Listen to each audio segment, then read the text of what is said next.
looking to seriously avoid a bit of early trouble, starting in the back of that second row.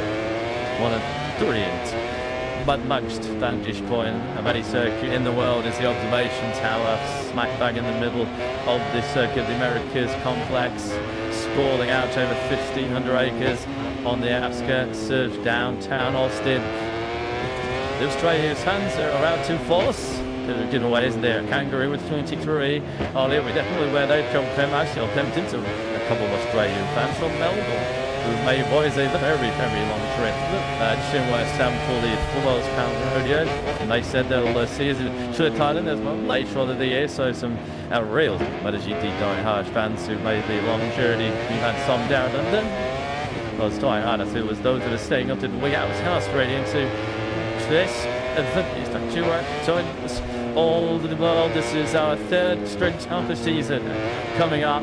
Marc Marquez has led from the front in each of the previous two. And he just got signs everywhere he goes. The Marquez is speed shot, it says on the back of that helmet. His speed still unmatched so far. Alex Marquez there on the front row for the third race in a row. Into lead 25. All three riders on the front row, medium front. Soft slip and Michelin tyre. Fabio and the Championio first front row, 6th tail end of 2023. But Jan is golden, incredible winning streak continue on a factory Ducati. Come on, Marquez, he's on goalie counter.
So often in Austin, Texas has been a sweet home for Marc Marquez. Between rounds in 2025, 3 pole positions, and he made it successive sprint victories. Nobody been to match the speed of the 93 so far here this weekend. Once again, for the 8th time here in Austin, he launches away. That's from pole position. 5 front row. Another Paul Ducati front row, which features Fabio and Gianchoglio looking back to his best after his long injury problems. In second on the grid, Alex Marquez looking to continue his 100% current finishing start for 2025. He's supposed away from third place on the Grazini race in Ducati. Under clear blue skies, hottest competitions of the weekend so far, by far. what is Max Top Taste of Marc Marquez. Everybody in history has taken 8th position. It's at the same circuit.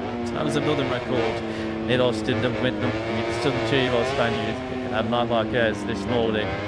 74 points. As the Paris have bubbled about so hard in 2025. Marc Marquez has technically lost 16 points. Clearly is the balance.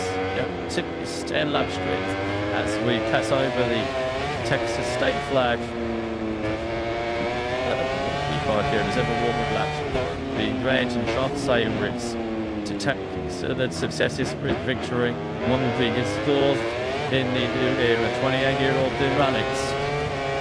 And here, Torres, once again, the biggest threats. 2 marks, early season domination. Sapio de Gian Antonio, just the second time in his career, signed his way through to the medal ceremony at the end of a sprint. Look to do as well, so the back here, actually, Treco back up, it's back to pick 6 bikes, treats by, tip, title and cluster. Didn't check its enemies at Lord Giotto Foster, he's on the head of the second row in 4th place. Did not discount the factory on this. Who've looked strong here on Sprint Saturday so far. They both on the 3rd round of it. Marini goes away from 7th. Joan Nairn's one. Primarily Fields going for the immediate fit some pre-culmination except Joanne Zarka responds to the immediate rate sign. She will not be I was going to read. Yeah, Ford doing double the distance to follow it. Shoot the envelope the time here in Texas. That'll be the 20 lap. And Rodrigo, I think. Priority low right now. You're trying to see who will take our 3rd gold medal of the season. They'll take the latest steer points up the grabs in the 2025 MotoGP World Championship. It's found through me at 22 and a lot is the season in history. Ready. Marc Marquez has stacked his authority all over the next season. It's number 93. Come to pole position number 3 of the season so far. Waiting eye is on the 32-year-old to see if he can continue this domination of Kota. There's a mighty domination of 2025 so far. Undefeated in Thailand, undefeated in Termas, and they stay undefeated here in Texas. We have the green flag then. So we got the pack. We're going to go racing very shortly here in Texas. Give us up this for the 8th time. It's yeah, 7th. So my buddy's to get the sprint here in Austin. Start once again. Drop final position. Pally below Detroit. It's going to get the jump on the field into his corner. You're will this turn it start? Watch it start. I know him time to that into the first corner. Still on the back of the second race, 6th place. Mark is back on the front. Fabio de Gian Antonio still a little bit big sloop there. But he's got trying to turbulent. She was on 3rd, the second up in that team. They did 2025 just they still be way too tall. Right on. With the example, they are there. Scott, this is doing a Brazil, he was 92, even the 60 truly. Chins deep, but this is telling a sprint with 24 so far, 2025. Look, Jets. I know the Olympics mark is a short start. This is the Kupanya. We've been waiting as it's the start of this season. Alex Marquez went down. In 3rd place is a constant trying to read back. But it is a British stuff. It's a concerning pretty good. Yeah. Don't tell you the big leaders out halfway around this Thursday. Started 2nd through 2nd one. Anyway, back down is 7 times. Like tower down there. In 6 good. And now they've waited this Thursday. 12. Rick Campbell, they were build temperature in that from tight areas to Gian Antonio. All way trying to make Costa Oscar.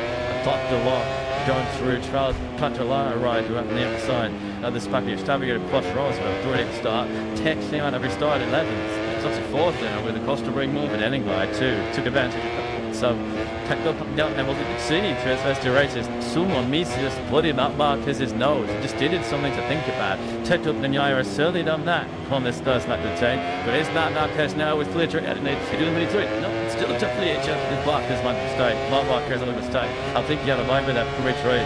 16 or 17. Sure, yeah, first play Gavin. And Marquez on the lead. 9-1. Goes back to the streams. Yeah, how many Marquez can we through the foot strikes? 60, 17, 80 because he drank greatly behind Alex and Peñaya. But now we start to the stream. Look, so slack. deceived inside goal. That really pushed it out. They make fine transition. 20 it's track of sensational setup that put the right way. And that was the fall. Not a straight miserable. Shoot.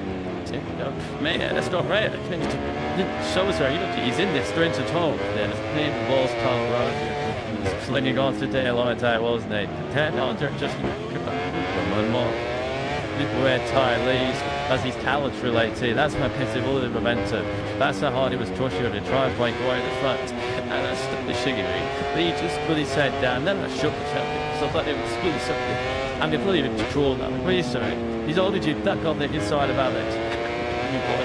Yeah, the outside will too much damage. He was social mood. Losing the safety ready there was the left hand. Alex Marcus had to check with themselves.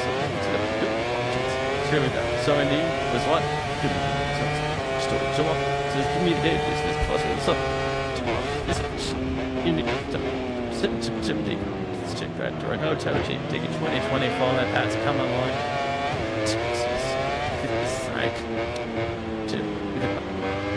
Cheek, I'm waiting, so the down defense. Subminals, as Alex rings. Forget my answer, push over really wide. In the third to the Patarari, and you'll want to turn to your catch. Punch a ball, at the steam. Slap. Pedro Acosta's going the wrong way. We're swing more into the 12. Out of back end, that's up. Max just try. Already tripped to see by Emirat after being shredded in first. Couple laps saving it Austin. Lat Marquez stretching his legs to the front now. He's only 7/10 to a second clear of Alex. They're trotting. Bagnaia and Quattararo third and fourth respectively as he sits. I didn't win in the back. Tucked into Miller on the Crown Gemma. He's makes it down the order and it starts on the third right the great. Miller team Trudy third centenary. But on who's Canada. That could take you and Deputy should take it. Lap like nation to make you win. And was big to stick it even get on. Sifty isn't actual thousand. Alex this lap they were talented so the race in their own. That two rotation the time of them. Bagnaia did and Quattararo did make 2 ice rays. The Jared Antonio with the 2 own balls. He really has not capitalised. And that's us from Sky in many a while. Through we go.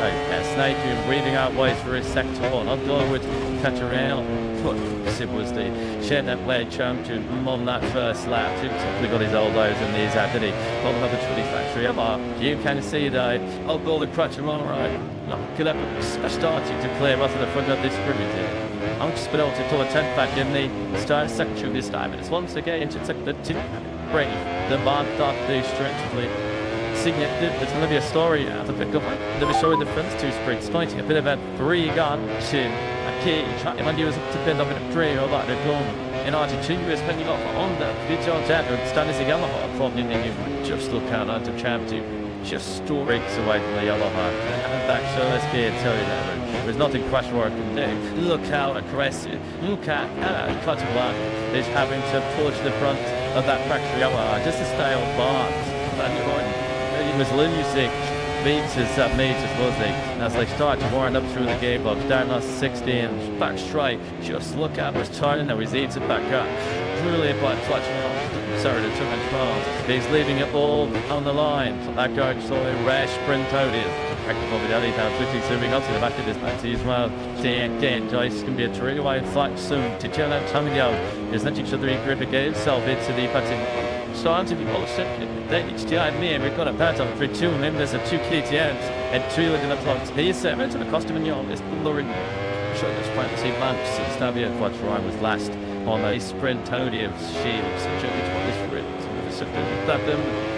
Let's see exactly he's on the very last lap. At the front, once again, is Alex and Mark. Duo True 6s, they both there. The Jim Antonio was finding his rhythm after a really deep throw his flat. In fact, is the only other rider absolutely right. Seeing soon that 202 black gives. Alex True the right rod to ripped on that previous lap. He did a 215 and a lap maybe the second. Stand and did you?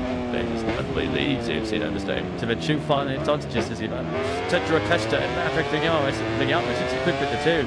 Now the long with us, he's throwing stuff on the back of Acosta, just did not get the best of what was a crazy person. Straight up. The division as denying anyone Jim and it just took it. The Dutch mark of the takes. It's a shame this gentleman's already because I'll say he's got the phase 2 of the last. But it's a bit sprint, but he's certainly got the taste to be in front of Van Jaya. 61 and 15 from 61 to get on over the great trying those shreds. Look at the daylight now. But it's just such the story, the familiar story. Team Podcast found this so far in 2020's eyes. Mark Joe's so good in that sector too. He took 2 tenths to the Adam Alex in that second split. And I also think he settled things down, on these sort of, I could say, he's pulling a little bit of distance down to himself, and Tatuara on the Yamaha, Tatuara was soon going to have Bobby down here. Volunteer to come to him, and he's going to be behind him. Never tell him again on the way to 250. You just show how hard Tatuara is having to ring the net. That's factory Yamaha. He knows he's constantly done on 6 gear actually. You've seen a bit of cover test. The false power game, retrieving at the heart. Jack Tavio was still like. Savio's going to be really hanging on to send off the likes of Nemi and the Giants only on late time. Normally you move it back, team up to some shit. Touch around, a big scary Q2 this morning. Abby says Courtney was almost on the pin in the skate. Like Yaya, started to fire in his pace. 202 to like 6:05. Look back now on the last lap. Staunton took Alex took second place. More than that, that mistake like Fletcher Ryder, puts his 7 tenths out of a second. Here we go then. N6 towards C. That stretch the spot's got been, isn't it? It's not the almighty scare of Lana. That's Adam Spritz up today here. It's not his L coming there. He didn't have the other mark. Pride in this now, and it like 7 cents. It don't use Banyaya now. With all the nearly coming so hard until I was to mention, Banyaya has now lost his taste. He's the one that 40 seconds to it. It's more than Jenny. Still a second and a half behind Alex Martins. Though he didn't take this, but not kept him. Sticking at VR46 to catch his sound major. They're not to beat other people here now. They just, if the Jan Antonio can just set up a good exit here out of this first gear in and where they'll just pick up the slip trees and he used the clear balls cover back into G-House. They will just that true line. Shoot exceptions made you listen and shoot just say this the die trying. Pops through the wood in the case here. Lining up Dan Britain Tetra across the evil not too staring at the back end. McDonald's is take 3. RC16 and non-stop petition, but good the side. These are counts of TGM, please. You're twisted to TV plan. Good job, this isn't it? That the other touch of mine. He did hold us Fabio, the dark Tardio, somehow holding our this Nemo splashing out in front of us. He comes into the stadium section. Such a while just to see him in all that extra turn there. The absolute perfection. All by the jumping there, I could have beat you by now. It's Mark, is this? Tell us, do on Mark. Sing later around this like it lost me at the was gone down. There is turn 50 to see this sprint can't do it. Take somewhere in the third sector. Mark Marcus lost 4 tenths per second to his young before that. And there was now choosing another pack of it. So that until between the turn at the front may not be over yet. Shout out to Tlantamara. How would it do some of that one is he's still 4 to the side with 2 double to catch GT. The reference by side is in 2024. I mean, we don't. All the daily day. A little taste. Quite a while right. Well, this running chart was as a happy 716 today. Did you understand it? We crashed there towards the back end of Q2. This morning, this was discharged in the top 4 and in a plan to have dust. That would then of this spreads with this is a partner with you. It's definitely try to our 10 years to your start. The challenge showed you though, just getting sick of seeing that be a Mars raid time.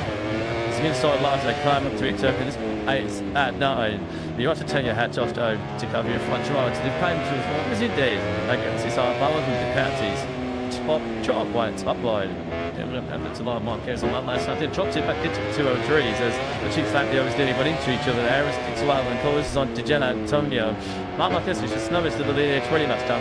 2 and 3, 2 and 7. It affects Marquez. It's been not check Marquez. There's nothing. Steve, it's quite another. Yeah, it says be anything but rude to you so far. I've so large, I mean nothing. It's too scared, to be true. From turn 18. And then what was up to safety starts that here in this sprint.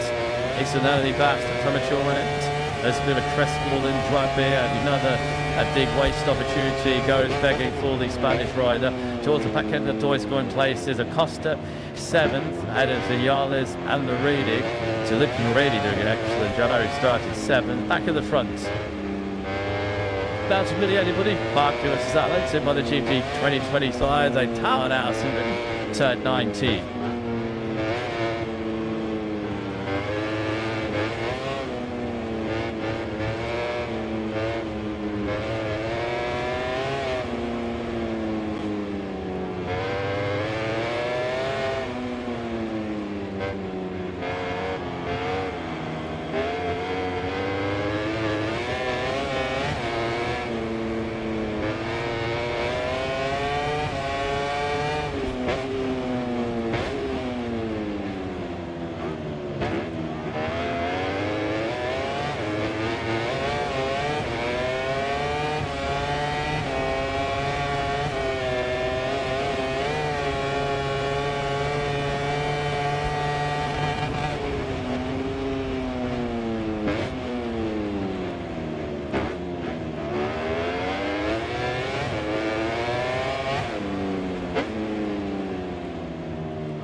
Six of two.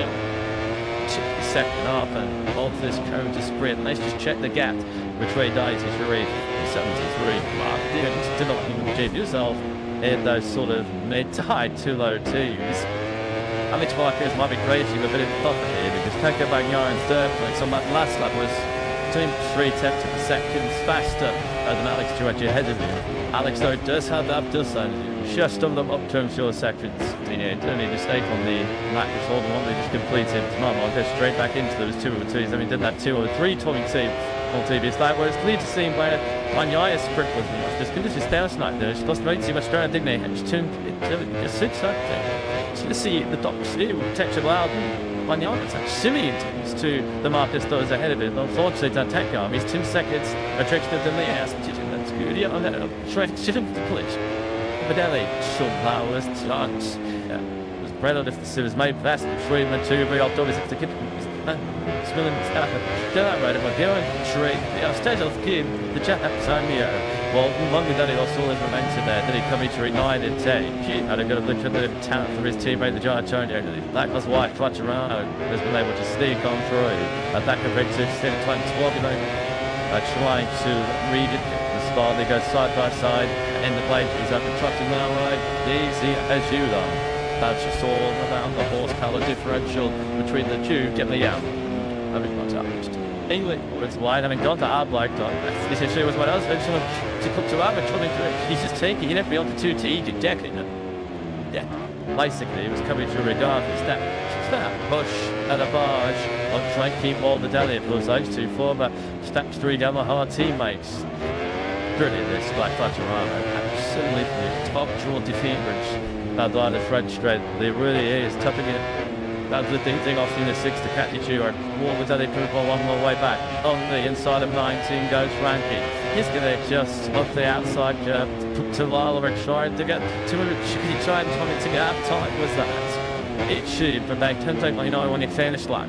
Tabio Ponchawara on the 7th lap. You cannot tell the tragic spirit of these two enchanted. It's completely done, as you say, by these two policy enchanted. Breeze touring it. Taking simply better than good to obtaining it. It's bringing the KTMs and the Hondas right into tiny. He's going to be a tinge of a random toe sprint to Fabio the Giant Saturday. Because if he had not had the first deal for those laps, he was going to be certainly racing Bagnaia and Thor and Tony, maybe a little bit better. As aimed to the tricks on the Tectory KTM, just on frustration, that sort of strength of not treat when it last year. There was only a pretty stuff right inside. The Torix was the top gun. Top ties out today to Maverick. I just cuts to him thinking, hey, Tabio Sabio drenching, you is cheap aside, you can't captain you, and a faster rate of loss, a kissed your 236, much under out. That's the thing, shipping quicker. They've been up at 60 penalties, of course, tomorrow in the middle of the even the extra tier subjects, not telling species, and purpose that they want to reach in points. Looks like this sprint might be over for the Sunday. And Marquez established the lead of over a second over Alex in attack. At least that game over. It's all good. So I can turn aside. Schleich's already shitting laps not stopped. Sapi video. 2 Holland, your 212, Laurie Evans lost the Tyson, just gained, jumped up into Richigamme, but the wood sweeps on through, and once again, a top 3 contender. Yeah, 9 5 because the league just going to run it down and actually and take the 9 points. I'm sure he's getting a little bit set up to second place, but given that's on Martha occasions, that's about as good as you can hold for the moment. I think he's done a sitting in a quarter back to Banyai, too much to go when they crossed the line, so it should be as much as about the mistakes, how it should be said. After that Seki was just flagged that Aprilia was going to stop mid to turn 12, they run his wise. Lovely going down, 2 laps to go, just over that technical which is remaining. It was this sprint which is Halley Sean is having to dig management to Man Marquez. So he has the big as easy as he's making it look. And right now, because he's just in cruise control, he started the last lap 8 tenths clear of Alex. He's taken 6 tenths on that lap 8 to 10. And now it just looks like it's going to be a continuation of this dream start in red. The Sprinter Grand Prix winner from China, the Sprint and Grand Prix winner in Termas is going to be the sprint winner surely in Texas. Are going to need them leg disasters on board with Alex, who once again has fallen in his fights. He's been the only rider really to give his put any kind of serious headaches in this film. Once again, he's going to sword just a little bit short. OMC noted it. The wind feels strong enough. There is absolutely no emergency saves. Take up by lot. Plug the way. Options give you a shortcut at the all the first lap. But Seki tries to read it. It's the that's top of it. He goes up and on. They going this back three. Banyai, I think they'll take 20. You didn't know the sprint is still done it twice. Since the natural ball has been pretty similar to the Van Gispoilers ahead of it. Once you go out, comes over Banyai, but that just stepped in the right direction forward.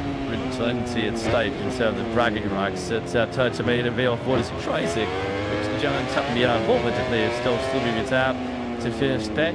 We got the tree nose to over the line to start this lap. Norin was just on the 3 tenths of the section. The end of sections one was down on the gear and was all of that. And if I'm on this second's fiddle in a brilliant Buddhist again. Helicopter shot then picks up Bart versus Alex. Flat up chair, surely. He's not able to fluff his line with this late on. He comes through turn 20. Otley lap 9 of 10. Dean is now just shines. 5 kilometres away. For wind on the 5, a ton in 25. So he must put it after. He's been out of Shulbury's ceiling to contain it, knows what he's doing, but at lead they'll do it. Game joint station. It's been 2 7 seconds. So we could put to look at the back of the final toy. Not just this stage, but this season, won't lose too much more time. So Alex is forcing quickly. Good Alex Rawley ready to town sitter is. Eddie Lane drama took rid away, but he can't really see that happening as the moved back to this battle towards Patremdo, the Johnson Tysis, the back of the Monster Bender, Drew Tekis. So I do it because in the way condition due to state body, given his a lack of experience in Lama's GT in wet weather conditions. He was bald at sea. He was really strong. In fact, he was absolutely nowhere.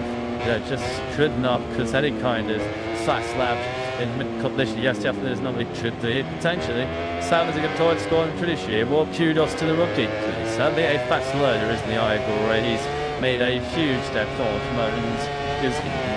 Straight for a plan on time then. The gap remains around 6-7 taps over second. This is Marmont who was just managing himself to the end of this sprint. He's made from pretty much the end of these last laps. So that's simply to end of music of first lap. He's now around a half a lap away.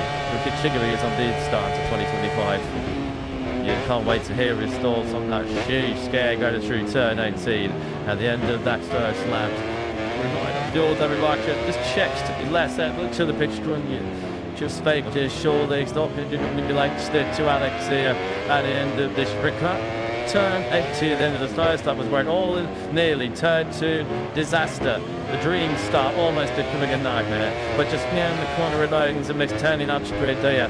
A coach on a side slap behind that's a chick off the race action a Texas.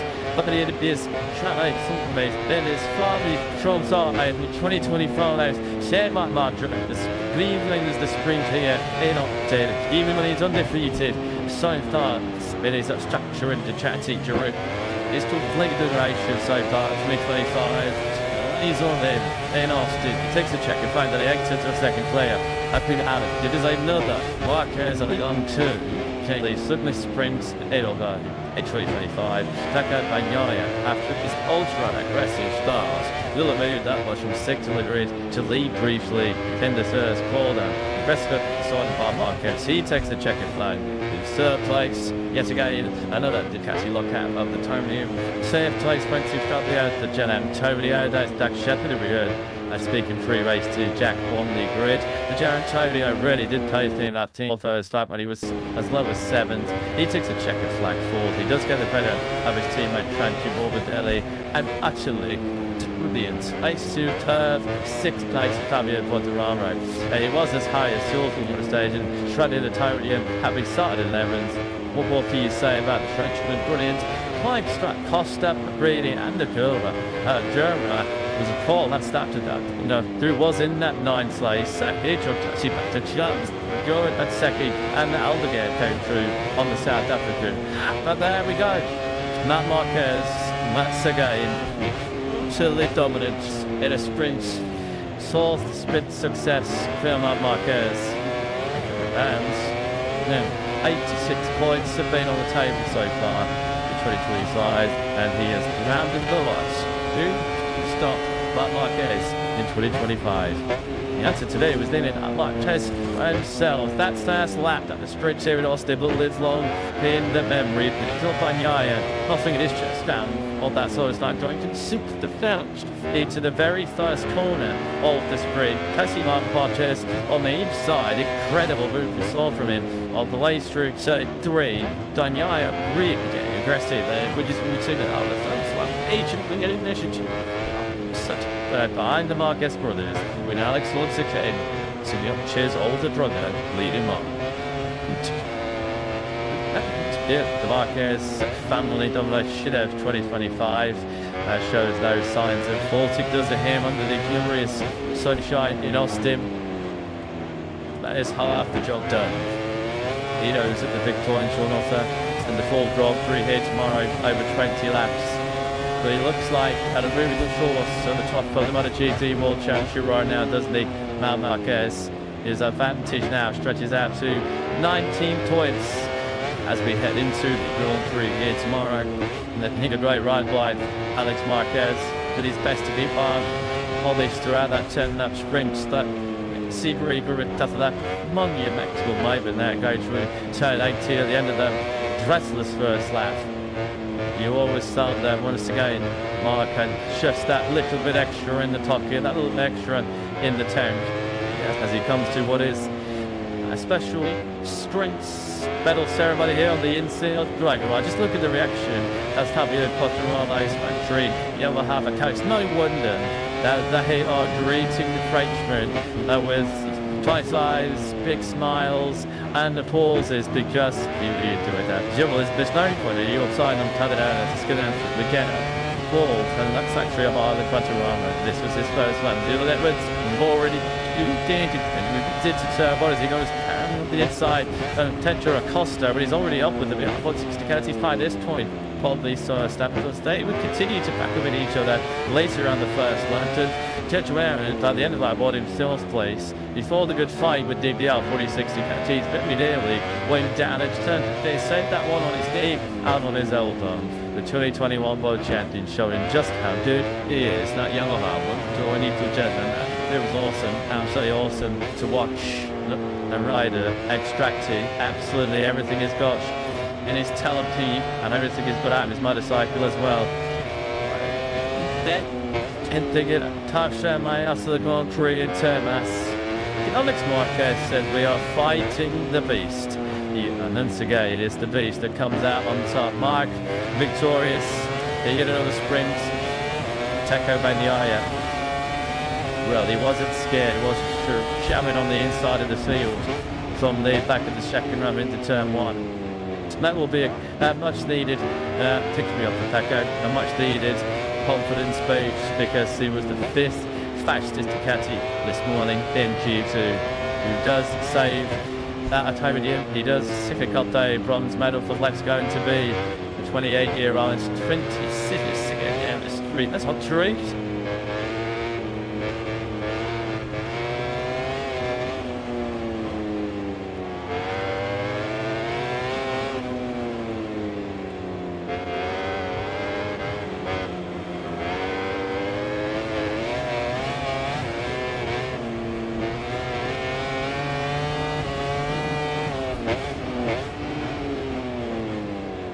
our top three, but past Marc Marquez for the third sprint in a row.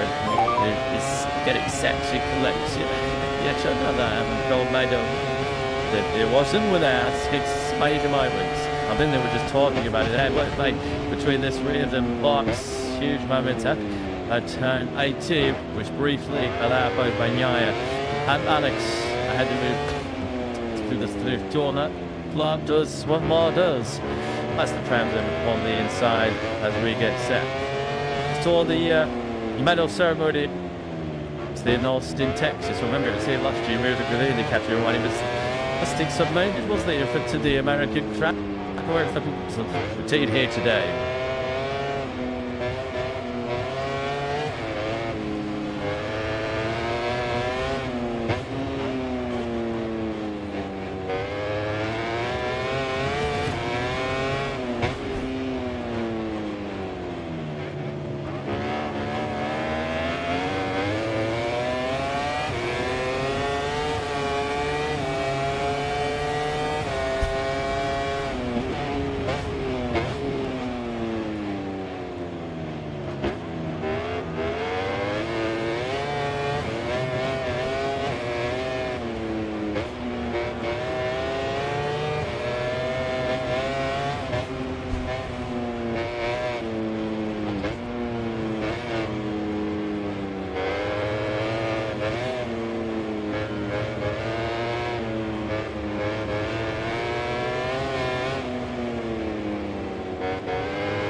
Getting in the composure after this, we're not too scared.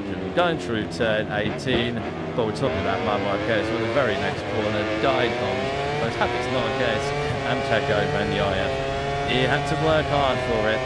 He had to smack pedal in, but once again, he's gone to gold and got it. Spanchity getting the gold medal around his neck, as it's all for Fortune. 7 in the year. If you see what you've really got a ridden, so these is a tread piece the way his 2025 season has started. It's harder to come on your end. What?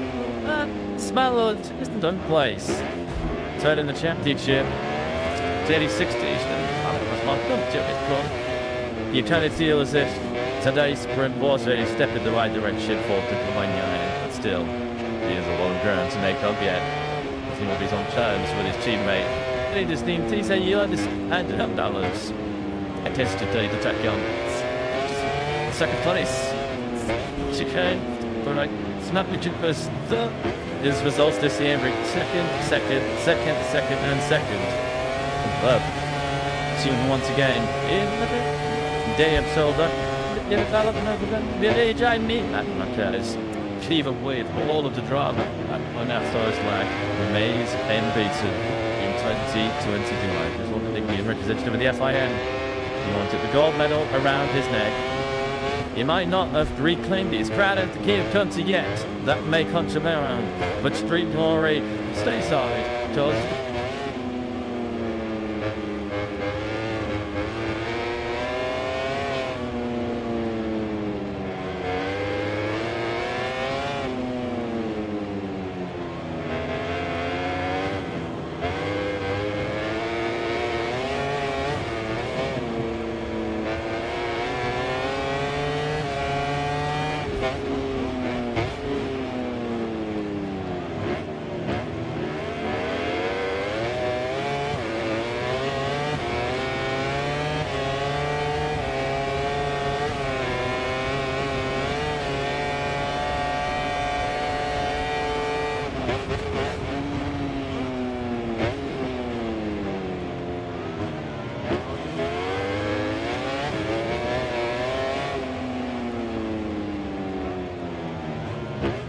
Positions now in the back of the coach for our Marquez and tomorrow he gives the chance of yet more excellent as he goes in search of an 8th Grand Prix success. In this shoes he patched the American crowd. What was undoubtedly the best motomatic sprint we've had of 2025 so far, and section those first 2 laps which really did make the hairs on the back of your neck stand up.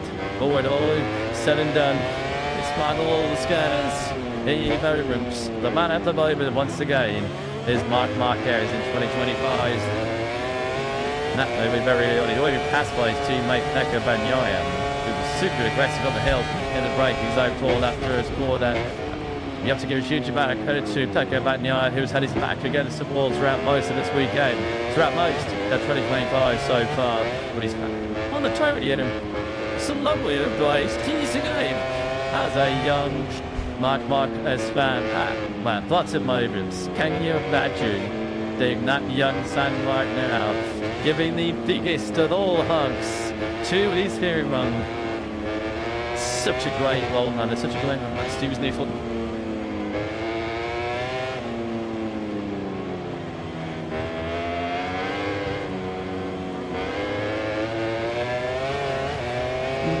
To spot on at 20, spin the rep team long through all the Americas. 19 points will be his lead going into the main event here tomorrow night. As Marc Marquez, Paradise, undefeated and unbeatable in 2025. And to many a result, it doesn't quite tell the story, especially at that first lap. Marc Marquez from an Alex Mark is Young at the first, having led first lap to the 6th on the grid. Gian Antonio Morbidelli won there's actually the end. 2 on 1 back with the time of 4 on 6. Pedro Costa 7 and Luca Brady and as Tom Iagora from the 18th on the grid. Marco Metzecchi beat on the final white flying fellow pretty wide at 10 to him. And it's only on again. Brad Victor started the last Sunday the Toynes one was relegated all the way back in 12th place. 2 retirements in that spree. First finding the Toynes before retiring Michalis and Joan Mir.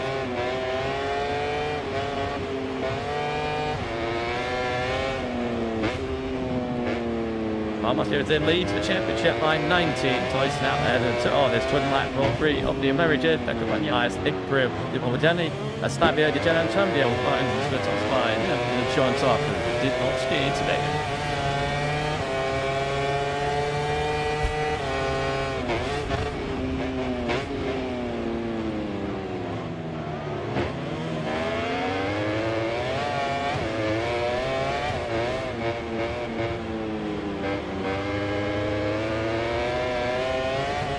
Structure Championship, Ducati's lead extended to 58 points. Of Sean Dust. Top scorer today. There's Luca Marini in 8th place. He closed the gap to just 3 points. Tito Nisi to get out of 66th lane from Presini and the outboy 6 to a level. You've taken 70 points apiece. JGM 4 Belgium and Honda HRC Castro who put 1 point.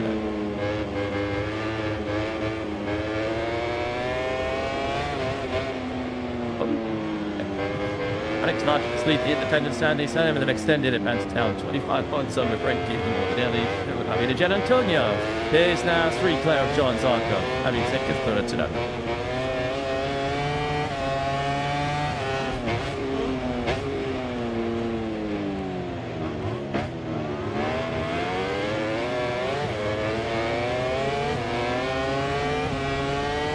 Independent team standings, well, it's level pegging in at all with VR46 and Guccini. 9 points apiece for the 2 today. They're level of 70 points.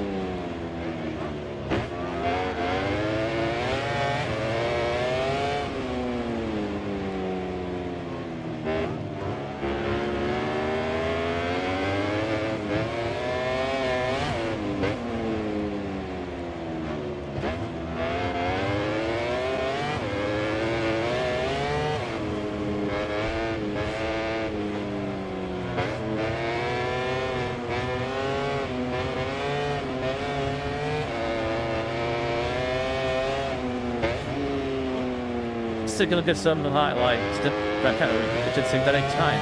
Try to flap over doors. Maybe this video enterprise it should even yes, they're gonna whatever. My life is sick on the correct. Keep your rate lowest. It's the bird corner. It's pointing back. Right the guy. Big Gloria, that's great. Well, they no longer did us at the start. Mama Candice rejecting only once again was they came through, turn another step in, maybe back through. Oh, but not normal. Chip team into the climb on turn. What do they have that everything? Okay, nothing's chipper on the end, but I'm just did it. Then, but he did. One look. If they can hit him, public verdict. Another one, isn't it? Roll it. Left in. They are police ticket. Trying to get sure that they went off the black. On his knees, tripping behind. Then he's up in with never done you with. Should be the HC they have them done. One gone. The way to the other. Chip. Limpy at that start. There was able to serene point all that. There is no extent of each star. 2025. 3 T's, 3 Spurs. Break 1 3 weeks. Tomorrow in 20 miles. 3 Americas. To be on hold till time tomorrow. I took this back today. Why not? I want to miss that.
Really happy curious. Not 5 days. Look at the ground. Check up color to these again. Then on to 3% shit level flies. This to play the MotoGP. I don't grab it here.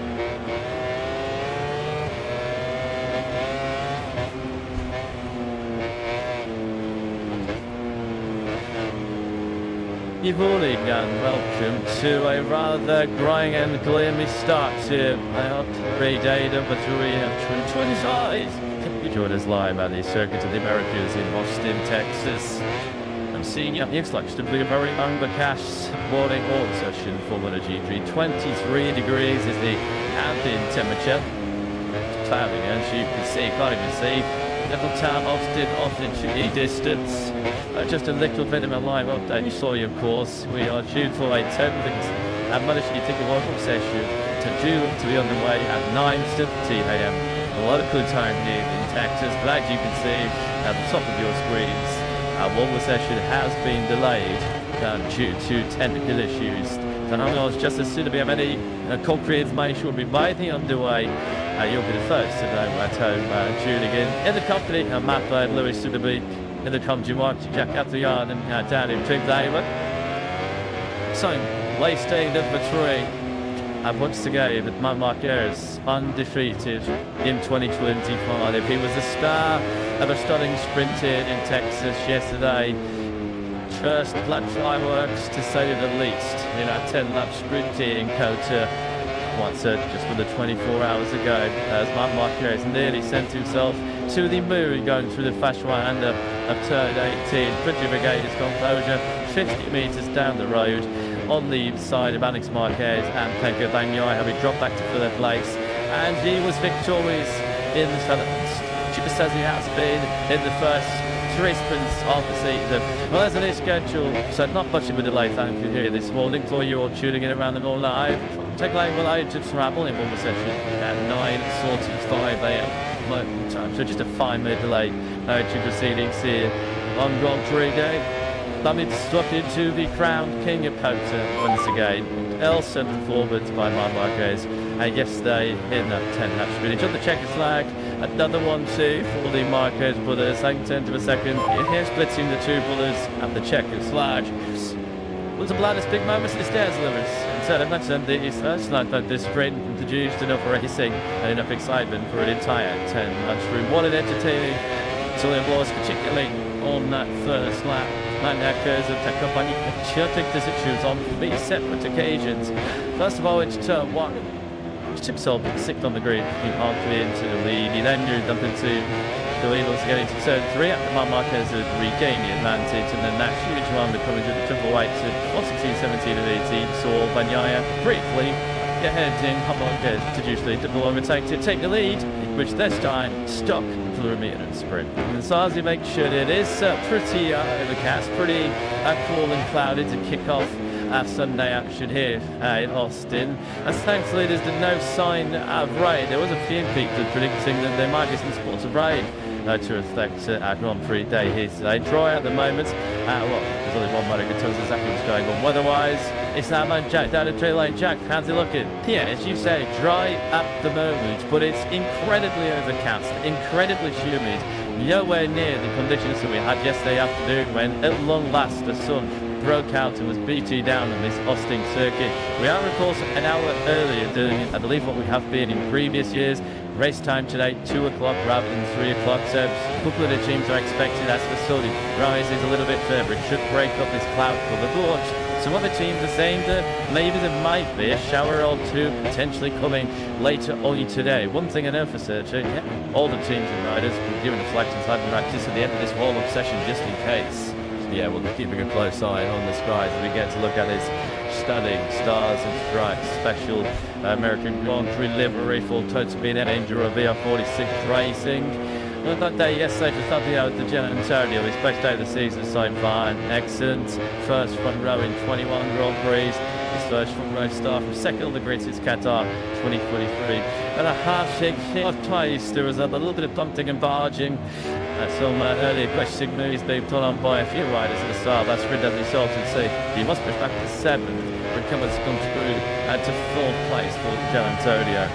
There was a few words between him and his teammate Tricky Moore, but that he post sprint me yesterday afternoon. If you like, I watched the first lap of the sprint yesterday. Coming through those cheap cigarettes in the first sector of the lap, you just see a big mirror coming from Tabit to Gian Antonio on, and Frankie and Neil Fidelli, and the two go side by side, and it was Gian Antonio who came off the worst both missed 2 clears, but he did keep his momentum control totally with the sprint yesterday. Well, it was a sprint of what might have been fairly tech-free squad. Maverick Vinales, who's firmly in the back team, is up there as the leading KTM at one point during the sprint before he had to retire. For an update on Top Gun and all these team in the stadium, giving up from his team now, Nico Doyon with Jen. Yeah, as you say, Lewis, a weekend filled with positives so far for Maverick Vinales. They got a frustrating start to you, and again, it looks as though it's starting to find this rhythm, Nicholas. This, I'm sure you're really pleased with that, and also just tell us exactly what happened in the sprint yesterday that forced him to retire. Well, unfortunately, like most of the KTM I see, different some sudden vibrations, and these vibrations were required to do it. Then he decided he had a few moments, and then he decided it was safe to get in. But it was a shame. He was in a good shape. He lost so many vibration, and at the moment he was fighting with Pedro Acosta, and they started to see this vibration. That's why increasing step by step, and he decided, not out at the point, and I don't think it was safer than it. Those vibration is when they amplified as the tyres started to drop. As a result, what concerns do you have for the Grand Prix today? Which was it was linked to the tyre. Last team trying to really understand everyone feels loneliness behind a different area in a different way. So we're really trying. This is one of our main for him at the moment. This is clear, so we are trying to really understand this phenomenon. The thing is here with Maverick, that wasn't such an issue from the beginning of the season, but that's really that moment. That's what they make cause. As I said, a lot of positives this weekend. Is it a counter thing because we tell how strong Maverick is here, even what he did 12 months ago, or do you think that there are genuine signs that he's starting to find his feet with the KTM now? No, this is for me. This is clearly mostly. First of all, in Argentina, it had a slight benefiting, and he found a bit make everybody in the woman in Argentina try something on the bike, and straight away he more profitable with Hyundai. I won enjoying much next. And he went to VPM. He said, "Now I enjoy riding the bike again." So this is a super inside, and we were clearly positive to come here. Then also he lost Spontan. He won the both race last year. I did an unbelievable weekend. He lost the line, he lost the layout, so for sure also he had a positive attitude here. So all in one, then we achieved this 2T qualifying, this thin and qualifying, which is a super inside, and this was one of our targets. So we reached this target. Yesterday was obviously fighting in for the 7, which is a good sign. We had this issue, okay, but we are quite content for the results. Thank you for this Saturday. Did you watch? This Jack thanks to Tech KTM boss and Nico Coyle likes a bomb starting Grand Prix here in Austin. Does the Maverick Studios with here in the Grand Prix, made in the first rider in the 1 and 4 games with 3 different manufacturers, Suzuki, Yamaha, and Aprilia. Sure, the 15th Grand Prix start as well today for the Top Gun, the 30-year-old Spaniard. Yeah, old KTM riders of 40 yesterday, they were really suffered with severe rear tyre vibration, which is a problem which has dogged KTM ever since Michelin introduced actually Richigamme new generation rear tyre at the start of last season. Quick up sound, he suddenly was that the dispatches, at least on this session, could be a slightly revised schedule. Marie's first ever sprint points. It's a bunch of might be a stallion, which takes in the Italian. Did this open tax shake that related that he was paying for the check flight? Then that's just go up to second behind Pedro Acosta. It was really something Acosta did say yesterday. The bike was so hard to manage at RC16. There was so much vibration, particularly in the third sector. And it was just basically backing onto the lights and sight to see the champion flag being seconds behind the sprinter Lamar Marquez, who's Acosta, which is he assessed on a second lap of the KTM's. Malusi ultimately against Team Pretender lost a point and the final lap of the sprint as well, just Johan Sabinson and Iggy Tarigi. Deal the Reptile KTM took the system. There was a big 9 coming into the final lap. Went to me into turn 11 as to where on the way it ended into something 3 places. So if you were a monk and I took the thirdly now again and went tested. See just a 7th place to show for KTM's Saturday sprint Park Cars and Master reports and they fought for victory on both Saturday and Sunday. So Marc Marquez is 5 out of 5, so it's all literally 5. Really hit the seal for 6, and today he is absolutely done. in search of his 8th victory there at the Circuit of the Americas, mostly in Texas. Pole position in Q2 yesterday saw him set another record, 8 poles now here it goes, so that is a new record. No rider in Grand Prix history has ever had so many poles at the same circuit. It is a very scary, big favourite to win the 20-lap Ford Grand Prix here this afternoon.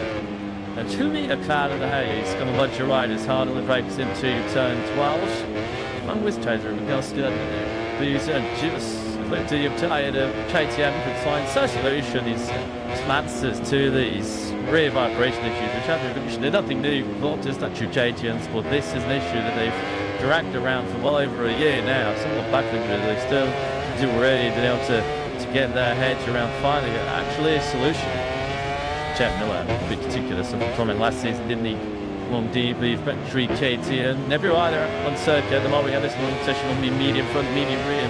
Combination really been a little bit short-term dry print time in the first time we came Friday, and we only got into dry tyres around about halfway through the big session. Especially from another camp did a little more story together there during this being a session. So perhaps should we see for the widest really wanted it on this medium rear tyre. On these times up to Brett again the springs today. Everybody else didn't waste the soft rear tyre as you normally do.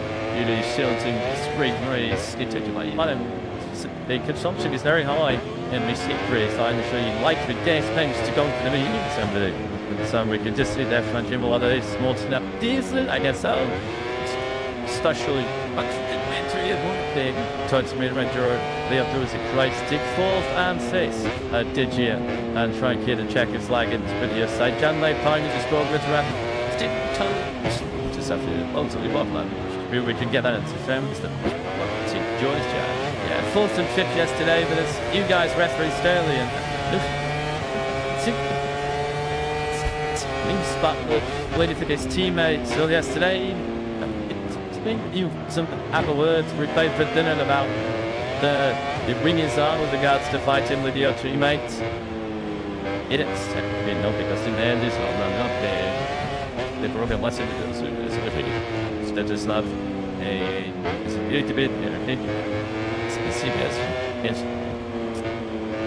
So I understand you being run, so let me see, it's not this but in this case, we have because we have clock widest, you get told up, This is happening when you have I do that on the previous. So what did you say last night and what do you want to see differently today? Not sitting then, the most important thing is how to respect each other. This is the most important thing, but we know this is not the easy race. So this is tough and what I didn't say this the guy the not anything respect in both rides. See who is better in the race. The whole left run after now continue race punch Fabio. Another things and down that some died in the bites in the into the nothing's done here but standing up to do the the same to go. So you look at it. Yes, 50 people in the market goes in. A little cheer, the race is very low. Given it up, so it's going to be done.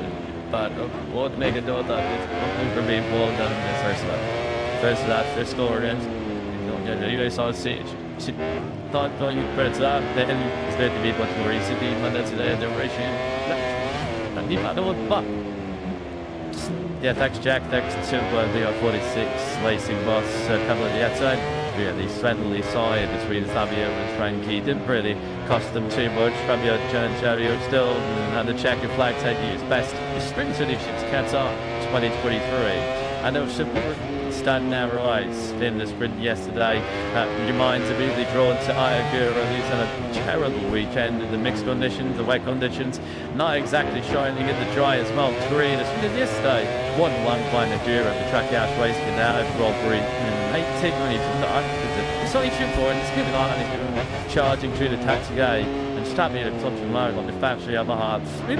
This one was actually with a 203.429 as Marquez. I'm telling go charging in rather hot into turn 12. Morbidelli certainly was lightweight to one of these has to be back into the circuit. Is Frankie Verstappen and Quartararo. What an incredible ride he produced yesterday from this lowest qualifying Split Island the Australian Grand Prix last year, up to 4th after a sensational start. Had you seen the on-board footage we showed on social media in 21, currently up this overscore, like the proverbial hot night for England, starts at the early stages, engaging in a five-less in went indeed to the Chinese right then. He took the checker flag actually in 6th place.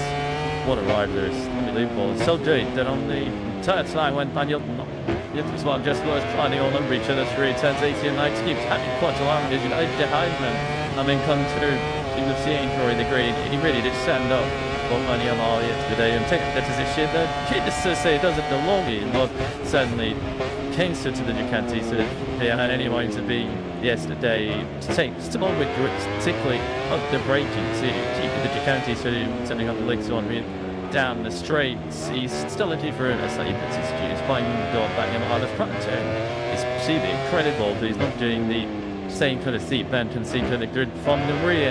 And all starting Yamaha, is showing off in the lanes of Kitty, such as turn 15 when you're braking on an angle, trying to use the rear brake to turn the bike. You can't, he's just had an advantage of the Catalan through there. But the 2021 World Champ did take over at the head of this game on session on 2.6, the 3/10 clear attack of Bagnaia.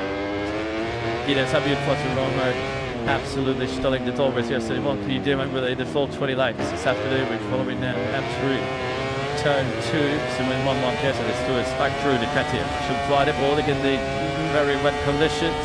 We saw on BMW turbulent situation yesterday. Just about to touch of other Diddy was great convincing that turn 12. He was climbing up the rear tyre and thank you about Yaya. Short this is on dual down with it.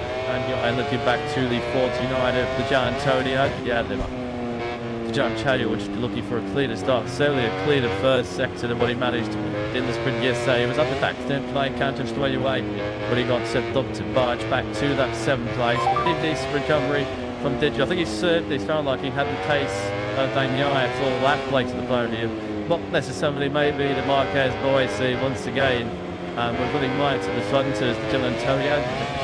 So I do Tetra Manuel. Well, I guess if he's making up, trying to move late from this afternoon, he'll be this potentially for the time. And you know, it does he actually is getting bad. She was more comfortable in the opinion of the Hadla. What did you do? Yeah, from this Gil Antonio, not going to do for rotating. This like yesterday, not take up Manuel. I mean, the sixth and the very technical side. Any movement to the lead. We heard Jen Milliard today see how Taylor Stack Eagle starting with riders left as they come down the main straight inside lines and so on. The Pagnaia got an extraordinary launch. He stood straight up inside of Marquez from 6th to the lead into that first game. Shades ahead, he saw many occasions from Pagnaia last season. Castro is back to Pritchard, to Magellan, to Henrik Taylor. We started 7th and late. And the others that are slightly had siege and the Ekpish game. They went from Pekka Pagnaia over the years. And yesterday's sprint was another. Marquez said he didn't really nail the perfect start. He had a feeling, a sense that somebody was going to jam it on the inside. He said that he wasn't expecting it to be Tenko Bagnaia. He left plenty of room in that first corner. He immediately responded down the hill through turn 2 and then unmoved. Now a question touched that was through its Marie. Applied Tenko Bagnaia. Just good to see him looking more like the Bagnaia of 2023 and 2024. That feeling that he mentioned with the suntan of that Ducati, which is completely evaded on them. And it's around Thailand and Termas. It does look he's coming back to with us. Marco Matsaki about Zeki's second for the weekend. He had an absolute shocker on the Friday. The bike wouldn't ride, it's too cold. It's the Peru engine locked annex detection mode. You know, off Trotty in actually high side going through turn 5. And just trying to build confidence, build speed on the factory. Brilliant. And that's not the way to do it, is it? Marco Basecu just gets his left leg trapped under that RMS-GP. Momentarily, he's able to remount with minimal damage to the RMS-GP. But things not like going the way of the Italian right now, are they? No, only want the direction with two is on all either. Post continuing waiting the sprint and pointed it to point up. Yeah. These are Yanes and will turn around and say, well, that was down to me rather than the RSGP, but it's a combination of the motors ultimately the police started by saying money this weekend. Of course, the weather hasn't helped them, but it's the same for everybody, and Marco Matsaki ultimately was being the ship flying fine. I agree with that he was the top of prettier over the line, but the only salvage that cylinder tight on the very last night. It looks like Lloyd Martin, the winning world champion, will be back in the saddle on the RSGT next turn out in Qatar. You do feel like it really just need that sort of energy, had to inject sugars. Didn't succumb from the Wayne champion because through them a pretty wretched start in 2025. Fabio Quartararo, you can hear mirror his electrifying start says this been yesterday in the Grand Prix. And now it's too serious within 2 or 3 quarters. Astonishing ride, wasn't it, by Fabio? He's going to finish 4th actually at this morning warmer session, which Kelsa Breeze is going to be tossed by number 90 for Ivan Marquez at 2:01.873. 8 goals already here in Kota. Can he make it 8 MotoGP victories? As we mentioned yesterday, his journey to start every MotoGP really did begin right here in Austin back in 2013 when he became the youngest ever winner for the Premier Class Grand Prix. He's taken another 63 since. Then a bunch of world titles as well. A bit too much clear. Sips of his brother Alex going into the Grand Prix this afternoon. Can anybody, as it's different Texas, well, I guess that's the news. Added drive Grand Prix action later on today. Didn't need to get you feel just doing it daunting. So need to try and get ahead of Mark Marquez as we saw the burst up in sprint yesterday and just try and pivot. It's something to think about. Mark Marquez, he was able to get himself into position to be absolutely intercepted lead in Jason dip below to around about 6 cents a second. But Mark Marquez, in the words of this, the seriousness to do is ultimately just playing and managing with that lead. It's something he's trying to do from the very first lap, but it clearly went wrong coming through turn 18. He does his goal to his first rodeo at the All-Star rodeo. Mark Marquez knows exactly what it takes to be right here. He is firmly the favourite to earn another today. It's in line blowing. He saw the 100 metres right here yesterday at the end of the start of that sprint. Not quite slow, she himself into even nearly high-sided tree turn. And there's a little bit next corner with his half split, his man out starting on the inside of both Alex Marquez and Tanker Bagnaia. I spoke to a couple of teams in the nose and I walked into Paddy this morning and they just said you just have to stand back and admire and respect the amazing skill set of Marquez. They said a normal rider in that situation, I mean nearly high-sided through a third gear right is going to be taking 5-6 corners just to regroup, just to regain their composure. My goodness, this is just a different breed. Look, it's an animal. So it's the kick side of Alex Marquez banging on at the February next going where he was nearly having what he said would have been a disastrous crash. Once again, no. We said this on the more than one championship that we in Kota. T1 occupied by the 32-year-old Spaniard. Looking sprint wins, 3 pole positions. Looking to make his 3 Grand Prix victories in what has been a fairy tale start to his factory Ducati career. Interesting, Marquez did not do a flexified like to stay and like his team Tanker Bagnaia who did Marquez turning to the pre-box and as you mentioned on 20 laps of racing to come this afternoon he faced him 30 degree the DQ lead with clear lead to get on the plane back to Europe on Monday afternoon.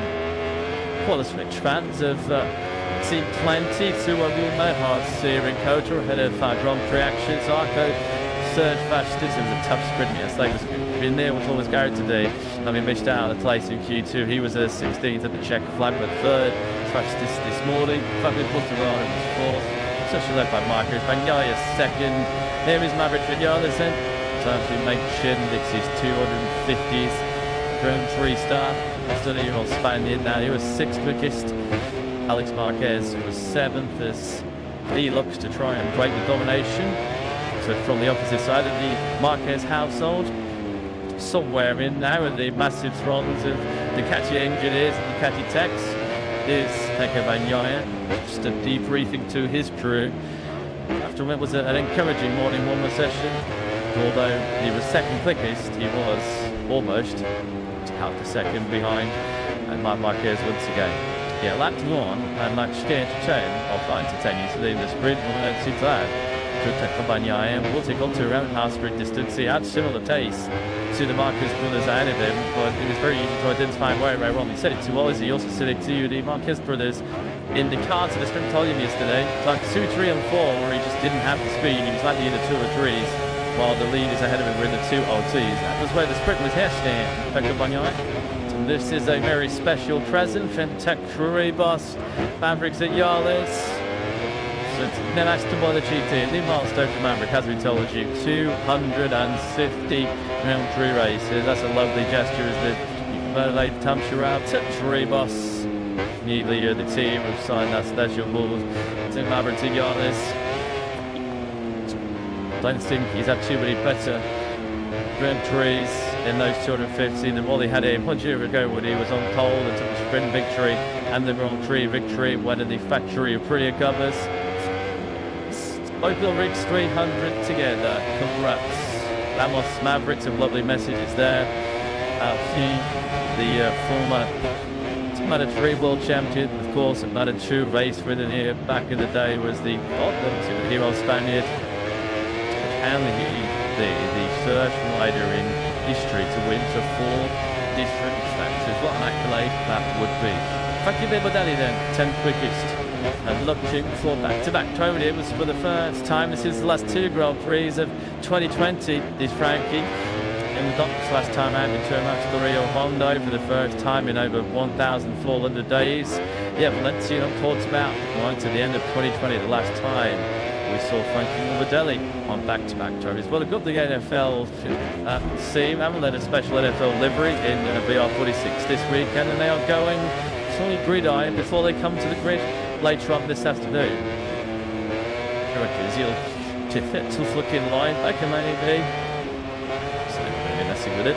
I can just see all the game now. I didn't even he's still kind of idea beyond 46 up later on in the race. We'll NFL inspired livery inspired into a podium later on. Fabio Patuaro and certainly baked them like did the book yesterday. Patuaro and did get this from the factory Yamaha, although he did find something in the log action from Yamaha point of view. The Channel had a nightmare start and nice runs at the 6 Fernandez the over there. Down outside is the 10 Petrolano squeezing every last trunk out of that M1, which is certainly improving, although their incredible form from the Japan test did prove to be something of a false start. Great to see so many American fans enjoying the Sunday atmosphere here. Of course, we are underway racing in just under an hour's time. What is underway is going to be what an Etiquette classic Moto3 battle. But Marc Marquez once again on top spot in the bubble here in Austin. Kathy 1-2, Marc Marquez then picked up by Naira Fridge 3-4, John Darko, Fabio Guatemala, Antonio Fitz coming in Yarlis. 6 Dax Marquez, Jack Miller, Pedro Costa, and Frankie Morbidelli taken down to 10. Brett Binder at 11, Zeta Blue Marie in there. Dididi and Alex Rins, Mark Wittecki went down at 12 and ended the morning with Dean Travmir, who also went down yesterday. 16th at Antonio Aldeguer, and the track has a pretty as a Brown Fernandez. And I go on at Gustav Fernandez. 20th there was Somkia Chentra and Lorenzo Salvatore for Jackson Espana. Substitute appearance for Warren Martin today. He's 22nd. So we go MotoGP racing in just under 4 hours. Kind of here at the second of the Americas in Austin, Texas, with all eyes. And once again, the crown, the King of Kota.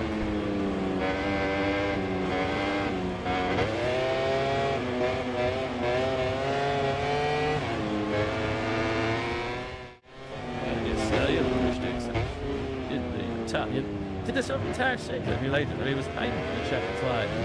Then that's just you want to second behind Pedro Costa. It was really something Costa did say yesterday.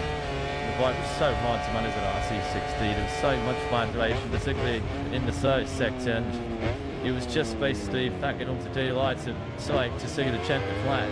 10 seconds behind the sprinter Marc Marquez, who was a Costa, which is he assessed on a second lap of the KTM's. Losing ultimately against Team Pratenda, lost a point when the time and lap for the sprint as well, just down to Vincent and Iggy Tarigi. Deal the Reptile KTM took the system. There was a big 9 coming into the final lap, led Tigny into turn 11. That's where on the way it ended in something 3 places. So they were a monk and a Tigny. Thirdly now again. And when tested, see just a 7th twice the shot for KTM's Saturday sprint of Bart Clark and Master reports, and they fought for victory on one Saturday and Sunday. So Marc Marquez is 5 out of 5 so far, individually 5, and really hit the seal for 6, and today here is absolutely Douglas in third, Rob is 8th, victory there. The Circuit of the Americas, Northern Texas. Pole position in Q2 yesterday, saw him set another record. 8 poles now, here it goes. So that is a new record. No rider in Grand Prix history has ever had so many poles at the same circuit. It is a very scary, big favourite to win the 20-lap Ford Grand Prix here this afternoon. A 2-metre cloud in the haze, got a bunch of riders hard on the brakes into turn 12. I'm with Chaser Miguel. These are just the tired of KTM could find such solution is answers to these rear vibration issues, which have been nothing new, not just that KTM's, but this is an issue that they've dragged around for well over a year now. Somewhat backwards, they still do already been able to get their heads around finding actually a solution.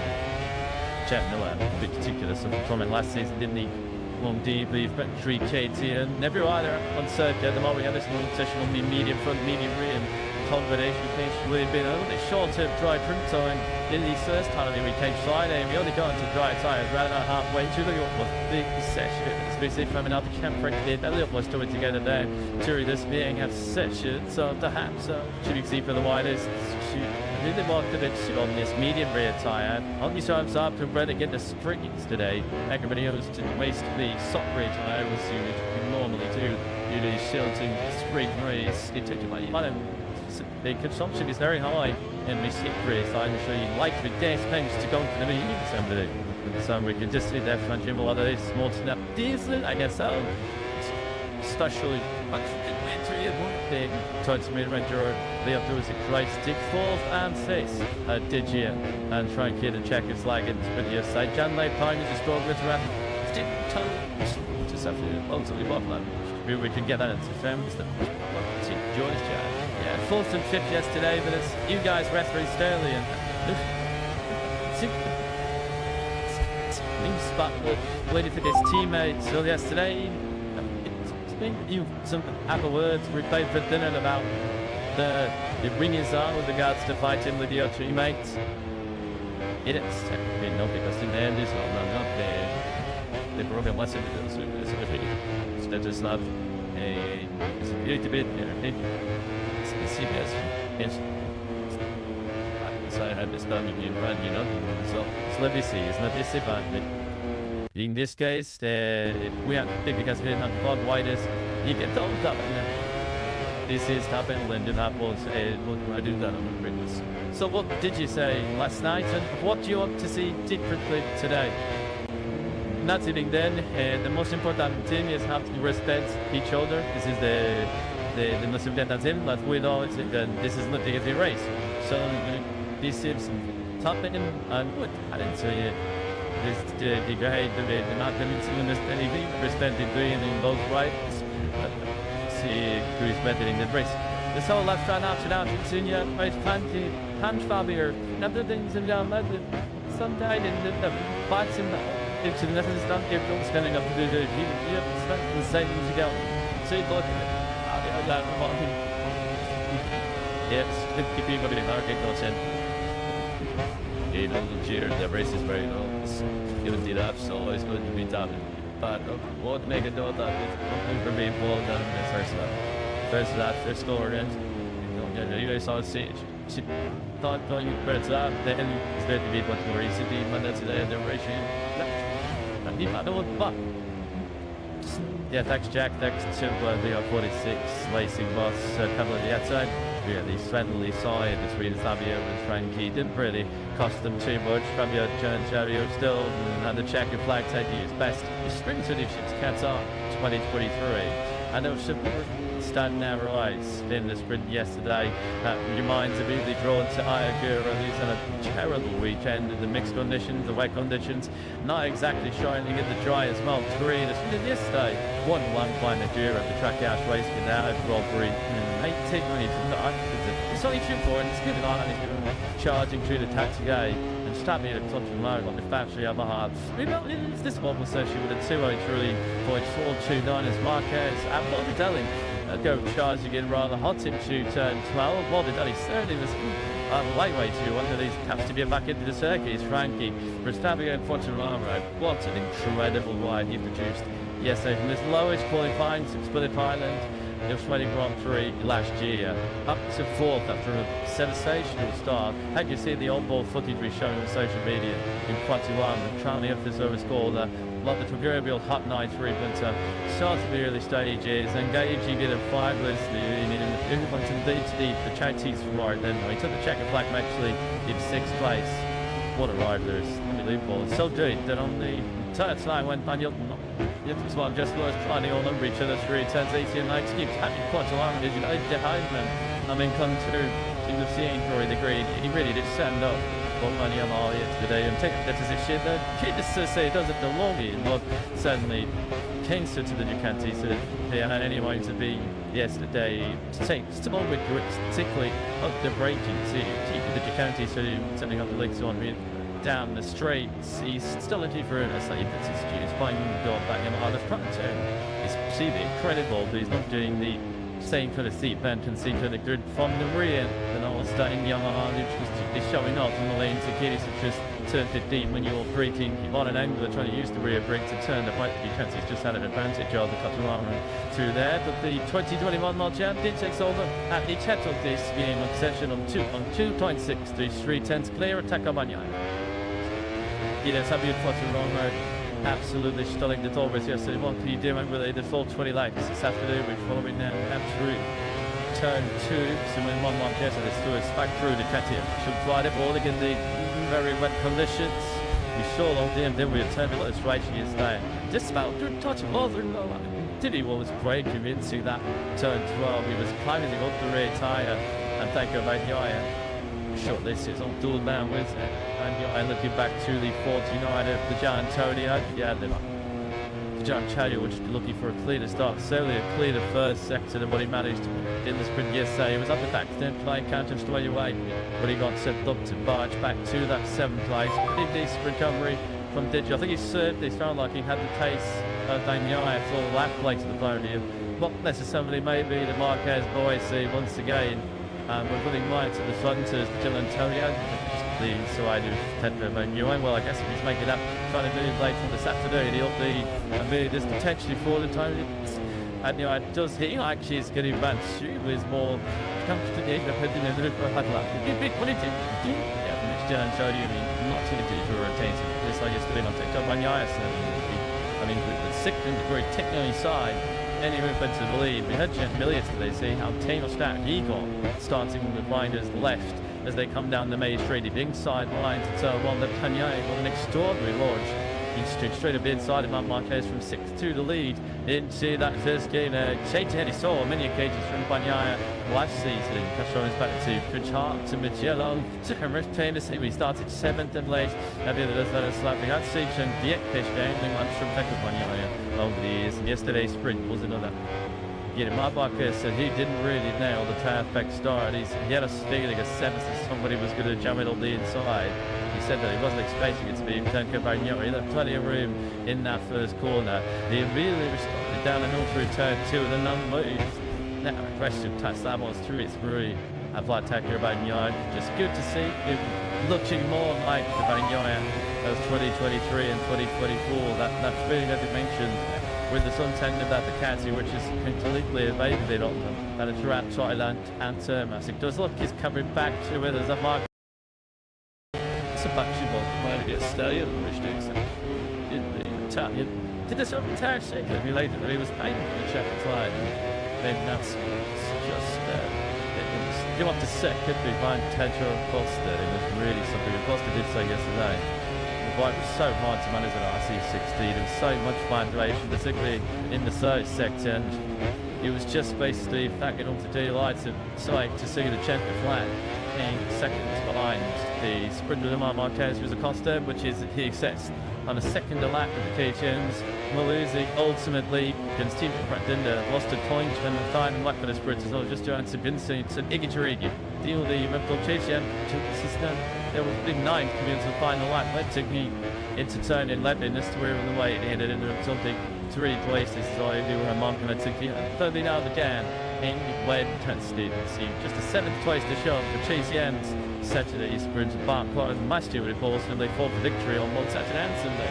So So Marc Marquez is 5 out of 5, so excited, literally 5, really hit the seal for 6, and see that here, it's absolutely gunless, in search of his 8th victory there, the Circuit of the Americas, North in Texas, pole position in Q2 yesterday, saw him set another record, 8 poles now, here it comes, so that is a new record, no rider in Grand Prix history has ever had so many poles at the same circuit. It is a very scary big favourite to win the 20-lap Ford Grand Prix here this afternoon. And truly a cloud of the haze, going to bunch of riders hard on the brakes into turn 12. I'm with Chaser McGill, these are just do you tired of KTM could find such solution is answers to these rear vibration issues, which have they're nothing new, not just that you KTMs, but this is an issue that they've dragged around for well over a year now. Somewhat baffling, really. Still already been able to get their heads around finding actually a solution. Jeff Miller, in particular, some comment last season, didn't he? Long deeply, factory KTM. Every rider on circuit at the moment, we have this long session on the medium front, medium rear, and combination case really been a little bit shorter dry print time in the first time we changed Friday, and we only got into dry tyres right about halfway through the big session. Especially from another camp did a little more story together there during this being a session, so perhaps should you see for the widest I really wanted it on this medium rear tyre. On these times up to ready to get the springs today. Everybody else to waste the soft rear tyre was you normally do. You do shielding spring race. It took like the consumption is very high in the seat rear tyre, so you like the gas tanks to go for the medium assembly. So we can just see that front gym a lot of this small snap diesel, I guess so. Especially big towards mid-ranger the other was a Christ stick 4th and 5th did you and try and get a check it's like it's video side John Lay Pine is a strong with around stick toe just have to ultimately bottom line maybe we can get that into films that George yeah 4th and 5th yesterday but it's you guys referee Sterling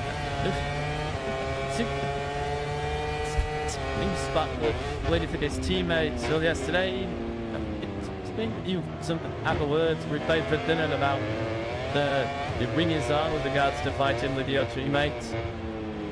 It is no because in the end is not there. The program wasn't instead it's not a little bit it's CBS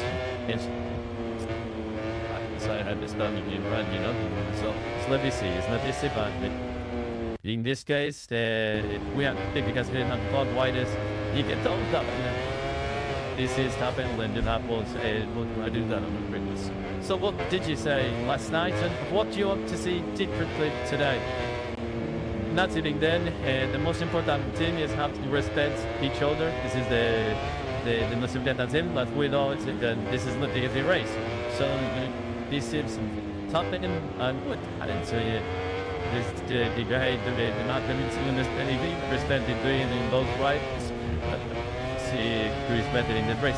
The whole left run after that, Senior, race plenty, punch Fabier, other things in down left. Some died in the fights in the it's a nothing is done here, don't standing up to do the the same thing to go. See, look at it. Yes, 50 people in the market goes in. He doesn't cheer, the race is very low. Given the laps, so it's going to be tough. But what make it do that is for being pulled down in the first lap, first score against. You guys saw she thought going first lap, then it's going to be much more easy to but that's the end of the race. And if I know what fuck.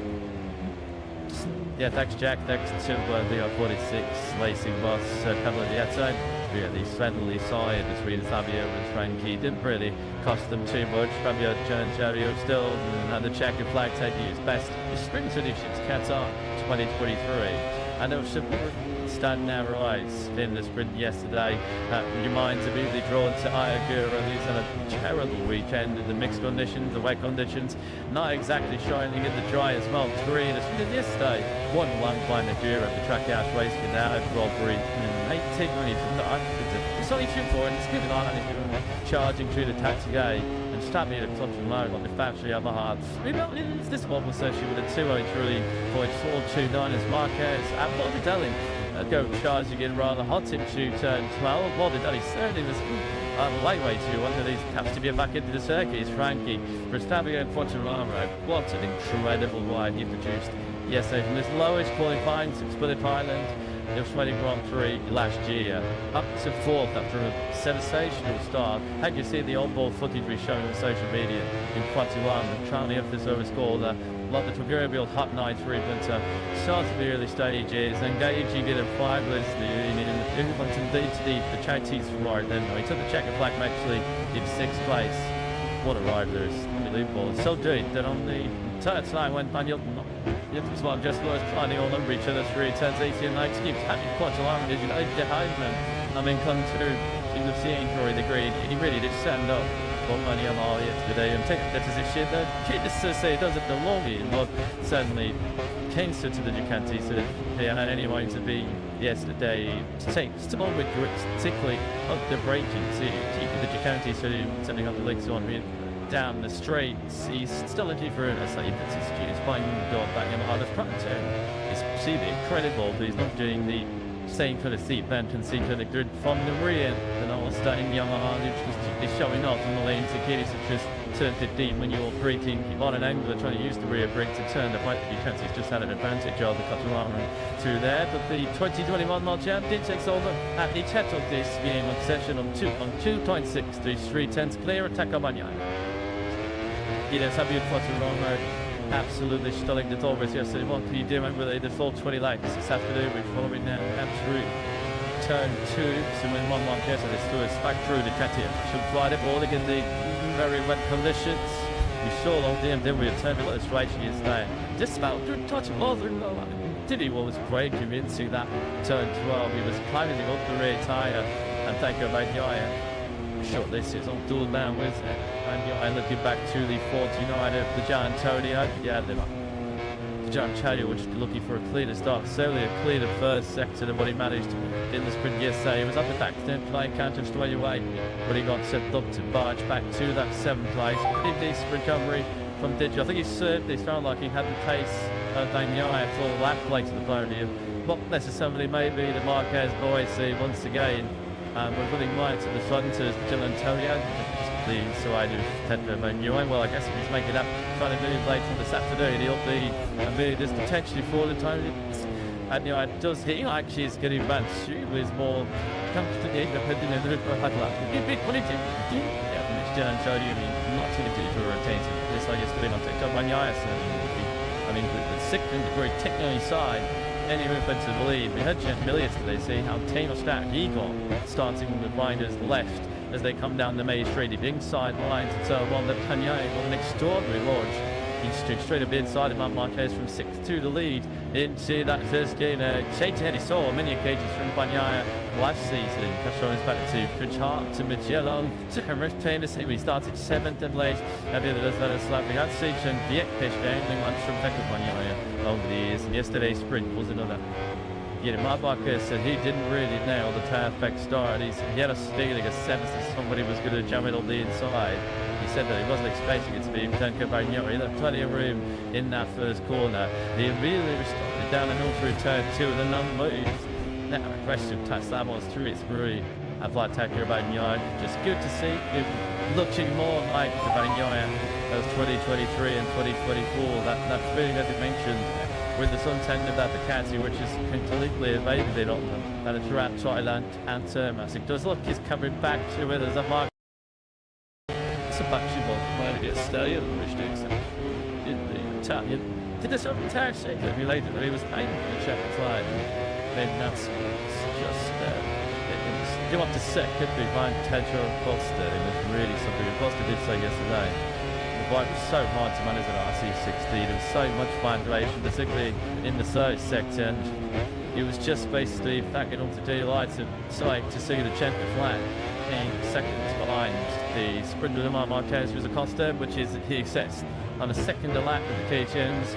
Maluzzi ultimately against Team Pretender lost a point when the third lap for the sprinters. I was just doing to Vincent and Iggy Tarigi. Deal the Memphis KTM took the system. There was a big 9 coming into the final lap. That took me into turn 11. That's where on the way it ended up something 3 places. So I do a month and I took the 30 out again. in Wednesday. Just a 7th place to show for Richigamme's Saturday sprint at Park Close. Master reports when they fought for victory on one Saturday and Sunday. So Marc Marquez is 5 out of 5, so excited, literally 5. Really hit the seal for 6, and sit out here. That's absolutely youngest in serve of his 8th victory there at the Circuit of the Americas, Northern Texas. Pole position in Q2 yesterday, so him set another record. 8 poles now here in Coast, so that is a new record. No rider from in Grand Prix history has ever had so many poles at the same circuit. It is a very big favourite to win the 20 lap Ford Grand Prix here this afternoon. And truly a cloud of the haze, got a bunch of riders hard on the brakes into turn 12. Along with Treasure, we can still these just plenty of tired of KTM could find such solutions, answers to these rear vibration issues, which have been nothing new, not just that KTM's, but this is an issue that they've dragged around for well over a year now. Somewhat baffling, really. They still do already been able to get their heads around finding actually a solution. Jeff Miller, in particular, something from it last season, didn't he? Long deeply, factory KTM, and every rider on circuit at the moment. We have this long session on the medium front, medium rear, and combination finish would have been a little bit shorter dry print time in the first time we came Friday, and we only got into dry tyres right about halfway through the big session. Especially from another camp did a little more story together there during this being a session, so perhaps should we see for the widest. I really wanted to on this medium rear tyre. On these times up to ready to get the springs today. Everybody else to waste the soft rear tyre was you normally do. You do shielding spring race. It took like the consumption is very high in the seat rear side, so you like the gas things to go to the medium assembly. So we can just see that front gym a lot of this small snap diesel, I guess so. Especially big towards mid-ranger, they have to do a great stick 4th and 5th did you and try and get a check his leg into the side. John Lay Pine is just going with around stick toe just have to ultimately bottom line. Maybe we can get that into films that George John. Yeah, 4th and 5th yesterday, but it's you guys referenced earlier. Spot waiting for his teammates. So yesterday, you some other words we played for dinner about the ringers on with regards to fighting with your teammates. It is no, because in the end it's not there. The program wasn't instead just not a little bit yes. So I had this done in run, so let me see, it's not this but in this case, we are because we're not called widest, you get told up. This is happened, Lyndon Apples, what I do that on the previous. So what did you say last night, and what do you want to see differently today? Not sitting then, the most important thing is how to respect each other. This is the most important thing, but we know this is not the easy race. So this is tough and what I didn't say this the guy they're not going to understand anything, respected in both rights, but see who's better in the race. This whole left try not to down continue race punch Fabio, other things and down left sometimes in the fights in the into the nothing's done here, don't standing up to do the the same thing to go. So you look at it. Yes, 50 people in market goes in. A little cheer, the race is very low. Given it up, so it's going to be done. But what make it do that is for being pulled down in the first lap. First score is you guys saw it. She thought going first lap, then it's going to be much more easy. But that's the ratio. I don't want but. Yeah, thanks Jack, thanks to the 46 Racing Boss couple of the outside. We had the friendly side between Fabio and Frankie. Didn't really cost them too much. Fabio and Fabio still had the checkered flag taking his best. The sprint solutions cats on 2023. I know support standing out rise in the sprint yesterday. Your mind's immediately drawn to Ayagura. He's had a terrible weekend in the mixed conditions, the wet conditions, not exactly shining in the dry as well. Three the sprint yesterday. 1-1 by Nagura at the track house race without a robbery. 18 minutes from the it's only 2 points, given on charging through the taxi gate. And Stabby at touch and low on the factory other half. This one was actually with a 203.429 as Marquez and Morbidelli go charging in rather hot into turn 12. Morbidelli certainly was lightweight to one of these caps to get back into the circuit. Frankie Verstappen and Quartararo. What an incredible ride he produced yesterday from his lowest qualifying to Split Island. The Australian Grand Prix last year, up to 4th after a sensational start. Had you seen the on-board footage we shown on social media in 21, Charlie Officer scored a lot of the proverbial hot night for him, but starts at the early stages, engaging in a fabulous in indeed the Chinese ride. Then he took the checker flag actually in 6th place. What a ride there is, unbelievable. It's so deep that on the third line went Daniel. It was one just was trying all over each other through turns 80 and 90. Keeps having quite a long as you know, behind them. I mean, come through in the scene for the green. He really did stand up for money on all yesterday and take that position. The kid just to say does it the longing, but certainly Kingston to the Ducati, so he had anyone to be yesterday. Still with grips, particularly up the braking. See, the Ducati, so sending up the legs on me. Down the straights, he's still looking for a slightly bit excuse. Finding the door back in the front turn is really incredible, but he's not doing the same kind of seat bend and seat kind of grid from the rear. And all starting Yamaha, which is showing off in the lane to Kitty, such as turn 15 when you're braking on an angle trying to use the rear brake to turn the bike. Ducati's just had an advantage of the Qatar through there, but the 2021 World Champion takes over at the Cheto this game on session on 2.633 tenths clear attack of Bagnaia. Yes, I've been Quartararo absolutely stunning the Dolphins yesterday. What can you do with the full 20 laps this afternoon? We're following now through turn 2. So when one Marquez and it's through it's back through the Katia. Should ride it all again the very wet conditions. We saw on BMW turn a little right yesterday.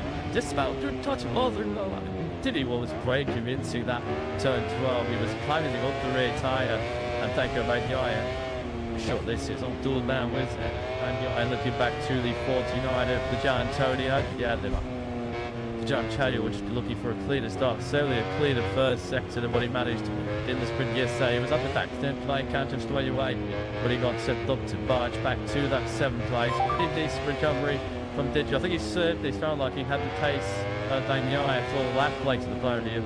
Not necessarily maybe the Marquez boys see once again. We're running right to the front as Gian Antonio.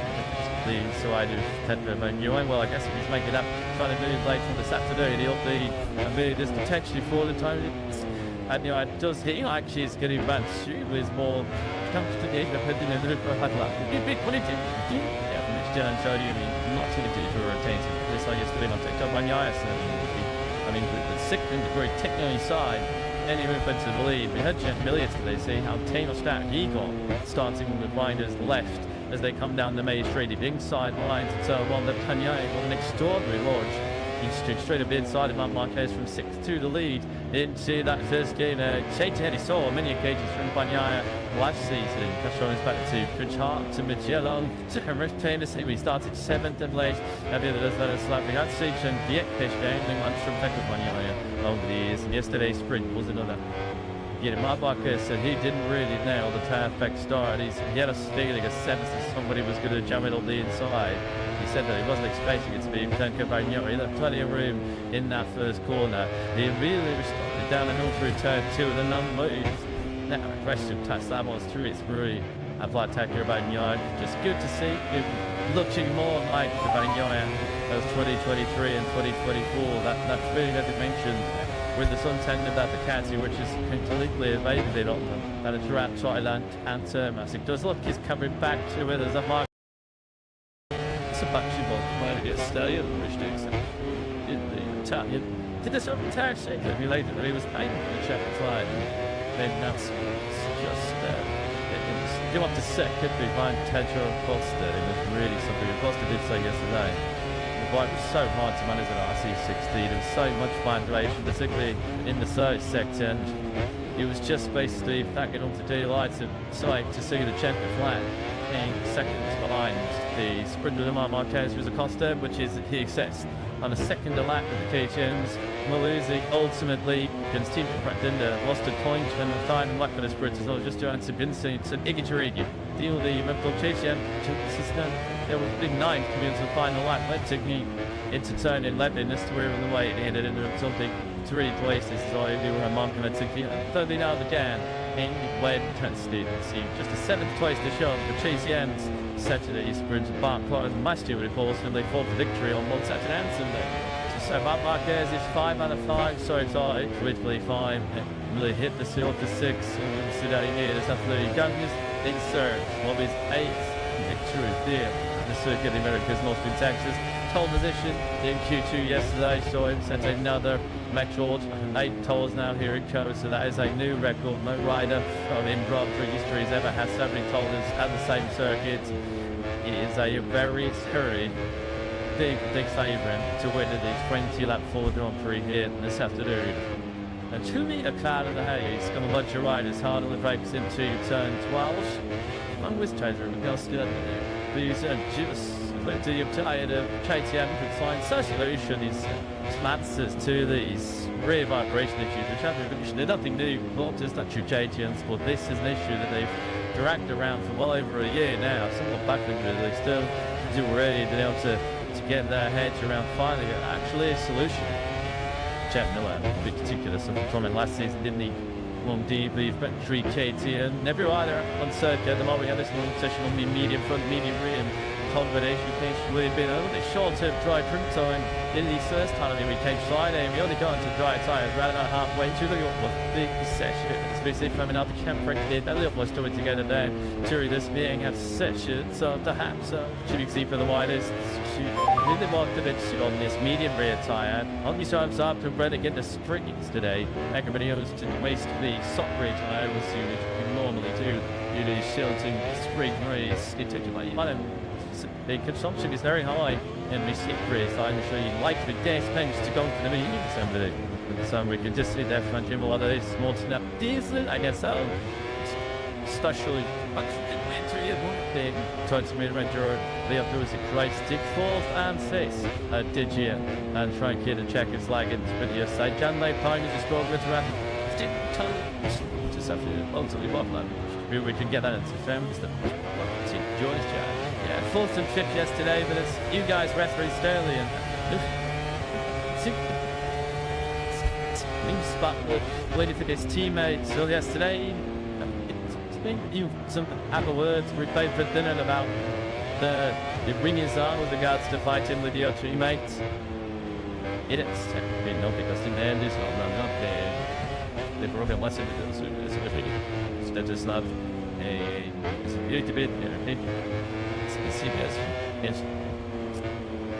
So I had this done in run, you know, so it's let me see, it's not this but in this case, we have because we have got widest, you get told up. This is happened and it happens. I do that on the previous. So what did you say last night, and what do you want to see differently today? Not sitting then. The most important thing is have to respect each other. This is the most important thing. But we know this is not the easy race. So this is happening, and what I didn't say it.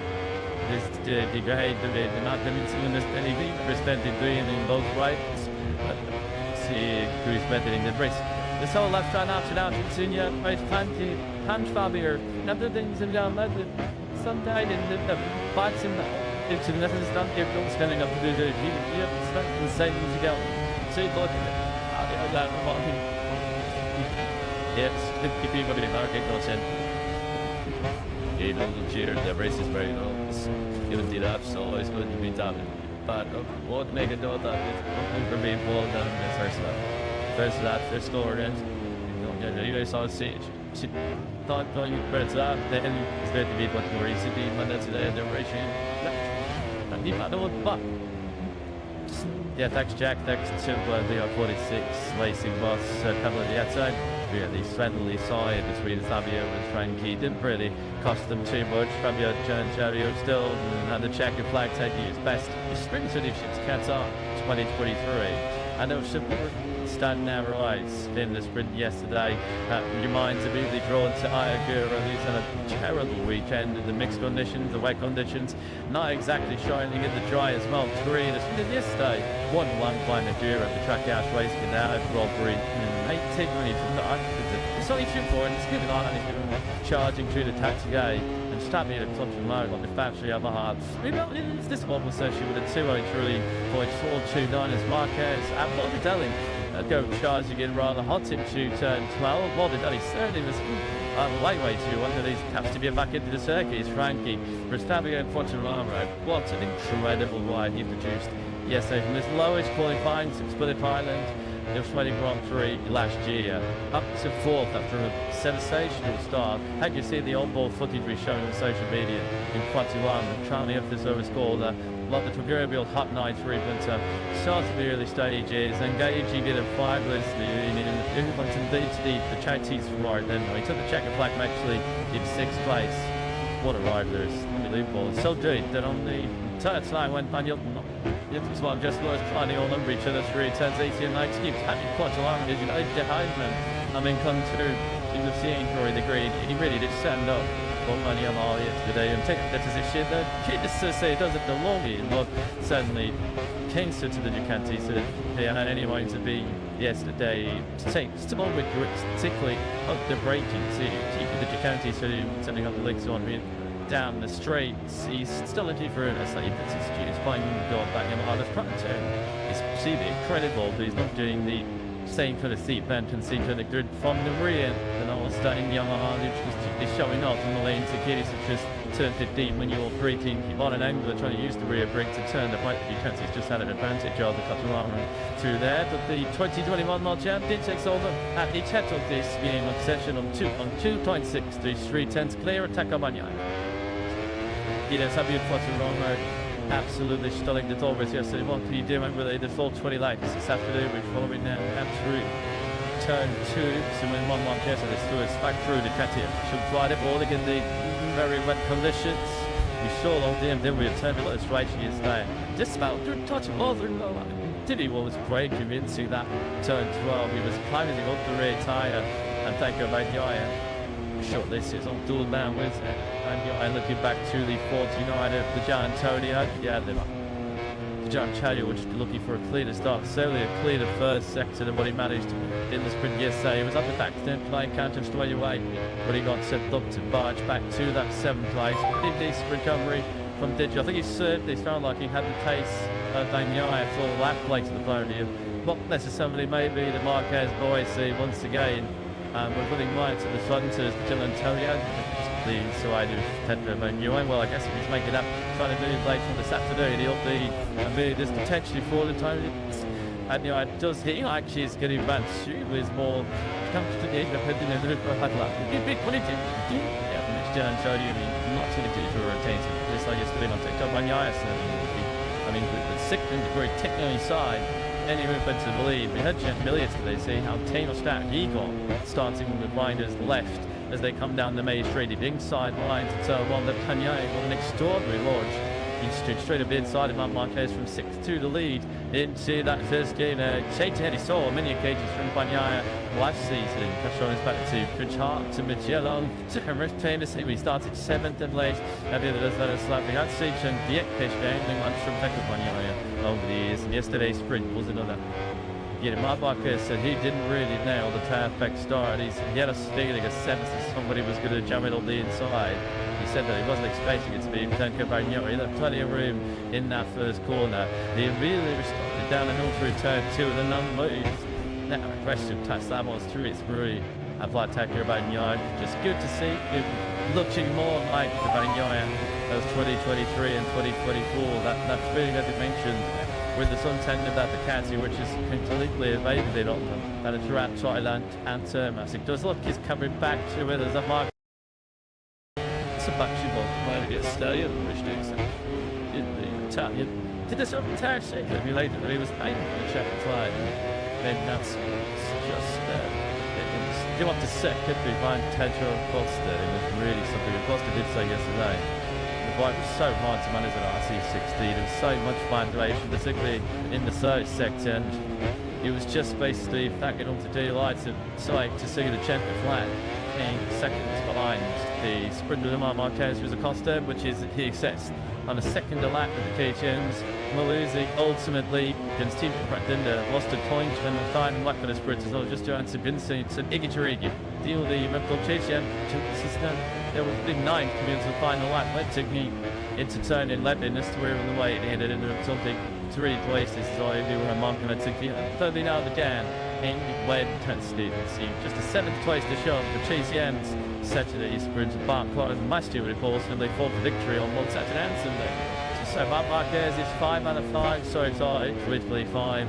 Really hit the seal for 6, and see that he needed. It's absolutely youngest in serve. What is 8th victory there at the Circuit of the Americas, North in Texas. Pole position in Q2 yesterday, so it sets another record. 8 poles now here in Coast, so that is a new record. No rider in Grand Prix history has ever had so many poles at the same circuit. It is a very scary big favourite to win the 20-lap Ford Grand Prix here this afternoon. A 2-metre cloud in the haze, going to bunch of riders hard on the brakes into turn 12. I'm with Chaser, we're going to get these just plenty of tired of KTM could find such solution is answers to these rear vibration issues, which have they're nothing new, not just that KTM's, but this is an issue that they've dragged around for well over a year now. Somewhat backwards, they still do already been able to get their heads around finding actually a solution. Chad Miller, in particular, some comment last season, didn't he? Long DB, factory KTM, never rider on circuit at the moment. We have this long session on the medium front, medium rear, and combination potentially been a little bit shorter dry print time in the first time we came Friday, and we only got into dry tyres around about halfway through the big session. Especially from another camp did a little more story together there during this being a session. So perhaps should we see for the widest really wanted to on this medium rear tyre. On these times up to Brett again the springs today. Everybody else to waste the soft rear tyre was unit we normally do. You do shielding spring race. It took you like the consumption is very high in the seat race. I'm sure you like the gas tanks to go for the medium assembly. So we can just see that front gym a lot of this small snap diesel, I guess so. Especially big towards mid-ranger the up to is a great stick 4th and 5th did you and try and get a check his leg in the video side. John Lay Pine is scored with around just have to ultimately bottom. We can get that into films that Joyce John.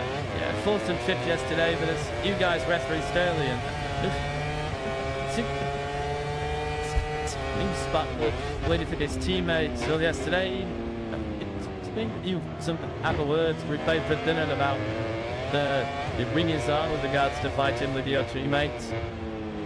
It is no because in the end is not there. The program was in the that is not a little bit CBS is so I had this done in run, you know. So let me see, it's not this but in this case, we have to because we have got widest. You get told up. This is happened and did happen. I do that on the previous. So, what did you say last night, and what do you want to see differently today? Not sitting then. The most important thing is how to respect each other. This is the most important thing. But we know this is not the easy race. So, this is happening, and what I didn't say. This the guy the not understanding respected doing in both rights. See who's better in the race. The whole left run after that continue race plenty punch Fabier. Another things in down that some died in the bites in the it's in nothing done if don't standing up to do the the same as you go. So you look at it. That yes, 50 people in our get goes in. The race is very low. Given it up, so it's good to be done. But what make it do that is for being pulled down in the first lap. First score and you guys saw it. She thought going first lap, then it's going to be much more easy. But that's the end of the race. And I don't want but yeah, thanks Jack, thanks to the 46 Racing Boss, a couple of the outside. really friendly side between Fabio and Frankie. Didn't really cost them too much. Fabio Gianchario still had the checker flag taking his best sprint leadership's Qatar 2023. And there was some standing out rise in the sprint yesterday. Your mind's immediately drawn to Ayagura, who's had a terrible weekend in the mixed conditions, the wet conditions, not exactly shining in the dry as well. Three, the sprint yesterday, 1-1 by Nigeria, the track house racing now at Grand Prix. 18 minutes, it's only 2-4 and it's giving on, and he's charging through the taxi gate and stopping at a touch and load on the factory of the heart. This one was actually with a 203.429 as Marquez and Morbidelli go charging in rather hot into turn 12. Morbidelli certainly was lightweight to one of these has to be back into the circuit. Frankie Verstappen and Quartararo. What an incredible ride he produced yesterday from this lowest qualifying Split Island. It was 20 Grand Prix last year, up to fourth after a sensational start. Had you seen the on-board footage we showed on social media in Quartararo, trying to emphasize was called what the proverbial hot night treatment starts at the early stages, engaging in a five-list in went indeed to the Chinese ride. Then he took the checker flag actually in sixth place. What a ride, Lewis! Unbelievable. So good that on the third time when Daniel. It was like just was finding all number each other through turns 18 and 19. Having quite a long as you know, behind them. I mean, come through in the seeing Rory the Green. He really did stand up for money on all yesterday and take that position. He just to say it doesn't belong here, but certainly came to the Ducati. So he had anyone to be yesterday. Still on with grips, particularly of the braking. So the Ducati, so sending up the legs on me. Down the straights, he's still looking for a slightly better excuse, finding going back in the front turn. It's really incredible, but he's not doing the same for the seat bent and seat for the grid from the rear. And all starting Yamaha, which is showing off in the lanes of Kitty, such as turn 15 when you're braking on an angle and trying to use the rear brake to turn the right. He's just had an advantage of the Catalan through there. But the 2021 World Champion takes over at the title this game on session on 2.6 to 3/10 clear attack of Bagnaia. Yes, Fabio Quartararo absolutely stunning the Dolbers yesterday. What can you do? Remember they did full 20 laps this afternoon, which following now absolute turn 2. So when one Marquez had to us back through the Katia. Should fly the ball again the very wet conditions. We saw on the end then we had turbulent racing yesterday. Just about to touch of other Diddy was great convincing that turn 12. He was climbing up the rear tyre and thank you Bagnaia. Short list is on dual down with and looking back to the 49 of the Giant Antonio. Yeah, they're looking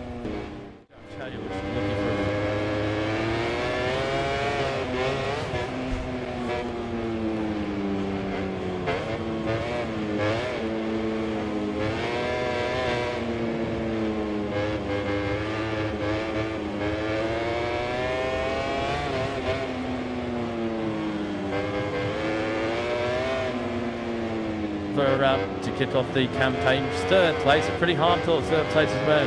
That last time out in turn match 3 Hondo. We're away there. Hill is row 2 in 4th place. But here is the adopted Texan, Joel Kelso, on the temper of the grid. Said he does look the part. Coming as late this into a result. It's not exactly made an easy start for Joel either. Started 8 and into the first 2 Grand Prix, but of course was in that big collision. Cheers to get to go and help the Garras in timelines. It's all that penalty carried over to Argentina, which saw it come from there enough the back of the field back up. The into 8th place, and they're looking to try and get in the season up and running. Nacho Fernandez is just hoping that his left on Honda can get up and running. Yeah, the commissary will step out of cycle now as they frantically try and get that bike side up and ready to go. Dennis Foggia. Of course, he's on the middle of the second row, 5th place. Here is Foggia, was MotoGP Moto 3 winner in his career. And in the back of that second row, just out of your picture, is another Italian, a very promising Italian, Tabu Asma, looking at to go from 6th place at 60 years for the course. And he's talking to Chan. Look, it's not been the start to the season that you've wanted so far, but it's shown great pace so far this weekend. How confident are you getting things started here in Austin? Yes, I feel confident. The reason is it doesn't go well. Not wasn't really big, but I think ready and we started this on the road at this school and cheers Lady Stone. The one that is different in St. Anne, but the part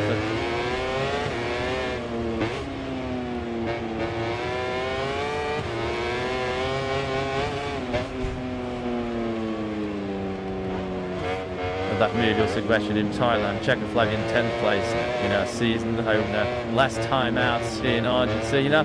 Pretty strong ride. He had to make a 14th place from 21st on the grid to 7th at the checker flag. Here is Luca Lerta then with 658 Squadra Corsa rider. He was 19th there last year after a long lap penalty, and then rejoined after crashing with a rather eventful 2024 Podium experience after the 18-year-old Italian. We just saw the Richigamme and our account. I used about he's never done it around tears, and then at the end of the Argentine Grand Prix, he crashed on the final lap, but don't let that take into you. It was a very impressive start to life in Moto3 for the Junior GD. He's right next to him on row 3, and the only rider next to him on Moto3 that with Fernandez missing is Stefano Netan, who lines up in 8th on the grid. After such a strong start to the season in Thailand, when he could have failed from the front lane, he could have went missing a little bit in Thailand, Gentilish USA, when he qualified totally, pinned through to a 10th place finish with as much ball like his own self here. So that's Richigamme zip back down to the grid and take later. Get an after Fernandez update. Rem Jack was going on. Yeah, after saying it's not looking positive tractor and Fernandez in the leopard boat and scattered everywhere across the floor. At the moment, assault mechanics, including Christian Lundberg, tried to get this number 31 starter. I have to say, credit to Adrian. He's remained calm throughout all of this. No arm waving, obvious disappointment, but so far he's managing to keep his head. Can they get this back ready? The clock is definitely ticking now, and they're really up against it. Yeah, you can see there it is, all hands on deck, isn't it? Laying upon on the shriek of the shoulders there, wasn't there? And from technical director Christian Lundberg, he doesn't overly optimistic, does he? About Adrian Fernandez's prospects of launching away with the rest of the field here in this Austin Moto3 Grand Prix. That's cruel of the extreme, isn't it? For Adrian Fernandez after such a string start. He should have actually left at this country Grand Prix leading Canada Moto3 World Championship. So he might be a Grand Prix that he does not even get the start. And that would leave Lampard London with just one rider on the grid. That's down on Manso, who's on the back of the 6th row in 18th place. He's had 3 crashes. Palace League game. So if they can go wrong, you can ring. So there in Austin for the Lampard team. Haven't cost one around this place before. Then see Danny Kent back in 2015, 10 years ago now. So how to get other way here will now look to your other remote. So David Rigo still just be desperate to get some points on the ball. That's a nil tight 0 points in both Thailand and in mass plate lap yesterday. They left 2:14.422, and which put him on pole position for just the 2nd time in his career. Over a 10th clear of the brilliant Max Keyless. Jackers following us from that in 2 lane instant clutch. This shoe head in hands for the over Fernandez simply. He can't quite believe what he's watching here. Can he? Down in pit lane. So it's a clutch issue, and which at the moment still sees Adrian Fernandez as a potential spectator, an unfortunate spectator, and this upcoming salty lap -3 Grand Prix in America. Wobble Black is in just over a minute and a half from now. If he doesn't get out from Wobble Black, he can just start the race front of the pit lane if they can get out by the time the grid comes up. That'd be a little Wobble Black. So under the heavy cloud cover here, named Kota, it's a 10th front row start for 21-year-old Australian Joel Kelso. The Dragger Surgery was first ever Grand Prix victory. What a debut, what a start of the future we have in MotoGP there as he goes from the front row of the bridge in his first ever Grand Prix. But leading the field away over 14 laps of drama here in Austin, Texas in Moto3. Your pole starter is David Munoz here in Texas.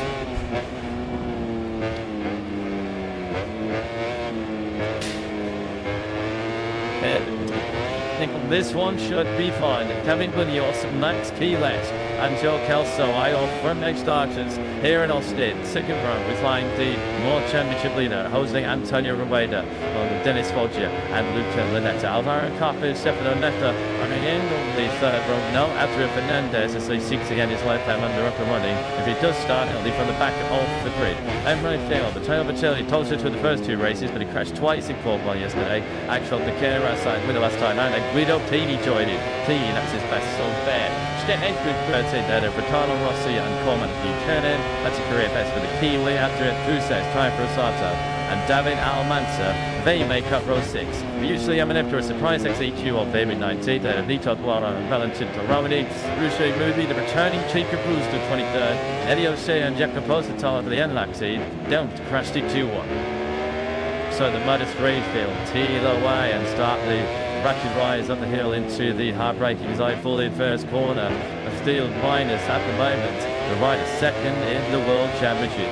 What a story, a nightmare story this could be for Leonard Honda and Todd Adrian Fernandez. Look, the moment is still down in Tickler. This will be a top watch rated. Having made all that hard work, all the efforts to come to Kota. Is it all for nothing? Down to Jack once again for an update. Yeah, that's it, and nothing's for nothing for nothing. Brilliant job for the Leopard Racing Squad to get on your clutch feature. And on the last instance of his life, this is didn't get it playing it. He will serve to be back in the grid. All three to Leopard. What do you want?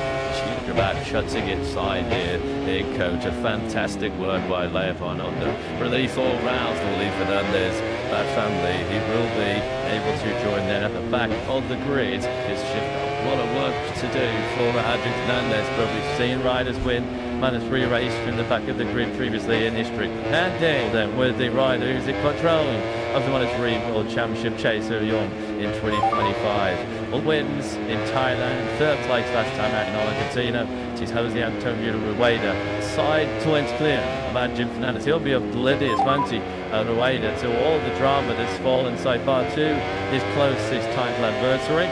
Now this is going to touch on this one. I'd like to catch up to the back of the pack. He's around about half a lap behind at this stage. Chiming it up from Torelli on the front side rows of the grid. Everybody has gone for the SC1 soft rear tyre, except this man on screen.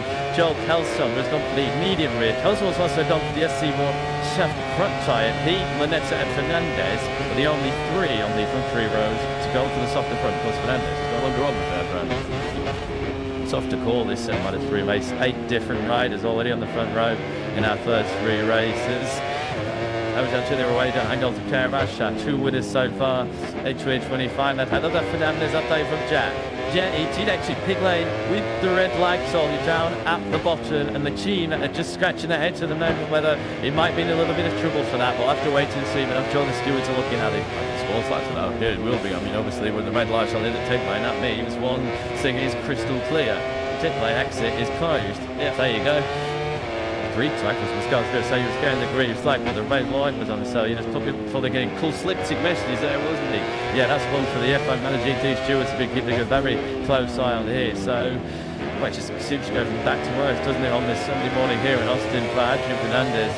Should there be any information on that one, we'll keep you toasted. Not the marshals being informed in the front of the grid, not from team number flag. With that, you just saw him touching to the back of the picture. Fernandez, a late arriving, but he is set to take his place at the back of the grid. You keep your eye on the Chinese grid to see if he's allowed to continue in this race. At the front of the grid, no problems for David Villiers, just his second ever pole position and got an ultra official coming onto the grid, just pointing to Adrian Fernandez's allocated grid select. I think that was Rick Kreitzer from the International Race Teams Association. As at the moment then, it's Adrian Fernandez at the back of the attack, as you can see. Green flag then has cleared.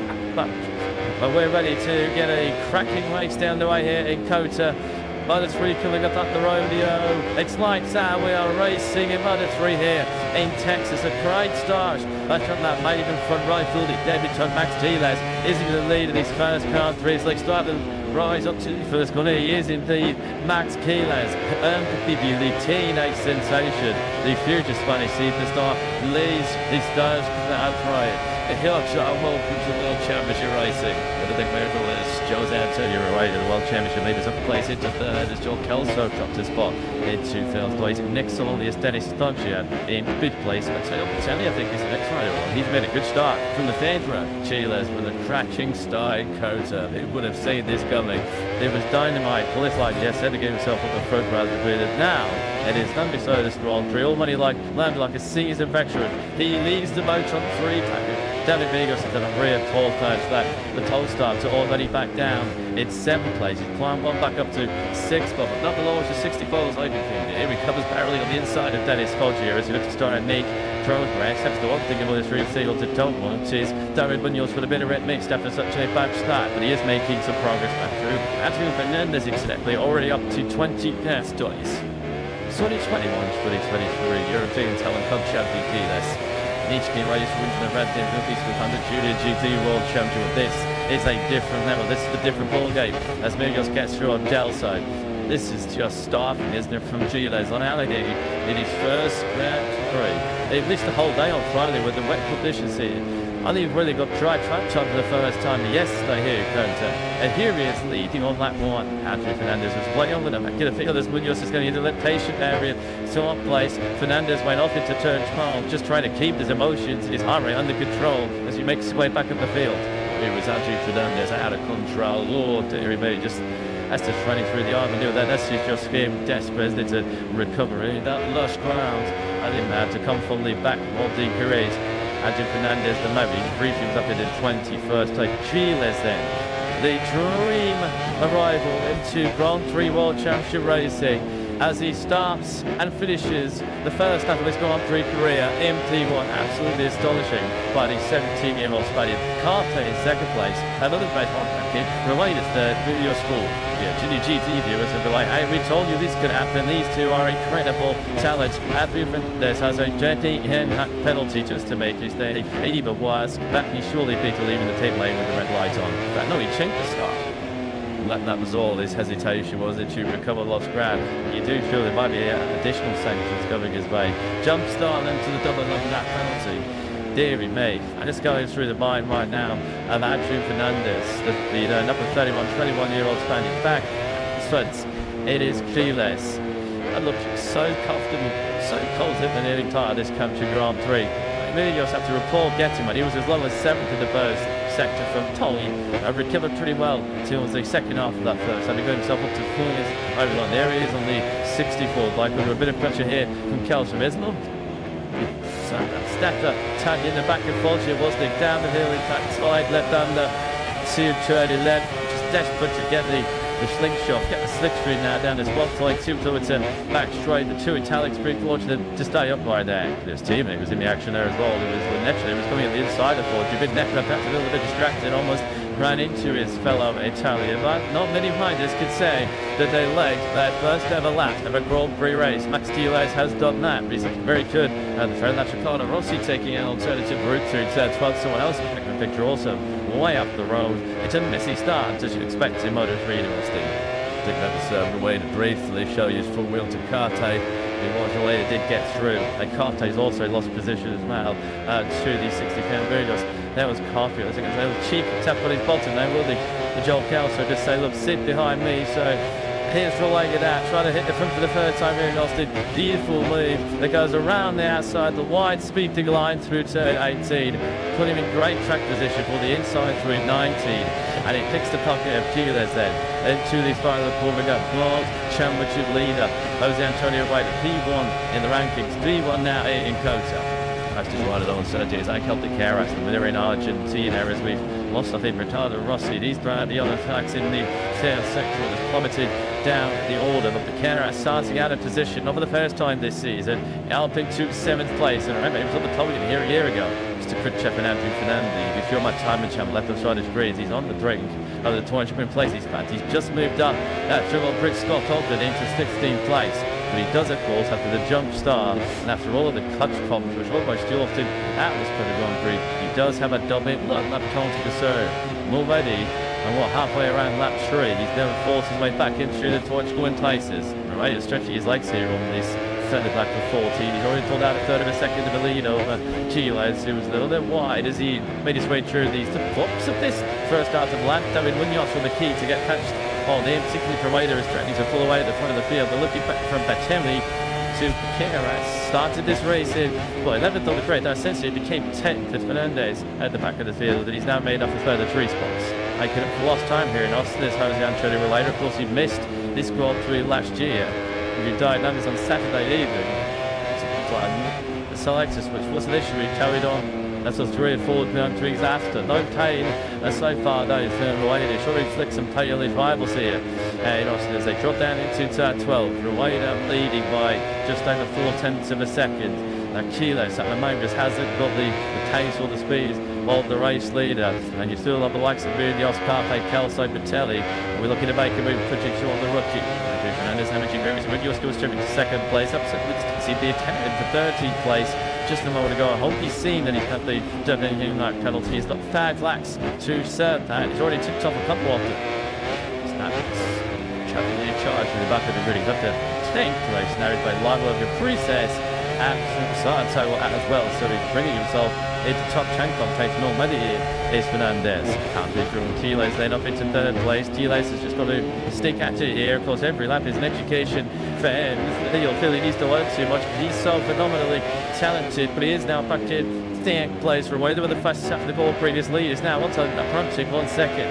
Can't give Rueda clear travel. Saw what demolition Jumbo did in the field in Thailand in the first quarter. About next.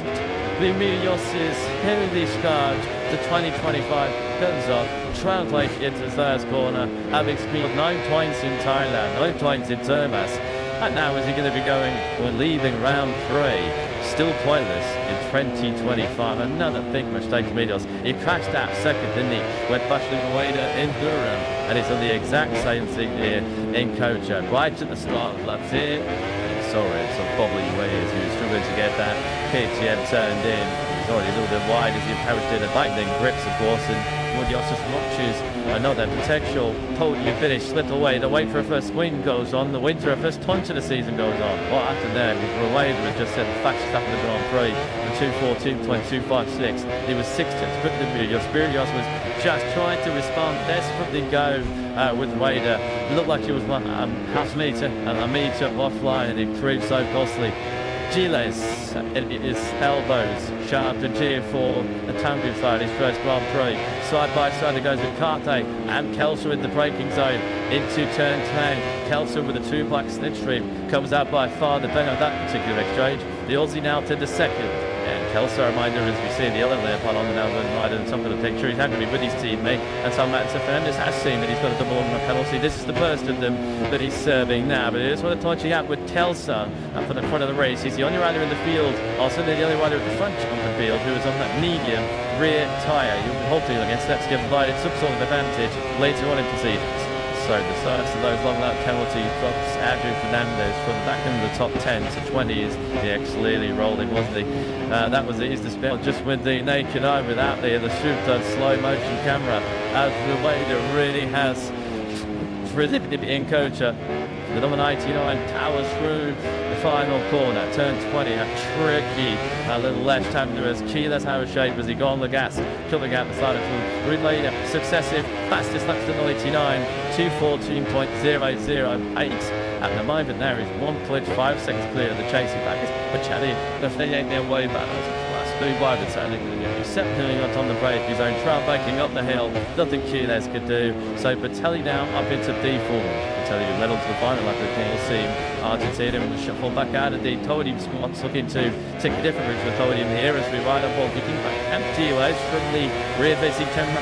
Batelli who now runs in 3rd place. Coulson was doing up as quick as Rueda on the last lap as he made his way through from 4th to 2nd. So he might feel he has the kind of pace to chase down Rueda as the Cheras now takes over from Quiles, relegates into 6th place. That was a nice move, wasn't it? One to Cheras looking sort of like back victories of Guzman's here in Kota last year, and where he announced himself on the wrong stage with his first ever Grand Prix podium. Quiles, I'm looking for some instant payback, and it's payback which she does get as well. That's a beautiful move. He better have some confidence in your front end, your front tyre to figure that down the hill into turn 11 on the lane take like the champ as well.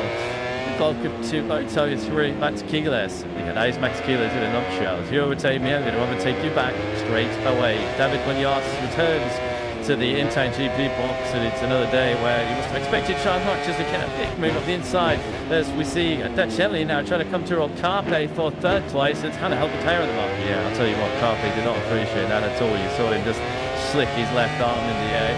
That was spiritual aggressive by Batelli, who angled a long way back, wasn't it? He just ran that Carpe right out to the paper, and then understandably so the 83 was not abused by Mr. Batelli there. Trying to like these, but say well there was no contact. Further down the order, we see recently Lanetta, Luke. So when he spoke on the grid, didn't even Jack say it's been a pretty a frustrating start to 2025. Lack country lessons Rackett gets up as well. Lanetta losing country through turn 80. The last of those flash rights, he was sector 4. Lanetta was winning in 7th place, so he's down out for 658 Squadron Corsa. Kelso had it to tarmac ahead of him on that left side, but could not match the pace of Rueda, who's just Richigamme to chip away in the low 2:15, another 2:10. Tom Rueda, Kelso good, he made it to 2:15.3, which is quicker than all the riders behind him, but still 30 of a second slower than Rueda. Lead is now 32 seconds. Rueda's tasty, including on average loop to that trying to get that 58 by ring again. Let's just stick him up through. We go. Trillate to Eon at the rear, just snapping sideways as he was on the gas with a bit of lead angle. That's a nasty goal get off, isn't it? Falling at it. Who realises the game is up and that hump is not going to get restarted. So the yellow flags will remain out of sector to pick up your race leader. Jose Antonio Rueda and trotting down through this wonderful left-handed turn 10, probably almost flat out that on Moto3, but let's see if Cat, isn't it now? Almost 2 seconds between Rueda and Kelso in second place. It's Keyless once again coming up the inside into turn 11, and once again it's Keras is on the receiving end of that particular punishment. So Max Keyless, another free to get his elbows right, even against that most recent Moto3 winner. Just another super talented Spaniard that's rolled off the seemingly endless Spanish production line of talent for the Darigis in Elisfolgia in 10th place here with the chance on the inside. He's a little bit sick of that pesky rookie, isn't he? Hovering around it. This time around, Keras does make the move work through turn 12 with dodgy at 10th, points to the moment to like Richigamme and Nack up to Rodi at the challenge. Kiwi having another excellent one in 13th place. Scott up in 14th. Stefano Nepa after his already big moment in turn 11 is in 15th spot. Picking rookies still looking up in this group right here they are. Capen Scream, Keyless and Carpe. But a shout out to you for another rookie in 8th place. Guido Tini has crashed in each of the first 3 Grand Prix weekends. Had a crash yesterday in practice, but was able to get himself into Q2, qualified 12th, and he's made progress. Here he is on the 90th minute. Like David Almanza on the sole air time under that started to the position he terrified. Well, Tini doing a very good job, bringing a solid 8th place. Yeah, this is a top job by Almanza as well, because he was down in 8th place of the grid 3 times. He's been before this weekend, and here it showed to Savi sandwiching his weekend. With Telly now as the fastest rider on the circuit. Tall start to Red Bull Thailand, and is getting on with this here, the first ever choose 13 like we see in about a 3 Grand Prix here in Kota. That's nearly a full second inside of Telly Holgado's previous race record. So this is stunning pace by Vitelli as they jump the halfway point here in Texas. He's 2.5 seconds back of Rueda. Captain Keras Keyless, that was still trying on, by the way. Keyless got the position back as they came into the end of that lap. Tigueras then led over the line, and Keyless just kicked straight back through, got him into turn number 1. Tigueras found back ahead of him again in 4th place, but then continuing to swap positions, which is in danger of dropping them away from the 2 NTA riders. You can see then the 10 of them on the NTA bike, 2nd and 3rd. As Keyless once again fancies him. This is 3 laps in a row now. He's taken Tigueras into turn 11. Yeah, and he's made it work as well. He's going to pick up the throttle and just try and make sure he doesn't get slipstreamed by the Keras. At the moment, it's not Carpe, he's doing proper. The box office front racing for this particular batch has a big gap then, and back to Almanza, nearly 4 seconds back to Almanza in 7th place. You can just see that group coming into your picture, involving Dini, Furusato, Foggia towards the back end of the truck. Second, Keras. This JTM snapped sideways there on the brakes in a turn 12. How many times have the Keras and Keyless made hard moves on each other in the first 6.5 laps of this Kota Grand Prix? Keras must be thinking that Keyless is like a little mosquito, but he can't swat away. Carpe's now getting you some assistance, not least working in favour of the Keras. Carpe now saying, come on Max, let's all work together. It was going each other down. As the rookie swap players, they just have Carpe fit, Keyless sick. Yeah, with such limited ride track time on his debut as well. You just wonder here whether Keyless' early regression, understandably so, you know, he's going to remember his first Grand Prix forever, and he'll remember it as the early leader. Has he just already? Methane double-ace Troy tyres. David Munoz heading out on the circuit. Well, this will just be sort of some information and data and his sash of started has been the 2025 number 64. Started to climb up to turn 1. A crash right there, which ended his hopes in this Grand Prix. Rueda still able to keep his pace in the low 240s. Rueda, this is just like Thailand, isn't it? When he's just racing the start watch and racing himself right now. Yuki Dig Steel at the only person. Look at Rueda, making 2 wins out of 3 in the first 3 Grand Prix. The single take part is Rueda. 2.1 seconds is his comfortable cushion back to Kelso. Well, for the second lap in a row, the fastest rider in the leading three was Pacelli on the second of the NGA KTMs in third place. So it would be interesting if Pacelli to get past his teammate, whether he has got the kind of pace to chase down Rueda, as we see Munoz getting well out of the way wisely. So particularly given that his teammate is in this group that we're watching. Dini third rider in history, which runs up 7th backwards. Armand set first up, so Tini unfortunately down to 10th place. Johan Atjats, who telefied so totally down in 19th place, is now on the fringes of the top 10. Yeah, shouts out once again to the Kiwi, the New Zealand, former Buchanan, the 18-year-old from Bay Bonus wins forward towards him and finishes in his first 2 Grand Prix. A really solid start to life in Moto3. Paul Buchanan at the moment is in 13th spot, actually in this Kota Grand Prix, which did do him later with the best 15th. It was in time and 14th last time out in Termas. We see Piqueras from wide right out on the outside of curve going through turn 12.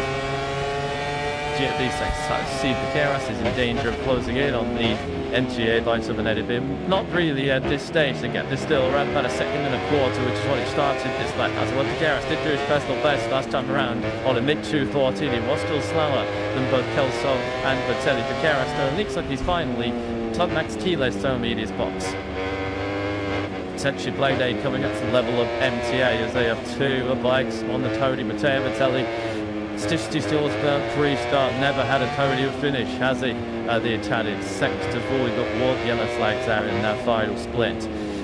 All these signs of anybody chomping down the time history, let's be just run wise. I'd be going then. That's lap 8 to 14 completed. Oh, it is Stefano Napoli tried to crash in the first part because they really was his teammate. At turn 11. Turn 18 has been an absolute shutdown, hasn't it? And that's a big one. Stefano Napoli, this is not a side I want to see. I was a lot earlier in the pool in Aussie 218 than his teammate Luke Lametta perished. That one looks like it's maybe done a different knock and whack on his right leg there for Nathan. I don't know if he's made contact with someone. We've seen Scott London now entered the takes at the same point. They were acted together on the racetrack in 14th and 15th place. I suspect Nepper has made contact there with the CRT Green Hammer rider, and that's of course not good to take. That being said, yes, Sush, Shade Moonley, back up into the Toy Store places. He just says, first on back lap of the Grand Prix, bid 215s. For Sunday day, motorsport rider once again catching the eyes near the young South African. There we go. Now Vitelli is building up some pressure here, isn't he, on his teammate Joel Kelso. Kelso has been in that second place for the majority of this Kota Grand Prix so far, but to pick up some slipstream on the 18 bike is Vitelli. That to 6 laps in turn. That's Vitelli, the only time he's ever led a Grand Prix in his career. Is it going to be too late to try and reel Rueda back in here? Let's just check the gap. Yeah, Rueda just been able to pretty chopped to advantage. That gap to once again just over 2 seconds. Bloody opposite tyre strategies amongst the MTA duo. I think the second and third. Telso started on the soft front medium rear combination. Medium front soft rear for Vitelli. White guided. We'll see that as he bearing is heading to the final third of this race. Piqueras still hasn't quite shaken off the rookie duo fine with Carte and Kilos, and he's still not really in any great danger of closing in on the Kelso. Vitelli dies up ahead of him. It has to be said, the World Championship at an early stage for a Rueda already leading the World Championship. Adrian Fernandez out of the points after 2-1 laps, and then back at the grid start. It's going to be a big, big day even at this early stage of the championship. Still in Rueda. Chapter 6 because that Scott Long did had a pretty hefty crash at turn 6 in Q2 yesterday, and he's just in too much pain to continue, probably with a knee injury. Of course, this Kota circuit, so much brake, so many fast change of directions. You really do need to find yourself a team 400% previous to take on Texas. As we look at the Keras and dropping down through turn 2. Top job basically by Keyless, who has not been dropped by the Duquesne country, but who flags. She's down to, he's just finished massive lap of the Grand Prix at 2:14.392. He's not given up at the touch of full place here. I think the podium's going to do him on debut, but surprised this by Keyless. Yeah, the only way he's going to get involved in the podium battle is if something happens to the NCA riders and they perhaps get involved with each other. Telso looking like he's putting a little bit of space between himself and Vitelli, as mentioned, yet to taste any podium Prosecco so far in his career. Possibly would have done it in Thailand had he not made a mistake into the final corner 2/3 of the way through the race, and of course was in danger of winning the race altogether. Last time as it had a crash down from behind Tim Bro, and he looks like he's gone down with Richigamme. Yeah, that's in the stake section. Sector 1, isn't it? Ferrari looked rather frustrated. Let's try and pick the bones out of this one. Yeah, dude, he was feeling nothing you could do about that. Ferrari lost the race. Did he go through turn 6 and talk about the ones later on? Time to talk on Richigamme at the Yamanaka. We've started. That's all nothing seen from the grid. Yamanaka is low. He's qualified 11 Grand Prix since Aragon. So Yamanaka's tough start to 2025 rolls on. That's a second DNF of the season already for the Japanese rider. So now in that group to the back of the points, it just down vain. Adrian Fernandez, he's clawed his way somehow, got into each place, is now in that group, which involves loads of Adrian Cruces, Cormac Buchanan up ahead of him, so potentially points to be picked up yet for Fernandez, and he can keep his head. Who knows they could salvage, and who knows how useful those points could end up being at the end of the season. We could thought that Yamanaka had rejoined the race, so potentially not. To do this for the 3 Grand Prix. SED can see the checkered flag. Shows Antonio Rueda with that 11 and 14, 2 seconds clear of Joel Calso. Played at Calso. He's got some great speed at this leg stage of this Grand track. 2:14 towards 1:15. February also his best after the Grand Prix so far. He's a couple of tenths faster than Rueda. Yes. What do you say to come solve that Munoz right now? 3 Grand Prix, no points in the pocket for Munoz, who was 5th in the World Championship last year, pre-season. I think everybody felt he was going to certainly be one of the big title contenders. He's not collecting a point at the first 17th, so I guess you can't imagine really a worse start for the 18-year-old Spaniard. So his expression there too was a better story than any words of those.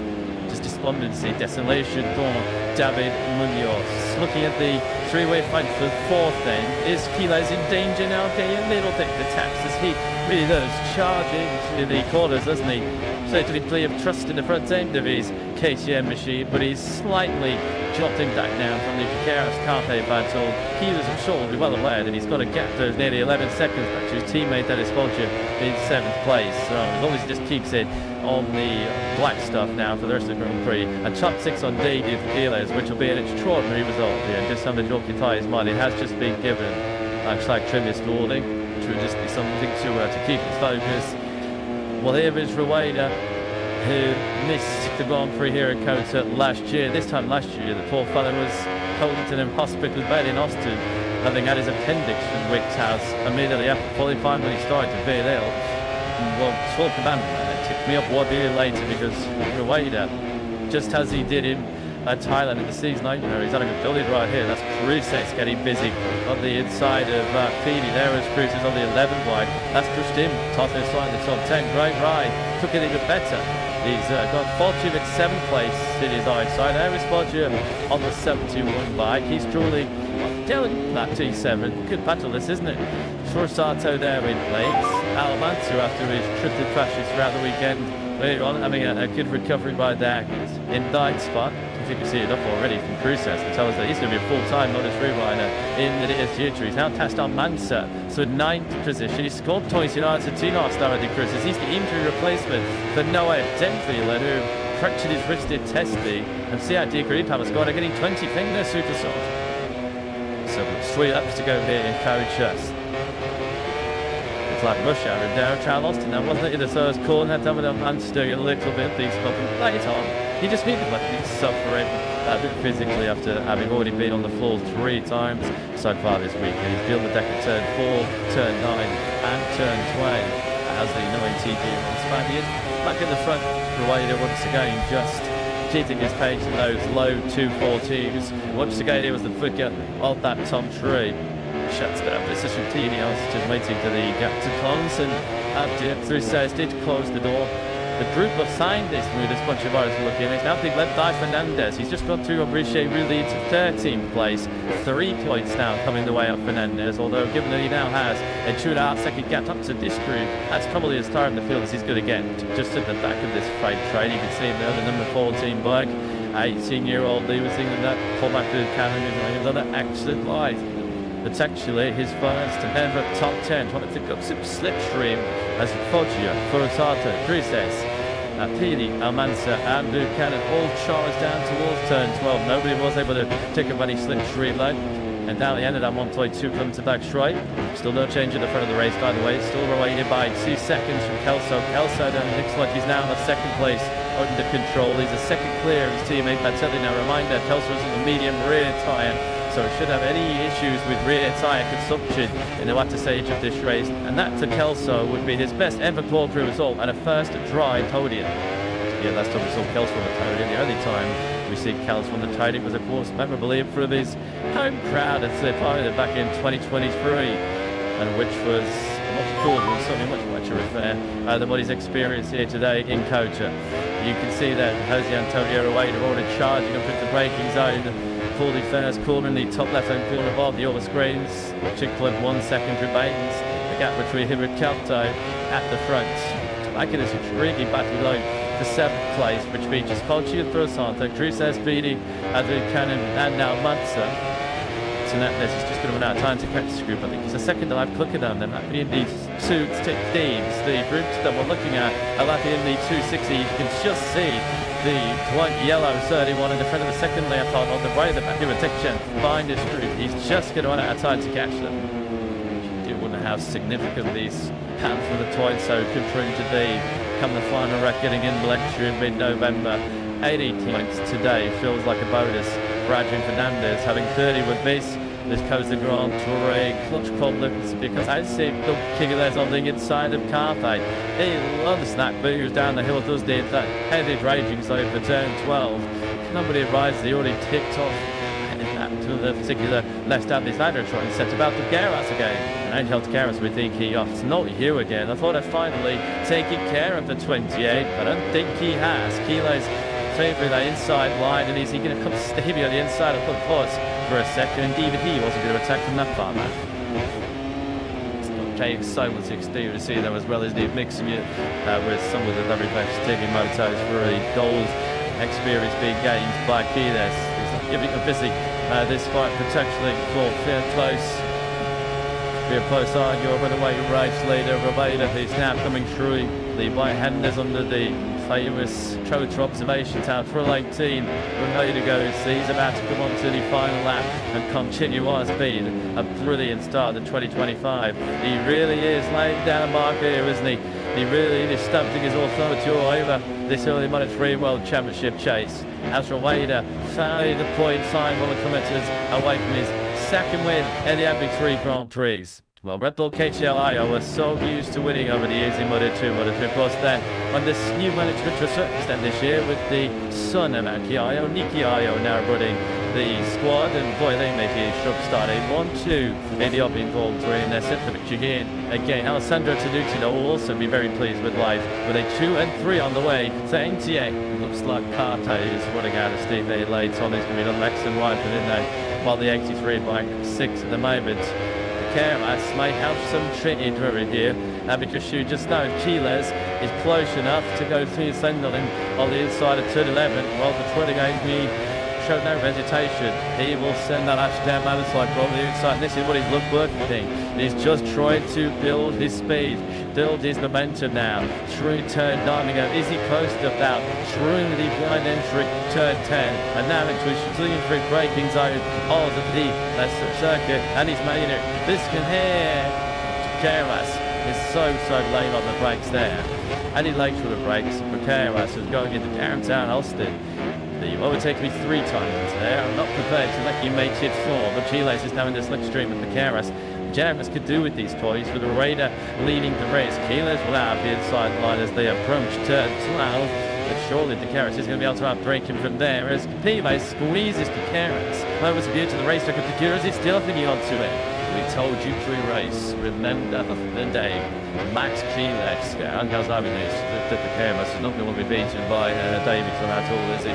You can still see a leader, Rueda, who's now coming in through the final sector. It's been an absolute demolition job by Rueda, who are left from the very time of this 14-lap Grand Prix. It's been another dominant performance, just as it was in our C9 Thailand. Looks like the Keras is going to get the better of Quiles, but let's just be on corner less then. For Vettel, KTM, Iron Rising Star, Jose Antonio Rueda through turn 20. He goes, and it's Schneidler who wins at the Modio in Moto3. 2 wins in the third three Grand Prix in 2025 as he extends his World Championship lead. Joel Kelso does take a first ever driving race podium. Excellent second place in the Fenway for the Australian. A double podium for Levelant MTA as Matteo Bertelli in his 54th Grand Prix start final finds his way to Park Survey.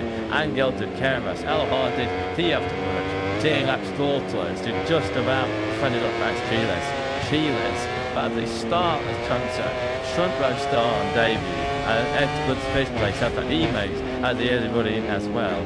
Cartake takes 6, Pontier does come out on top of that epic fight at the 7th place. Trusesh with Frusato 9, Trusesh Dicker, Frusato 4, Aiden Lashat. Jim at Buchanan, brilliant first visit in the top 10 for the Kiwi. What a ride that was. PD in the points for the first time. Andrew Fernandez starting for the back of the grid. Double on that comfortable jump start. Takes 12. Amansa, Mason, Ferraro also in the points scoring places.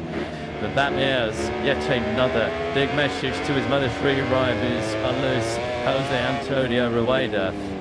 It's for Texas beating with the greatest ever ease. Rueda makes it 2 wins out of 3. There have been some questions of Rueda. Can he really tackle it out when it comes to the old hotel down sparing of late Moto3 factors? This is not to get involved in one. He's ran away with it in each of the 2 victories you see from him so far this season. And once he got that 2-second cushion over Kelso, he just managed it to deflect. What a day done for the NTA squad. They're called Yiddium NTA. Joel Kelso and Matteo Bertelli have done levying it today. Each of them taking the best finish of their Grand Prix careers. Yeah, and the other ladies have been downtown Austin tonight, and it's a good party city, a good place to celebrate a double podium. So yeah, shout out if you're anywhere near the level of NTA team in downtown Austin tonight. We have board you. Let's go here, I'm sure, absolutely ecstatic team boss Alessandro Traducci, who joins Jack. Alessandro, what a change for the team. Second and third double podium. Give us your thoughts. Yeah, it's amazing. You're a for us because we are doing a great job with the team. It's a very good team. Very great job with the team. Perfect today. After that, they're very, very fast. We are working very well. So I think the victory is here. But today, the double podium is okay. It's okay. We can enjoy tonight. Yeah, I'm sure there'll be a good party tonight. Enjoy. We should be soon out. Yeah, there's going to be a party which is going to start, I imagine, in about 2 minutes' time. And a party which you just know is going to go long into the night and into the early hours.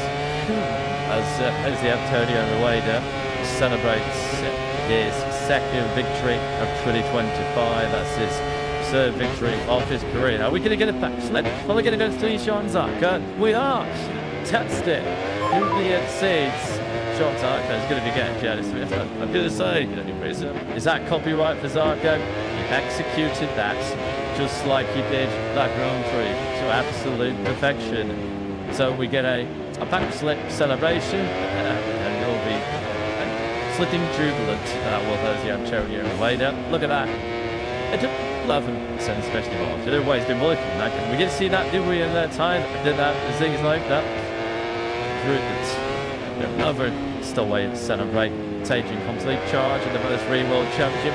Martin stand up wheeling to boom as well. He already has a 23-point World Championship lead after 3 races ahead of Angel de Carras, who salvaged 4th place in the end. The Yankee has been took on notice. The other 3 viewers and other 3 riders are now on the win of Max Quiles. Entertaining from start to finish, led his first ever lap of a Moto3 Grand Prix at big place at the end. As far as things, their future once again in very safe hands. He's a trading partner. He's helped die a certain Marc Marquez. And look at his great scenes. You can see Marc Marquez, who has taken Quiles under his wing. They know, a sensation when they see it, don't they? And the Marquez brothers, who will be coming up later on over 20 laps in the MotoGP race here in Coach, acknowledging a sensational first appearance in World Championship racing for Max Quiles. With a cowboy country, Jose Antonio Rueda won by a country mile, did the clear performance by the 19-year-old Spaniards. You have the team repertoire celebrations for Breda, a backslip, a stand-up wheelie, now rolling stock in the top firmly. Take some of these celebrations, Jose Antonio. So you need a few of them as they're going through this season. It's not just the fact that he's named two out of the first two races, it's the way he's been tied a distant hell calibrated. It says on the back of that crash helmet, he's certainly raised hell today. Yeah, some ride, some performance. As you mentioned towards the back end of that race, he really has Stappen's authority all over this '3 World Championship. It's to all the easy long way to go. But in round 3, number scheduled 22, already 66 points out of 75. That's some return as the four-wader. And just think of the contrasting emotions for Dakota 2023. And when at this very stage last year, he was recovering in hospital in nearby Newstead, having had his appendix taken out. What a difference a year makes. Probably felt like it a bit of a small perception with Austin, didn't he? Well, he said, see Jack on the grid, shake and bake, and well, he shook it and he baked it, didn't he? He lived up to all the hype, didn't he? Did Joel Kelso. Great to see him on the podium pool. This is the second time in his career. And I got Carroll, I think ever had to work harder for a fourth place in Moto3. Yeah, I'm not sure but you'll have enjoyed that battle. He is alright, he's not afraid to get his elbows over himself actually under as the Richigamme's turn 12 on the final line. Whether the squeeze, the key there's put him in was a little bit borderline, but I suspect it was more minor on the grid views. I'm going to complain too much about that kind of elbow all there is. It is Angel Ducaris, and you get into it now, you might as well be prepared to take it. And Ducaris in the end did win the battle. Get a good way to kick off our Hopes Grand Prix day here then in Austin. Great UK Jeremiah rider victorious in the Red Bull Grand Prix records. Big year there to John Gelso. We'll hear from him shortly, but let's hear from his teammate Matteo Batelli's first ever.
Incredible MotoGP back down under in Australia. And I'm sure John Zarco will be proud to see his celebration mimics here in Kota. He just said, hey, did you wait? I was a little bit nervous, a little bit apprehensive. I wasn't sure if I was going to do it. Trust us, Jose Antonio. You absolutely smashed it. Just like you did the field here in Moto 3 today in Kota.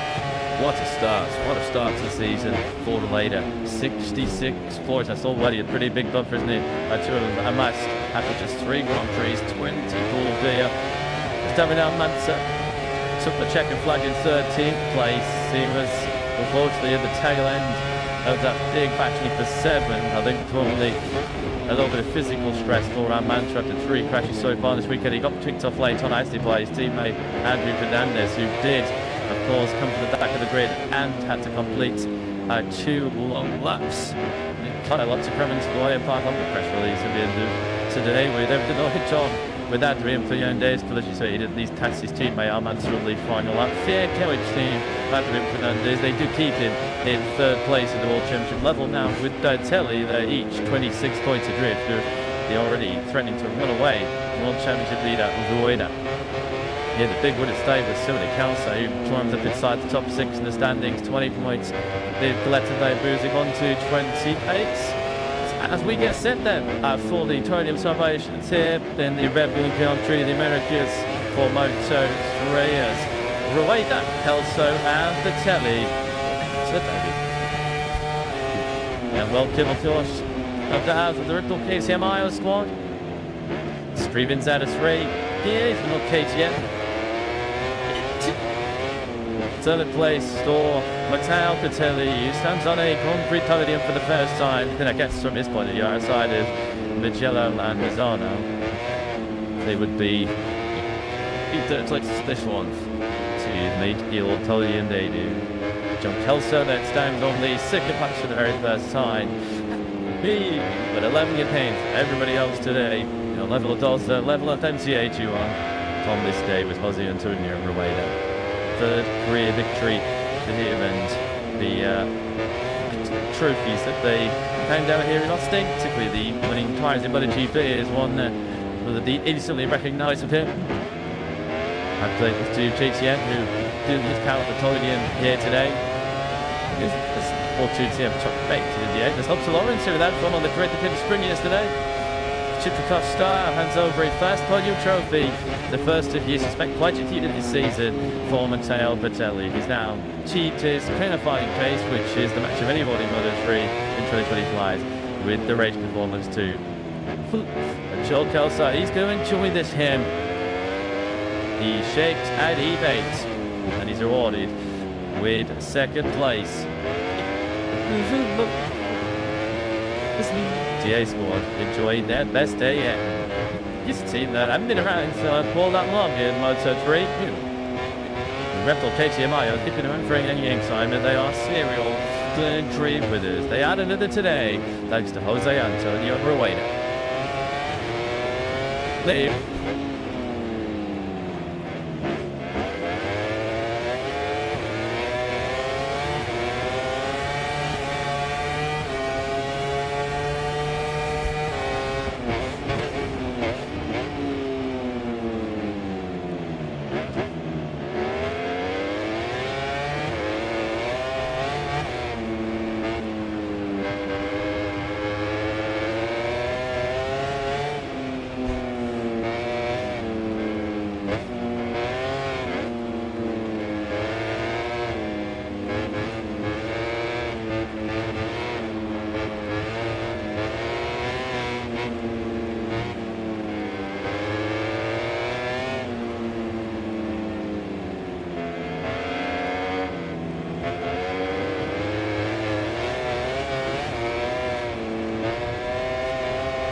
But we'd like that nevertheless, that for KTM, and in particular, that the Red Bull KTM buyer, as Rueda took the checkered flag by just under 2.4 seconds. It was never really in any doubt, was it? Once he put his head down after those first 2 or 3 laps, he was pretty happy just to let Max Keeler do the early running. And then once he hit the front, it turned into another exhibition ride. Great day, as he mentioned, for level up MCA, as Kelso and Batelli stand alongside each other on the podium. Some good rides as well further down. Congratulations to Valencia rider Adrian Cruces. They're in 8th place, still like deep green power inside the top 10. He just hits the Grand Prix points of Pini. Jacob Bates and Whopper Turner as well from injury for the Australian, but it was no way either. It was on top 4 and contact, and all TCM top 8 in the end with Rueda rolling away with it. Also Batelli a double podium for MTA. Piqueras winning his race lane claim, and Max Kilo's 15th over a complicated later on to finish 6th. There's Hodja. Gutes was in early contact with the step of the neck here to finishing at the front of that chase group in 7th. Cruces was also became in the top 10. Points for Pini, Astro Fernandez after that it will take some time for them to get over. Trent the hill ahead of Almanza, Wolston, Toich on his return, and Nico Correira speed for the final time.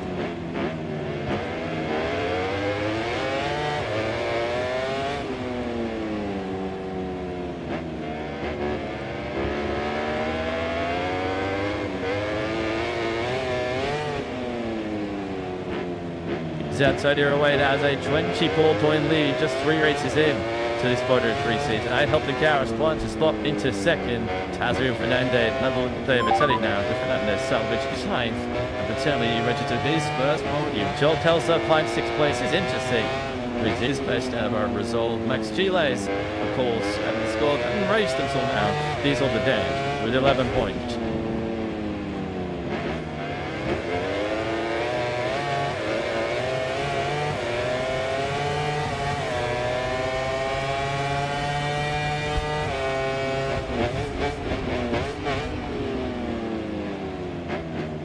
It's just the championship KTM maintained their 100% start series this season. A couple to choose from the way down. One for Richigamme at 75 points, 32 for the Ramonda.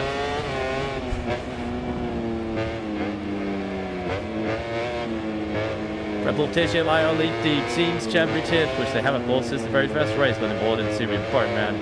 Level up NTA lift themselves up by the flame pod and empty helmet hammer side into 2nd today.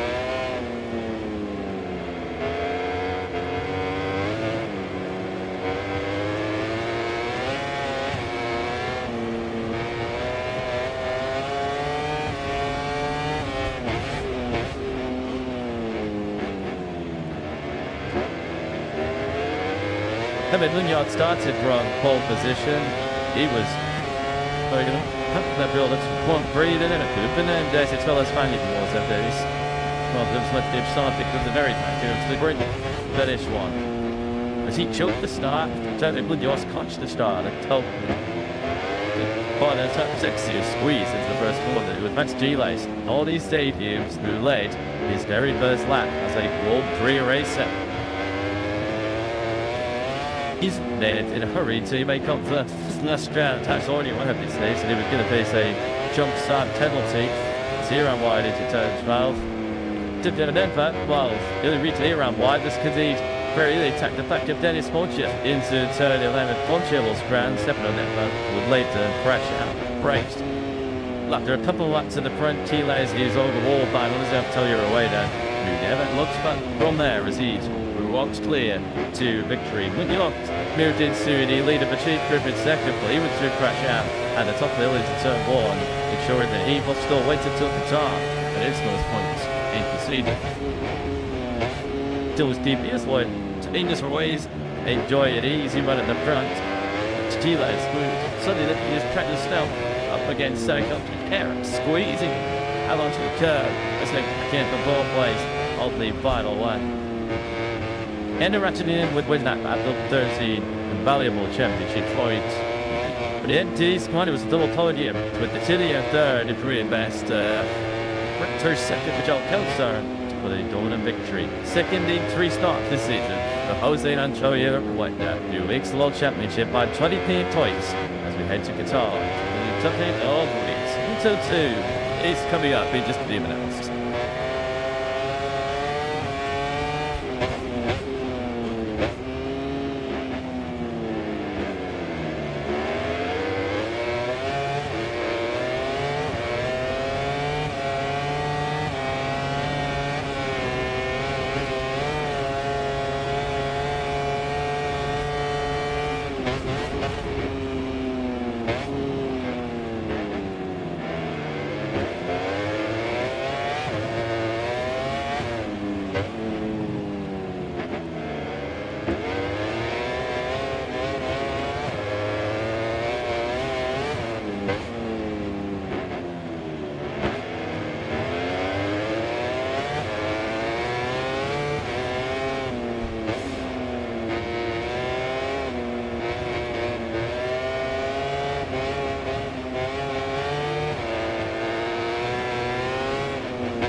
So these are a lot of pictures from the Circuit of the Americas in Austin, Texas, and there's just a little bit of light rain that has started to fall here in Austin, which is going to be keeping the Moto2 and MotoGP riders and teams on their toes. Up next, of course, in our race schedule is the battle for Moto2 glory over 60 laps.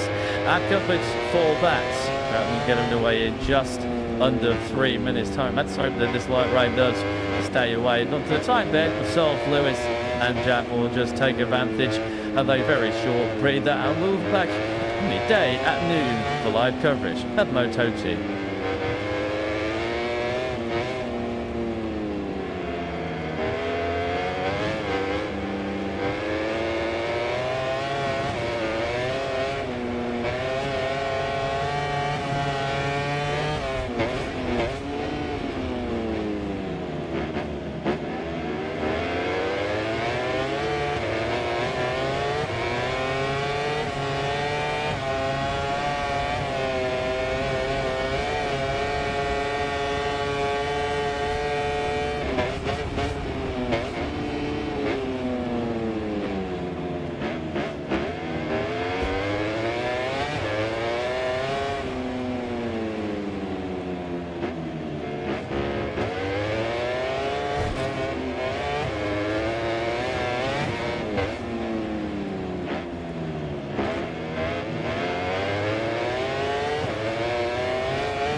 America's fastest growing cities welcomes the world's fastest lines of the Grand Prix through the Americas, coming from Byron Austin.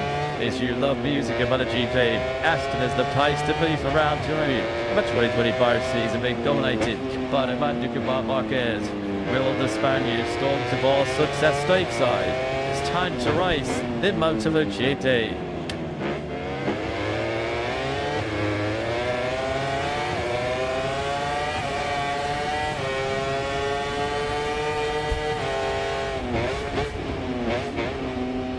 Good afternoon. Welcome back to the Circuit of the Americas in Austin, Texas. Race day number 3 well and truly underway as we see live pictures here at a very grey and overcast Circuit of the Americas on the outskirts of a very lively downtown Austin. And as you can see, unfortunately the umbrellas are starting to go up, the raincoats are starting to be put to use by the American fans. We are about, 15 minutes away from lights out for a scheduled 60-lap Moto2 race in the company of Matt Liversideby in the quality box and Jack Appleyard down in Tig Lane. The riders coming to the grid clearly on slick tyres. The rain nowhere near heavy enough. That shoe well worn to switch over to rain tyres, but as we can see, it is still very great. So let's immediately go down to Jack Appleyard again and let the update. Jack, a few umbrellas starting to appear on my screens, unfortunately. These conditions are the worst imaginable for these Moto2 riders because the rain is so light, but the track is down. You have to start on slicks. If it starts like this, there's no chance you can do the duration of the race on wet tyres, but they are going to have to be so careful on the slick tyres. It will be the finest of lines, so they're trying to trade here these slick tyres. If these conditions continue, I'm pleased I'm not a Moto2 rider right now. Yeah, I get the update. Tips home around Texas then for the Moto2 riders. A grid which is going to be led by the Ipfall Brits. That's might be this race. You want to Jack Dixon. What a switch has been to the Belgian squad. To Dixon. What a switch has been over to the Buscascura chassis. He was actually doubling, wasn't he, last time out? And turn match 3-1 now, as we could see. And the riders very tensely, aren't they? Coming through that final sector, turns 90 and 20. It's enough there. We could say noisy. You can see a clear line as the riders are tricking through the tricky conditions. I won't be surprised if you see a slight delay to the race start and this rating gets any heavier. You should just see there how tempted the riders were through 19 and through 20. Eventually we will tick out the pole sitter to Jake Dixon, the 29-year-old British rider. There he is, the 7th pole position of Dixon's dreamy thirst in 7 Grand Prix since he led the field away in the Japanese Grand Prix. Hit Motegi, which was also wet weather dominated as well, wasn't it, in the Motegi Mountains. Eventually won by world champion leader Gonzalez, who took that risk of running on the slick tyres on that day. As Jack mentioned, this is not a position you want to be. Jack Dixon there, just informing his mechanic, Steve Bradley, on the side to that. These situations, these scenarios, they Moto2 any Grand for any form of racing are already to nerve-wracking as there as well. The sight of stops of rain just really does ramp up the tension and ramp up the pressure both on riders and teams. Dixon then on the front row.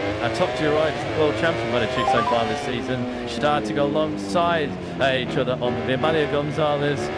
Round 1 Dixon in Thailand. There he is. 18, but you can see clearly on the screen of the Spaniards some rain spots, and Jack is coming in out race once again, telling us that the rain is getting that little bit heavier. Just look at it, take his face down that grid. There's no question, if this rain does get heavier and we have a field like race, this plays beautifully into the hands of Jake Dixon. This is one lighter on screen. It would have been absolutely cursing the clouds like it started to drop rain on his head. Jake Dixon is the quickest in every single session so far this weekend, which has been wet and dry. Manapin Charlotte is rigged the driest of it, string it daggly in the wet and tried it. Let's give them a championship leader scores now at the group jet. Mana, this is a complete nightmare for you guys. What will conditions like on the sighting line? Yeah, it's strange because the rain, Assuming that vi har det där kanske var en really sure. I see vi standing in there in tires with those in the last sector was a really it is in condition shapes in and we will have to get up you as a figure. Emmanuel Gonzalez confirming what we saw on the screens is that last sector, particularly through 19 and 20 where the rain has started falling at its heaviest. And we've actually been coming right up this weekend so far. We had a very wet Friday, as Lewis alluded to. Emmanuel Gonzalez was 27th and 26th fastest in the 2 minute session 2 on Friday, so he was all at sea in the rain conditions. There's Aaron Cadet, and you can just see the number 44 smuggling is left, and now it's right on the tarmac just to assess the grip levels. Yeah, the Kenny riders here have taken full advantage of the 5 minutes that they pit lane zone. Pit lane has now trimmed. Toy rider who's now certain must have come to the grid, but they had 5 minutes, so essentially if they wanted to have the option for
just a 20-year-old Belgian. What performance it was for Fanting Racing Rider yesterday. The first Belgian on the front row Moto 2, so Delegate Simeon and the section ring in 2015, although he did take a real heavy crash on his last one up in qualifying yesterday. And he's got a very heavily strapped right knee. He was only declared 6th this morning. Was about the track that's coming back and informing us that wet, ruddy tyres are being thrown into these Moto 2 bikes. A crash the body looks like, doesn't it, visibly from the helicopter shot. The conditions are deteriorating minute by minute here in Austin. If you saw the slip from coming out of American today, it's to be replaced by a blend. If you think the rain is going to stop at any stage soon, someone may be denied, but it won't be silently highly ambitious at this stage. What it means, by the way, just to re-emphasise, wet race declared means that the Nectar red flag out if the conditions change. Had they declared it today and the conditions have continued to deteriorate, they would have thrown a red flag out there. Given that it's a wet race declared, this team thanks to a finish. Wet timing, shortly last minute to the grid by one of the asphalt mechanics. So whether that's coming alongside fourth fellow rookie Danny Holgado, we'll wait to find out. I have to say, we can't say that my weather apps are ever reliable, but on this that's at the top, the big city at Henderson of rain on the weather apps going on left a hotel in downtown Austin this morning, although they should have been walking in and was with Thurman Alvarez. Continue racing the Ducati MotoGP crew chief Frank Carcetti. In fact, Frank, he did say that there is a threat of rain throughout this afternoon. That could really shake up MotoGP this afternoon. There are some Colombian fans of having alongside. Yes, to see kind of the tarmac here was quite good as the rain has started to fall. That's a Wextrom tyre in the 24 bikers. Spaniard Marcos Ramirez for the only fans American racing team, 8th on the grid There goes Marcos Ramirez, the 27-year-old Spaniard. Best ever starts to Grand Prix campaign for the US 5th in Durham and in Termas. It's been top 6 in 4 of the last 5. It's never had 3 successive top 6 finishes in the MotoGP World Championship. As Ramirez, it's looking back to Friday when we had conditions similar to this. Friday morning it was the same like first free practice of Jake Dixon was practiced his bike, a second. He was so strong in the wet conditions on Friday. Hey, he was very quick in the dry yesterday too. He's pulling on pole position. But he won't be too concerned about whatever conditions we have. Jake Dixon has been fast in all of them. Check that down to you. Yeah, the teams are practically trying to get these bikes switched across from dry sectors to wet sectors. They're all looking at the timer, a boosted start-finish straight that currently says 4 minutes to go. Once that ticks down to 3, they cannot continue working on the bikes. They've got 60 seconds across the grid here to try and get these bikes ready for wet conditions. The very tensive-looking Tony Arbolino, the Italian former runner-up to the MotoGP World Championship. Of course, he goes from 7th place on the blue crew from Richigamme. Slowly getting to grips with the new Boscoscura chassis. He was hindered by a fully canceled issue last time out. Pretty much 3 Honda was the 24-year-old Italian. Due to make his 150th Grand Prix start, is Arbolino to see what he can do then heading the 3rd on the grid. He's a bit of a wet weather specialist, a bit of a mixed condition specialist, isn't he? It's Tony Arbolino, so keep an eye on the Italian. 6th fastest in the rain on Friday morning. He was 2nd quickest addiction in that wet session on Friday afternoon. Right, Chilchi came traps to Philip Sykes here on screen. Back in the 3rd, and 2nd in the bar BDS. Boscoscura has had an absolute nightmare in the wet on Friday. Described it as one of the worst days of his Grand Prix career. He's had some big crashes in the past in wet conditions, which he feels is mentally affected. Yes, he said on Friday, given the conditions. But he had to try and get over that pretty quickly. So he had to go to those in the wet from row 3. Justin Fulvig is that frantic race. You're struggling to get Larry Baltus' bike switched over to a wet setup. Baltus preparing what he hoped for, a first ever front row start in Grand Prix racing. Heading the 2nd rows on to Vanden Dorburg. We know he's got some wet weather travels as well for RW Racing.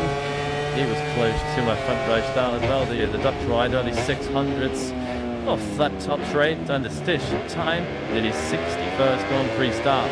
The 19-year-old from the Netherlands has found himself qualifying inside the top 6. This on tube, the start from 10th on the grid, qualifying as a bit his strongest suit so far this season. First time in 2025 we've seen him. She started inside the top 10, but it is unlikely imagine will be absolutely fine in these conditions. It will be just attack as he does always, and that would be all due for the Prince of Britain.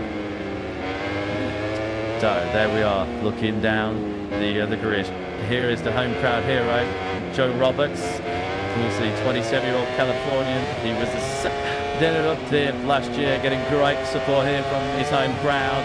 2nd in the Grand Prix 1 year ago, the first American he was to tow him on home soil since Ben Spies in the MotoGP race in Indianapolis back in 2011. Yeah, that's Jeff just telling us 80% of the field are on west, 20% on slick. We'll try and keep on top of the tyre choice as much as we can. You're certainly better than Baltus or Champion Leader Gonzalez. And find your way from Pelican. Practice back with it when he clears through by Jake Dixon. Flip.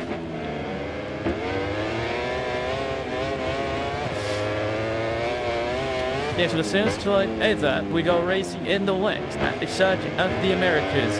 Jake Dixon starts from top position. Is Chief Championship rival leader Manda Gonzalez 2nd. With the lead, Gonzalez is starting on slicks. Barry Baltus 3rd. Gonzalez confirmed. Starts on slicks. Vanden Dorburg 3rd. From Originate and Domino also. Best shot back. Street champion. Tommy Arbolino. Still the winner here 7th. Marcos Ramirez and Philip Sykes. On 2. Elon Tyson Archie. Only Thornthrow at the grid. Danny Holdano starts 13th. Then back to Street and Senna. Ages of Street. Keep you up to the corner show in Argentina. Gutierrez, Judy, and Vierci next up. They'll be 6th row of the grid. John Maitland, so is simply quickest in the wet on Friday morning. Starts 19th. Then Arenas and Barrera. Navarro, Ortola, it's a circuit. Exotic Chamber in on on Friday. Completing your grid. Zaya Devara besides us.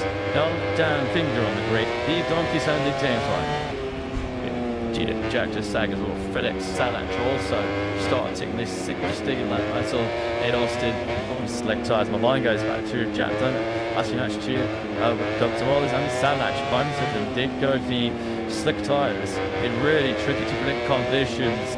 Centre Aegis also on their slicks. Jack has been a real tough call this month, but some riders have decided to gamble on the slicks. That's a call.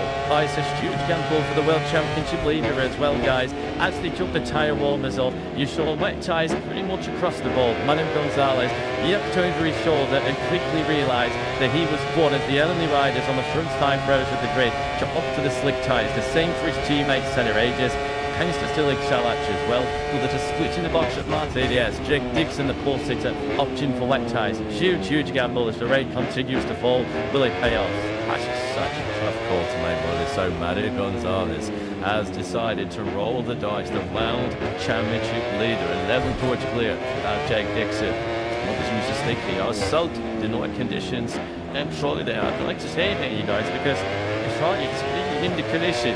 Manuel Gonzalez and quickly retract to the back of the steels, even in a normal night race. So I guess he's thinking, and what nothing to lose here, I might as well then save the dry tyres.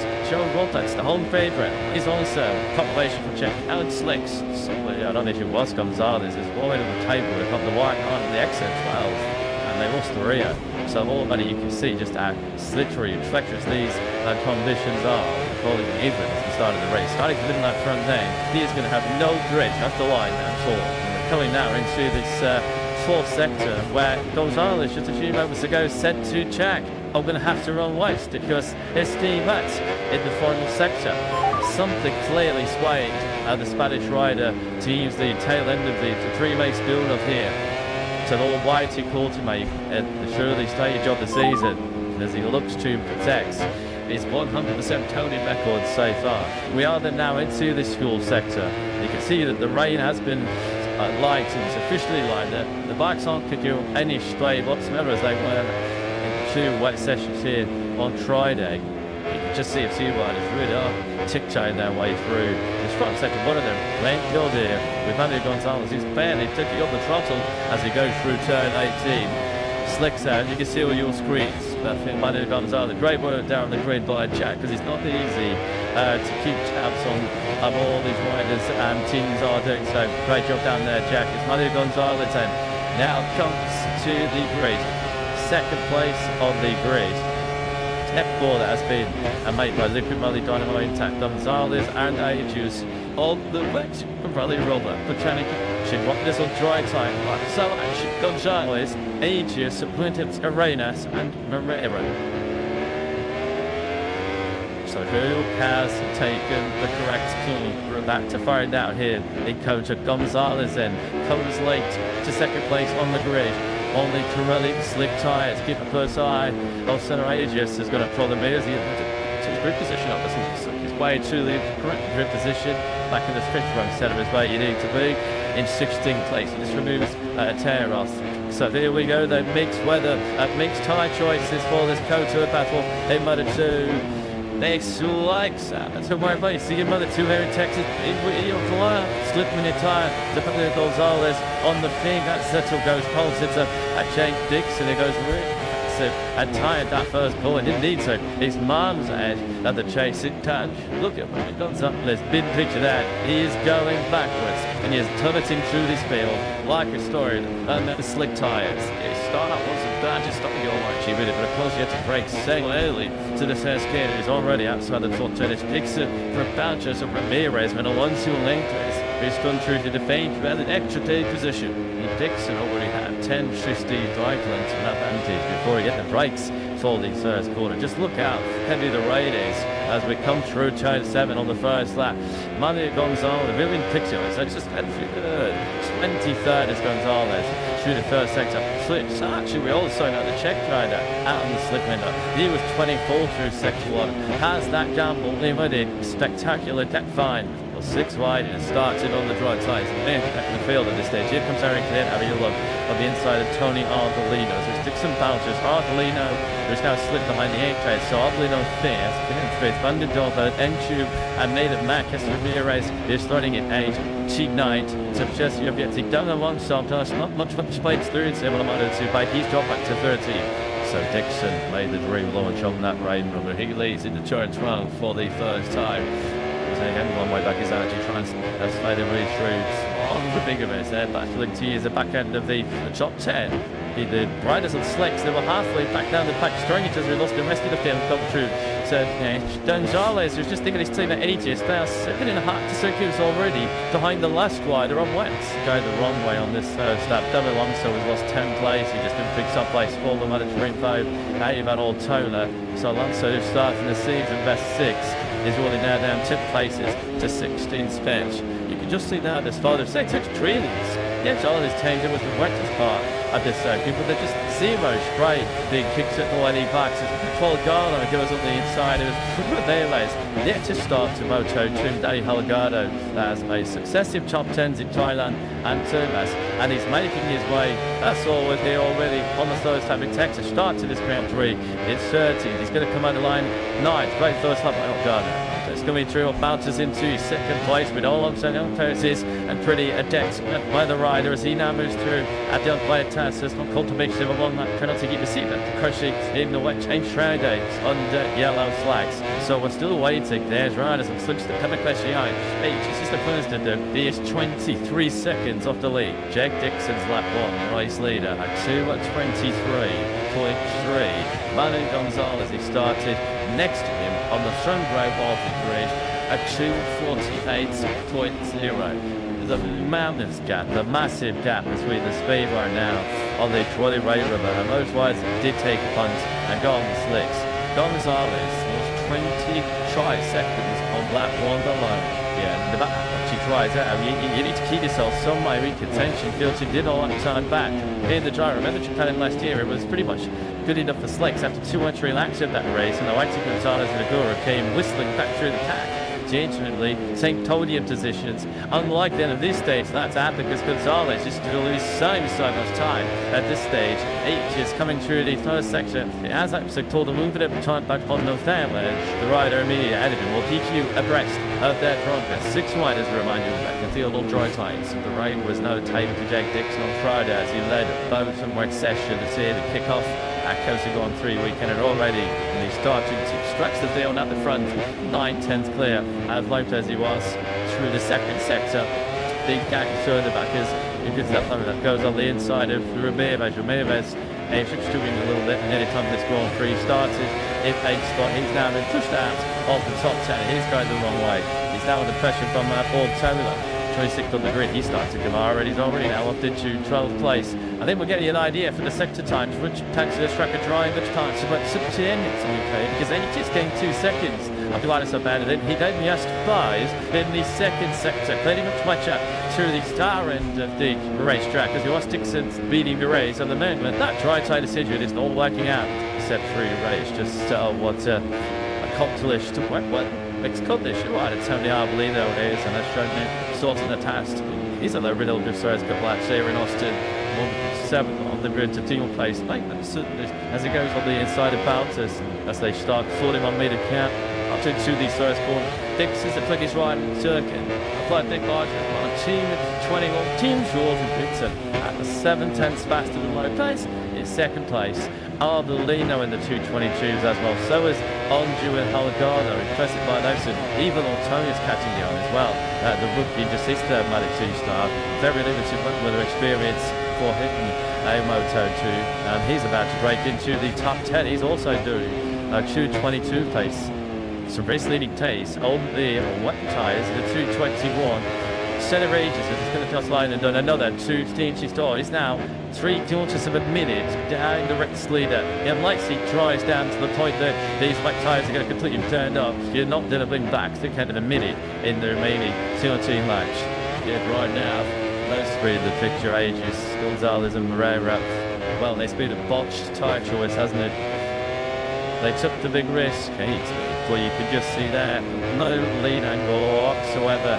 But let's go and find out then why Dynamo Intact decided to start this Grand Prix. Gonzalez and Aegis, both in the wet conditions on Pirelli slick rubber. The man in the night tried to coast Tom Lee to George Jack. Tolner at a huge gamble. What was the decision-making process? We stayed on slick. I mean, it stopped raining earlier already in turn 12, for example. So now we are there, and we just keep going. The guys need to stay patient, and we need to see again in the middle of the race how the conditions will change, hopefully. Spoke to Manuel on the grid, and he initially said, wet, so what happened? And they're discussing, I was taking the track, the guys were discussing it. Normally in a situation like this, you can want to take the decision alone as a rider. So I think he said, wait, and then try again to persuade on the other side, and let's see, really will accept the hearts of the liquid Beverly Intact. I was top lead, Team Lethal witness. They're thinking, Jack's just saying it hasn't stopped waiting.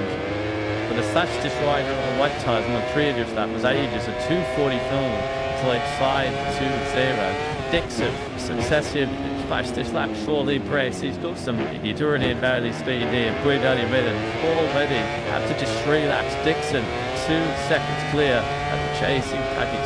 7/10 Lopez on lap 2. He's taking another 6/10 Spaniards on the third lap. Dixon, the man that race on his own.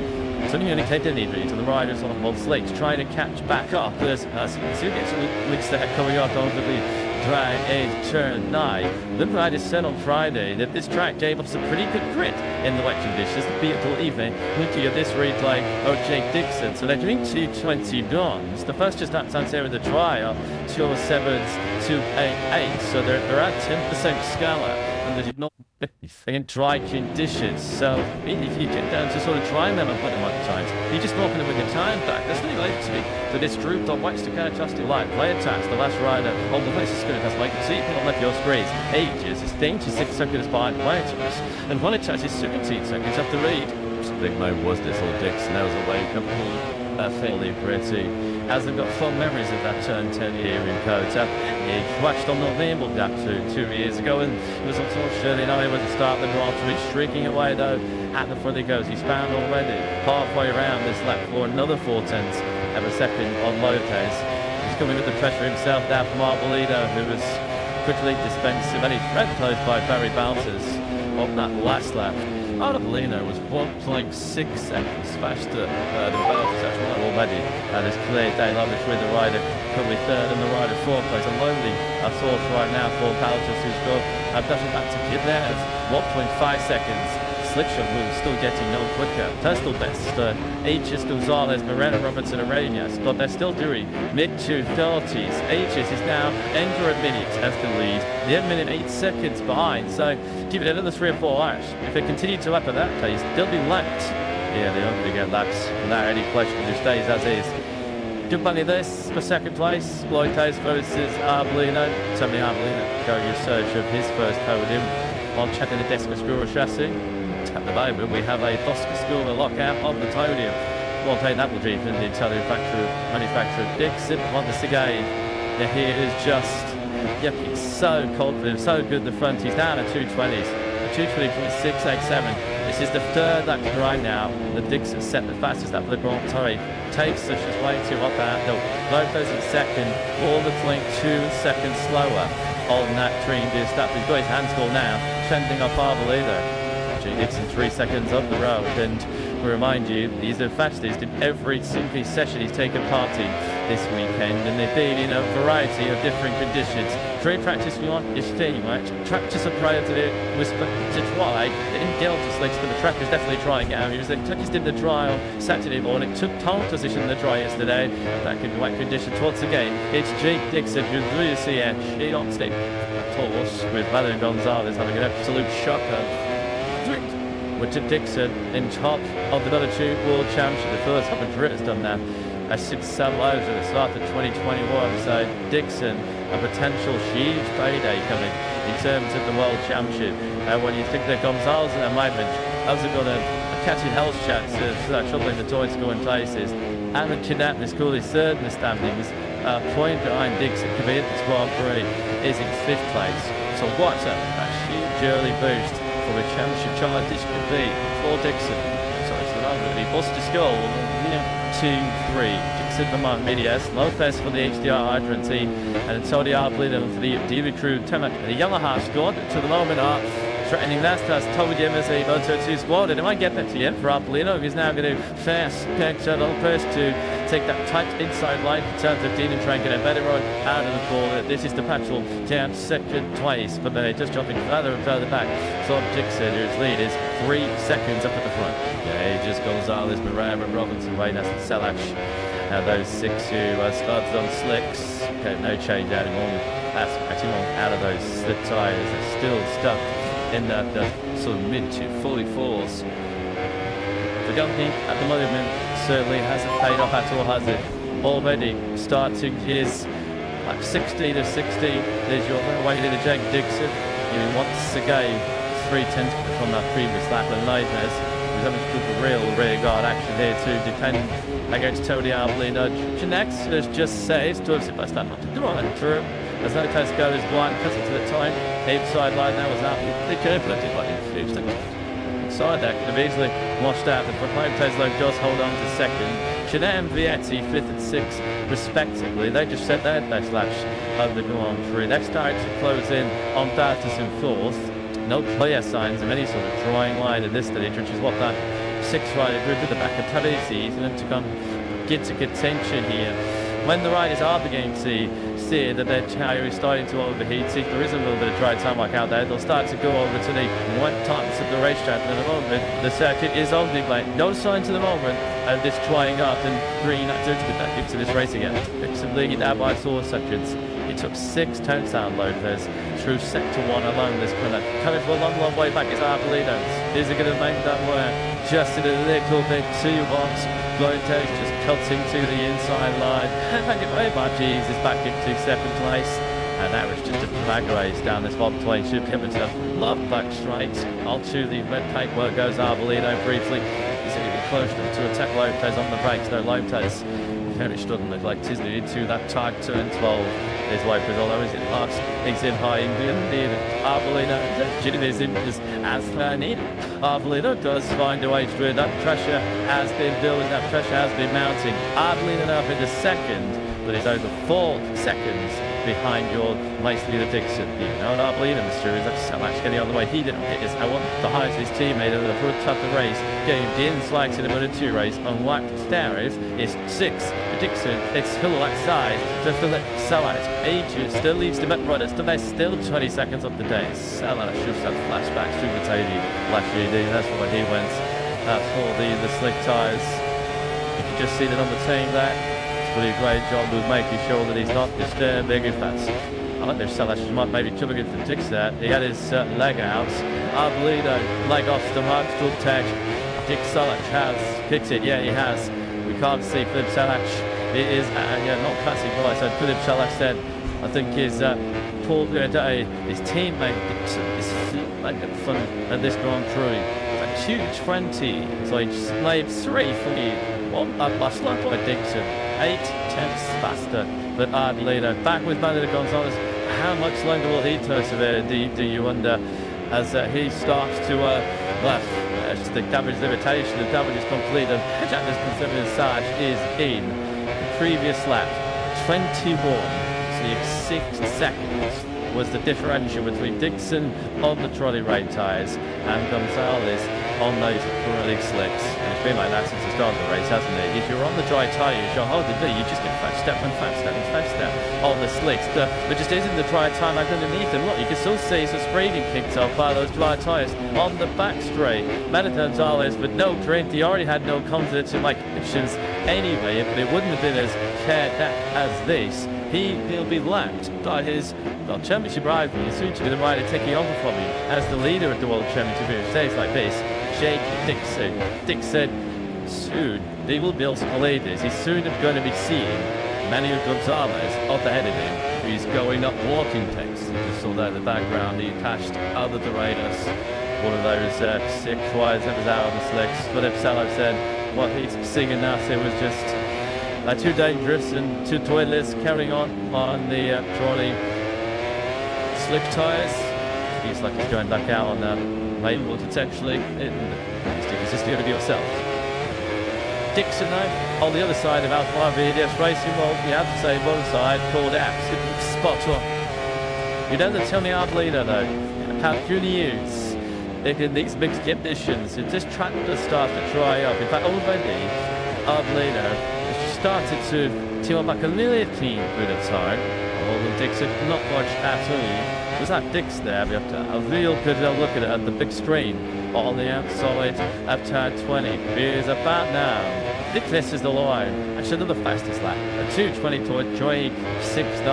And he is about to fumble his 46 championship run lead. Manuel Gonzalez, you will not put the link of his lines. This is going to be a real challenge-seeking moment after Manuel Gonzalez, who as it stands right now, is surrendering the 92 World Championship lead.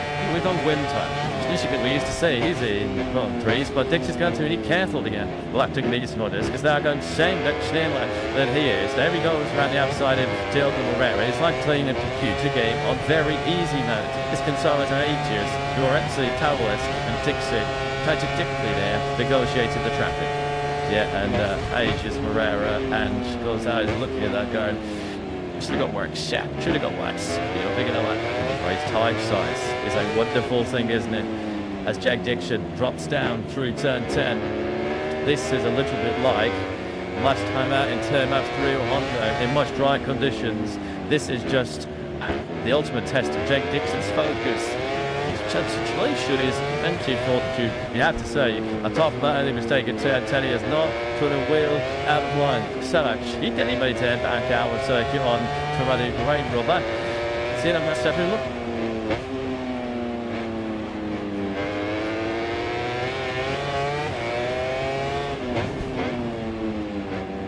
His main championship rival, Manny Gonzalez. Manny Gonzalez stupid to try not to think of his head straight. Now we're going to say though, I just was watching the helicopter shot, Dixon bravely patrolled. Now he's in this infield stadium section. There's a clear dry line starting to emerge here. And we're only at half race distance. Let's say that Dixon is going to lose this coach of Grand Prix. He's going to have to be wary of managing the win time. There's always clearly a very rapidly drying surface here in Kota because you can very, very quickly see those rain tires on a dry surface start turning to jelly. All night he was already turning into the trouble, but it is also low back. You can see him there in the back of the picture. He's fell forward a couple of seconds away from Tony Arbolino. There are only 3 riders now, still in the 220s. Dixie's one of them, he's just in the 220.3. But just want to make that Arbolino. I'll give you 100 to get out the Dixon. The old pitch is now back into the 220s, the ATP. So you're starting to fall the pressure from his teammate Chelsea Urieti in pink. Arbolino is definitely got Dixon's measure in the first sector. He's a lot quicker than Dixon in sector 1. But then Dixon is able to respond like 6-7 times. Again, no seconds, please. So at the moment, Yotes in what is a very long lead third spot right now. You can just see a long, long way back to Celestino Vietti, his team HDR Hydra teammate. Vietti himself has made light work of checking out from Baltus and Jeanette. And Danny Holdaro, that riding totally once again, very limited experience in wet conditions. In Moto 2, he's on course for another top 10 in 7th. Likewise, a pretty much Jimmy Norton 8th. Value actually is 9th. He's at Guevara. Has just put himself back up inside the top 10 after a move on Longitude. Oscar Gutierrez. Actually replacing the Sergio Garcia. Race winner in Kota here last year is Charles Van der Deelde, who started 4th, just slipped back down to 13th, and there's potential points for his phone. A little driver Colin Pye, who's 14th, ahead of Marcos Ramirez, who's just not being in the game at all. And we started pace. So they got backwards at this round too. This top 10 could still junior around 10 a lot here at this stage. We don't actually got some really fine John setting his personal best last time around. He's really chicken. Hold on, I mean, very quickly. So like coming into up to now on the number stage. And then Dixon Arbolino and the own case in the 220s. We've then got Vietti and Gonzalez for intent in the 220 beyond. Everyone else in that top 10 is doing 222s. It's dry in that braking zone. Sweet going into turn 12. Joe Roberts, well, they would have wanted with Stetty it was the Diggerish to try and average ET's podium breaks of 1 year ago. If Dibby's home travel, it has not worked out, or has it, for the Californian. Well, the moment is currently down in last place. You can see clearly in that car, just how dry it is. two turns, well, a few race spots still on the camera, and a clear try zone now as well. That's through 12 and 13 where we tick up the American racing rider Roberts, who's still doing 2:41s. It's 2 laps down now in America, 2:19s through Dixon, and I believe he's just 6,000 a second. Team at night times. Jake Dixon doing a fine job. He's just responding to the pace. Touching the Tully Arbling and trying to exert on him. The gap is still 4.5 seconds. As mentioned, the discrepancy between the line charge is so big. To go back to Richigamme in 6th place, he's 2.5 seconds off the race lead and falling away from his teammate Baltus. This is a rider in Jake Dixon who is just riding at the top of his game. He's riding with so much confidence, so much relief, isn't he? The Brett, 29 years old, he's now. Some people thinking that maybe his chance to move to the big time and mix it in MotoGP maybe has passed him by, but who knows if he continues to put together this early season Moto2 title challenge. Maybe the door's still ajar for Dixon in terms of the MotoGP future. He took up 2nd place in Arbolino, down the hill. Heavy Glady in seed third in London. What's the gap? 4.6 seconds between himself and Porsche. Jim Rathbone, you destroyed placing him at it himself. In fact, it was Arbolino's move out of the Belgian sport. Looks let it all open for Dixon to slot into Dixon and into that dry braking zone for 12. Gap down to 4.3 seconds. Yes, not only for the side, John classified in this race, also been pitied, and the only hope for the likes of Gonzalez to score many points was if there was some DNF, still some attrition ahead but we haven't had any of that so far. Exemplary skill from the riders here in what are very, very difficult conditions. I guess what helps them is that they did have a heavy cut by the already on Friday, so they should understand what kind of good levels they're going to get for the circuit at this stage, but still yet to see anyone get the deck in this World 3 so far. How until the almighty commentator's curse on proceedings. Jake Dixon just particularly to just match the symptoms on Jamal leader. That's a challenge now for Dixon to change your concentration and the ability to match whatever so the leader throws that into the line. Dixon, the stew and the sail in turn mass, he's destroying the field, and once again here they lost him. Just see there pulling by in 12th place, see them with figure signs down the field, involving the likes of Gutierrez, Batnagoldo, Richigamme. Did get that back to Alex Screech in 16th place. Of course, Screech ran that stellar wide into the top 10 last time out in Argentina.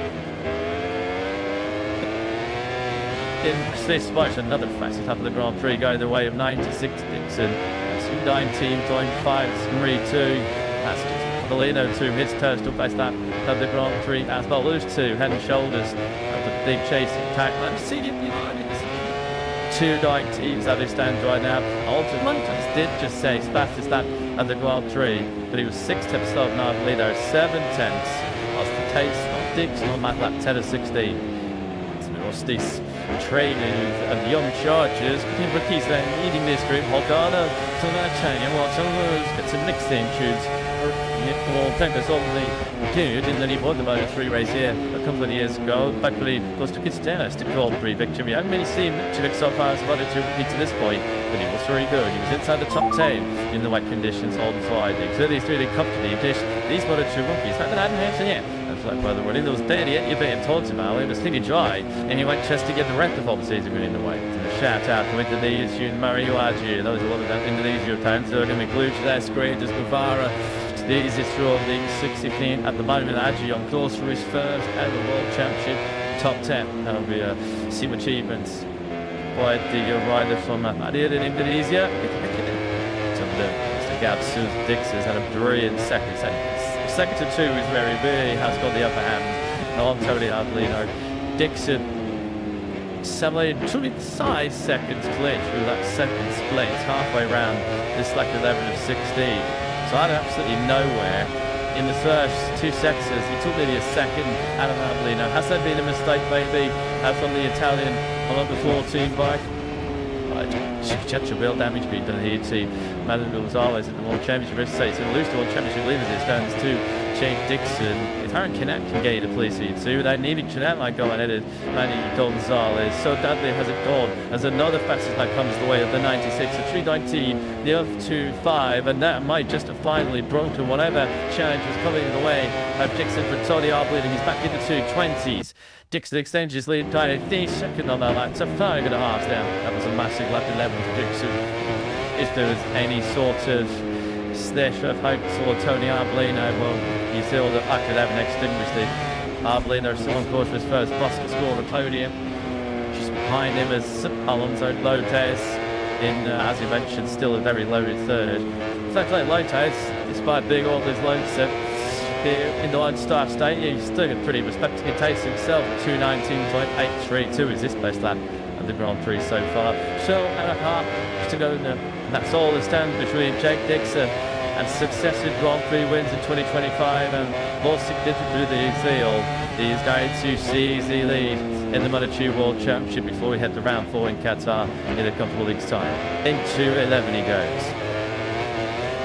It's going to be beyond his wildest dreams this season. He set quite modest expectations for the first series of the season, did Dixon, and he's fixed upon us from the Aspar team on a Alex motorcycle with W&T suspension to Elton Marviniers with a Descascuro chassis and Olin suspension. He's been talking about tough ties for the first part of this season until he is 20 days. Davis Grand Prix of the Americas. Of course, you haven't seen the checkered flag yet, so still a long way to go. Still a jump to be completed here for Dixon, but I'm talking about a rider here who only expected to get stronger as the season unfolded. He ain't just started, he's had to never come out in the gate this quick in his Grand Prix career. The previous win saw Jake Dixon and was around on 8 Saturday 2023, so he has found some stifling still. Get back to this, isn't it? Further down the field between Baltus and Juventus. You'll be really seeing Soul line now will down to some real heavy clash for him late on in Q2 seconds after he'd just taken his first front row start. Simon the Bean centre last night of the still heavy strapping and bandy on that like near bottom towards the connector as we go through the 3 right hand as turn 18 to Smith up like this had a disastrous high side. And the sort of stuff that sprint actually in MotoGP yesterday. Knap's not going to be coached enough to attack Baltus on the Blake's into turn 19. Spears Ludigo and for Kenneth. He's the kicker at the moment. Now his teammate and Kenneth happens through from a 14 team to do this before they will go up there 2 lines to be because Kenneth is that likely championship challenger. He moves through that into 5th place in 11 World Championship points to the stands with it moving toward the link into Manny Gonzalez. He's set to give up the lead of the championship. Still trickish rider on circuit despite his pace slackening off ever so slightly. Whilst Dixon 2:19 to 2-1. Suno Vietti also now into the mid 290, so it's good late race taste coming in from the Italian. So Canepa does try to make it through on Baltus. Those two, the frantic racing teammates. And now look at that, scared for Baltus as he was charging and leaving his way through sector 1. Just tried to get the husband with Connect to maybe trying to be in the fight later and fall up in place. That's hope's gone. To watch him, his final 4 laps. Colin Thyre really in 12th place. So Liverpool has had a tough patches at the MotoGP. Why are they going to take you? I just call it blitz of the orange 90 tyres on the Ridley KTM Iron Machine. I saw the Bill Chip Fair who were doing 2.96. Thyre is the fastest rider on circuit. Someone at the picture has absolutely failed off the racetrack in a big way as Ivan Navarro comes through on Ivan and Chaining. He's starting in the D2 high old takes in the back of the picture. Who's gone down. Well, on the also taking on much shoulder. He's the only place chop, and you can see there's not come through that second sector. He's looking on teammates of Vaya. Good battle, let's between Navarro and Ortola. Ortola not close enough to respond in the brakes. Turn 12, but Ortola of course for his first ever top 10. Team Moto 2, he's had his issues. One few big crash, unfortunately, the Turkish rider. So let's take somebody home see ahead of a top 10. I'm going to have to give a case on that riveting effect as well. Love Barry then. Down the hill he goes. This is top of the hill, isn't it? He hasn't even got through the turn 11 turn 10 it is. The flag goes barrel into the protective trackside barrier. We're going to just have to keep a close eye now because that may well, if it can't be repaired, it says to take a red flag light on the I'm already touched the point of where they would declare as cities we touched that point at the end of lap 10. We are now on to lap 13. F16, so you keep a very close eye on that. Yellow flags out. Fastest lap of the race. Kench will be at lead up to this is ahead. of the crash that happened, so he wasn't seeing any yellow flags. He takes a touch back on Jake Dixon, but unless Dixon makes any mistakes, I believe it doesn't have the kind of pace to Andy Haney, who is a pretty sizable advantage. Yeah, what about a slick tyre? There's Matty Gonzalez doing 222s. I mean, they've improved their speed as the track has dried by a good 20 seconds, so I have maybe just still nowhere near the money. We haven't seen a single lap so far in this Grand Prix where that smaller band of riders on the slick running have been quicker at any stage than the riders that are on the wets. It is Tim Neal, who is now the fastest rider on circuit. Yeah, so because Schmidt and Dixon 5.5 clear of all so long as a modern Henry Rod Charlie Arblina was had a very, very tough start to this season, adapting to that Oscar score and making the same change in many respects that Jake Dixon did coming into this season. Something I think it's some checker in testing, and there's only scored a handful of points down this season. They're not 8 points in the first 2 races. This 2025 season is about to kick on to some tuning this afternoon. That was the range high that Matty Gonzalez wishes he picks at the start of this 60-lap Kota battle in Moto2. He is going to ruin that decision is there to roll the dice and start on the slick rhythm. It's just in nowhere near the taste required. So this is very on in the Grand Prix. You just see that Dixon just heading to marinate those wet tyres. You see he was 1.5 above my radius. Ukivik smack bang on the body. But it's Dixon now. Coming into turn 20. Sorby to Chilcos. Absolutely to 16, and he's just breezing in right now in Chota, still able to keep himself in those low 219s. Arbolino is doing together with him, he might jewelry here. He's just found the fastest stuff. They belong draw according to the Italian at 218.707. That's been better by a little bit Italian. Chuck Freeze anyway. About the Great Leg race taste being put in by Vietti. He's that fastest rider on the circuit, but I think mileage 3/10 quick up. Largely level of 218 to exceed this the Tavares has now come through on Unters and hold down. This slightly strong right there. It's the finish for me. It's like Tavares who might entrench the takes he's driving. He is 7/10 quicker than Janae. While he was overtaking a puppy riders to keep on that last lap. He's the Tavares started 26. On the cream, I think kind of 20s, and it was but now he didn't dry today. So the edge is going to run out of time here later on because on that last lap he was 1.1 seconds quicker than Lotes. Sweet to a 2 seconds further back down the right. So maybe if there was 3 rather than 2 laps remaining, but the Etsy might well have been up for a very late podium charge here. Well, it's not discounting because he's only found the 3/10 second of Lotus. Maybe a little bit of lies in a battle for a final spot on the podium. And one thing I want to see it here, if he is a going to be seen to some play as well. We have questions. Stop in these wet conditions is the distinguished then. Distinguished chassis clearly the ability to generate much more grip in these conditions. It's an all-task screen and chip tail. There's a task screen line of eBay and chain classic whole card. So we have death scanners, fantastic structure, stair, seals, 6 and network 7s in these form of Ivan Orteli. Those the buck to be on today. Once again, you look yellow flags out once again in the third sector. Good battle this, isn't it? It's all 6th place. Very bad. So you just wonder whether he really is starting to turn. He's not down his chance to give him to you brought up the yellows, so he goes down. And Janice and the police pressure goes down. Inside into toward this, and you know the torch now disappears into the criminal check for Chelsea on the engine. That is what we call the ultimate red face favorite. It washes out the front end of the Moscow scorer going into turn 12. He picks the bike at rejoins the race, and about 50 metres further up the road, he goes down, he lays down and look at turn 13. Seeing leave number 13, that's typically one for the Spectic. Steve Rios using 2 crashes in 2 cores. A shame as well because he was really starting to make his threaten. Late charge towards Alonso. Like there's nobody but flooding us in Moto2 right now. Is threatening the supremacy of Jake Dixon, who inflicted a crushing victory over his riders in turn match winner, what nothing biggest ever winning margin in Moto2 history in turn match / timeout. Well, there's one close to redeem that here. Jonta side is 25 seconds clear. He is of Cody Arbolino. Has been on bad weather and mixed condition. Masterclass from the grid.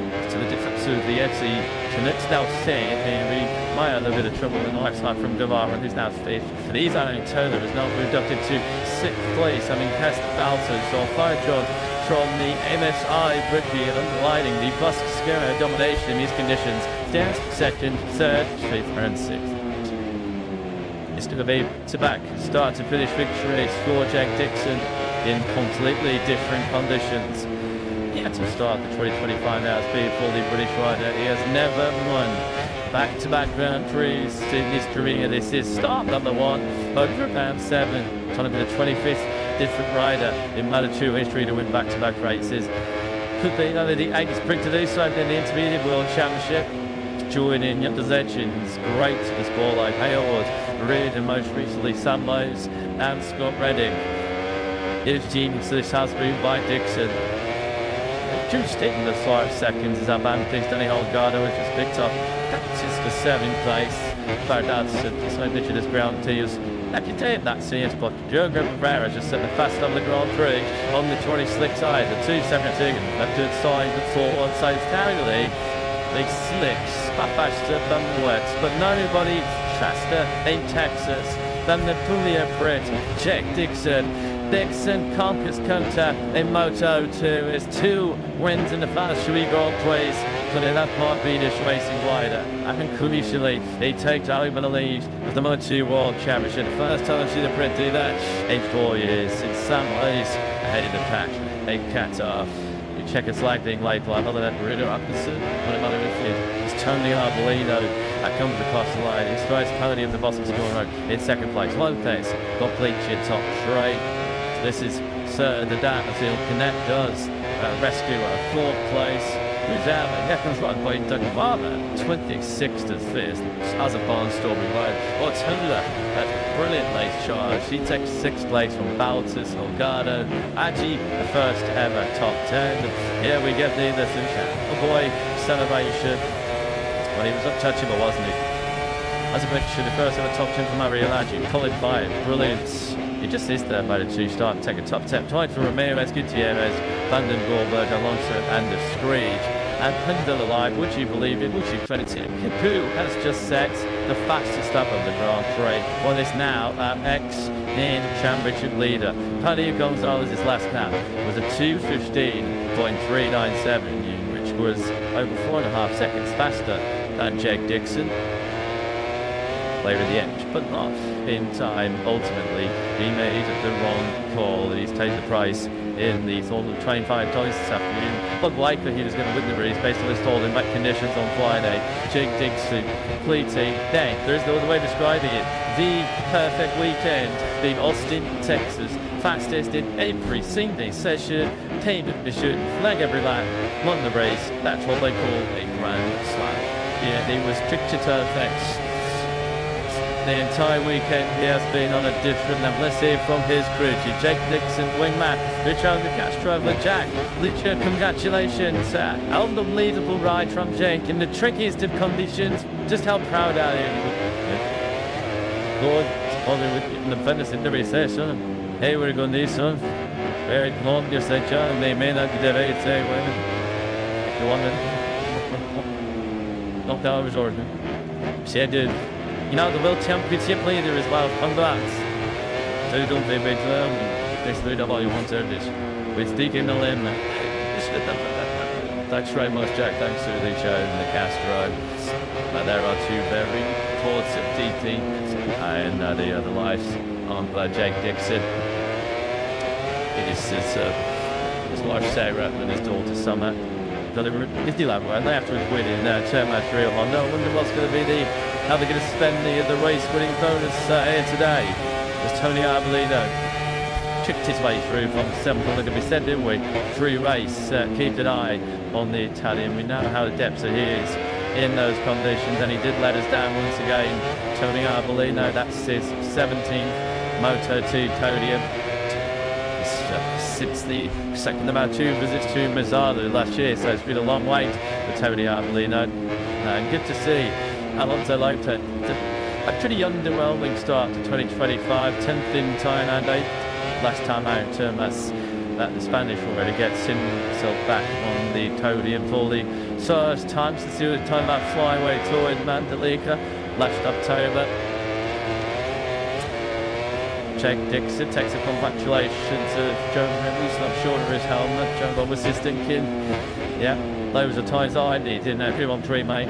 Yeah, in the end, 6 riders took the gamble and he took back to answer the question about the variety of British fans that you saw there in Austin, Texas. If you are out in Europe and you are thinking of a Grand Prix overseas, this could be one of those that we would highly recommend. It is such a fun environment here in Austin, Texas, and base caution here to that whole dive, the Dixon clan later on tonight. Great scenes, what a day there. The Luca Bosca scorer just to the left of your picture, congratulating one of the biggest 3 podium finishes. A look out for the Italian manufacturer. There's him is going through the mine right now, and Badu Gonzalez. The huge gamble, the hugely risky decision to start that wet Grand Prix on shaped running slick tyres, which is somewhat surprising given the fact that just playing this before he made that call, he's come to me, Jack down the race, had such a close field, but Tom's simply clearly swayed him some down onto the Crawley West. If he was going to maybe a bit of fast, he was sort of unshown on the road tyres. But at the moment, Episode 2 2025 is all about Jake Dixon. Back to back, start to finish, stolen victories in both Termas Orlando and none of it in Texas. He has been desperate to sort of play down expectations, giving 4 or 5 Grand Prix to sort of understand this bus scorer package. Well, he has hit the ground of running, hasn't he? Jake Dixon, a solid 7th place to kick off his new adventure with Mark Reedius in Thailand. And since that moment, he has not seen another rear turner. About a 2 Grand Prix, a few classic DPs. Oh yes, when he was lacking people, yeah. Some already was, and those who ran the dry tyres today, you're not watching. There's looking in pretty good shape, aren't they? Given the journey they've been on, they just did not wear out. That was the only argument for the riders on slicks, that the wet tyres before the cliff and bringing them back into play. That did not happen. That was a nice shot there, of course, a former personal manager, was still a great friend of Jake Dixon. Alex Marquez's with Femi Aldeguez from MotoGP crew chief Frankie Carcetti just to come and join in the celebrations. Bolton's Parmiano. Well, we've got similar fans who have made the long trip then from Lancashire. Toby Arbolino, of course, involved to the Belfast BDS racing team. It worked out. Willis will tell you, having started in 19th place this home Grand Prix, well, he definitely was less the risk going on to the slick tyres, unfortunately. And there was no repeat of his awesome bike to 2nd place here 1 year ago. As Roberts took the checkered flag, he was actually a demonstrable rider on circuit, 25th place. So that he's getting the Southeast ready. So is the Bosca score team was very sure they were going to be hearing from Alonso Lopez, who's going to come and have a little bit of a chat with us. That would have felt like a very 16 laps in those technical conditions. Alonso Lopez on the podium here in Austin. That is majestic.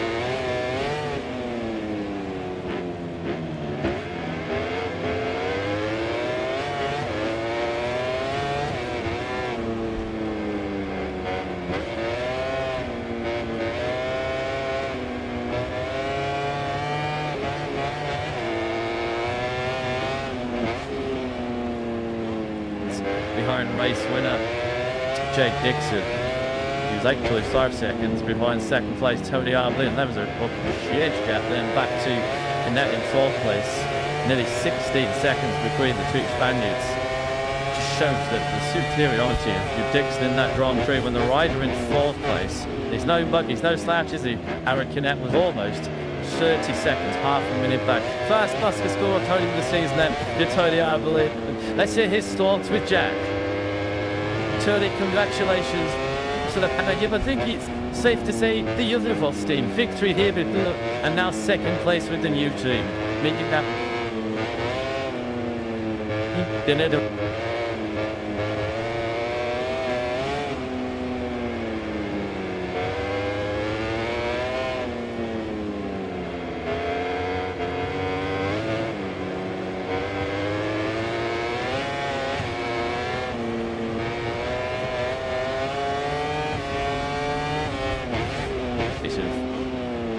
Sure, we will enjoy that podium as well. Yes, to mark his 150th Grand Prix start and Arthur Tiger Tundi. Czechoslovakia was 4.1 seconds behind of Jake Dixon. Finally gets the blue momentum to his championship charge. There's nothing wrong with the momentum. Nothing wrong with the confidence right now about Jake Dixon. For the first time in his career, he makes it back-to-back Grand Prix victories. He's your new Moto2 World Championship League. Let's hear it with Jack.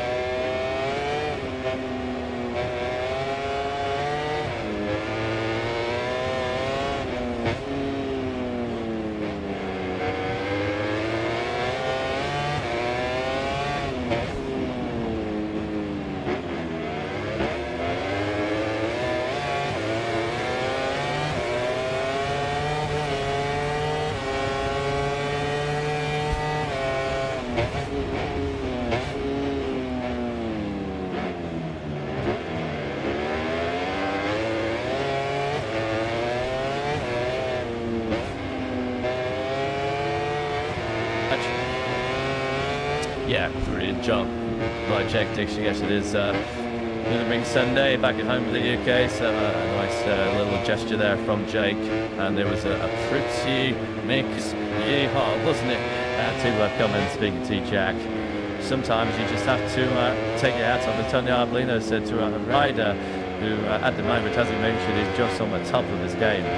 Thanking quite rightfully so now with involvement work done behind the scenes by my BDS Racing. Of course, coming into this season, they had no experience themselves working with the Boston School chassis. I think, ladies and gentlemen, it's fair to say that we have a very deliriously happy Dixon right now in Part 7A, and for very good reason, because there's been a big swing in the World Championship battle early on here in Texas. Dixon came here 11 points behind Mario Gonzalez. Nick Lennon leaving, 13 clear. Aaron Canet, who now moves in that after the it's almost like up from the edgy late on. Promoted Canet up into 4th place. He leaves Felix Gonzalez. He's now 3rd in the World Championship, 13 points behind your lead champion leader, Jake Dixon. What to crack Kota in 2025 Moto2, the immediate for the rain, but that's exactly what the top 3 opted for. For 6 riders, took the big risk of starting on slick tyres, right from the get-go, rushing the grid right from the launch up to the first corner. Those 6 must have known that they were already in big trouble. A race of survival for the likes of Moreira, Gonzalez, Aegis, Arenas, Joe Mullers and Philip Sartre. I didn't see the check the flag into the pits and retired. She fair play to Moreira. He actually did finish the top of the small group of slick tyre runners. Chelsea Vietti did remount and finished 20th after he crashed twice into corners very late. Talassi was threatening. Something Lloyd to score the final place on the podium. You can see that nice gesture by Nissan Navarro. He's coming to join the first ever Dream Kamachi Yamaha Moto2 celebration. It's Stanley Arbolino takes 2nd place. On it to the Luca Bosca scorer, who you also saw down there in Time Zone 8. Did you want to be competitive in the wet? It feels to this weekend in Austin, Texas. You need one of his motorcycles, one of his chassis. The Bosca scorer clearly the customer feels in the wet. The Blocktown V3 and 5 of the top 6 in the end, where Oscar scorer was nearly 6 of the top 7, and he chose to do to 2 crashes late on. The what fixing the check Dixon's crew chief, Lizio de Castro. Construction tries, he's the crew chief after winning game in 2 the last 3 years now. It's Tony Arbolino. To the stage, so after the winner in 2022, of course. Before he states in the year with the Vantaggio Riposta. He returns to the podium then in Austin, Texas. This Char and stepping under the very title there. I don't remember if he's been on the podium there before. His first sport podium came here 3 years ago. Today though, Jake Dixon is your one-away winner. It's the instructor ties. He handed over to Richigamme de Castro, second winning 3 there. Idiot, the disrespect when you take over as the lead. It's the constructors championship now. Yeah, it was Alex. Chip Lawrence, Supercross superstar. And you hand over a trophy to Alonso Lopez. Actually, he's have to know since it easier Alex 16. Updated to podium then. It's his 17th podium in this intermediate class. He studied in True Travelers. Lovely once in Taduaro, which is on since him today. Sidewise, saw the Spaniard update. What do you wait at? Back to back, saw the break. John Alicia predicts who wins in Austin.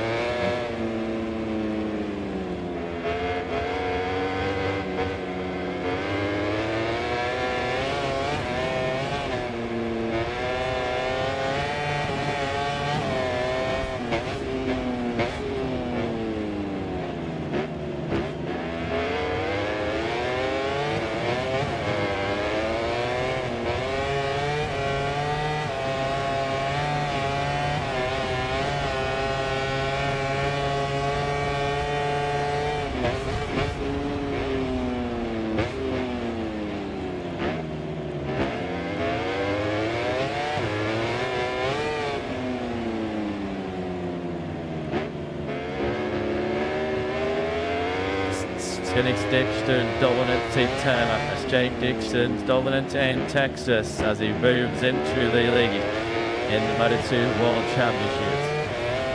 It's just not only to the Turtle Type Station right now. Enjoy your coach and Grand Prix winner. See you that way with it over 4 seconds clear. That's totally Arbolino. A clock just go around 1, 2, 3. Back-to-back wins for Jake Dixon. Arbolino and Lopez on the podium. Mary Connect to Roger Japan guy Vietti's late pair of crashes. Van Bavara in 6th place. It's not for the season so far. And Tech 6. The rookie is out of the final job right here. Bouncer stage 7th out of Volgado, Angie and Flyer, Korea Bester and Bob and his first time saying in Moto2. Ramirez and 11th, and once we get to the end the rest, restores points as he continues to stand in the Sergio Garcia. Zonta van de Gorba, David also registers his first Moto2 points in 40.2. Alex Screech and forward. Nothing for the riders who started on slicks. Who already completed 50, about 16 laps.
season. Joe Roberts, of course, the Californian, who's doing an excellent job so far. We've obviously Marc Marquez run wide earlier on into 10, 11 and into 12. Huge, heavy braking zones. Well, of course, you need that braking stability, which is why generally riders favour the harder front tyre around here. Yeah, when you see those hard braking zones, you know that Kevin Schwantz had some influence in the design of this COTA circuit. Great to see so many American legends gathered here this weekend. Teddy Roberts, of course, the cripple 500cc world champion in the late 70s, famous for his unbelievable battles with Barry Sheene. Wayne Rainey's here, of course, trying to unearth the future American talents. As the boss of Motor America, Kevin Schwantz is here, the 1993 500cc world champion. And just on that night, actually, we send our thoughts, our prayers and condolences to the family and friends of Pat Hennett, who sadly passed away recently. The first American rider to win a Premier Class Grand Prix. He was in many respects one of a trailblazer, one of such a golden generation of American talent. But great to see the likes of Kenny Roberts, Wayne Rainey and Kevin Schwantz here, with three names that are right up there with proper ultimate legends in this great sport.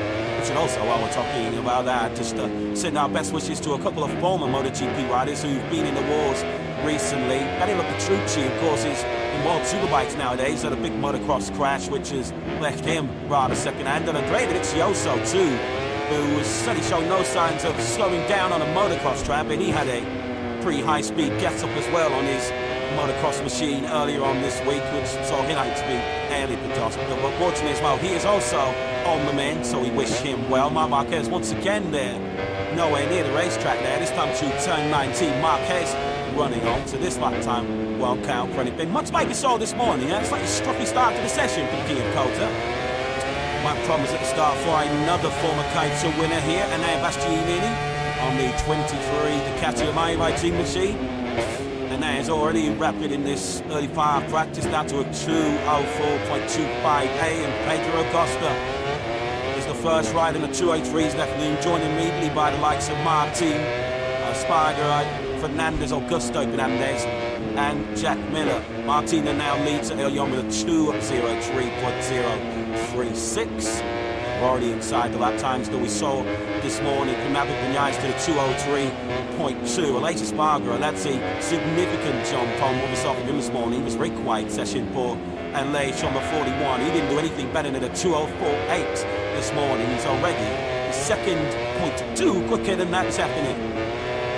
So Martin, the man that's chasing the championship, the man that's chasing here near the car of this practice session here in COTA, under some glorious spring sunshine here, almost perfect conditions with Grand Prix motorcycle racing, of course, tomorrow at 3 p.m. local time. Tissot Sprint will be underway, 10 laps, then the full distance Grand Prix here on Sunday, over 20 laps. Yes, thanks Jack, thanks to a brilliant boss, Massimo Rivoli. At the moment, Aleix Espargaro, you have to say, very non-committal about his plans beyond 2024. It does seem that if he does decide to hang up his letters as a race rider, well, he'll have an open door, an open ticket to become a brilliant test and development rider. That could be important as well, to tap into Aleix's experience, given there's all kinds of strong rumours that there will be a significant technical change, a capacity, engine capacity change, when the rules will, or new rules will be implemented in the 2027 MotoGP World Championship. Aleix, I think, just giving himself 3 or 4 more Grand Prix just to see whether the hunger, the desire is still there. He's 34 years of age now, Aleix is the older statesman of this MotoGP World Championship. This weekend is his 324th Grand Prix start. He's made so many sacrifices. He's certainly put in the hard yards, Lewis. You do wonder whether Aleix being so non-committed as he is right now, whether he is actually sort of starting to seriously contemplate maybe the arm at the time.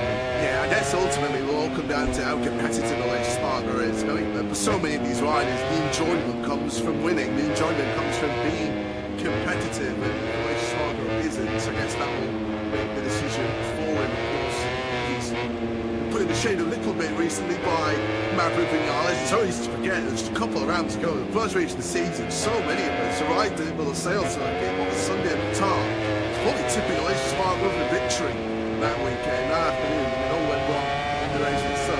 last 5 times now, Alicia Spargo has finished the Grand Prix. He's finished now in 8th place. It has been in the top 6 since we've taken over last season. So that's the kind of streak that Alicia Spargo's going to try and snap out on if he can. There's no question how high in esteem Aprilia holds Alicia Spargo in. They're looking to beat down in that Hawaii factory. He's been such an integral part of their rise for also rounds wooden spoon merchants in MotoGP. About a decade or so ago to now be genuine race victory and title contenders. This from Alicia Spargo's point of view is just how much more gas is there in the tank. It's a training regime coming into this 2024 season, which certainly isn't the kind of thing you do when you're winding your career down. But I guess Alicia Spargo, the longer this season goes on, particularly if he's not able to extract the maximum out of it, he may have a decision to make.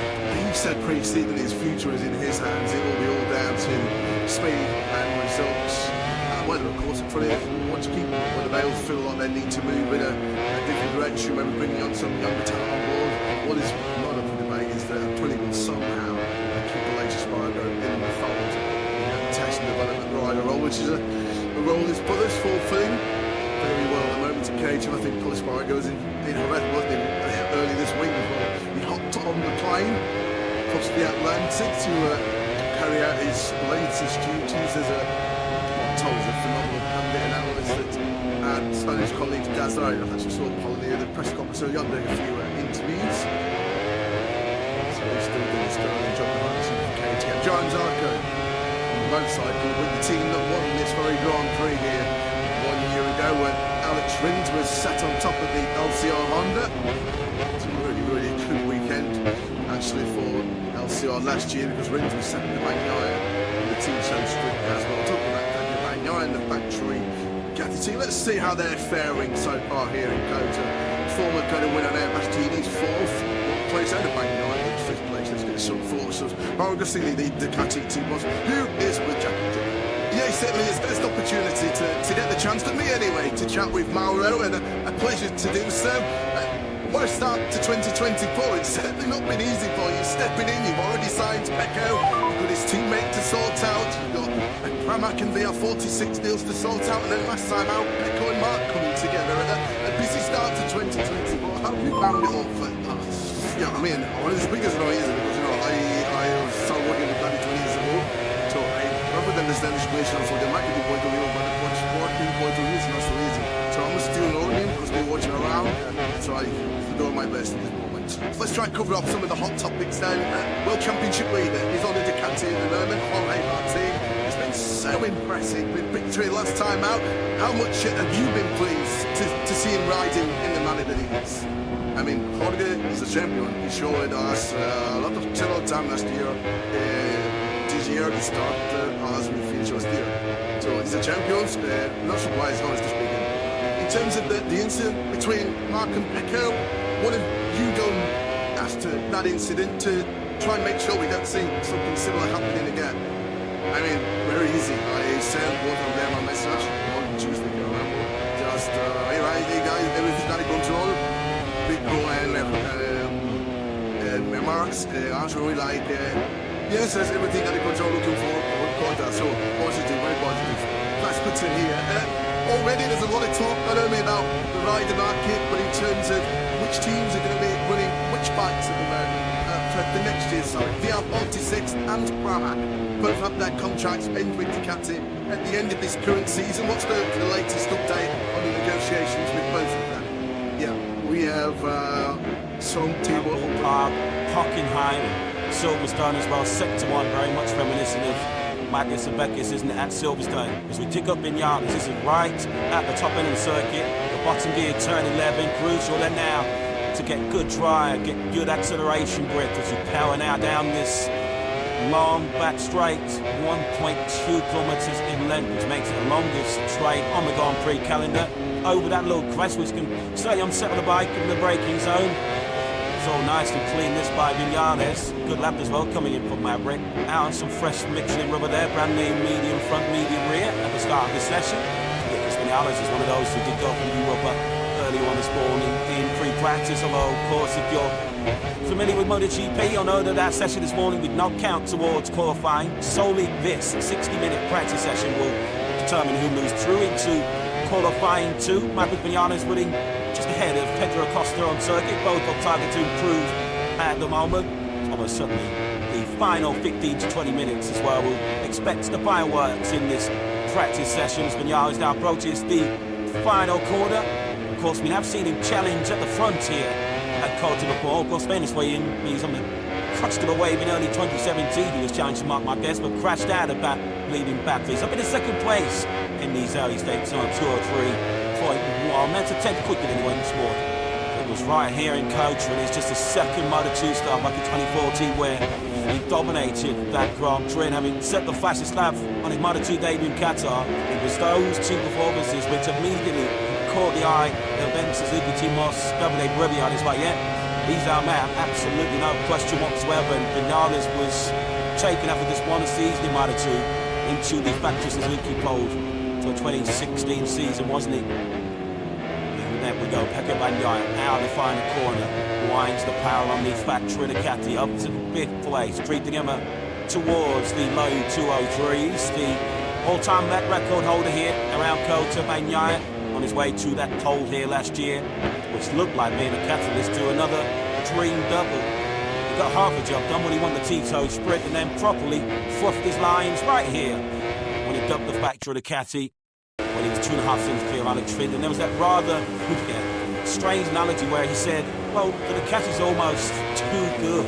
You don't get any sort of warning about when you're going to actually lose control. And he slowly raised a few eyebrows at a post-race statement last year. Only though many riders playing the violin for Pecco. When he said that, I think many riders would have happily swapped for the too good motorcycle that Pecco Bagnaia eventually took to the World Championship. Of course, it has been a bit of a feature for Pecco Bagnaia on occasions over the years, making mistakes when arguably he's not under pressure. It feels like when the pressure's at its highest, that's when Pecco Bagnaia is at his best, as he proved late last season in battle for the World Championship. So many of the incidents and crashes Bagnaia say in Grand Prix have been when he's in rather unchallenged positions.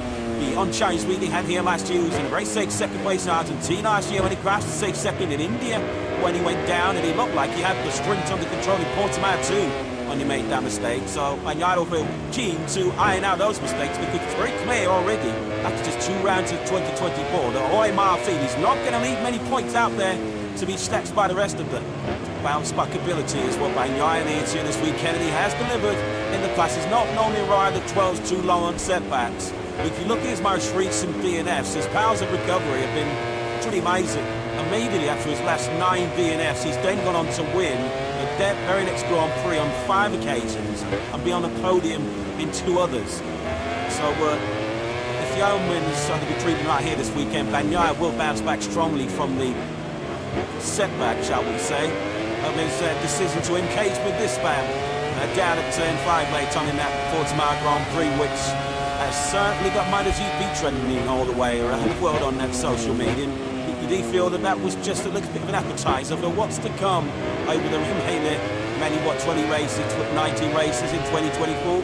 Fair to say, it divided opinion, didn't it? The Marquez up Bagnaia bus stop in Portimao, and as you say, it feels like the Sire Beast to come, because you can't imagine Marquez is going to get much weaker from here. He will surely only get stronger as he adapts to the Ducati GP23 and shakes off some of those old Honda habits. And likewise, you'd imagine that the Ducati GP24 will just get stronger as the year goes on, as the current spec machine does tend to extend his advantage over the year-old bike as we go through a season.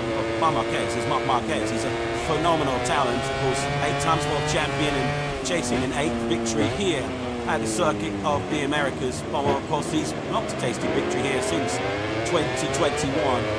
Marc Marquez, I guess likewise, has a score to separate with this Circuit of the Americas. Of course, he missed the opportunity to compete here last year. Getting quite acquainted with that P1 in MotoGP right now is this young man, Jorge Martin, who flings the Prima Proma Ducati through the high-speed turn 18, the right-hander that completes 3 rights, brings into the final sector. He'll then bank in left 390 now to the final corner 20. Another lap that's right on the money here for Martin. Then man, good look at that medium from soft rear tyres. Another low 203 from the Spanish rider. First corner, just right at the top of that brow, it sort of whitens out the frustrated as you reach that first corner, and it's sort of a tricky first corner to get right at the start of the Grand Prix. So many different lines available through there. Marc Marquez, who knows the fastest line to just about every single corner of this circuit in the Americas. Sixth at the moment for Marc Marquez, 2:03.175 for him. He's improved by a thick end of a second. Sort of early on this one. What about our most recent race winner here in Coach Alex Rins last year? Still trying to understand why he needs to get the best out of himself and the Leaf Factory Yamaha. Alex at the moment down in 17th place, currently actually in the pits right now. That's got 2:03.991. There's some rather interesting news that's breaking here right now at the Circuit of the Americas in Austin, Texas. Some of our colleagues at motorsport.com have linked you with Lee Jarvis, where it seems that Lee Jarvis has confirmed that 2024 will be his farewell in the MotoGP World Championship course, fresh off the back, overtaking Fabio Quartararo for 2025 and 2026. And that was one of Lee Jarvis's final accomplishments at Yamaha. It wasn't a bad bit of business, was it? So Lee Jarvis, it seems, deciding to step aside and take some new adventures in the future, whatever it is next in life. For him, he's been such a storm, such a loyal servant to Yamaha. We wish him well in his new endeavours. Quarter of a century at the helm of the Yamaha. It's been quite the story, hasn't it? So much success over the years for Yamaha, was much of it Valentino Rossi on board. Of course, Lorenzo and Fabio Quartararo also registered world championships for the Yamaha brand. They're a long way from that at the moment, and their road back towards the front, a key part of that was securing the services of Fabio Quartararo. As much as we talk about improving motorcycles, there's arguably no better tuning pile than a fast rider on top of it. There are very few faster than Fabio Quartararo, although of course this might be one of the circuits where he might have his work cut out to be top Yamaha, of course, with the record of Alex Rins that you're moving to a twice-more winner here in MotoGP, a winner in all three classes of racing here at the Circuit of the Americas is Alex Rins. So you might well give Fabio Quartararo a hurry-up this weekend, but Quartararo locked in for the next in the World Championship at the moment. Actually, he's in third. Of course, that pole position in Portimao, backed up with a second place in the race itself. 21-point top current World Champion leader Jorge Martin. Of course, the story back in last season was of Martin knowing that if he won the World Championship, it was going to be the key to unlock the spot in the factory team. Well, of course, Ducati haven't got that luxury this year to wait and see how the World Championship plays out before they identify and pick up Bagnaya's team. Then, of course, we know Bagnaya's going nowhere. That was announced before the season began. Ducati have been in this position in the past, haven't they? In the years when Jorge Lorenzo rode for the team, and of course, then like Petrucci too. Amstrad make a decision midway through the season regarding their long-term future within the factory squad, and timing that decision correctly and identifying the right candidate is not going to be necessarily easy for Ducati, because there are no shortage of candidates who would quite happily jump on that bike alongside Bagnaia. It's not just a two-horse racing at the rodeo, is it? Between the Beast and Martin, who have to factor in a certain Mr. Marquez on the 93 machine, certainly has a factory aspirations of his own inside the Gas Tech 3 garage, where we will find the superstar in the main Pedro Acosta top 3 this morning. At the moment, sitting in 4th place, running himself very familiar very quickly with the demands, the unique demands and challenges of this Kota circuit. Racing start fairly tricky turn 12. The top speed so far this weekend has gone to Brad Binder, 350.6 kilometres. Second on the speed charts is actually Acosta, 346.1k. So that shot there was an example of what it's like for him to break from about 345, 350 kilometres an hour down to 60 kilometres an hour for that first gear turn 12. And he's making it look so easy, isn't he?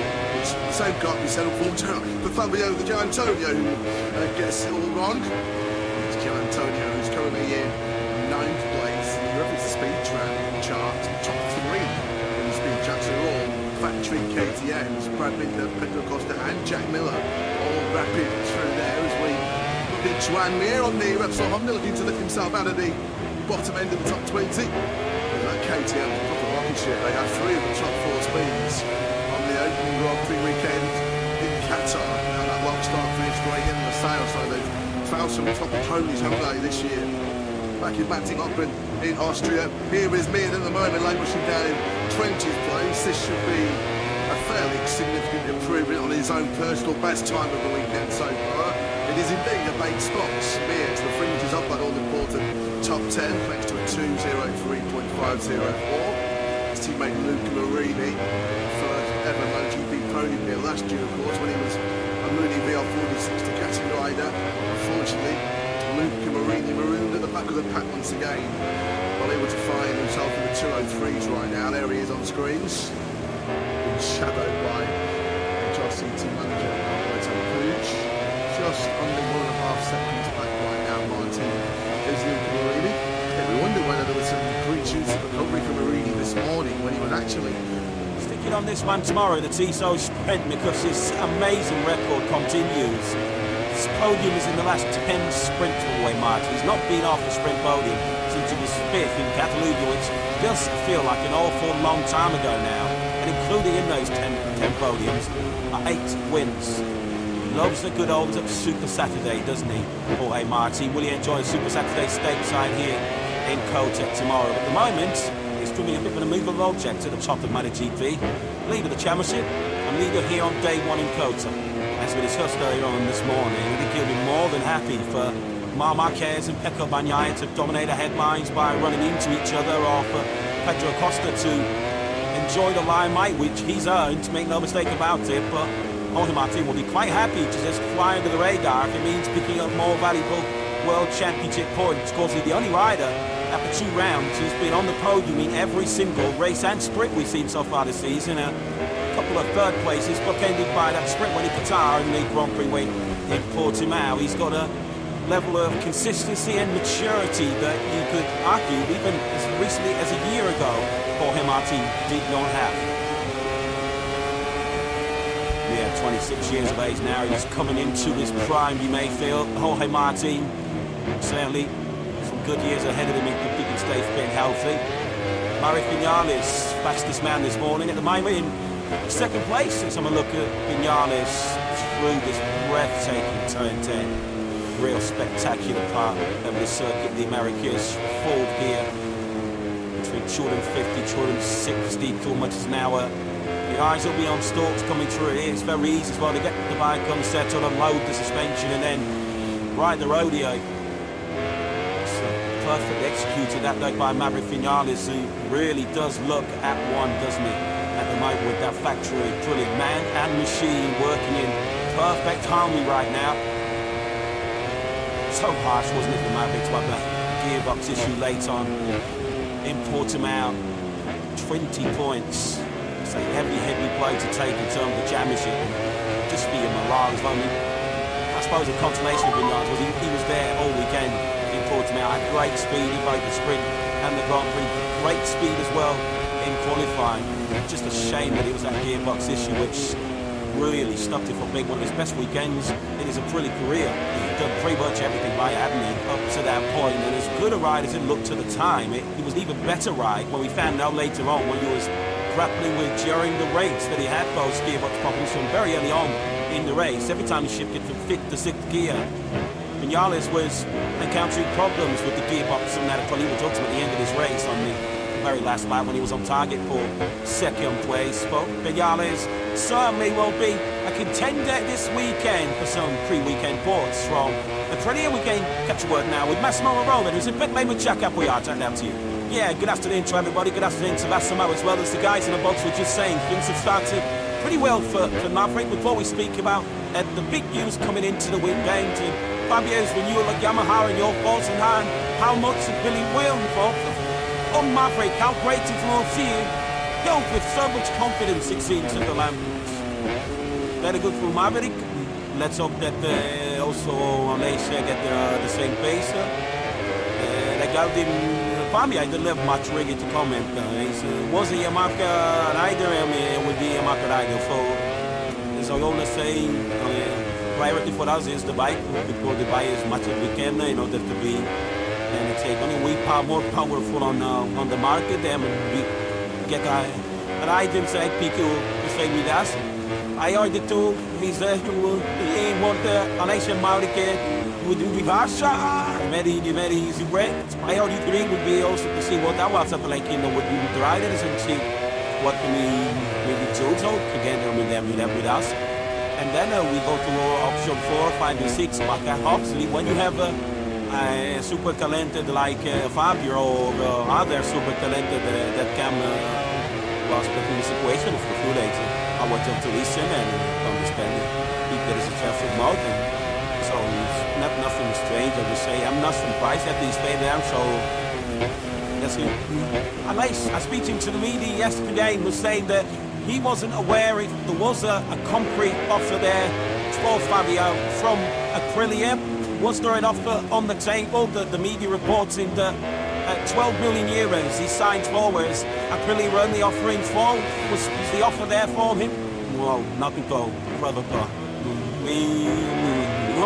When we speak riders, we gave a sort of understanding on what would be the condition in case of Top Honda being pretty proud to say on a 2044. He's not really been able to go any quicker than that so far this afternoon. So it's plateaued a little bit already so far over the course of the day. Other Hondas relative to me are all towards the back of the field line. So I go down in 17, tack that behind 21st from at the back of the field. Of course, it was in his session, I think he qualified 3 weeks ago before him out when the 400s were occupying the bottom 4 spots of the grid. Just when you think it can't get worse for them, it gets worse. But they'll be hoping that there are some signs right here.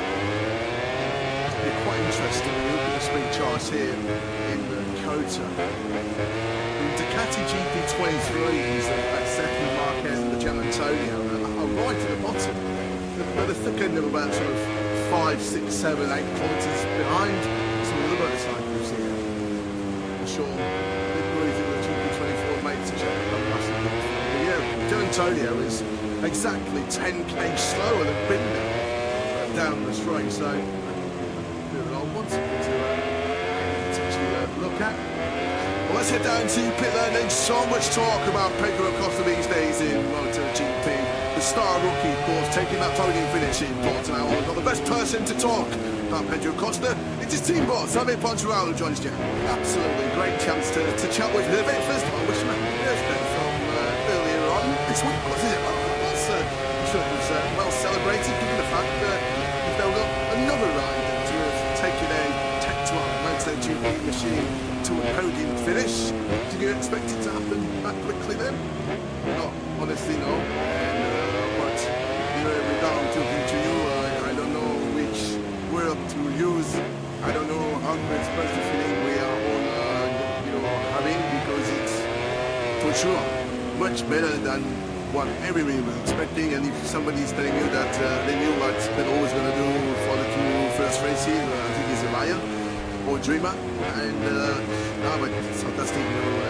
The race he did in Portugal was really unbelievable. The pace, the strategy, the cool hand he managed to have, when you're a rookie and you're fighting with Pecco, Marquez, very often you can be fast, but also sometimes you make, big mistake, rookie mistake, and so far, I'm not sure telling you that. We don't do so many mistakes, and you did what you expect here, because sometimes it's a very special track, that's how I like it. We don't want to do bike, got a good feeling, but we don't want to it's always a different will. This morning, after 2 or 3 laps, he was P1, so, we keep on dreaming. I don't know exactly how to explain, because what is happening is not normal. When you have Marquez, Pecco Bagnaia, Pablo Quartao, and all the top guys there, who've been for quite a few seasons on a MotoGP bike, who race here in Austin, which is a tough track to understand and to learn.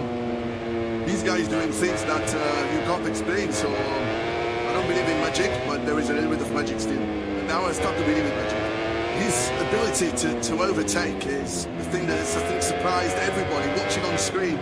Just the ease he's able to get past the likes of Binder, Pecco Bagnaia, and Marquez, which are riders not easy to pass. And yesterday I had a few interviews with American journalists that were all telling you the same thing, too much electronic, too much device, too many devices, too much aero, you can't pass anymore. I said, did you watch the race in Qatar? Did you watch the race in Portimao?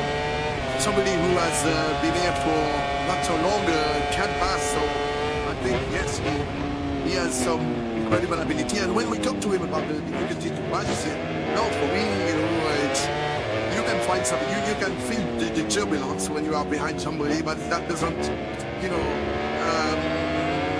that doesn't stop you to be able to pass. And I don't have any great problem to pass. If I can pass, then the guy is faster than me, but it's not because of the devices or the aero. So, no, he's doing everything perfect so far, and with the budget, as I said.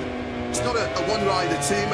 Augusta, what they say, and his struggles in pre-season, just how difficult has it been for him for all of the height, all of the top, all of the headlines to now the other side of the box? How is he dealing with all that? Thank you for asking. Really, thank you for asking, because, when I'm asked question about Pedro, I need to answer about Pedro, but thank you for asking. It was really difficult, all through the winter, testing was difficult, and it's easy to, I don't want to say to give up, but to find the energy, to find the resources of what can I do better, because I'm pushing 100% and I'm still far behind my teammate, especially your teammate. He's the one who can kill you, really. But I have to say that he's really strong mentally. He's worked really hard since Portimao, and here he's really good. He's third and second to the top guys. At one stage, we were 1-2 in the beginning of that session, but I think Augusto is coming back. He's much better in terms of fitting with the new bike, the 24 bikes. He's much more positive attitude. He came in with more smile and less, long face. So, again, thanks for the question, because every MotoGP team is a two-line team, and we don't work properly on one leg. So we need the two legs strong, and I hope, Augusto is going to take what Pedro is doing. So riders eyeing his seat next season. Joe Roberts, of course, the Californian, who's doing an excellent job so far. Moto2, one name that's been linked with that ride. Fernandez needs a real big weekend and pretty quickly. He's the second quickest Aprilia this morning, of course. The quickest Aprilia was the quickest of the lot. Maverick Vinales was T1 this morning. Mal Fernandez ended this morning's session in 12, but he's yet to finish a Sunday Grand Prix so far this season. Of course, we saw him having problems before the race even began in Qatar, as Marc Marquez doing what he did for a lot this morning, actually, when he was struggling to stop that GP23 Ducati. Well, Fernandez, who does have reasons to celebrate this weekend, this is his 100th Grand Prix this weekend across all classes for the 25. Guilty of a rookie mistake, he termed it in Portimao. He said he would tell it his crew chief all weekend. The particular corner he crashed out, but he has to be very calm, went offline, and then didn't follow his own advice, which saw his Grand Prix come to an early end. Hard to believe, isn't it? With how strong and how good he was, the promise of potential shown in that Moto2 World Championship campaign, but he comes here. This is MotoGP appearance number 40. He's only ever had one top 6, and that was wide to the back end of last season, the 5th place in Valencia. I mean, can't believe that we're saying that, because he was so gleaming good once here, yet in Moto2, pushing Remy Gardner all the way to the championship battle in 2021. And the present night, he's under the cosh and needs a big result here in Kota this weekend as we pick up Pedro Acosta, who doesn't seem to matter what challenge you put in front of him. He just is able to get on with the job, effortlessly working his way around his coach circus. Caught up with a couple of mechanics this morning, and they felt that this would be arguably his biggest test of the season so far. Well, he's passed to the flying cooler. Although as yesterday, you really just go away, your commentator's choice, but hey, I will let him have that one. Yeah, he's exploring the limits, shall we say, so far today. Of course, we did see him running off a little bit this morning. It was a session of 2 halves this morning. He was down the back of the field for the first half of the session, bolted on some new tyres, and it's immediately up inside the top rears. The rear snakes left, snakes right, as he tries to get it stopped from the thick end of 300 kilometers an hour down that back straight down to around about 60 k's for the first gear, turn 12, and unfortunately he was nowhere near the apex that time, but he's on the first, he won't be the last to make a mistake through there. There are so many big braking stops around this Kota layout. This is another of them to turn 1, while we've already seen Marc Marquez run wide earlier on into 10, 11 and into 12. Huge heavy braking zones. Well, of course, you need that braking stability, which is why, generally, riders favour the harder front tyre around here. The Yeah, when you see those heartbreaking zones, you know that Kevin Schwantz had some influence in the design of this Coda circuit. Great to see so many American legends gathered here this weekend. Teddy Roberts, of course, the triple 500cc world champion in the late 70s, famous for his unbelievable battles with Barry Sheene. Wayne Rainey's here, of course, trying to unearth the future American talents as the boss of Motor America. Kevin Schwantz is here, the 1993 500cc world champion. And just on that night, actually, we send our thoughts, our prayers and condolences to the family and friends of Pat Hennard, who sadly passed away recently, the first American rider to win a Premier Class Grand Prix. He was in many respects one of the trailblazers, one of such a golden generation of American talent. But great to see the likes of Kenny Roberts, Wayne Rainey and Kevin Schwantz here, with three names that are right up there with proper ultimate legends in this great sport. Should also, while we're talking about that, just send our best wishes to a couple of former MotoGP riders who've been in the wars recently. Benny Petrucci, of course, is in World Superbikes nowadays. Had a big motocross crash which has left him rather second-handed. Andrea Dovizioso too, who was certainly showing no signs of slowing down on a motocross track, and he had a pretty high-speed get-up as well on his motocross machine earlier on this week, which saw him out to be early to the hospital. But fortunately as well, he is also on the mend, so we wish him well. Marc Marquez once again there, nowhere near the racetrack there. This time through turn 19, Marquez running on to this lap time won't count for anything. Much might be so this morning, eh? It's like a scruffy start to the session with King of Kota. My promise at the start for another former Kaifsa winner here, Enea Bastianini, on the 23 Ducati Live team machine. And that is already rapid in this early part of practice, down to a 2:04.25A, and Pedro Acosta is the first rider in the 283s, definitely joined immediately by the likes of Martin, Sparger, Fernandez, Augusto Fernandez, and Jack Miller. Martina now leads early on with a 2:03.036. We're already inside the lap times that we saw this morning from Maverick Vinales to the 2:03.2. Aleix Espargaro, that's a significant jump on what we saw from him this morning. He was very quiet session for Aleix on the 41. He didn't do anything better than a 2:04.8 this morning. He's already 2.2 quicker than that this afternoon.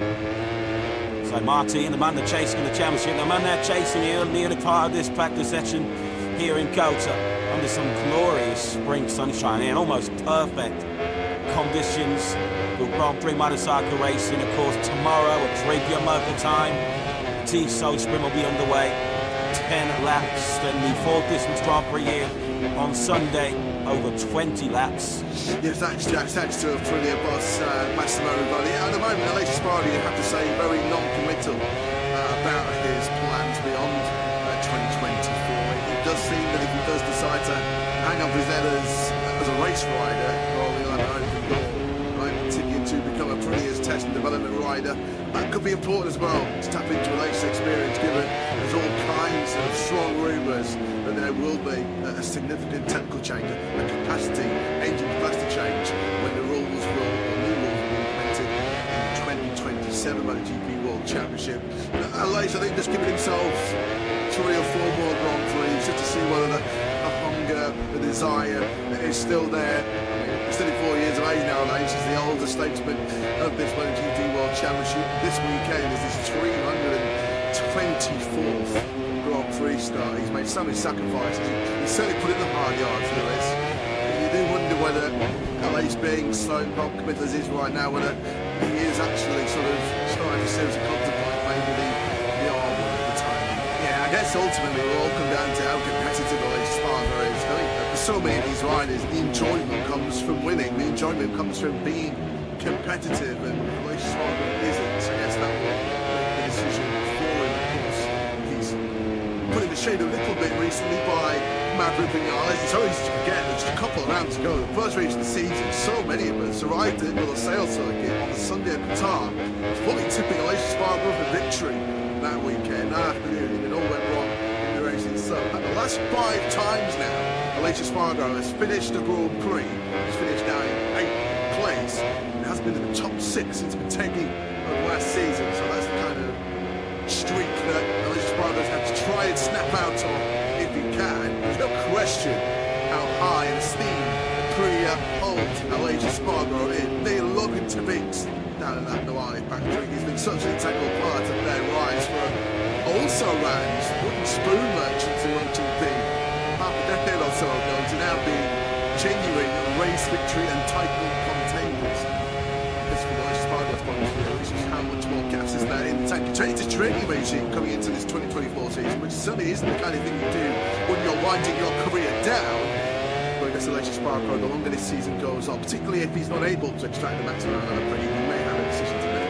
He said pre-season his future is in his hands. It will be all down to speed and results, and whether, of course, in front of him want to keep him, whether they all feel like they need to move in a different direction when bringing on some younger talent on board. What is not up for debate is that putting him somehow keep Alasia Spargo in the fold in that test and development rider role, which is a role his brother's fulfilling very well at the moment at K2. I think Spargo's in Jerez, wasn't he, early this week before he hopped on the plane across the Atlantic to carry out his latest duties as a phenomenal pundit and analyst at Spanish colleague Dazzler. I'm sure probably in the press conference, so he did a few interviews. So he's still doing a sterling job of answering for KTM. John Zarco on the motorcycle with the team that won this very Grand Prix here 1 year ago when Alex Rins was sat on top of the LCR Honda. It's a really, really good weekend actually for LCR last year because Rins was set to Bagnaia and the team so sprint as well. Talking about Pekka Bagnaia and the factory Ducati team, let's see how they're faring so far here in Kota. Former Kota winner there last year, he's fourth, one place out of Bagnaia in fifth place. Let's get some thoughts of Rogassini, the Ducati team boss, who is Richigamme. Yeah, certainly his first opportunity to get the chance, to me anyway, to chat with Mauro, and a pleasure to do so. What a start to 2024. It's certainly not been easy for you. Stepping in, you've already signed Pecco, you've got his teammate to sort out, you've got Pramac and VR46 deals to sort out, and then last time out, Pecco and Mark coming together. A busy start to 2024. How have you found it all? Yeah, I mean, one of the biggest not easy because, I started working with Ducati 20 years ago. So I probably understand the explanation for the marketing point of view, but the watch marketing point of view is not so easy. So I'm still knowing him, I'm still watching around. So I do my best at the moment. Let's try and cover up some of the hot topics then. World Championship leader, he's on the Ducati at the moment, Jorge Martin. He's been so impressive with victory last time out. How much have you been pleased to see him riding in the manner that he is? I mean, Jorge is a champion. He showed us a lot of several time last year. This year it started as the finish was there. So he's a champion, not surprised, honestly speaking. In terms of the incident between Mark and Pecco, what have you done after that incident to try and make sure we don't see something similar happening again? I mean, very easy. I sent both of them a message, Monday, Tuesday, just, hey guys, everything under control. Rico and Mark's answer me like, yes, there's everything under control, looking for quarter, so positive, very positive. That's good to hear. Already there's a lot of talk, not only about the rider market, but in terms of which teams are going to be running which bikes for the next year. Sorry, VR46 and Pramac both have their contracts end with Ducati at the end of this current season. What's the latest update on the negotiations with both of them? Yeah, we have some table Park, Hockenheim, Silverstone as well. Sector 1, very much reminiscent of Magnus and Beckis, isn't it, at Silverstone? As we pick up Vinales, this is right at the top end of the circuit.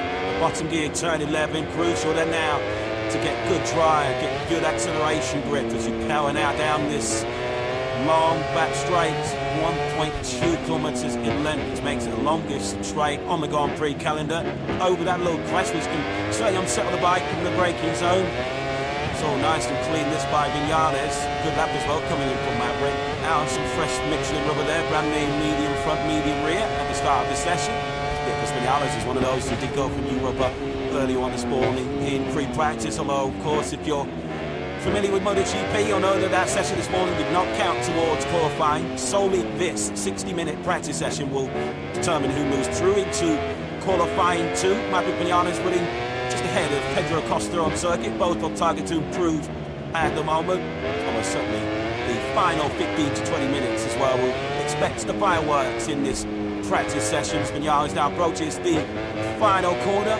Of course, we have seen him challenge at the front here at Cota before. Of course, Venezuelan, he's on the crutch of a wave in early 2017. He was challenging Marc Marquez, but crashed out of that, leaving backwards. Up in the second place in these early stages on 203.1. Meant to 10th quicker than he went this morning. It was right here in Coach, and it's just his second Moto2 start back in 2014 where he dominated that Grand Prix. I mean, set the fastest lap on his Moto2 debut in Qatar. It was those two performances which immediately caught the eye of then Suzuki team boss Davide Gribbion. It's like, yeah, he's our man, absolutely no question whatsoever. And Vinales was taken after just one season in Moto2 into the factory Suzuki fold for the 2016 season, wasn't he? And then we go, Pecco Bagnaia out of the final corner. Winds the power on the factory Ducati up to 5th place, creeping him towards the low 203s. The all-time lap record holder here around Cota, Bagnaia, on his way to that pole here last year, which looked like being a catalyst to another dream double. He got half the job done when he won the Tito sprint and then properly fluffed his lines right here when he dubbed the factory Ducati when he was 2.5 seconds clear on the tree. And there was that rather strange analogy where he said, well, the Ducati's almost too good. You don't get any sort of warning about when you're going to actually lose control. And he suddenly raised a few eyebrows at a post-race statement last year. Only know many riders playing the violin for Pecco when he said that. I think many riders would have happily swapped for the too good motorcycle that Pecco Bagnaia eventually took to the World Championship. Of course, that's going to be a feature for Pecco Bagnaia on occasions over the years, making mistakes when arguably he's not under pressure. It feels like when the pressure's at its highest, that's when Pecco Bagnaia is at his best, as he proved late last season in battle for the World Championship. So many of the incidents and crashes Bagnaia saying Grand Prix have been when he's in rather unchallenged positions. The unchallenged lead he had here last year, he was in a very safe second place in Argentina last year when he crashed, safe second in India when he went down, and he looked like he had the sprint under control in Portimao too when he made that mistake. So Bagnaia will be keen to iron out those mistakes, because it's very clear already after just 2 rounds of 2024 that Jorge Martin is not going to leave many points out there to be snatched by the rest of them.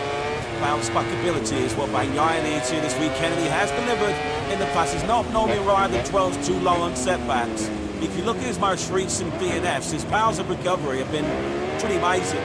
Immediately after his last 9 DNFs, he's then gone on to win the very next Grand Prix on 5 occasions and be on the podium in 2 others. So if the omens are to be dreaming right here this weekend, Bagnaia will bounce back strongly from the setback, shall we say, of his decision to engage with this man down at turn 5 late on in that Portimao Grand Prix, which has certainly got MotoGP trending all the way around the world on that social media. You do feel that was just a little bit of an appetizer for what's to come over the remaining many, 20 races, 90 races in 2024. Fair to say, it divided opinion, didn't it? The Marquez of Bagnaia bust up in Portimao, and as you say, it feels like the sign of things to come, because you can't imagine Marquez is going to get much weaker from here. He will surely only get stronger as he adapts to the Ducati GP23 and shakes off some of those old Honda habits. And likewise, you'd imagine that the Ducati GP24 will just get stronger as the year goes on, as the current spec machine does tend to extend his advantage over the year-old bike as we go through a season. But Marc Marquez is a phenomenal talent. Of course, 8 times world champion and chasing an 8th victory here at the Circuit of the Americas. Well, of course, he's not tasted victory here since 2021. Marc Marquez, I guess likewise, has a score for several with this Circuit of the Americas. Of course, he missed the opportunity to compete here last year. Getting quite acquainted with that P1 in MotoGP right now is this young man, Jorge Martin, who flings the Prima Prima Ducati through the high-speed turn 18, the right-hander that completes 3 rights, brings into the final sector. You'll then bank your left through 19 now to the final corner 20. Another lap that's right on the money here for Martin. Then man, you look at that medium from soft rear tyres, another low 203 from the Spanish rider. Right at the top of that brow, it sort of widens out the gradient as you reach that first corner, and it's sort of a tricky first corner to get right at the start of the Grand Prix. So if the line's available, it's through there. Marquez, who knows the fastest line for just about every single corner of this circuit. It's 6th at the moment for Marquez, 203.1 1:07.5 for him. He's improved by I think end of a second on what we saw from him earlier on this morning. What about our most recent race winner here in Canada, Alex Rins last year? Still trying to understand what he needs to get the best out of himself and the Leeds factory Yamaha. Alex at the moment down in 17th place, currently actually in the pits right now. Most of 2:03.991. There's some rather interesting news that's breaking here right now at Circuit of the Americas in Austin, Texas. Some of our colleagues at motorsport.com have linked you with Lynn Jarvis, where it seems that Lynn Jarvis has confirmed that 2024 will be his farewell in the MotoGP World Championship, of course, fresh off the back, overtaking Fabio Quartararo for 2025 and 2026. That was one of Lynn Jarvis's final accomplishments at Yamaha. It wasn't a bad bit of business, was it? So, yeah, Lynn Jarvis, it seems, deciding to step aside to similar adventures ahead in the future, whatever it is, next in life. Lynn's been such a stalwart, such a loyal servant to Yamaha. We wish him well in his new endeavours. Quarter of a century at the helm of Yamaha. It's been quite the story, hasn't it? So much success over the years for Yamaha, of course, much of it Valentino Rossi on board, of course, Lorenzo and Fabio Quartararo also registered world championships for the Yamaha brand. They're a long way from that at the moment, and they're rolling back towards the front. A key part of that was securing the services of Fabio Quartararo. As much as we talk about improving motorcycles, there's arguably no better tuning pile. They're a fast rider on top of it. There are very few faster than Fabio Quartararo, although of course this might be one of the circuits where he might have his work cut out to be top Yamaha, of course, with the record Alex Rins that you alluded to, a twice already in MotoGP, a winner in all three classes of racing here at the Circuit of the Americas is Alex Rins. So you might want Fabio Quartararo fully up this weekend, but of course locked in for the next main the World Championship at the moment. Actually, he's in third. Of course, that pole position in Forza Albuquerque backed up with a second place in the race itself.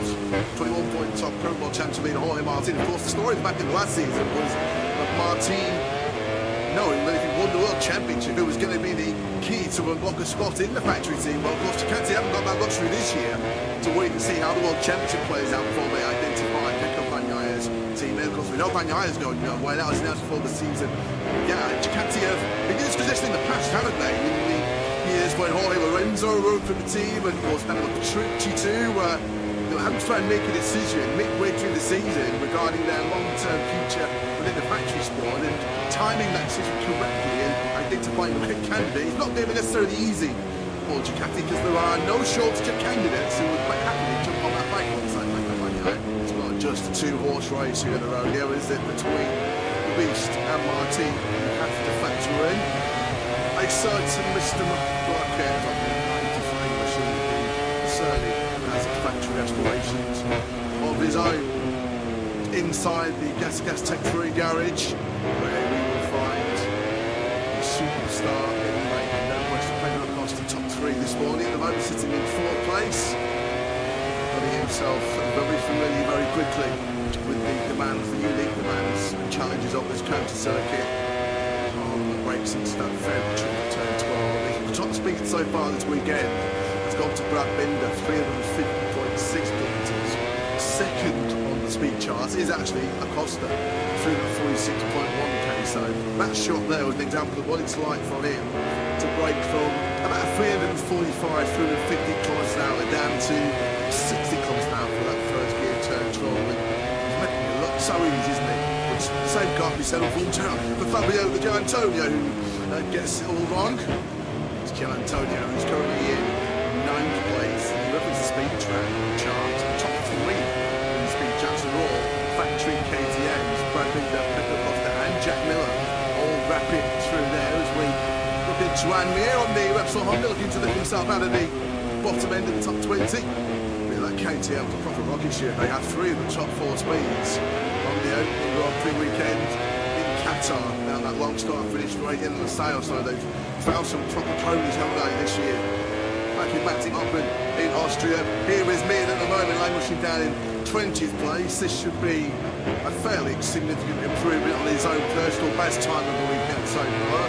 It is indeed a big spot. Mir to the fringes up that all important top 10 thanks to a 2:03.5 His teammate Luca Marini, first ever MotoGP podium here last year, of course, when he was a Mooney VR46 Ducati rider. Unfortunately, Luca Marini marooned at the back of the pack once again. Unable to find himself in the 203s right now. There he is on screens, being shadowed by Chelsea team manager Alberto Puig. Just under 1.5 seconds back right now, Martin is Luca Marini. We wondered whether there was some green shoots in the recovery for Marini this morning, when he would actually Sticking on this man tomorrow, the Tissot sprint, because his amazing record continues. His podium is in the last 10 sprints for Way Martin. He's not been off the sprint podium since he was 5th in Catalunya, which does feel like an awful long time ago now. And including in those 10 podiums are 8 wins. He loves a good old Super Saturday, doesn't he, Jorge Martin? Will he enjoy Super Saturday stateside here in Kota tomorrow? At the moment, he's doing a bit of a move and roll check to the top of MotoGP, leader of the championship and leader here on day 1 in Kota. As we discussed earlier on this morning, I think he'll be more than happy for Marc Marquez and Pecco Bagnaia to dominate the headlines by running into each other, or for Pedro Acosta to enjoy the limelight, which he's earned, make no mistake about it. But Jorge Martin will be quite happy to just fly under the radar if it means picking up more valuable World Championship points. Of course, he's the only rider after 2 rounds who's been on the podium in every single race and sprint we've seen so far this season. A couple of third places, bookended by that sprint win in Qatar and the Grand Prix win in Portimao. He's got a level of consistency and maturity that you could argue even as recently as a year ago Jorge Martin did not have. Yeah, 26 years of age now. He's coming into his prime, you may feel. Jorge Martin, certainly some good years ahead of him if he can stay fit and healthy. Maverick Vinales, fastest man this morning at the moment in second place. Let's have a look at Vinales through this breathtaking turn 10. Real spectacular part of this circuit. The Americas, full gear between 250, 260 kilometers an hour. Your eyes will be on stalks coming through here. It's very easy as well to get the bike unsettled, unload the suspension and then ride the rodeo. So perfectly executed that though by Maverick Vinales, who really does look at one, doesn't he? At the moment with that factory, brilliant man and machine working in perfect harmony right now. So harsh, wasn't it, for Mavericks, about the gearbox issue late on in Portimao. 20 points. It's a heavy blow to take in terms of the championship. And just for your morale as well. I mean, I suppose the consolation of Vinales was he was there all weekend in Portimao. Had great speed in both the sprint and the Grand Prix. Great speed as well in qualifying. Just a shame that it was that gearbox issue which really stopped it from being one of his best weekends in his Aprilia career. He'd done pretty much everything right, hadn't he, up to that point. And as good a ride as it looked at the time, he was an even better ride when we found out later on when he was grappling with during the race that he had both gearbox problems from very early on in the race. Every time he shifted from 5th to 6th gear, Vinales was encountering problems with the gearbox and that probably would talk to him at the end of his race on the very last lap when he was on target for second place. Matt starting from pole position, already victorious in the sprint here yesterday. Lydia takes the second clear, and Alex Marquez, Richigamme potentially. Should the Marquez stranglehold on this year's MotoGP World Championship, make his first and second in our 3 sprints and 2 Grand Prix so far. May have a ledge every lap as well so far in 2025. 86 racing laps, 73 and 93 have led the lot. It's a great shot in there, great helicopter view of Kota, as you can see. It has dried out very quickly after the rain initially started to evenly hot. So it says just before the start of about 2 races, which seems an awful long time ago now. And then of course it was rain falling about 30 minutes before the start of MotoGP. We are going over this slightly shorter race distance. We've been cut down from 20 to 19 laps. Let's hope that this opening lap of the Grand Prix is just as exciting and as dramatic as the opening lap of the sprint was yesterday. Previous circuit winners. Maverick Vinales is our most recent on the factory of Korea. And the bag was for LCR Hobden here in 2023 when Alex Marines and took the spoils. That's it, just the one win in previous history here in Kota. Yeah, this is dry surface now, isn't it? You see his shoe down patches, fallen wide as to negotiate, but there's no doubt, there's no mix now in terms of the tyre choice. This is a straightforward shootout. The only time we're going to see potentially the wing tyres again today is if we get any further rain. And we do get into that slack to flex scenario. You know that right now, the Bjorns media may be warming up this anticipation. The question is posed to the Catty management due to tickets toy certain number 93 and his tactics, his strategy, call him what you want, as he launched off the grid just seconds away and from what we thought was going to be our initial race start about 15 minutes ago. So he comes to the front of the grid there, Marquez, aggressive on the front end there, getting the change shot device engaged. So it looks like, in fact, he's having a problem here, is Nick Marquez. Is even this time around to find out, that is with Richard Yarles, who had some problems earlier on, he's now waving his hands, he's now to get off the grid. Nightmare, the Oversurf winner here 1 year ago. When he was the top starter, he won the Sped and the Grand Prix. Not a whole trip return to Austin, Texas, for that race. I feel bad for Richard Yarles. So here we go, ladies. Take 2, Texas. Yannick Sattler, see about a GP here in Austin. Really good march to want to take a position.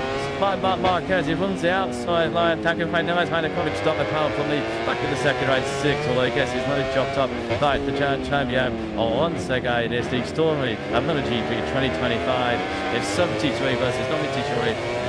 So it's Marquez. Guy once again getting aggressive. Through front team over there. He tried to repeat the route of yesterday, but she went on land up. It's still a slot. Yes, needs to turn straight. Badly twice to it. He held on to Zeppi.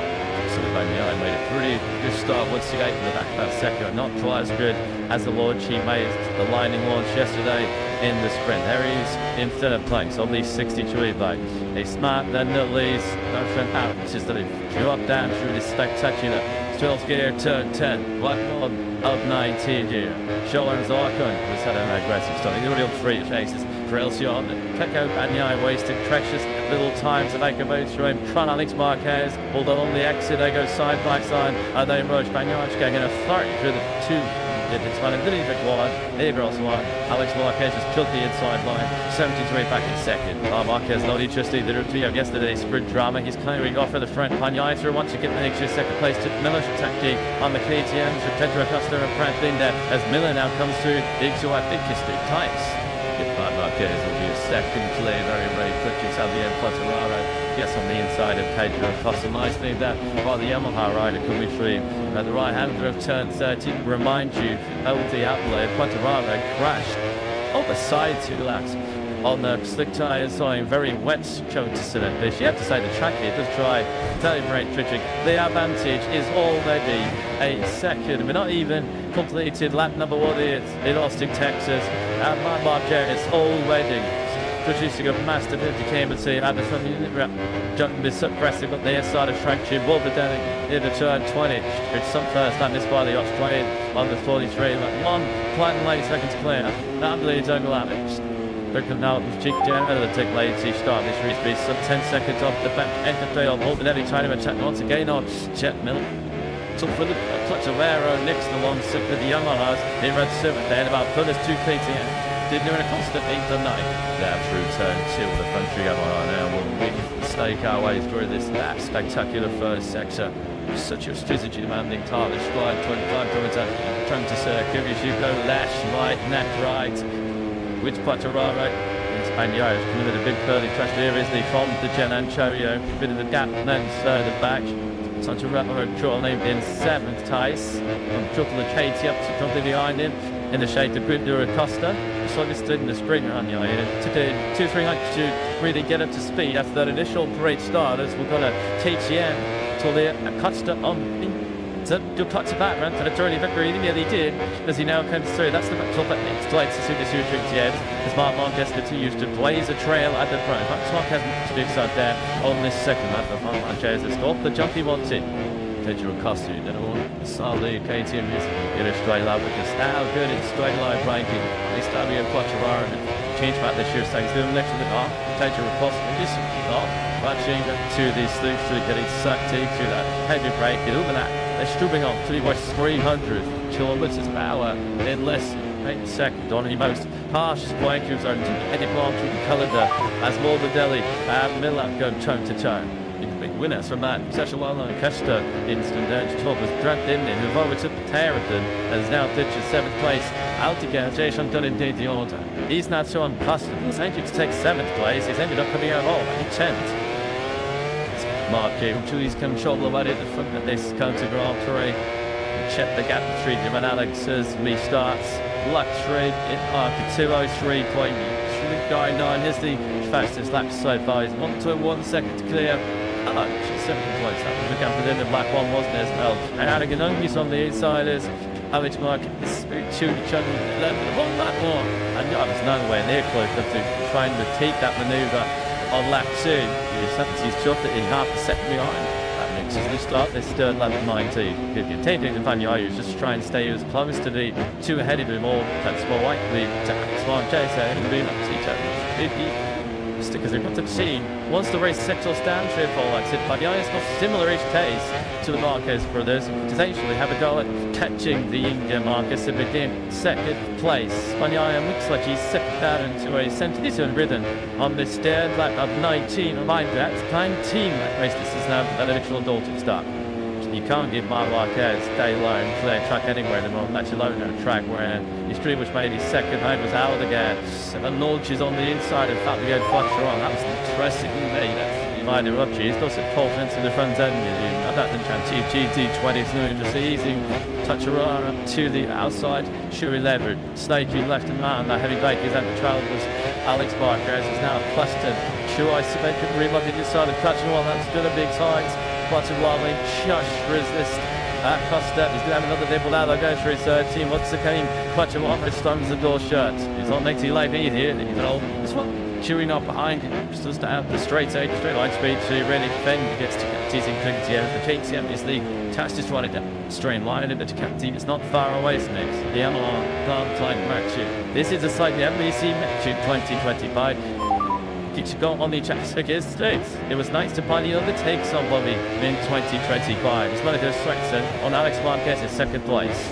You know, treated back into contention. Not that he was ever too far out of it. It's the Gian Antonio on the Silchi 9. They are sorely sticking 2 minutes to do. Go. Mark Jones at 203.099. Up 3/10 to Alex in 2nd place. And Yaya, a couple of steps stashed to than Alex to make you ahead of him. So you do see on the moments the biggest threat this top 3 in terms of position slots is going to come from Magnaia as he humps down Alex going through this first sector. It's the advantage now onto the group behind, led by Morbidelli. He's now finally on that back to Chip Miller to feet. Morbidelli still in seconds off the lead, and indeed 2 seconds back to this battle on his teammate. Back to Gian Antonio, who I just see second bike behind us as he look back, get tackled by the iron. Then it's Miller, 6-5, Morbidelli, bring the 7 down the gamble, so Cash watching down in Octave, watching down still holding it, Pedro Costa for a 9th position. It's a real challenging County Grand Prix. It's pretty remarkable though, second. And when wants to go right to the tail end of the boys were in places and it's all teams place. Couldn't get the infinite to run, and they went through this on Friday morning. You down him with a bit of slipstream here. What could Pecco Bagnaia do? Start flicking through that Silvership gearbox. This is so razor sharp. Then the glide tip turn number 12 is going to make it pull down to the 8 petrol. Is a little bit large. They were the inside line though, going into turn 13. Chase Bagnaia then does slot into 2nd place. So she's not needed some down. He's simply not wanting to see the checkered flag wave down. TV was briefly up to the lead, of course, for the sprint yesterday. So this is a position to be expected. Until the beginning of the season, the treat to 32 Marquez and Bagnaia together at the front of the field. Tan Pecco Bagnaia to exceedingly difficult unintentionally on a MotoGP light and slung chase down. Up page, it's one of a race named Kota is up now, just Marquez up ahead of him. Some ring till AM, Costa started getting through, track to run, I'm into third 11, and Quattraro will be really good. and just Spagnola. Still on tube to 7.97. This is very impressive, really nice pace. Well, the different MotoGP world champion. 3 tenths quicker than Mark was on that lap field. The gap just under 1.3 seconds. Dig through them battling further down towards the back end of the top 10. Take a bustle off front block point into Honda Cash 2 wide. It's Marini doing those favours to his HRC colleague. In that middle into turn 2, and that's keep really then. But it's close. Well, yeah, the tender is Charles Arco running in 10th place. As Arco has come from 15th on the grid, and he was the only rider in the sprint yesterday. He ran the medium rear side patch already, having to the totally thinking of the race on Sunday and running a tire that he expects to race in the full length Grand Prix. And Arco at the moment making good use of it up into the top 10. Alex Marquez is very safe with Tolly, a bright leg to catch him through to speeding up the suits. It's March, it's your Thomas, Richard, and puts these couple of shorts in, but now he has to contend with both factory Ducatis. Stacco Bagnaia finds his way through, and Brad Binder just taking 6, not on A from Jack Miller, just slightly wide there, slightly wide on the outside curve was Bagnaia. This is him just desperately trying to regain some time on the brakes into turn 12. And Alex certainly more than an interested participant in this battle for second. Sim fell yesterday, didn't he, that he was a step in the right direction for Pecco Bagnaia. So he as competitive as he was in the beginning to actually be able to overtake Didi more than he said. He's just been, I think, in the normal shrinking confidence and feeling the requires because he's such a strong rider on the way into corners. He's still, I guess, the edge it to deep Pecco to get off the limits, but this is that placing the best we've seen in the double world champion in 2020 twice. Over the line, Marquez comes, and that's lap 5 of 19 completed. Skip move to that sort of medium time. That really goes to speed from Bagnaia, while down to a 202.466. So the 3 chances of Bagnaia recovered on Mark on the previous lap is and he'd been regained. Third mark there. Alex Marquez sings third. See about 3 attempts for that. John Chorio at the moment is really struggling to go with this touch rate. Lead nearly 1.2 seconds behind Alex in that third spot, and there's left of him just doing into Camille Quattromano. We just saw him now. Hero screens got him up into third slot. Going to be what the HRC Castell riders went casted into 11th and 12th. So Quattromano now affecting to 13th place. So that's hard in fact, when it comes to the sides United, it hasn't got a whole lot better since. But that's it has been a very familiar sight, hasn't it? Tashes once again, Pedro Cluster and Bigger. Sheikh overtakes the factory MTM colleagues having a pretty good dice out here in Chota. Took QH right there, did he play acceleration? He had a shot at Evan Bagnaia. There's no hope of that. Marquez even picking up some slipstream for you. Then alone trying to make a move on the inside of the Italian into turn 12. It's Marquez then just 1.5 seconds up and low. This is back with the battle. Let's see Red Bull KTMs. If you mind, that is going the way of number 33, Binder. 7th place right now for South Africa. He's closing ill. This is for the City Bank Jack Miller, who's doing a job in the Tamak Yamaha. He is the top of the category right now. Miller in that 6th place. He seems to be fine. Jordan and Miller give him the title arm on the other end water. He's did he was the sharp end in this race. There's plummeting but good step from Miller. He took Miller more than a mid his own. Dude, he does it. So 203 instead of an Acosta now. He did a 203.0 to close in quite quickly. You know, on the back of his teammate Binder. There's Bar Marquez sets another pass up the race. A 2-on-2-4. Tense it pass reaching the top 3. And Bar Marquez has done a sort of the second lap over his teammate right now. Yeah, back to just laps of the Grand Prix. Marquez, that one is just chalked on the 202.133. Once again, about a second faster than Bagnaia behind him. Real good strength. I think Geddes you can look at the down the sailed arm as we look at 2 factory monters. Really amid gets at the top 10. Samuel Quattromano right. He's didn't teach twice. That we pick up Ayakura. So the Suffold introduction. Life is about a GT rider around the sweeping curves and the 20 corners as they look at the Americas here. My wife here just looked at this gap in an area establishing very, very soon. After the 2 seconds clear Bagnaia. And I certainly can't relax in that second place. So yeah, but again, List going to pitch up his better exit that and ever. And it's Marquez might now be on the 2 seconds towards Marquez. What main taught the performance of coming seen Con Miller beat 6th place is lead on the soft rear tyre for this restarted race. There are a bunch of riders similar to them actually who are on the soft rear tyre, but the only one of those who's currently in the top 10 is Jack Miller. We've also got Marini on the soft rear tyre, Tetuara and Tekli on it too. Miller getting 20 speed out of that at the moment, I believe, able to keep it going for the full 19-month distance. Speeds to battle for second place. We're getting with Dan on the brakes. 2 dares brakes the latest, scrubbing off 300 kilometers an hour. Shahar is in that Michelin from time into turn 12. That was led by Bagnaia. Churchman Pride and State, fighting line to stake inside HRC and the Mybits. Schoenzacher in 10th place. He's doing all about King Marini and me behind him. As we look at your race leader, Marquez, who wants to get in that straight action road.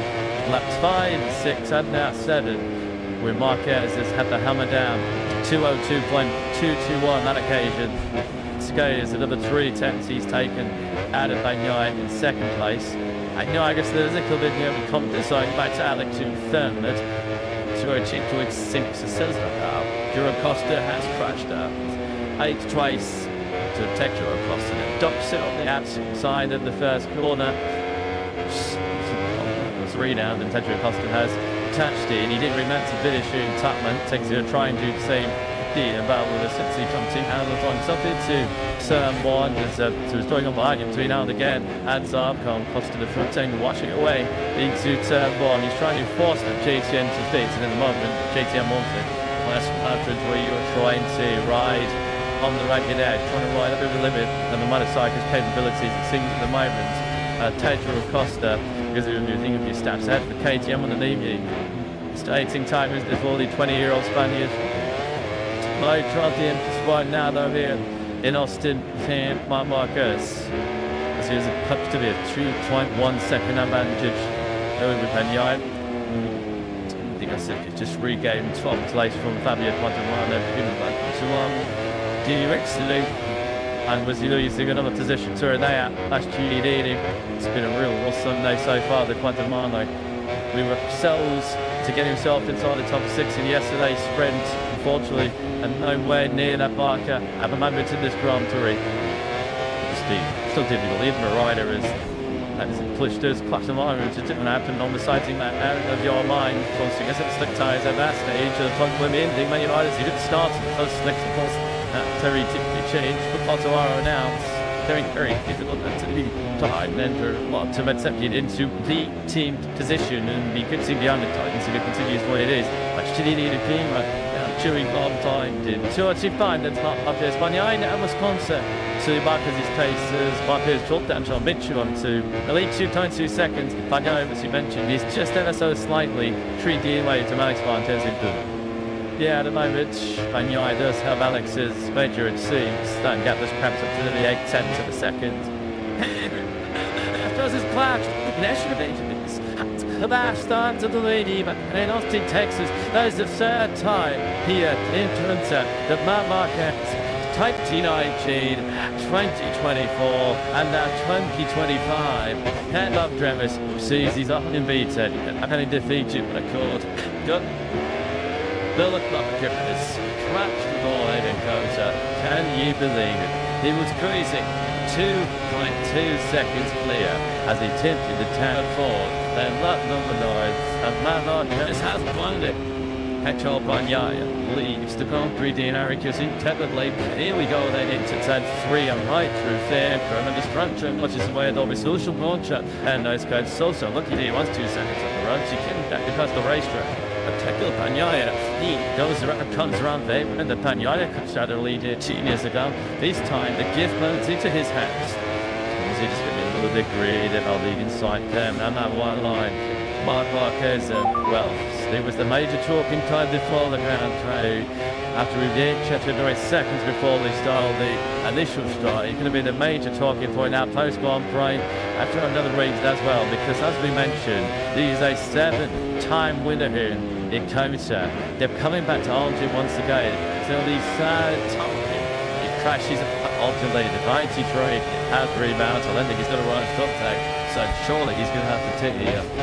Just see that he's running teams twice at the moment. It's Mark Marquez. If you don't see traffic back ownership so quickly is around this place, going to take Banyaya now after an instant start to 2025. And he's so tired standards. All of a sudden, the 63 is staring at a 30th MotoGP victory. He leads at top by 8.3 seconds. It's Christmas in Codes. We just need to pack a Banyana. Just as we're gone, you can see that Marquez looking down. He has not got a lot of update. Surely he's going to have the ticket here. Over the line he comes in 18th place. He lost 29 seconds in that incident where he crashed at turn 15.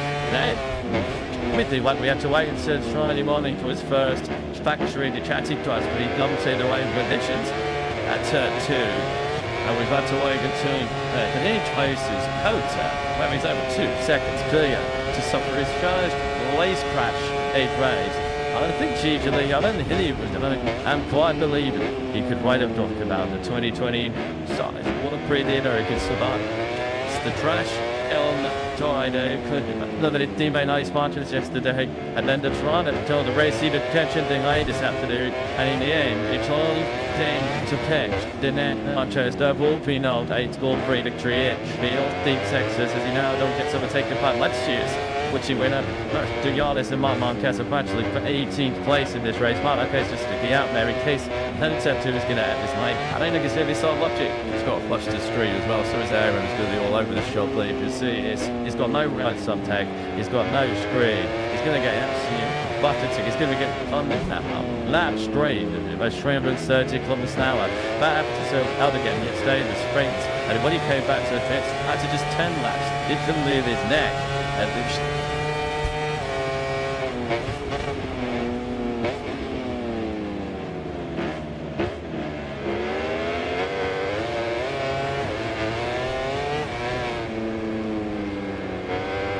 Babish to Jonas and Lorenzo Somador. Wow, can you do Willie Johnage of his best to crash and turn 80 in the sprint on that one yesterday? You're going to wait with that one. There was no escaping a crash here today in Kota to Marc Marquez, who was crazy in Kota. Over 2 seconds care he was when he crashed at turn 15, slitting the curb in the right side. And that was good night as far as win number 8 was concerned here in Austin for the 93. It's not in his makeup, it's a 28, giving it when he's all green, didn't start at this stage. The last one, second, some kept champion, was open, United turned in 12, Vomited yes now. Marquez in 20th, that's because Pedro Costa has now tuned down in race. Kind of see what Marquez might do the same very shortly, because there's basically no points to risking now at this stage of the race.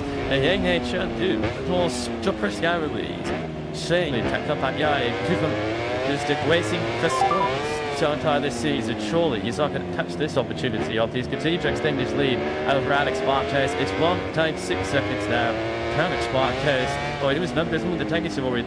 He might still be on course for second place. Of course, all the mayhem for Marquez has meant that Gian Antonio has been tuned into third place. He has not had a podium since his victory at Qatar in 2023. I was afraid to say another Honda crash. George Van Meer has been down the road twice already this weekend at turn 15, including in the sprint yesterday. And once again, another top 10 challenge.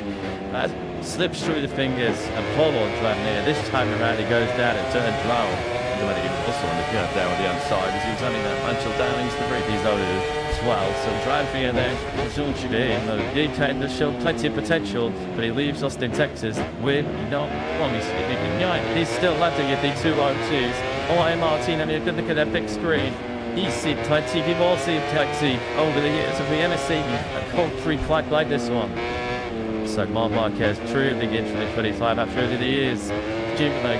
He had 5 wins, 3 in the sprint. He had 2 in the Grand Prix. He loved like he was going to pick number 6 once again here at Kota. Comes in the question all weekend, won't we? Who should stop? Marc Marquez is winning here in Austin. Well, I think it was Marc Marquez himself. A big self-inflicted wound. interesting. Of course, I think it was in 2019, he crashed out of the leader after 3 seconds, but that was an electronics glitch. That is actually not really his fault.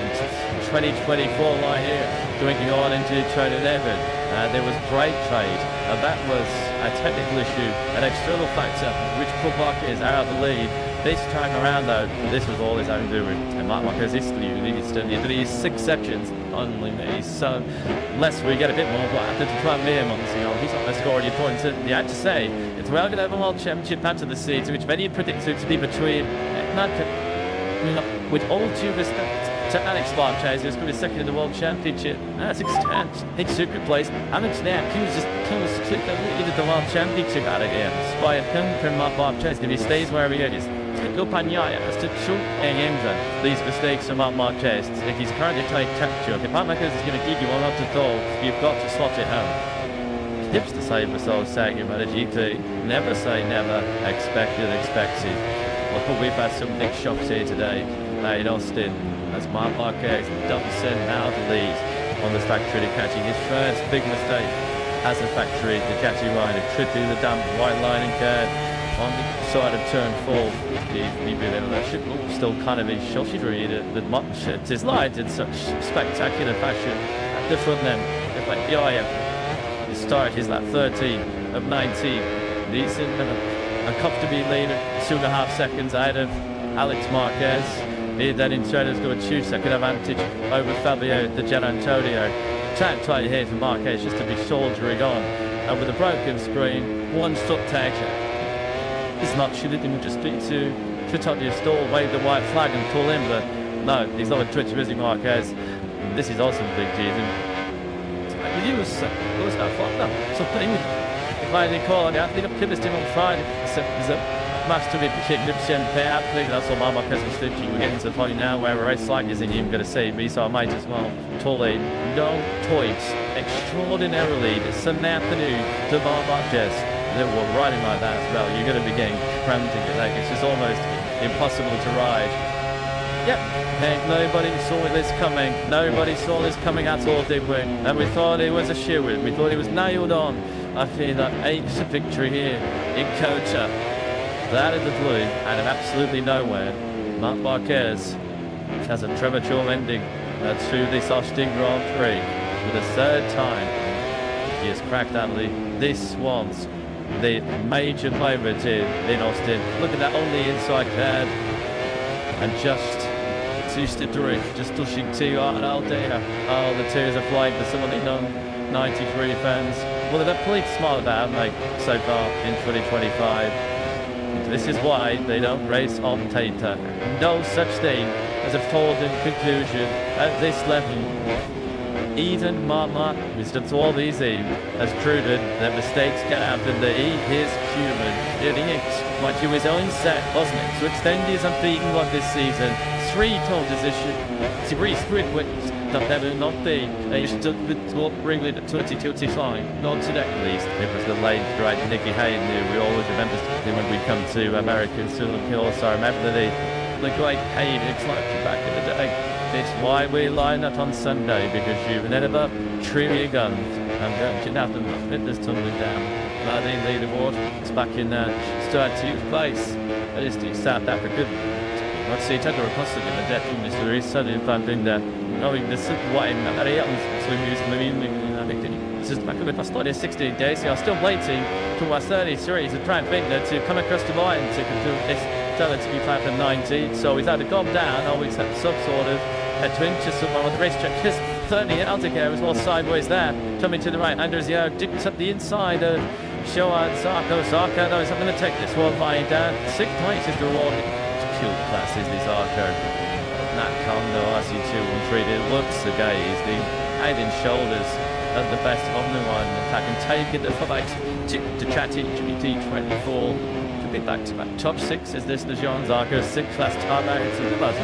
Here's a first time as all Brad Binder, his KTM has tried no more. Splendid name and other later to get out the Austrian brand with Tatra Costa.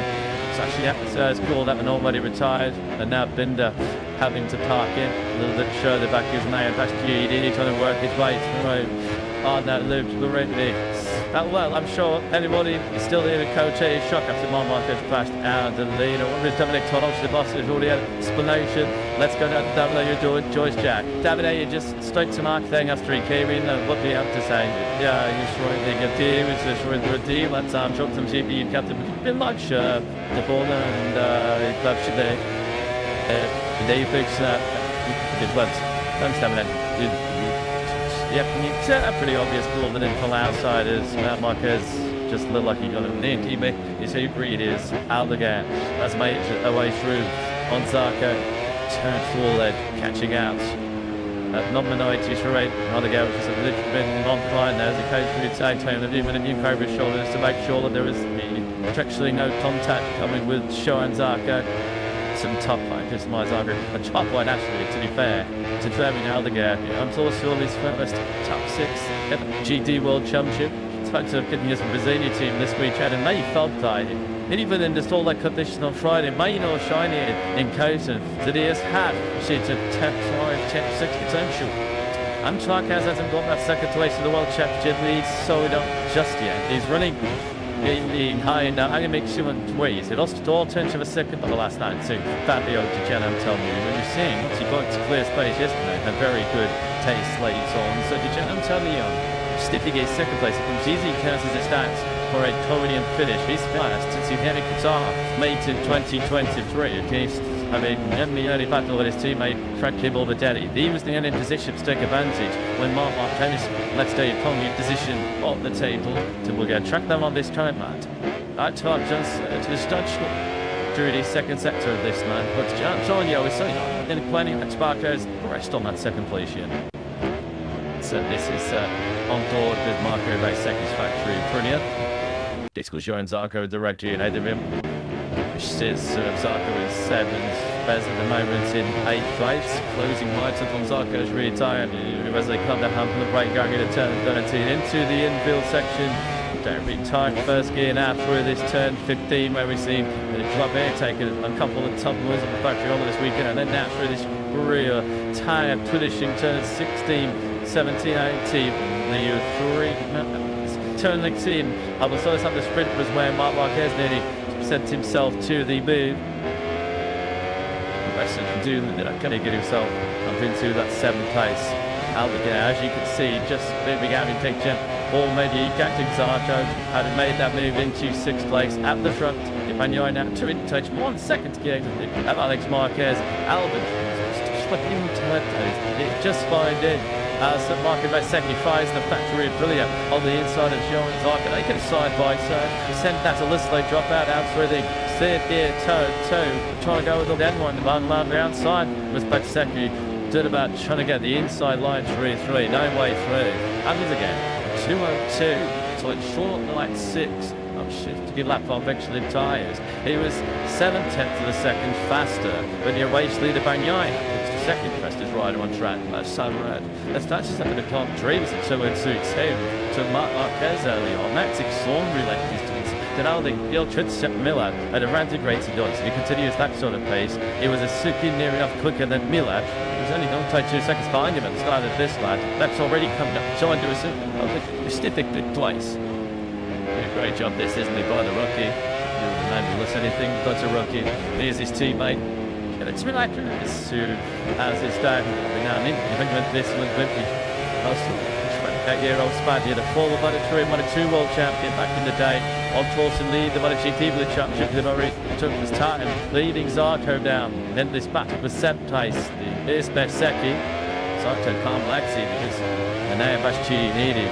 Is putting together another brilliant leg charge on the actually J. Jimmy has just picked up 9th place from Luke Marini. The target whisperer started to make some noise here in Compton. Meanwhile, Sammy Aldegar is about to double track Miller went to say afternoon dinner. He's now already on this waistline down contributed 3/10 of a second. Here is that's all the sun. This lap he was going to play 2 seconds behind Jeff Miller. He's now at the clicks behind Jeff Miller and Jajem to easily in. Take fingers at chin. 2 men out. It's not 3 civil costers. Taka Bagnaia was already being tested line to start lap 17. So Debbie Aldegar just had to get to the issue. He's got so much more taste than Miller. She's incredibly tacked. The Aldegar was able to grab Zarco and Koseki behind him. He was racing those two a couple laps ago. Gillis not giving up this top part of the level largely. It wouldn't once because that he's not that clean coming full visit turning out again. Maybe be able to take the at times. He was often not winning too many friends and favours in the Moto 2 World Championship. Lots of one this is by the Spanish way. You have to see, give yourself a bump on the edge. You remember he's still over 19 years of age, isn't he? Terminating, showing exactly why Ducati took him up before it even started last year's Moto 2 World Championship. The top three then, Jimmy to chart the gap, and it's come down again about last lap to the top unit truck next 5Ks. Half a second, the difference between the two of them, it tends to breed some matsage. I've constantly got on a 2 minute last starting round versus the 2:03. That's 5Ks. The gap between it is now 1.3 seconds. Alex Marquez continues to hammer his time at that rate. He could have some last lap trouble to did you? Some things never changes, do they? And now you have Bastianini with his the Katia Cage in the MotoGP. You've had a little chance to easy final laps in an RGP race because he's up and just track the Franks on the LCR Honda.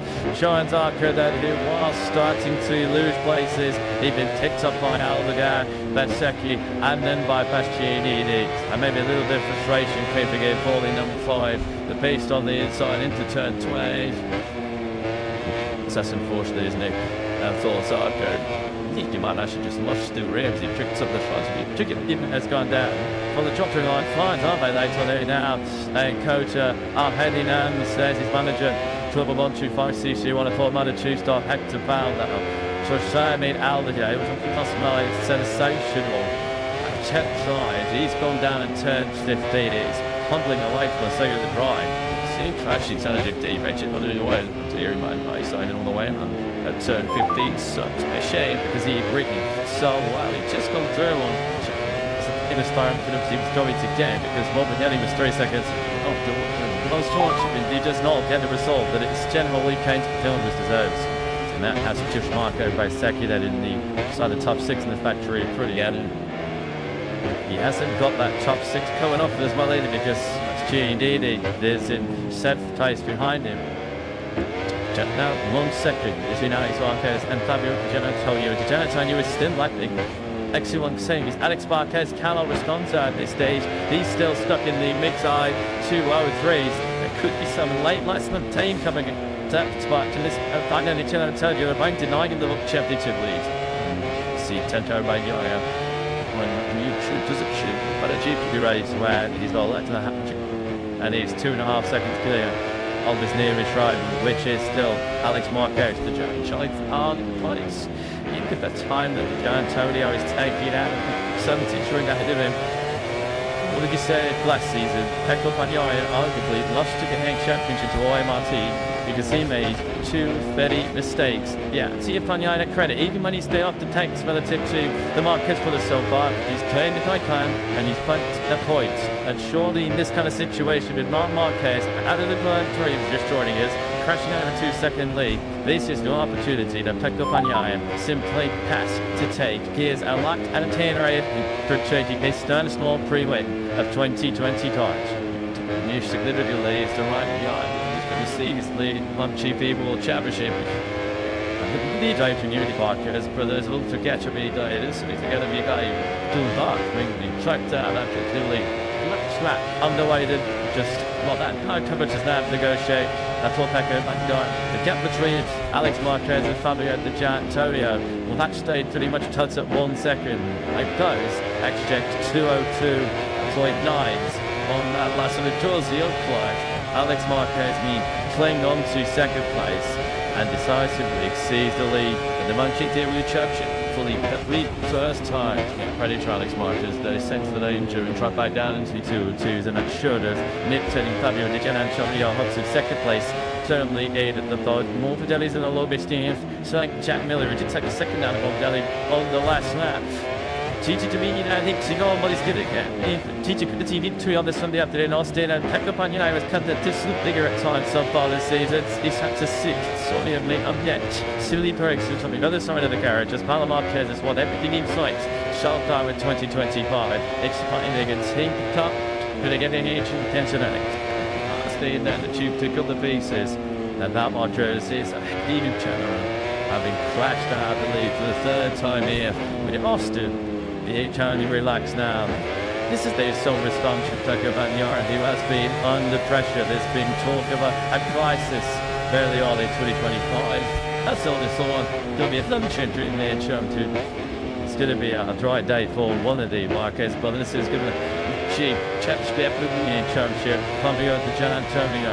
After all of his injury scrimmage, his injury was towards the back end of last season, the start of this season. He's going to make a return to the Italian. But there were just 2 corners left now. I saw Taco Bagnaia to negotiate. Now Marquez Demix here in counter. The Taco Bagnaia, he starts the counter-attack here in counter as he takes a fast victory of the season. Taco Bagnaia is your winner in Austin 2025. Alex Marquez takes 20 super important points for the championship in second place, and he does defend spark after the lead of the start. Gian Antonio does take a brilliant third place. Mike became deep into fourth in the sprint. I third in the Grand Prix. That's successive third places being Valentino Rossi's Francesco Morbidelli Isfield, Jack Miller brilliantly did the Yamaha Giants game. Top 6 of Bezzecchi. Bastianini came through the 7th. Top 10s for Marini, Agura and Quattromene. That's a underbesting Luke Marini in 8th place. The 10 can ride in MotoGP history then to achieve 30 wins. It's Taco Bagnaia. We were talking about people saying they use under pressure. It was in crisis. You'd absolutely expect him to start to a new championship campaign. Having come into this Kota weekend with 43 points, he's a very, very popular figure, isn't he? He's the former world champion, and as we mentioned, he has to be in it to win it. You've got to be there when some of your rivals and making mistakes. You have to punish them. Let them down. That is exactly what Taco Bagnaia has done today. His first win of 2025. I'm sure mixed emotions should right now down the factory to catch and go. Just get the feels of Gigi Lily with Jam. Gigi proves that nothing is a certainty in MotoGP. I'm sure commiserations go to Mark, but just how important a way does that feel to Pecco? Yeah, for sure. It's important to me for him because it's a mistake for Mark because he was leading the race without any problem, but the other guys there, you say the MotoGP race is like that, so you never know until the checkered flag. So anyway, good race from Pecco and good race from Ducati anyway. So yeah, we are quite happy for sure. Quite happy from that end of the boat, not really happy from the other one, but this is about night. Congrats, thank you. Yeah, just a second ever factory Ducati victory on America's soil. You have to go all the way back to Casey, started with USA in 2007. Wins in red in the USA, quite rare. Taco Bagnaia is victorious in your first time in 2025. And what a moment with his special NFL Stars and Stripes spot in the American Embassy. Javier the Giant said it, the American fans will love this. They'll be lectured this about they from the Italian, who has had some real tough time to play. He was suffering in the second half of last season, dislocating out left shoulder initially at the German Grand Prix in the Saxon range. Well, who would have thought him to the fish? Unbelievable race day in Austin that Alex Marquez would be the new leader of the MotoGP World Championship. That's exactly the state of play, though, as it stands right now. Let's get the thoughts of the city. What's James seen of a Jack? Michele consistency. Twilight doing the job for Alex. Second again, Brie leads the World Championship. Really, but is he there? They're going to see me finish there. I think that this week.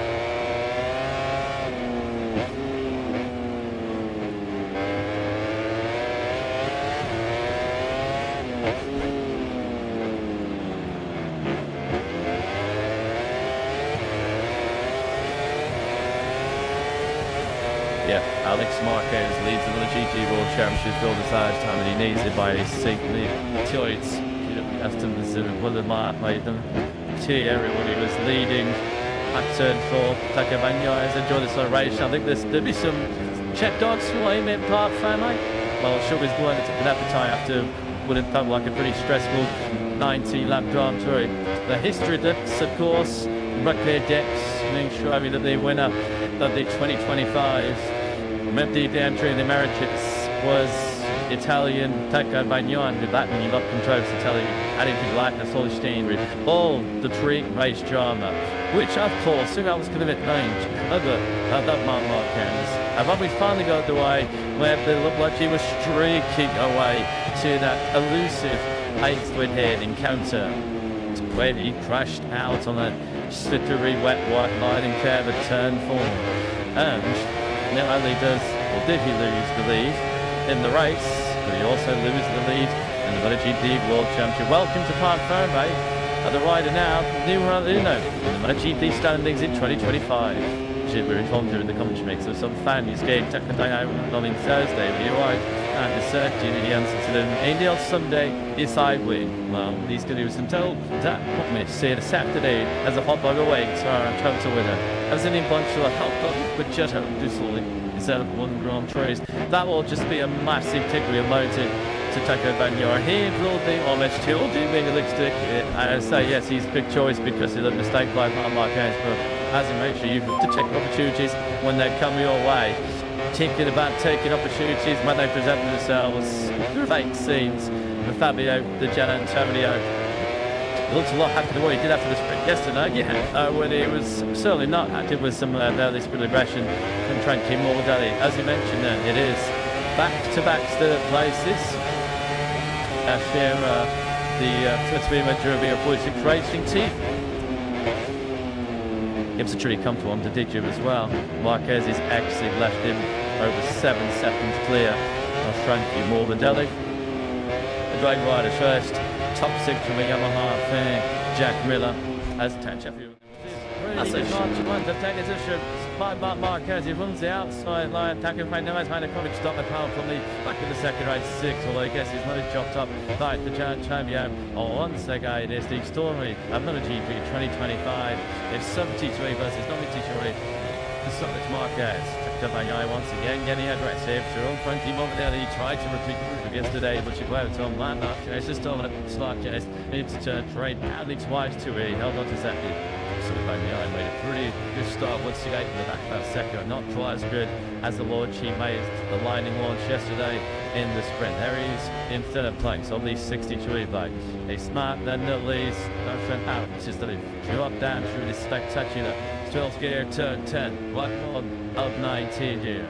Showing Zarkon has had an aggressive start. He's already on 3 chases for Elsion. Pecco Bagnaia wasted precious little time to make a move through him. Front Alex Marquez, although on the exit they go side by side. They approach Bagnaia going in a flurry through the 2. It's kind of a little bit wide. Here goes one. Alex Marquez just took the inside line. 73 back in second. Marquez not interested either of yesterday's sprint drama. He's clearing off at the front. Bagnaia through once again the extra second place to Miller's attacking on the KTM to Pedro Acosta and Brad Binder as Miller now comes through into a big stick tights. Marquez will be a second clear, very quickly. Xavier Quartararo gets on the inside of Pedro Acosta. Nice thing that while the Yamaha rider coming through at the right hander of turn 13. Remind you, of the outlay, Quartararo crashed over side 2 laps on the slick tyres, so very wet show to select this. You have to say the track here does try deliberate trick. The advantage is already a second. We're not even completed lap number 1 in Austin, Texas. And Marc Marquez is already producing a master decadency at the front jumping this aggressive up the inside of track tube. Morbidelli into turn 20. It's some first lap missed by the Australian on the 43. 1.8 seconds clear. That bleeds over Alex. Looking now at Cheek down to take latency start. This race be some 10 seconds off the back end of the field. Morbidelli trying to attack once again on Jet Miller. So for the Quartararo next along with the Yamahas in red 7th and about plus 2 KTM. Didn't do a constant 8th and 9th. There through turn 2 of the country Yamaha now will stake our way through this spectacular first sector. Such a physically demanding target. Stride 25 km trying to circle. Yusuko lash right, neck right. With Quartararo. Bagnaia is coming with a big curly crash. Here is the from the Gianantonio. Bit of the gap and then further back. Such a rapid control named in 7th Tice. Triple the Katie up to completely behind him in the shade of Pedro Acosta. It's like it's in the spring run, you know. It took 2-300 to really get up to speed after that initial great start as we've got a KTM till the Acosta on So you'll touch the back run for the early victory. He nearly did as he now comes through. That's the top that needs to to suit the Sutrix yet. As Mark Marquez continues to blaze a trail at the front. Mark has Sutrix out there on this second lap of Marquez has got the jump he wanted. Pedro Costa, then all solid KTM is in a straight line because how good it's straight line braking. They start me a Quattraro and change back this year. So he's doing next to the car. Pedro Costa is not matching to the sloops to getting sucked into that heavy brake. Over that, they're stooping on to the 300 kilometers per hour in less than a second. On the most harsh blankers are heading on to the calendar as Morbidelli and Miller go toe to toe. Winners from that such a well-known Costa instant top was dragged in and who overtook Territon and is now pitched 7th place. Out again, Jason done indeed the order. He's not so unaccustomed. He's entered to take 7th place. He's ended up coming out all at 10th. Mark Julie's control about it at the front of this counter Grand Prix. Check the gap between him and Alex as me starts. Luxury in market 203.399 is the fastest lap so far. He's 1 second to clear. She's 7th place. That was the gap within the black one, wasn't it, as well? And Aragonongi's on the insiders. Alex Marquez to the chunk on that one. And I was nowhere near close enough to trying to take that manoeuvre on lap 2. He's dropped it in half a second behind. That makes us the start this third lap of 19. If you take it to Vanyayu, just try and stay as close to the two ahead of him, or that's more likely to Alex Marquez and be up to each other. Because we've got to see once the race settles down, triple like said, Vanyaya's got similar each case to the Marquez brothers. Potentially have a go at catching the India Marquez and begin 2nd place. Vanyaya looks like he's second down into a century rhythm on this third lap of 19. Remind that 19 lap race. This is now an initial Dalton start. You can't give Mark Marquez day long clear track anywhere at the moment, let alone a track where his stream which made his second home was out again. 7 launches on the inside and Fabio Quattraro. That was interesting made it. You might interrupt you. He's got some pulse into the front end. That than Chanty GT20 is just easy. Toucherara to the outside. Shuri Leopard. Snaky left and right. That heavy bike is at the trail was Alex Marquez is now clustered. Sure, I suppose could relock it inside of Quattraro. That's still a big size. Quattraro just resist.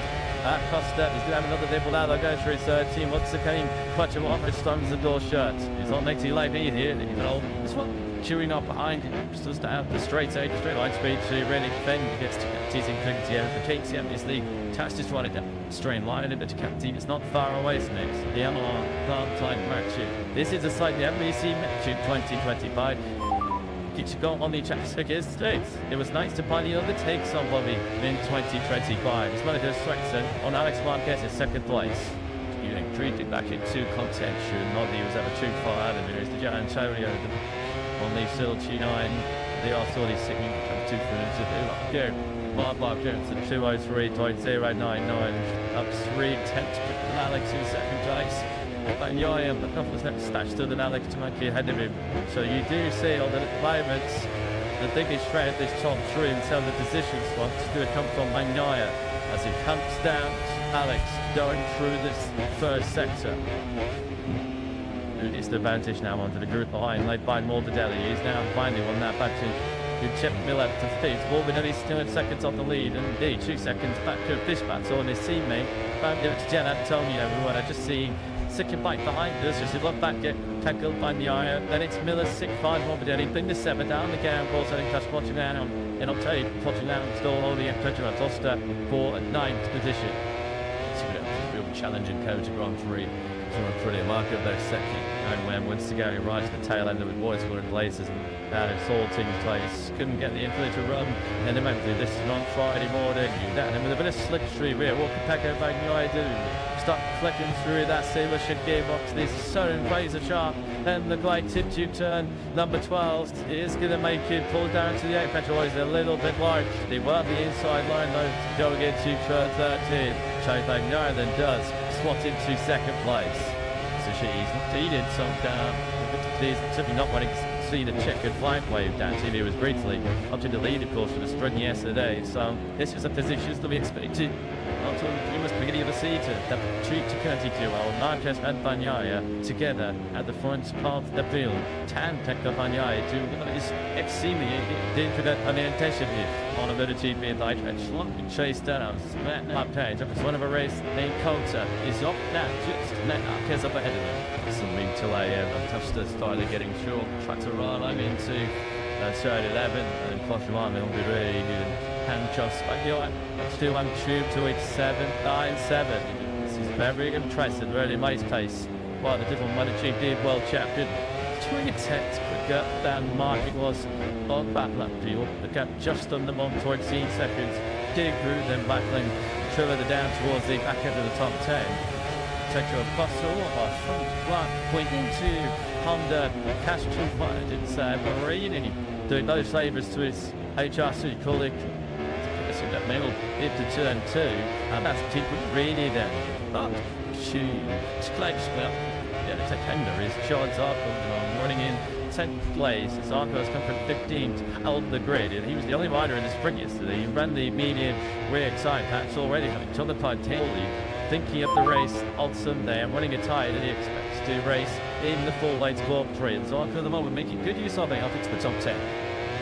Alex Marquez is very safe with Tolly, a bright meant to catch him. It's been up the suits. It's March.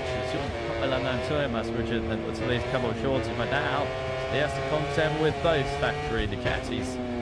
Stacco Bagnaia finds his way through him. Brad Binder just taking 6. Not on A from Jack Miller. Just slightly wide there, slightly wide. On the outside curve was Bagnaia. This is him just desperately trying to regain some time on the brakes into turn 12.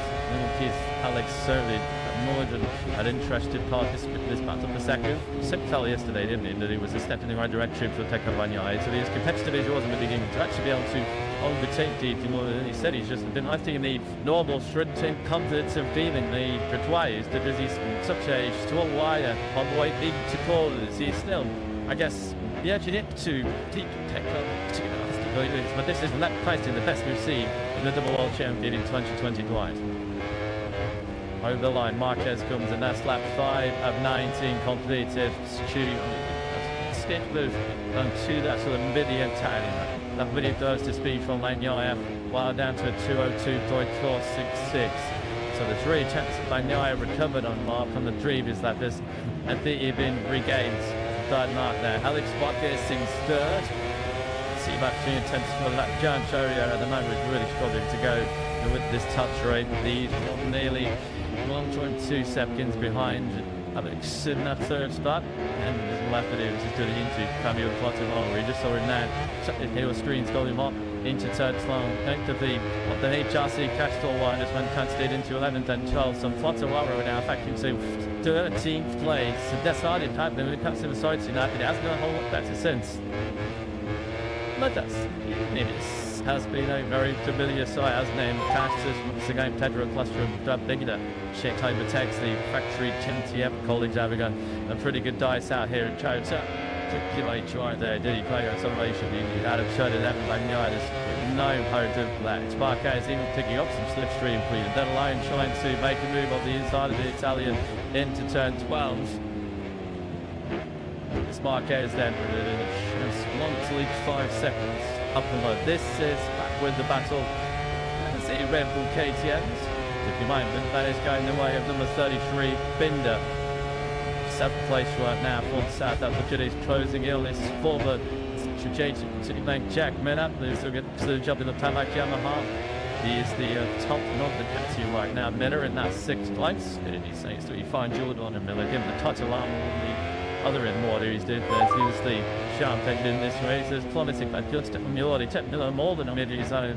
He does so simply 203 instead of in a poster number did a 203.0 to close in quite quickly. You know on the back of his teammate Bingo. There's Barbar just sets another pass up the race a 202.4. Tenth pass reached the top 3. But Barbar has got a tour of the second high over his teammate right now. Yeah, that's just laps in the Grand Prix. Denarquez, that one is just short of the 202.133. Once again, about a second faster than Bagnaia behind him. Real and get using a little bit the down the sailed arm as we look at 2 factory Hondas. We're really a mix of skirts of the top 10. Samuel Quattromano and 17th place. That we pick up High Acura. So the subfold introduction acting like as a MotoGP rider around the sweeping curves and the 20 corners as they circuit the Americas here. My wife here just looked at this gap in an area establishing very, very soon. After the 2 seconds clear Bagnaia. And I certainly can't relax in that second place. So yeah, but again, once again, just pitch up. It's better actually, that and ever. And it's Marquez mine now. Big gap on the 2 seconds towards Marquez. What main taught the performance of coming seen Con Miller being 6th place is he's on the soft rear tyre for this restarted race. There are a bunch of riders, 7 or 8 of them actually, who are on the soft rear tyre, but the only one of those who's currently in the top 10 is Jack Miller. We've also got Marini on the soft rear tyre, Teixeira and Bezzecchi on in 2.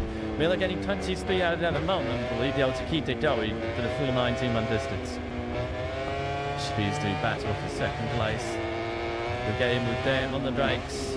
2 dares brakes the latest, coming off pretty much 300 kilometers an hour.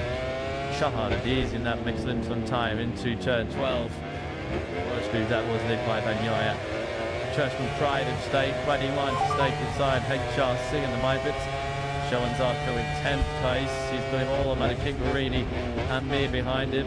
As we look at your race leader, Marquez, who once again, that's that 3-action row. Laps 5, 6 and now 7. Where Marquez has had the hammer down. 202.221 on that occasion. Skate is another 3 tenths he's taken out of Bagnaia in 2nd place. I know, I guess there's a little bit of confidence going back to Alex in 3rd. It's very cheap to its 6 says that now. Costa has crashed out. 8th place to Teixeira Costa. Dumps it on the outside of the first corner. 3 down, then Teixeira Costa has touched it. He didn't remember to finish in Tupman. Takes it to try and do the same deal about with a 60 something and the line something to turn 1. So it's going on behind him between now and again. And Zarco Costa the front end washing it away into turn 1. He's trying to force the JTM to fix it in the moment. JTM wants it.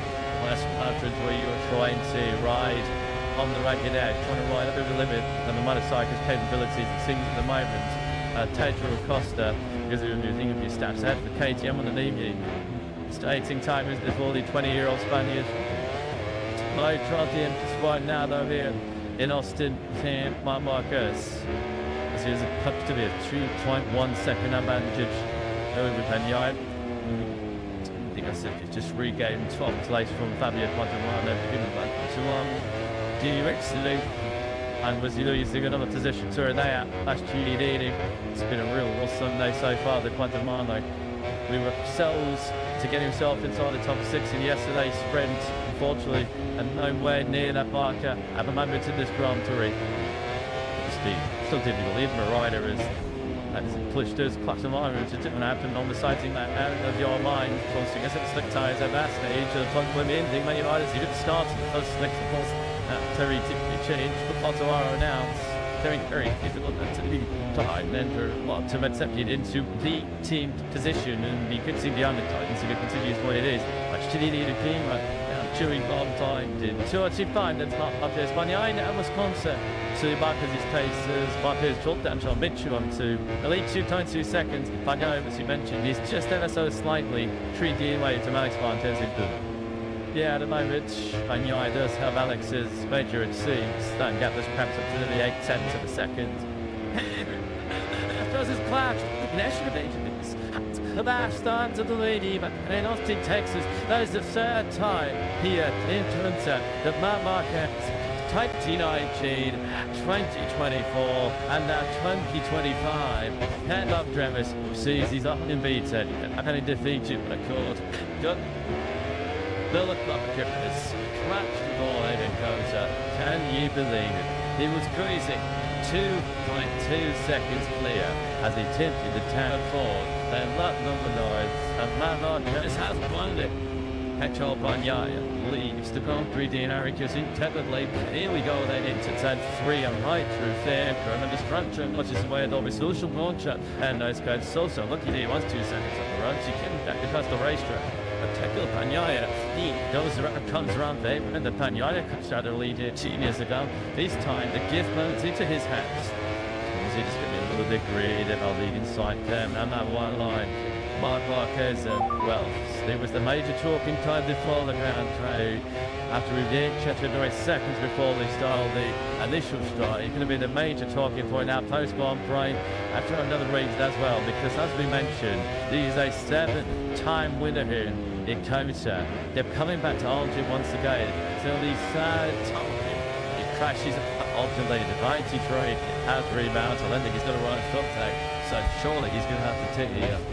Just see that he's running teams twice at the moment. It's Marc Marquez. He could have seen traffic spec ownership that so quickly is around this place. Going to take with Bagnaia now after an instant start to 2025. I did so standards. All of a sudden, the 63 is staring at a 30th MotoGP victory. He leads at top by 8.3 seconds. As Christmas in Kota, we just did the Paco Bagnaia. He dropped up just as we're gone.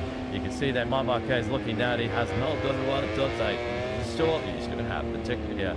Over the line he comes in 18th place. He lost 29 seconds in that incident where he crashed at turn 15. Then, with the one we had to wait until Friday morning for his first factory to chat to us, but he dominated the rain conditions at turn 2. And we've had to wait until the near places Kota, where he's over 2 seconds clear to suffer his first race crash in race. I think usually, I don't think he was doing it. I'm quite believing he could write up talk about the 2020 side. What a pretty dinner he could survive. It's the crash on Friday. Limited teammate nice matches yesterday, and then the front until the race even catching delay this afternoon, and in the end it's all down to pitch. The net Manchester will be known 8-goal free victory at Field Deep Texas as he now don't get someone taken part last year's which he winner. Duyalis and Marc Marquez are actually for 18th place in this race. Marc Marquez just sticking out there in case Penatep 2 is going to end this lane. I don't think it's really so logic. He's got a flush to the screen as well, so his airman's going to be all over the shop. If you see, he's got no right sub tag, he's got no screen, he's going to get absolute butted. He's going to get on the lap straight by 330 kilometers an hour. That happened to Aldergate yesterday in the sprint, and when he came back to the pits, after just 10 laps, he couldn't leave his neck.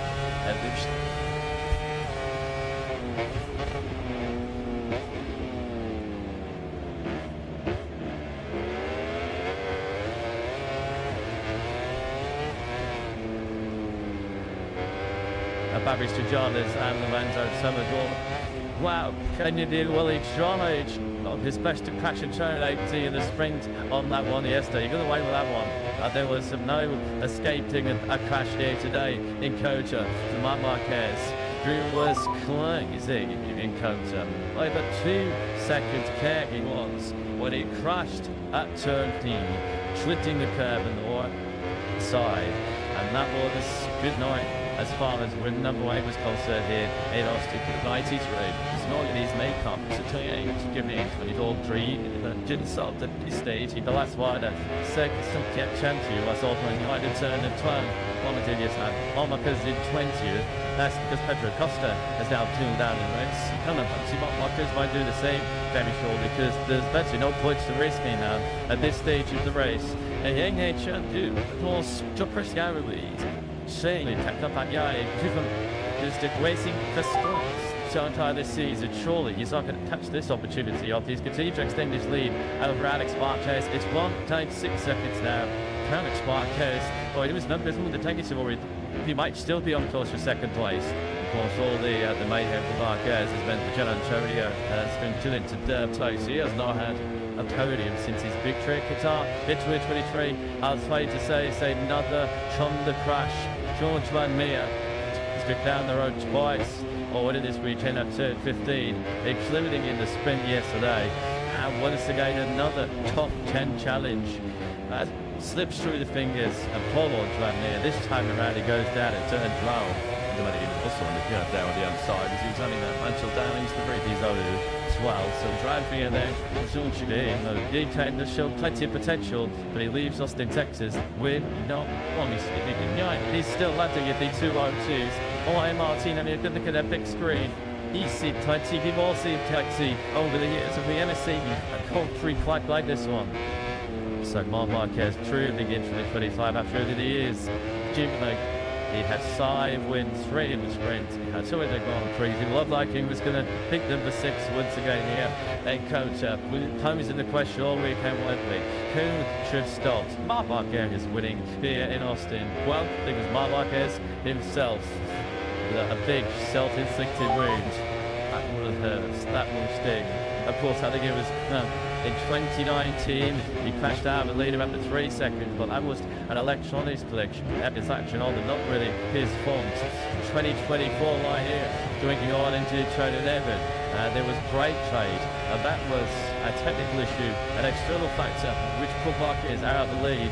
This time around, though, this was all his own doing. And Marc Marquez is these 6 sections only me. So, unless we get a bit more, we'll have to try and mirror Monsignor. He's not going to score any points. And you have to say, it's well going to have a World Championship after the season, which many predicted to be between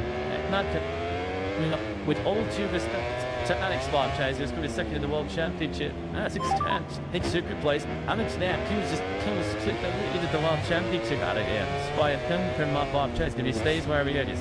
As to shoot these mistakes from Marc Marquez. If he's currently trying to capture, if Marc Marquez is going to give you one up to goal, you've got to slot it home. Tips to save myself saying about a GP. Never say never. Expected. Well, we've had some big shocks here today in Austin as Marc Marquez dumps in out of the lead on the factory Ducati. His first big mistake as a factory Ducati rider. Should do the damn white line and curve on the side of turn 4. That should still kind of be shotty that much at his lines in such spectacular fashion at the front end. If like the start is that 13 of 19. He's in a comfortably lead of 2.5 seconds ahead of Alex Marquez. He then in turn has got a 2-second advantage over Fabio Di Gianantonio. Try here for Marquez just to be soldiering on. And with a broken screen, one stop tag. It's not should it just be to Antonio Stall, wave the white flag and pull in, but no, he's not a twitch busy Marquez. This is awesome big season. It was no fun though. Something finally call on the athlete of Kibiston on Friday. There's a match to be kicked up champagne athlete. That's what Marquez was thinking. We're getting to the point now where a race like isn't even going to save me, so I might as well totally no toys extraordinarily this afternoon to Marquez. They were riding like that as well. You're going to be getting cramped in like it's just almost impossible to ride. Yep. Hey, nobody saw this coming. Nobody saw this coming at all, did we? And we thought it was a shoe-in. We thought it was nailed on. I feel that ace of victory here in Kota. Out of the blue, out of absolutely nowhere, Marc Marquez has a premature ending to this Austin Grand Prix for the 3rd time. He has cracked that lead. This was the major favourite here in Austin. Look at that on the inside curve. And just 2-3, just pushing 2 on Aldea. Oh, the tears are flying for some of the non-93 fans. Well, they've a complete smile about, haven't they, so far in 2025. This is why they don't race on Tata. No such thing as a foregone conclusion at this level. Even Marc, Mr. all easy, has proven that mistakes can happen, that he is human. It went to his own set, wasn't it? To extend his unbeaten run this season. 3 pole position, 3 sprint wins, that ever not be. They stood with Wrigley at 2025. Not today at least. It was the late great Nicky Hayden who we always remember when we come to American Silver Hill. So I remember the great Hayden excitement back in the day. It's why we line up on Sunday, because you've never trim your guns. I'm going to have them fitness tumbling down. Martin leaderboard is back in third place. That is the South African. Let's see, Tedder Acosta in the depth from Mr. Reese, suddenly planting there. Knowing this is why I'm not able to use this is back up. I started 16 days, so I'm still waiting for my 30 series to try and beat that to come across the line to do this. Tell it to be 5 and 19, so he's either gone down or he's had some sort of a twin to someone on the racetrack. Just 30 out of as well sideways there. Coming to the right, Anders Yeo digs up the inside of Shoan Zarko. Zarko, though, is not going to take this one by down. 6th place is the reward. Pure class is this Zarko. Nat Kondo, RC213. It looks okay. He's been head and shoulders at the best of the one. Attack and take it the fight to Chatty GT24. be back-to-back top six as this Lejean Zarco's sixth last time out into the buzzer. Here's a post-traveler as well. Brad Binder, his KTM has tried no more. Splendid name and other later to get out of the Austrian brand with Pedro Acosta. It's actually called that and already retired, and now Binder having to park in a little bit further back his man. That's GD trying to work his way through on that loop already. Well, I'm sure anybody is still here to coach a shock after Marquez crashed out the lead. I wonder if Dominic Todd to the boss has already had an explanation. Let's go down to David, you're doing Joyce Jack. David, you just straight to Mark thing after he came in. What do you have to say? Yeah, he's right. They get team, it's just right through a team. Let's drop some GP and captain. Been much the ball and he clubs today. They fix that. It was. Thanks, David. Yep, it's a pretty obvious call that in from outsiders. Marquez just looked like he got an anti-back. His heat breed is Aldegan. That's made it away through on Zarco. Turn forward, catching out. Not minority for right. Aldegan, which is a little bit non-flying there as he goes through its A-time of with a new over his shoulders to make sure that there is actually no contact coming with Sean Zarco. Some top line, just my Zarco. A top line actually, to be fair, to Jeremy Aldegan. I'm also on his first top six at the GD World Championship. Spoke to getting his Brazilian team this weekend and they felt like it. Even in just all that condition on Friday, may not shine in Coton that he has had. She's a 10-5, 10-6 potential. And Marquez hasn't got that second place in the World Championship lead, so not just yet. He's running in the high and only makes 2 ways. He lost all turn to the second for the last night too. Fabio to Jen, I'm telling you, when you're seeing once he got to clear space yesterday, a very good taste late on. So to Jen, I'm telling you, Stiffy gets second place. It comes easy counts as it stands for a podium finish. He's first since he had a Qatar made in 2023 against the early battle with his teammate Frankie Balbadelli. He was the only position to take advantage when Mark Tennis left a podium position on the table. So we'll go track them on this time, Matt. I talk just to the start through the second sector of this man, but Antonio is saying in planning that Sparkers rest on that second place here. So this is on board with Marco by satisfactory brilliant. This was Johan Zarco directly ahead of him. Says Zarco is 7th, Bez at the moment in 8th place. Closing right up on Zarco's rear tyre as they come down hump on the brake going into turn 13 into the infield section. Very tight first gear now through this turn 15 where we see the club here taking a couple of top moves on the factory on this weekend and then now through this rear tyre finishing turn 16, 17, 18 the U3 turn 16. I will always have the sprint was where Mark Marquez nearly sent himself to the move. The rest of him do that, can he get himself up into that 7th place? Aldegan, as you can see, just moving out in picture. Already Captain Zarco had made that move into 6th place at the front. Emmanuel now 2 in touch, 1 second to get at Alex Marquez. Albert slipping into it just fine in. As Marquez second fires the factory of Brillia on the inside of Jean Zarco. They get a side by side. Send that to Lislow drop out through the 3rd gear toe. Trying to go with the end one. The man around the outside. Respect second. Did about trying to get the inside line 3-3. No way through. And again. 202. So it's short line 6. Oh shit. To get lap on eventually tyres. He was 7/10 of the second faster. But your race leader Bagnaia. Second fastest rider on track. That's so red. That's just like the top dreams of 2-2 to Mark Marquez early on. That's extraordinary late distance. Denaldi, Iltritz, Miller at a ranted rate he does. If he continues that sort of pace, it was a super near enough quicker than Miller. He was only going to take 2 seconds behind him at the start of this lad. That's already come up. So into a stiff good place. Did a great job this, isn't he, by the rookie? You'll remember, looks anything but a rookie. Here's his teammate. It's been like this as it's down every now and then. You think about this one, but that year-old Spad, he had a former Moto2 world champion back in the day. On course to lead the MotoGP World Championship. They've already took his time, leading Zarco down. And then this battle was 7th place. The first best second. Zarco can't Lexi because Anaya Baschi needed. Is putting together another brilliant late charge on the actually Jay Jimmy has just picked up 9th place from Luke Maridi. but tongue whisperer started to make some noise here in Compton. Meanwhile, Sammy Aldeguer is about to double check Millen went to say afternoon dinner. He's now already on this waist lap down, contributed 3/10 of a second. Here is that's all the sun. This lap he was now 2 seconds behind Jet Miller. He's now at the clicks behind Jet Miller and Jet to easily in. Take thick as a chip. 2 but out. It's not 3 civil costers. Taka Banyara was already being interested line to start lap 17. So Debbie Aldeguer just had to get to these reviews. That's so much more taste than Miller. She's still incredibly tacked, but the Aldeguer was able to tap Zarko and Vaseki behind him. He was racing those 2 a couple laps ago.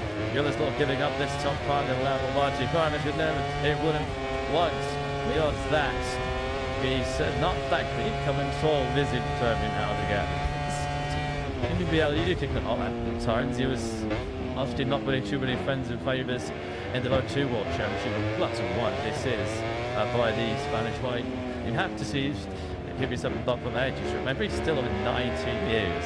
And I know just Aldeguer showing exactly why to try to bump before it even started last year's Moto2 World Championship. Top 3 then, Jimmy to chart the gap, but it's come down again about that's after the chart expired case. Half a second, the difference between the two of them, it tends to breeds a massage of constantly on a 2 minute last starting round versus the 2:03. That's spot case. The gap between it is now 1.3 seconds. Alex Marquez continues to hammer his time at that rate. He could have some last lap trouble to did you? Some things never change, do they? And they have last year in here with the Katia cage in the MotoGP. You've had a little chat to easy final laps in an RGP race because he's up on Jules Chuck the Franks on the LCR Honda. Sean Zarko that he was starting to lose places. He'd been ticked up by Aldeguer, Vaseki, and then by Bastianini. And maybe a little bit of frustration creeping in, falling number 5. The pace on the inside into turn 12. That's unfortunate, isn't it? For Zarko. You might actually just lost the rims. He tricked up the front. Chicken has gone down. Well, the dropping line fines, aren't they, later on here now? And coach heading and says his manager, Trouble 125 CC 104 Moto2 star Hector Valdo. So Sammy Aldeguer, which was customized sensational.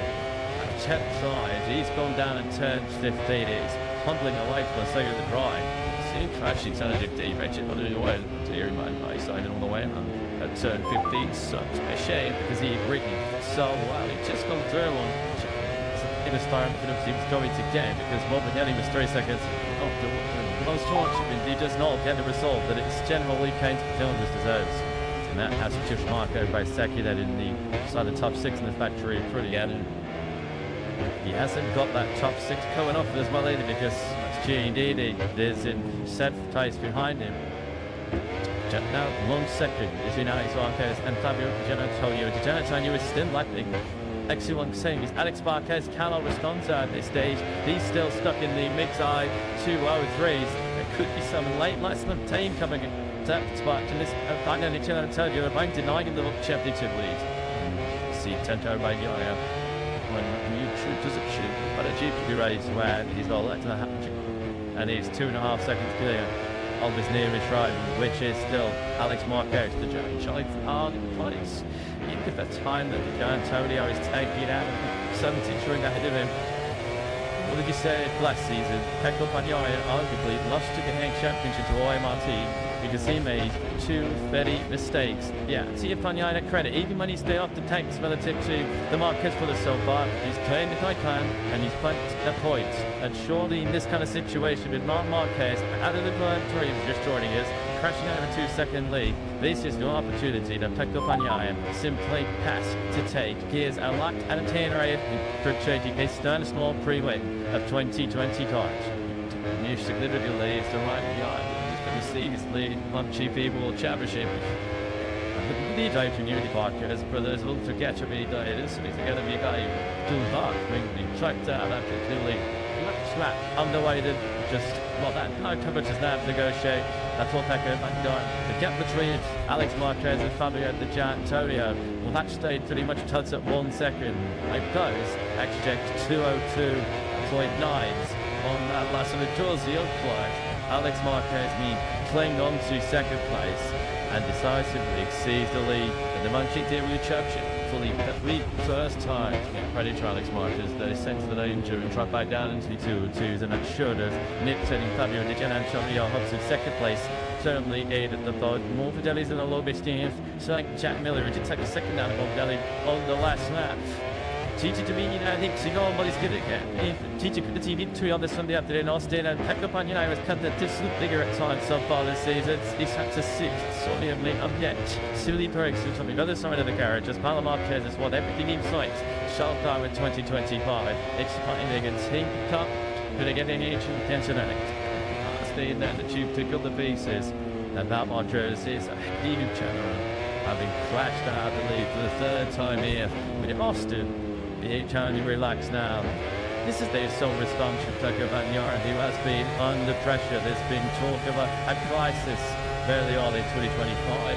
That's all this on. There'll be a lunch during the term too. It's going to be a dry day for one of the Marquez, but this is going to be championship in championship. Pumping out to Gian Antonio. After all of his injury scrambling, his injury was towards the back end of last season, the start of this season. He's going to make a return to the entirety end. But there were just 2 corners left now. I saw Taco Bagnaia to negotiate. Now Marquez Dermix here in counter. The Taco Bagnaia. He starts the counter attack here in counter as he takes a fast victory of the season. Taco Bagnaia is your winner in Austin 2025. Alex Marquez takes 20 super important points for the championship in second place, and he does defend spot after the lead also stopped. Gian Antonio does take a brilliant third place. Mike became deep into fourth in the sprint. I third in the Grand Prix. That's successive third places being Valentino Rossi's projected score. Morbidelli is Jack Miller. Brilliant lead in the Yamaha Drivers Escape top 6 of second. Bastianini indicated through the 7th, top 10s for Marini, Agura and Quattromani. That's a thunder Luke Marini in 8th place. The 10th rider in MotoGP history then to achieve 30 wins. It's Taco Bagnaia. We were talking about people saying they use under pressure. It was in crisis. You'd absolutely expect to have started with a new championship campaign. Having come into this Kota weekend with 43 points, he's a very, very popular figure, isn't he? He's the former world champion, and as we mentioned, he has to be in it to win it. You've got to be there when some of your rivals and making mistakes. You have to punish them. Let that Jared, that is exactly what Taco Bagnaia has done today. His first win of 2025. I'm sure mixed emotions right now down the factory to catch and go. Just get the feel some cheated leader with Jam. TG proves that nothing is a certainty in MotoGP. I'm sure commiserations go to Mark, but just how important a way does that feel to Pecco? Yeah, for sure. It's an important to me for him because it's a mistake for Mark because he was leading the race without any problem. But the other guys here, you say the MotoGP races like that, so you never know how did the checkered flag. So anyway, good race from Pecco and good race from Ducati anyway. So we are quite happy for sure. Quite happy from that type of the boats, not really happy from the other one, but you know, this is above night. Congrats, thank you. Yeah, just a second ever factory Ducati victory on America. Back-to-back third places. After the Twitter Derby of 46 race. Here in Austin, really good march to take position by Marc Marquez. He runs the outside line. Taco Bagnaia has made a quick stop at power from the back of the second race 6, although I guess he's not chopped up by the giant champion. Once again, it's the story of MotoGP 2025. It's 73 versus 93. So it's Marquez. Taco Bagnaia once again getting aggressive. Jerome Frankie Morbidelli tried to repeat the move yesterday, but she went on land after. It's just over the slot. Needs to turn straight. Alex Wise to it. Held on to second. So Bagnaia made a pretty good start once again in the back of that second. Not quite as good as the launch he made the lining launch yesterday in the sprint. There he is in third place of these 63 bikes. He's smart, then at least nothing out. It's just that he dropped down through this spectacular 12th gear, turn 10, Blackboard of 19 here. Showing Zarkon was had an aggressive start. He's already on 3 chases for Elsion. Taco Bagnaia wasted precious little time to make a move through him. Front Alex Marquez, although on the exit they go side by side and they rush. Bagnaia getting a 30 through the 2 it. It's running a little bit wide. There goes one. Alex Marquez just took the inside line. 73 back in second. Marquez not interested either of yesterday's sprint drama. He's clearing off for the front. Pagnaia through once again makes your second place to Miller. Attacking on the KTM to Pedro Costa and Pratt Linda as Miller now comes through. Big to I think it's big tights. Marquez will be a second clear very, very quickly. Xavier Quartararo gets on the inside of Pedro Costa. Nicely that while the Yamaha rider coming through at the right hander of turn 30. Remind you of the outlet. Quartararo crashed on the side 2 laps on the slick tyres, showing very wet show to select this. You have to say the track here does try celebrate tricky. The advantage is already a second. We're not even completed lap number 1 here in Austin, Texas. And Marquez already producing a massive indicator at the front jumping is suppressive up the inside of track tube. Wolverden in the turn 20. It's some first lap missed by the Australian on the 43. 1.8 seconds clear. That bleeds over lap. Looking now at Richigamme at the tick late start. This race be some 10 seconds off the back end of the field. Wolverden trying to attack once again on Jet Miller. So for the clutch of Aero, Nick's the one sick with the Yamahas. He red silver then about Putters 2 KTM. Did do in a constant 8th and 9th. There through turn 2 with the front Yamaha now. We'll stake our way through this spectacular first sector. Such a physically demanding target. Stride 25 coming trying to circle. If you go left, right, left, right. With Quartararo and Pagnaia coming with a big curly crash here is the from the Gen Anchorio. Bit of the gap and then the back. Such a rapper trolling in 7th Tice. From Triple the Katie up to completely behind him in the shape of Grimdur Acosta. So this in the sprint run, you know, to do 2-300 to really get up to speed after that initial great start as we've got a TTM till the Acosta on so you'll touch the back run for the early victory. He nearly did as he now comes through. That's the top that next to to suit the shooting yet as Mark Marquez continues to blaze a trail at the front. Max Marquez to do so there on this second lap of Mark Marquez has got the jump he wanted. Pedro Costa, then all solid KTM is in a straight line, but just how good in straight line braking. They start being Quartararo and change back this year. So he's doing next to the car. Pedro Costa just watching to the slopes to getting sucked into that heavy brake and over that. They're stooping on to watch 300 kilometers per hour in less than 8 seconds on the most harsh point cubes are heading on to the calendar as Morbidelli and Miller go toe to toe. Big winners from that such a well-known Costa instant top was dragged in who over to Territon and is now pictured 7th place. Altica, Jason done indeed the order. He's now shown Costa. He's ended to take 7th place. He's ended up coming out all in 10th. Mark Julie's come shoulder wide at the front of this counter Grand Prix. Check the gap between him and Alex as me starts. Lap 3 in market 2:03.399 is the fastest lap so far. He's 1 second to clear. She's 7th place. That was the gap within the black one, wasn't it as well? And Aragonongi's on the inside as Alex Marquez to each other. On that one. And I was nowhere near close enough to try and repeat that manoeuvre on lap 2. He's dropped it in half a second behind. That makes us start this third lap of 19. If you're taking the Pagnaia, just try and stay as close to the 2 ahead of him, or that's more likely to Smart Jason and be up to each other.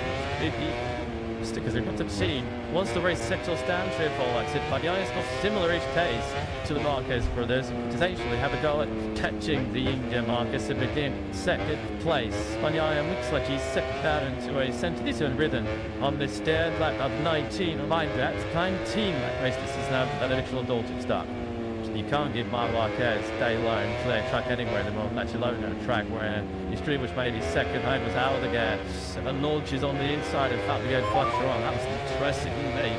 You might interrupt you. He's got some confidence in the front end. I've had the chance. GT20 is new. Just easy touch around to the outside. Sure 11. Snaky left and right. That heavy bike is at the trail was Alex Marquez is now clustered. Sure, I see could relock it inside the clutch wall. That's good a big size. Quartararo just resist Costa. He's going to have another dibble now. They'll go through his 13. Once again, Quartararo slams the door shut. He's on next to late here. He's an old. This one chewing up behind him. Just out the straight line speed to really defend against teasing KTM. The KTM is the fastest rider down straight line, and the KTM is not far away from it. The Yamaha Grand Prix match. This is a side the MBC match 2025.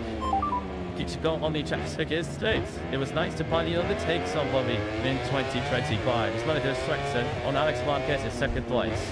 you know, treated back into contention. Not that he was ever too far out of it. It's the Gian Antonio on the Silty 9. They are sort of sitting two minutes of go. Mark Jones at 203.099, up 3/10 to Alex in second place. And Yaya, a couple of steps faster than Alex to make ahead of him.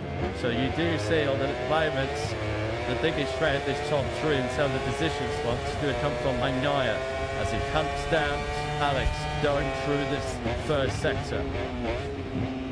It's the advantage now onto the group behind, led by Morbidelli. He's now finally on that back to Chip Miller to feet. Morbidelli still in seconds on the lead, and indeed 2 seconds back to Fishbats on his teammate. Back to Gian Antonio, who I just see second bike behind us. Just a lot back, get tackled by Manyaya. Then it's Miller, 6-5 Morbidelli, Binder 7 down the gap. Also in Cash Portugal in Octave. Portugal still holding it. Pedro Tosta for 9th position. It's a real challenging coach at Grand Prix. Pretty remarkable though, second. And when once to go right to the tail end of the boys were in places and down in Salting's place. Couldn't get the infantry to run. And then went through this is on Friday morning. You down him with a bit of slipstream here. What could Pecco Bagnoy do?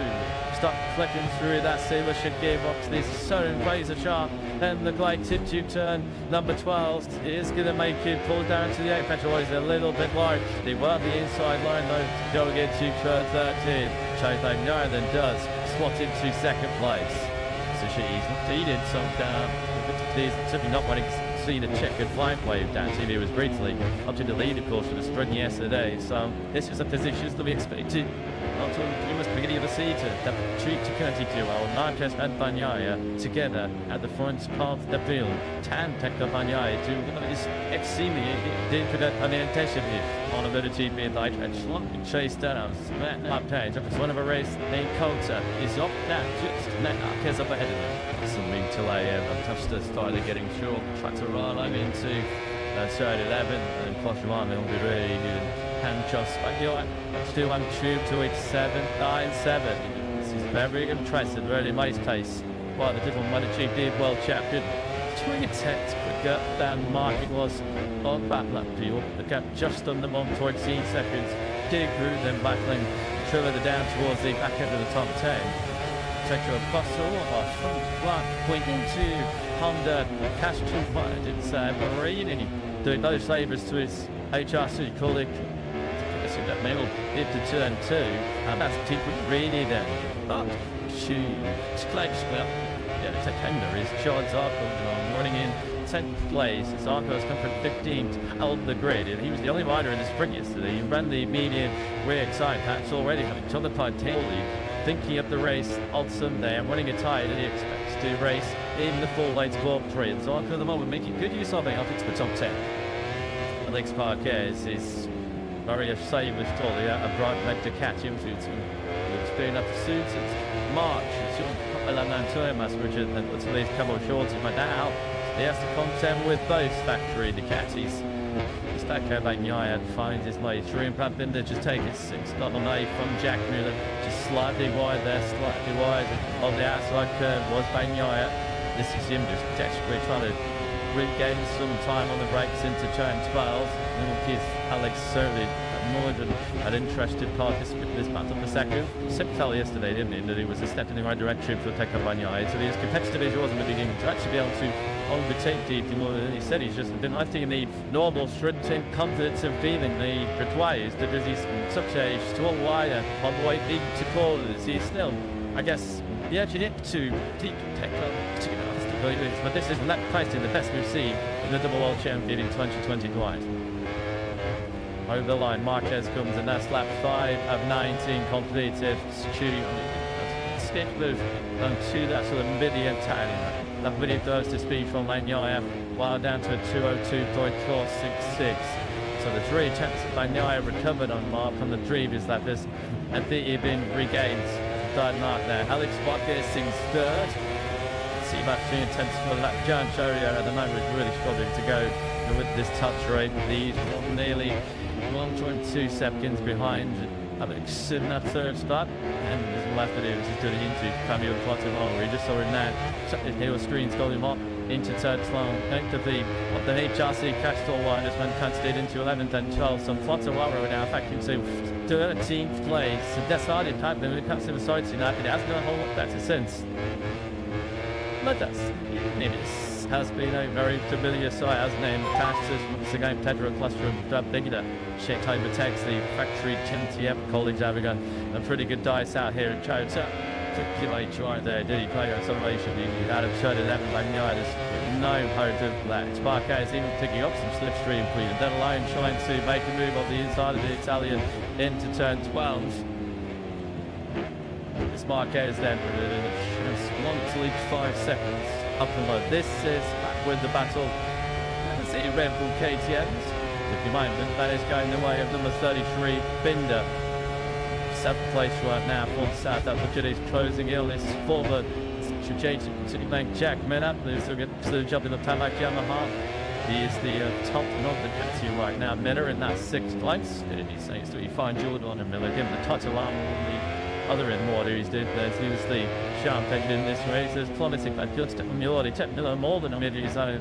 He does it. So 203 instead of an Acosta number did a 203.0 to closing quite tricky. You know, on the back of his teammate Binder. As Barbar just sets another pass up the race, a 2-on-2-4. Tenth pass reached the top 3, but Barbar has done a tour of the second hike over his teammate right now. Yeah, back to just laps of the Grand Prix. Denarquez, that one is just chalked on the 2:02.133. Once again, about a second faster than Banyai behind him. Real good straight. And get using a little bit the down the sailed arm as we look at 2 factory on this. Really amid some skirts of the top 10. Samuel Quartararo and he's didn't teach twice. That we took up higher Gura. So the Suffold introduction. Life is about a GP rider around the sweeping curves and the 20 corners as they look at the Americas here. My wife here just looked at this gap in an area establishing very, very soon. After the 2 seconds clear Banyaya. And I certainly can't relax in that 2nd place. So yeah, but again, once again, just pitch up. He's better actually, that and ever. And its mark is mine now. Big gap on the 2 seconds towards Marquez. What main taught the performance of coming seen Tom Miller, the 6th place, is he's on the soft rear tyre for this restarted race. There are I think you might have similar rated them actually who are on the soft rear tyre, but the only one of those who's currently in the top 10 is Jack Miller. We've also got Marini on the soft rear tyre, Tetsuara and Teki on in 2. Miller getting 20 speed out of that at the moment, and believe they'll to keep it going for the full 19-man distance. She's to battle for 2nd place. The game with Dan on the brakes. 2 dares breaks the latest, scrubbing off 300 kilometers an hour. Shahar is in that Michelin from time into turn 12. Watch move that was led by Banyaya. Churchman Pride and Stake, ready line to stake inside HRC and the Mybits. Schoenzacher in 10th place. He's got him all about King Marini and me behind him.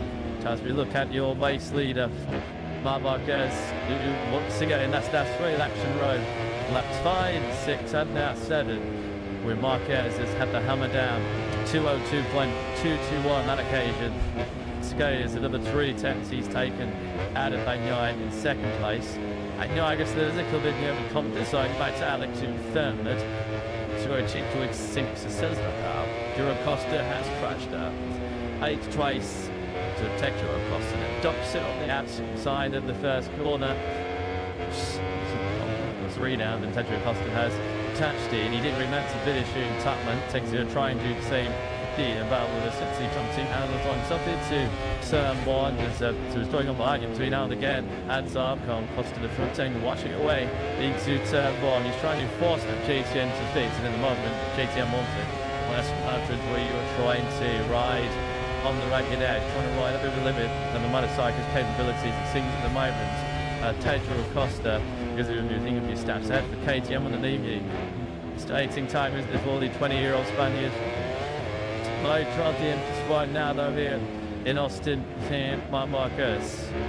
As he has a touch to the 2.1 second advantage over Banyai. I think I said just regained 12th place from Fabio Quattararo, giving back to directly. And was losing another position to Renea last year. It's been a real Sunday so far, the Quantamano.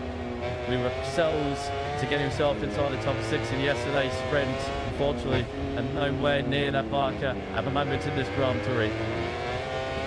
Still didn't believe the rider has pushed us Quantamano to didn't happen on the sighting that out of your mind. Closing us at slick tyres at that stage, the front women, the many riders even started the first slicks, of course.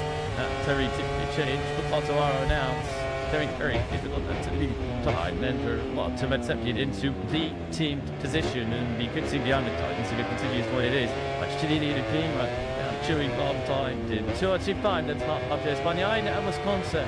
So Barker's paces, Barker's dropped down to Mitchell to elite 2.2 seconds. Pagano, as you mentioned, is just ever so slightly 3D away to Alex Montez in third.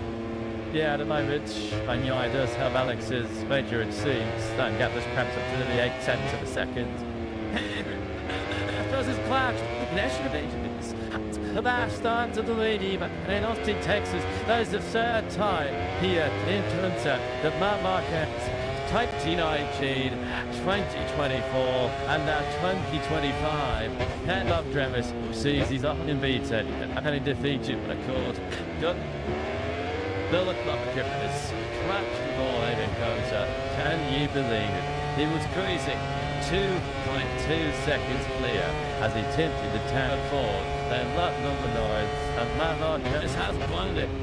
Petrol Bagnaia leaves the Grand Prix d'Amérique intently. Here we go then into turn 3 and right through there. Tremendous front trim, which is the way of the social launcher. And those guys so lucky he wants 2 seconds on the road. She came back across the racetrack.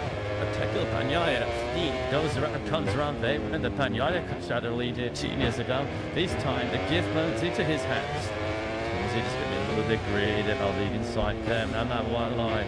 Marc Marquez, well, it was the major talking time before the Grand Prix.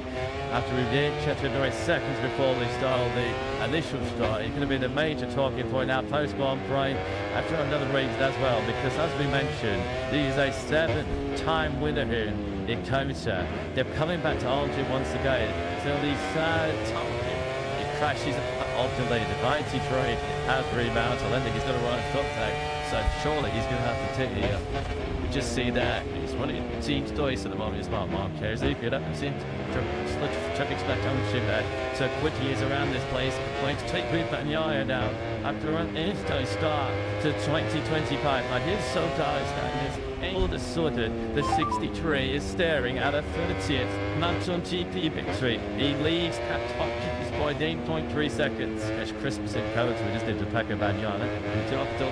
Just as we're gone. You can see that Marc Marquez looking down. He has not got a lot of dot.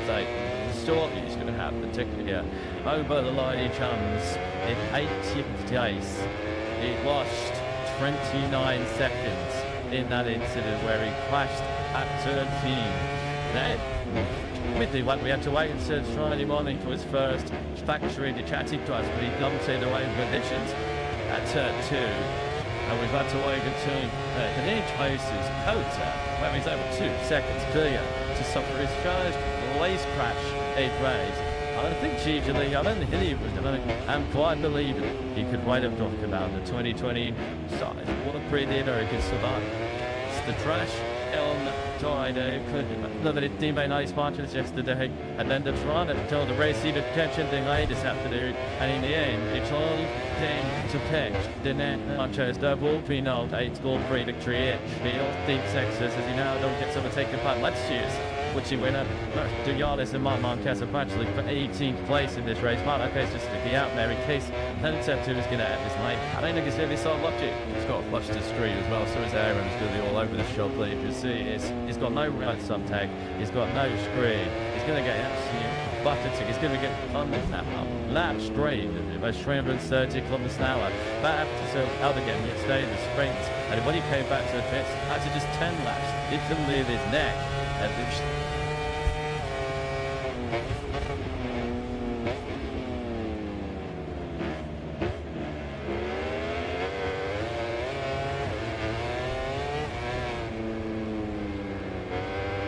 Babis Trijanas and Lorenzo Salvador wow, can you do well? He tried his best to crash and turn 80 in the sprint on that one yesterday. He got away with that one. There was no escaping a crash here today in Kota for Marc Marquez. Drew was crazy in Kota. Over 2 seconds care he was when he crashed at turn 3, slitting the curb on the right side. And that was good night as far as win number 8 was concerned here in Austin to the 93. It's not in his makeup, it's a 28, giving it 23, didn't solve at this stage. The last one, second some kept champion was open United turn and 12. One did yes now. Marquez did 20th. That's because Pedro Costa has now tuned down in race. Kind of see what Marquez might do the same very shortly because there's virtually no points to risk me now at this stage of the race. And young nature do, of course, to pressure lead. Shane, Takapanyae, Juventus racing for sports to entire this season. Surely he's not going to touch this opportunity off. He's continued to extend his lead over Alex Marquez. It's 1 time 6 seconds now. Alex Marquez, oh, it was numbers with the take so worried. He might still be on course for second place. Of course, all the mayhem for Marquez has meant that Gian Antonio has been put into third place. He has not had a podium since his victory at Qatar. It's 23. I was afraid to say another from the crash. George Van Meer has been down the road twice already this weekend at turn 15, including in the sprint yesterday. And once again, another top 10 challenge.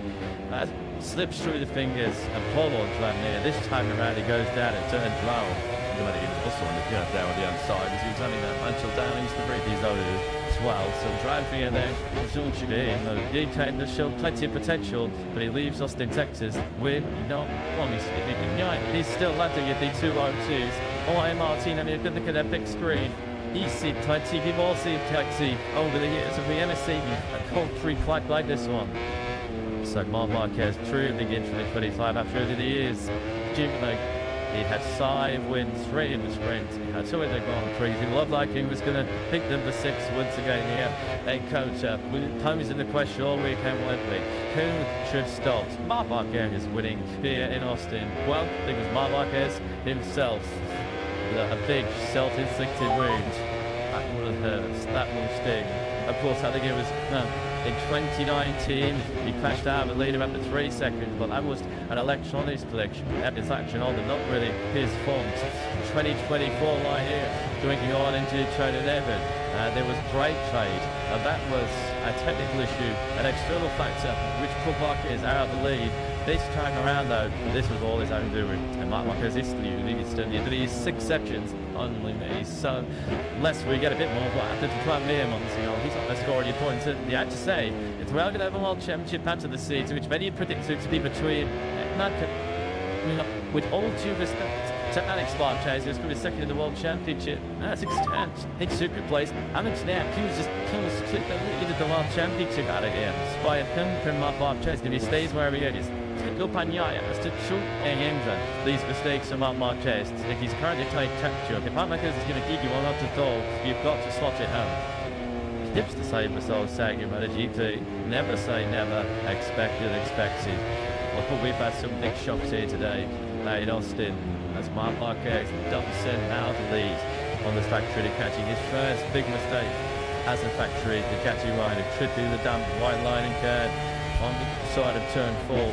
He still kind of is shocked that much at his lines in such spectacular fashion at the front end. If like the start is like 13 of 19. Decent and comfortably leading 2.5 seconds out of Alex Marquez. He then in turn has got a 2-second advantage over Fabio the Gian Antonio.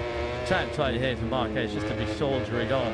And with a broken screen, one stop tag. It's not should it just be to put on your stall, wave the white flag and pull in, but no, he's not a twitch busy Marquez. This is awesome big season. It was not fun though. So if I recall, I think I've killed him on Friday.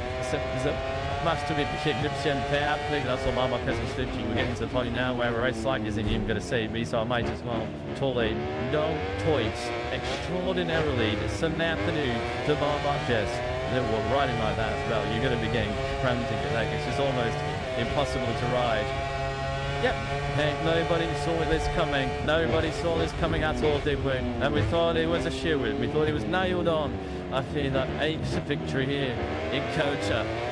Out of the blue, out of absolutely nowhere, Marc Marquez has a premature ending to this Austin Grand Prix for the third time. He has cracked that lead. This was the major favourite here in Austin. Look at that on the inside pad. And just 2-3, just pushing 2 hard out there. Oh, the tears are flying for some of the non-93 fans. Well, they're complete smart about, haven't they, so far in 2025. This is why they don't race on Tata. No such thing as a foregone conclusion at this level. Even Marc Marquez, that's all easy, has proven that mistakes can happen, that he is human. It went to his own set, wasn't it? To extend his unbeaten run this season.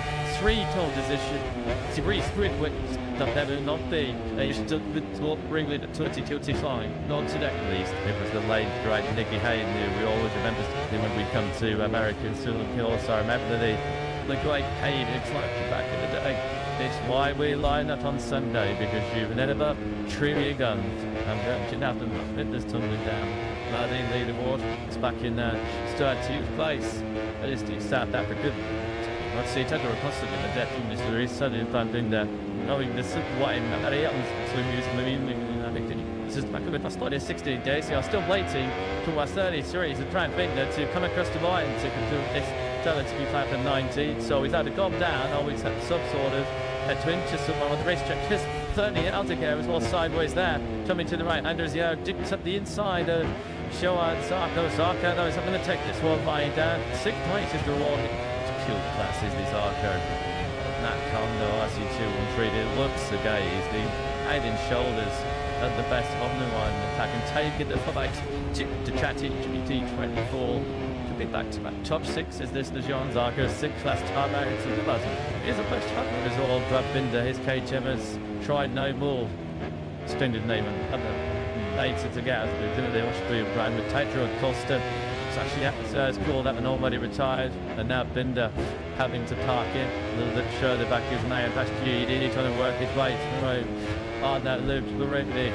Well, I'm sure anybody is still here with Coach A. Shock after Marc Marquez crashed out the lead. What is Dominic Todd to the boss? There's already an explanation. Let's go down to David A. You're doing Joyce Jack. David A. You just straight to Mark thing after he came in. What do you have to say? Yeah, he's trying to get team. It's just with the team. Let's truck some GP and captain. Been much the corner and he clubs today. They fix that. It was. Thanks, David A. Yep, it's a pretty obvious ball that in from outsiders. Marc Marquez just looked like he got an anti-mic. His hybrid is out the gap. That's made it away through on Zarco.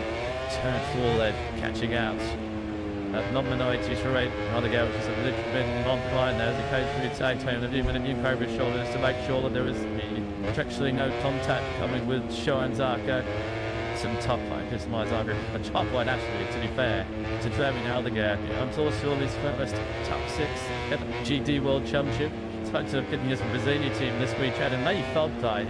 Even in just all that condition on Friday, may not shiny in Kota, that he has had she's a 10-5, 10-6 potential.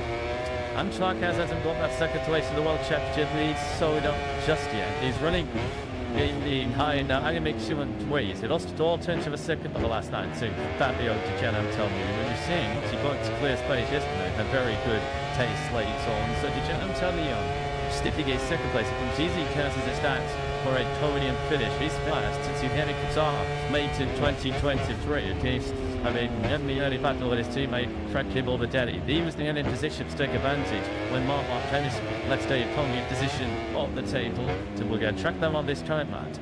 That time just to the start through the second sector of this man. But Antonio is saying in the planning that Sparko's rest on that second place here. So this is on board with Marco by satisfactory brilliant. This was Johan Zarco directly ahead of him. Which says Zarco is 7th, Bez at the moment in 8th place. Closing lights up on Zarco's rear tyre as they come down from the brake going into turn 13 into the infield section. Very tight first gear now through this turn 15, where we've seen the club here taking a couple of tumblers on the factory on this weekend, and then now through this real tyre finishing turn 16, 17, 18, the turn 19. I was first up the sprint was where Marc Marquez nearly sent himself to the move. Going to get himself up into that 7th place. As you can see, just moving out in picture, already Captain Zarco had made that move into 6th place at the front. Bagnaia now 2 in touch, 1 second to get Alex Marquez. Albon slipping into left, it just fine in. So Marco Vasecchi fires the factory of Brillia on the inside of Jean Zarco. They get a side by side. Send that to Lisley, drop out through the 3rd gear, toe, trying to go with the end one. On the outside was Vasecchi. Did about trying to get the inside line 3-3, no way through.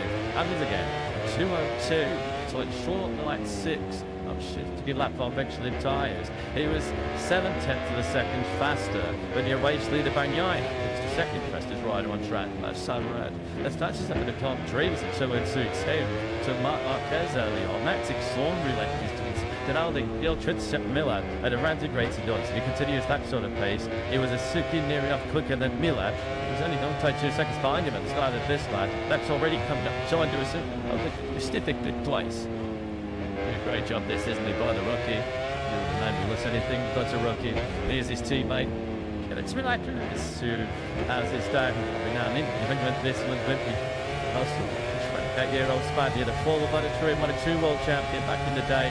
On course and lead the MotoGP World Championship. They've already took his time, leading Zarco down. And then this battle was 7th place. Here's Vasecchi. Zarco can't relaxing because Enea Bastianini is putting together another brilliant late charge on the actually J. Jimmy has just picked up 9th place from Luke Marini. The tongue whisperer starting to make some noise here in Compton. Meanwhile, Sammy Aldeguer is about to double track Millen went to say afternoon dinner. He's now already on this Blaze lap down. Should be did 3/10 of a second. Here is that. That's all the sun. This lap he was going to take 2 seconds behind Chip Millen. He's now at the clicks behind Chip Millen. And Jajem too easily in. Take thickness at Chip. 2 but out. It's not 3 civil costers. Taka Bagnaia was already being interested in line to start lap 17. So Debbie Aldeguer just had to get to these reviews. Got so much more taste than Miller. She's incredibly tacked. But the Aldeguer was able to tap Zarco and Vasecchi behind him. He was racing those 2 a couple laps ago. Miller's not giving up this top part of the level. Largely Primus could never. It wouldn't once. Because that he's not that incoming full visit Turbine Aldeguer. Maybe you do think that all at times he was obviously not putting too many friends and favours in the Moto2 World Championship. Lots of what this is by the Spanish way. You have to see, give yourself a bump on age. You should remember he's still in 19 years of age, isn't he? So, showing exactly why Ducati took him up before it even started last year's Moto2 World Championship. The top 3 then, Jimmy to chart the gap, and it's come down again about a second. The top next 5 Ks. Half a second. The difference between the two of them, it tends to breed some matsage. I've constantly on a 2-minute last starting round versus a 2:03.3. That's Marquez. The gap between it is now 1.3 seconds. Alex Marquez continues to hammer his time at that rate. He could have some lap trouble to did you? Some things never change, do they? And they have last year in it with the Ducati or a cage in the MotoGP. You've had a little chance to easy final laps in an RGP race because he's up on Joe's track the Franks on the LCR Honda.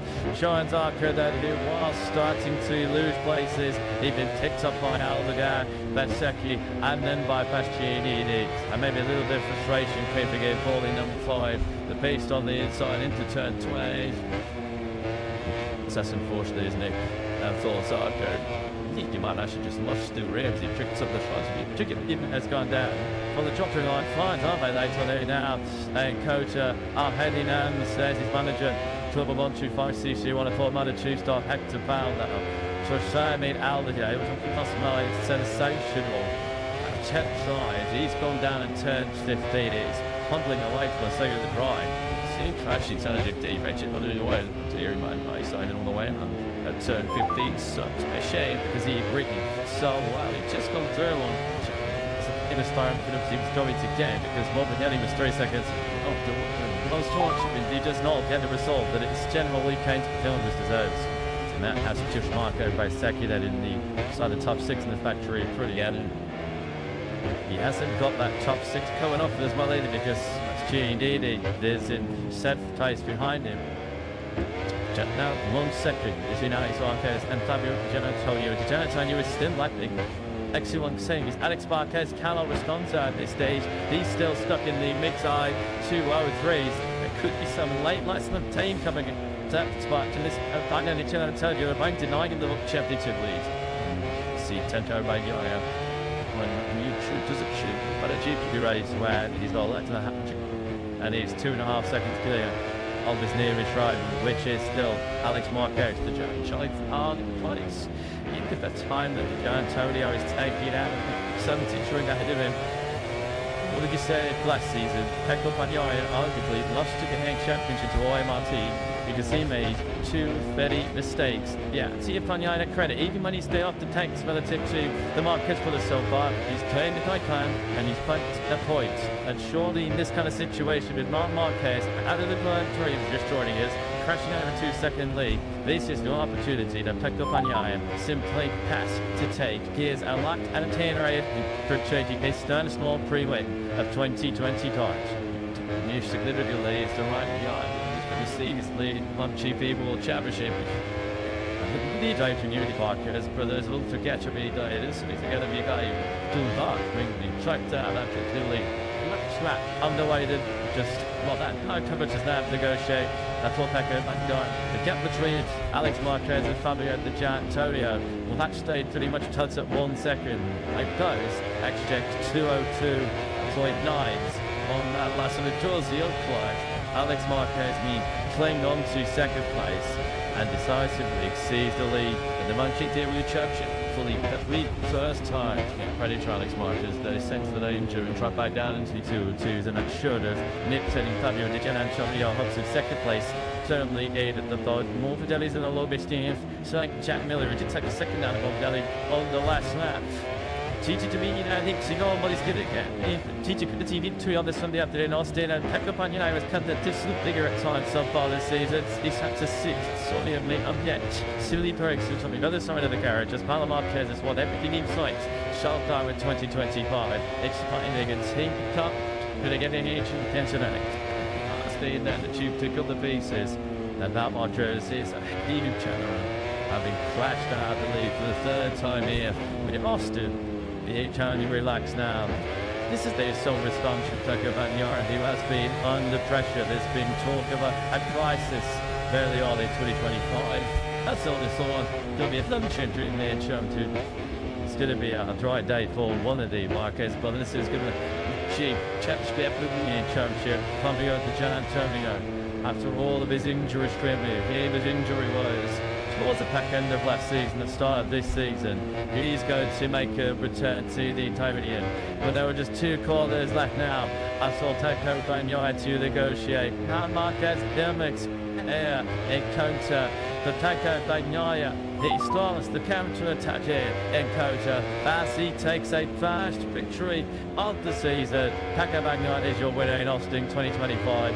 Alex Marquez takes 20 super important points for the championship in 2nd place, and he does defend spark after the lead also stopping. Di Giannantonio does take a brilliant 3rd place. Mike became deep into 4th in the sprint. A 3rd in the Grand Prix. That's successive 3rd places for Valentino Rossi's projected score.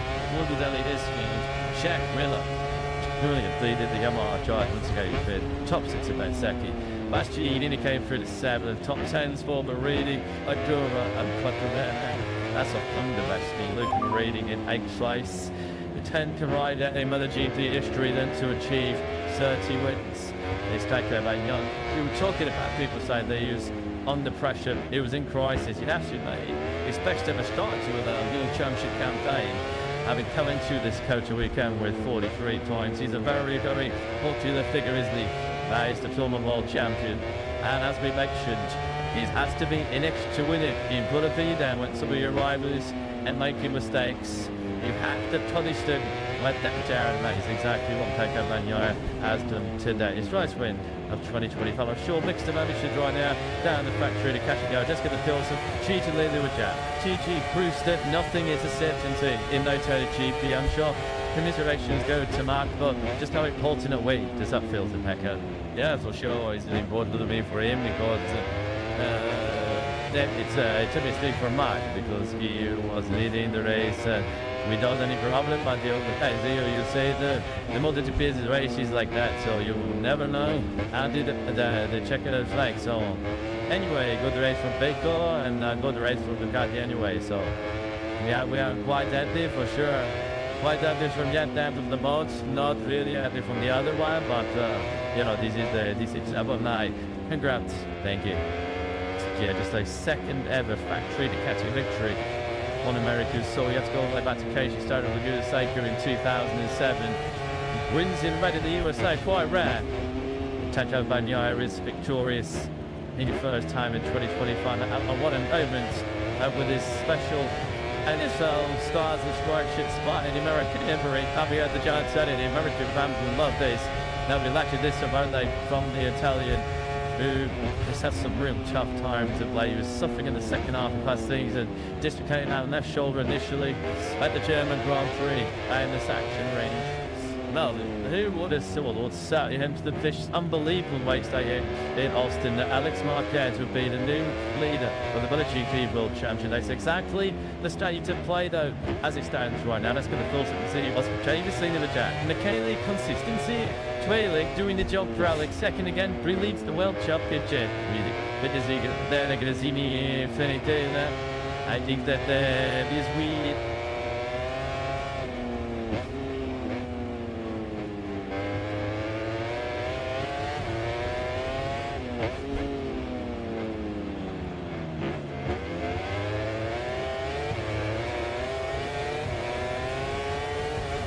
Yeah, Alex Marquez leads the MotoGP World Championship for the first time, and he needs it by simply choice.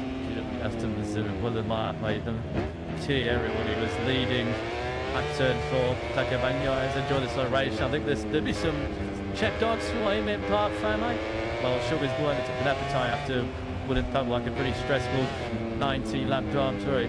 The history decks, of course, record decks, make sure that the winner of the 2025 MotoGP entry in the Americas was Italian Pecco Bagnaia, who that many love controls to tell you adding to like the Solstein with all the treat race drama, which of course who else could have arranged other that Mark Marquez.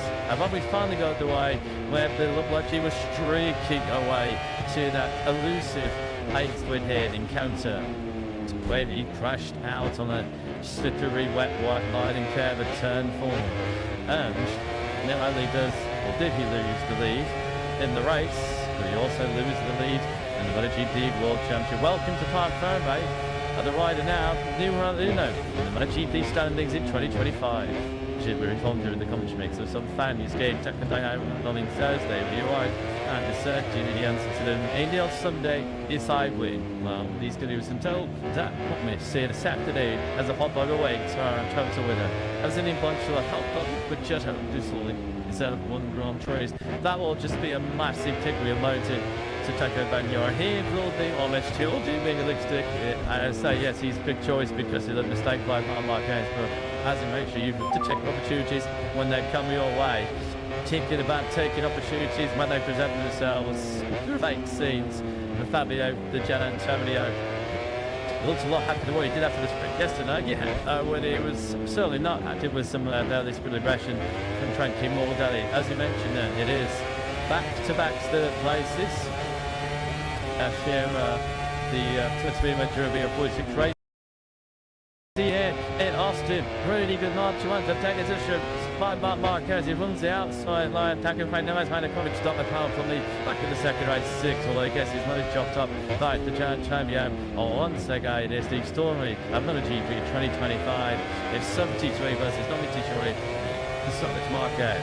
Pecco Bagnaia once again getting aggressive. Jerome Frankie Mordelli tried to repeat the move yesterday, but she worked on Landmark. It's just on a smart chase into turn 3. Alex Wise to he held on to second. So the Bagnaia made a pretty good start once again in the back of that second. Not quite as good as the launch he made, the lightning launch yesterday in the sprint. There he is in third place on the 63 bike.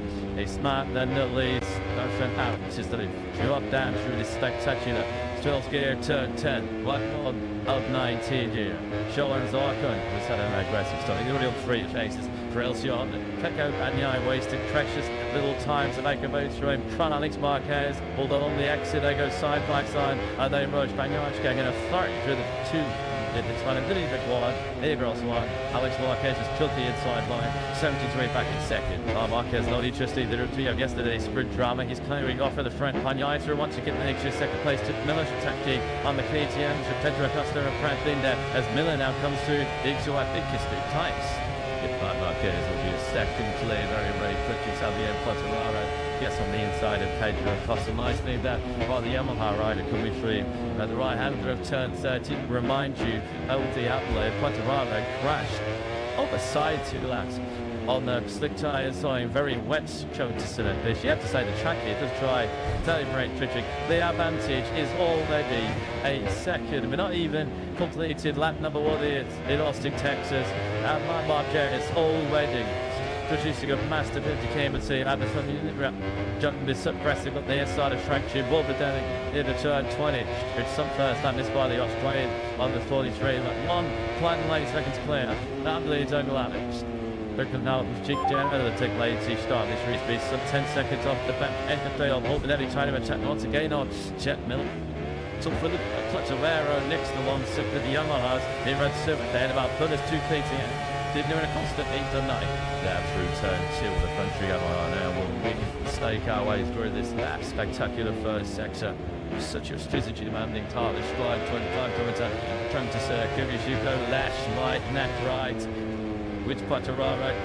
Bagnaia has committed a big curly crash. Here is the from the Gen Anchorio. Bit of the gap and then the back. Such a rapper controlling in 7th Tice. Took the KT up to completely behind him in the shade of Pedro Acosta. So he stood in the spring on you. Took a 2-300 to really get up to speed after that initial great start as we've got a TTM till the Acosta on. So you'll clutch the back run for the early victory. He nearly did as he now comes through. That's the top at next. Delights to see the Super yet as Mark Marquez continues to blaze a trail at the front. Max Marquez to do so there on this second lap of Marquez has got the jump he wants it. Pedro Acosta then all solid KTM is in a straight line because how good it's straight line braking. He's starting to clutch environment. Change back this year, so he's doing next to the car. Pedro Acosta is not matching to the sleeve street, getting sucked into that heavy brake. Get over that. They're stooping on 300 kilometers per hour in less than 8 seconds. On the most harsh flying cubes are heading along through the calendar as Morbidelli and Miller go toe to toe. Big winners from that such a well-known Kester instant. Edge 12 was dragged in there, who overtook Territon and is now pitched 7th place. Altiga, Jason done indeed the order. He's not so unplussed. He's ended to take 7th place. He's ended up coming out all in 10th. Mark Julie's control about it at the front of this Counter Grand Prix. Check the gap between him and Alex as Lee starts.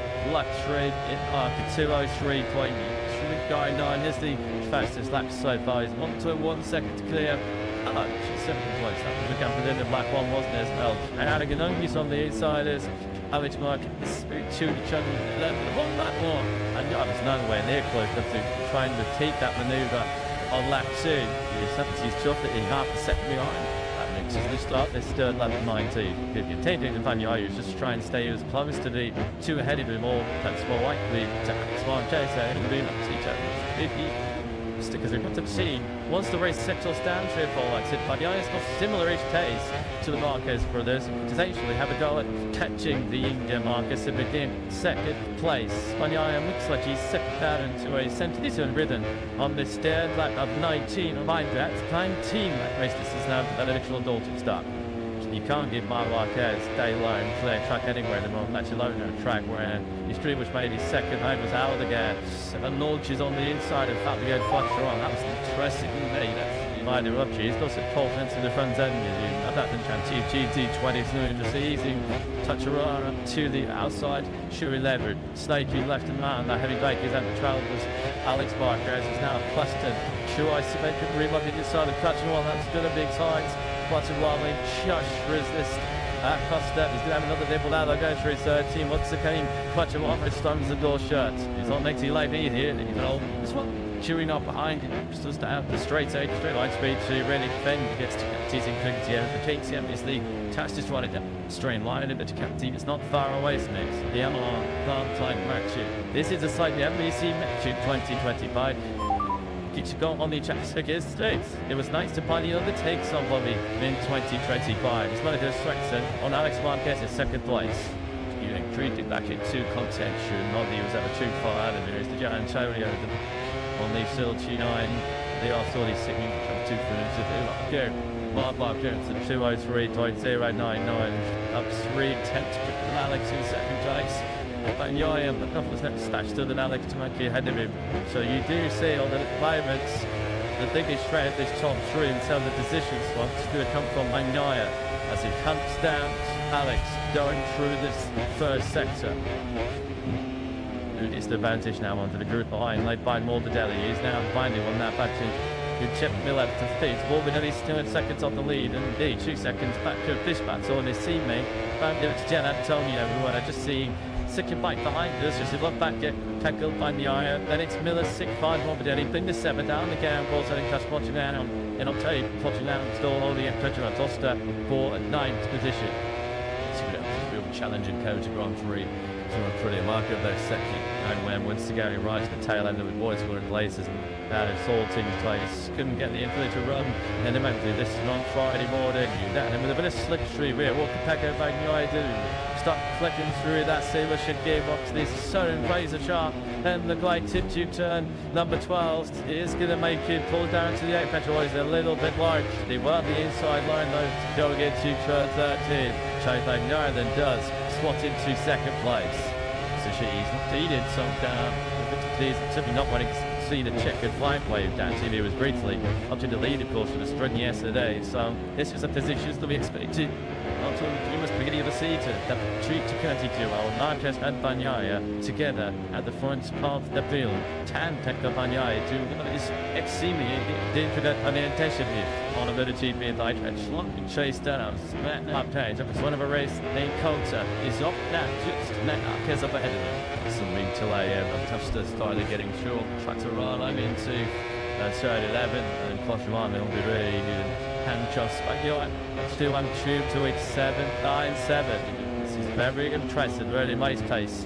While the different MotoGP World Champion, 20 tenths quicker than Mark was on that lap field. The gap just under 1.14 seconds.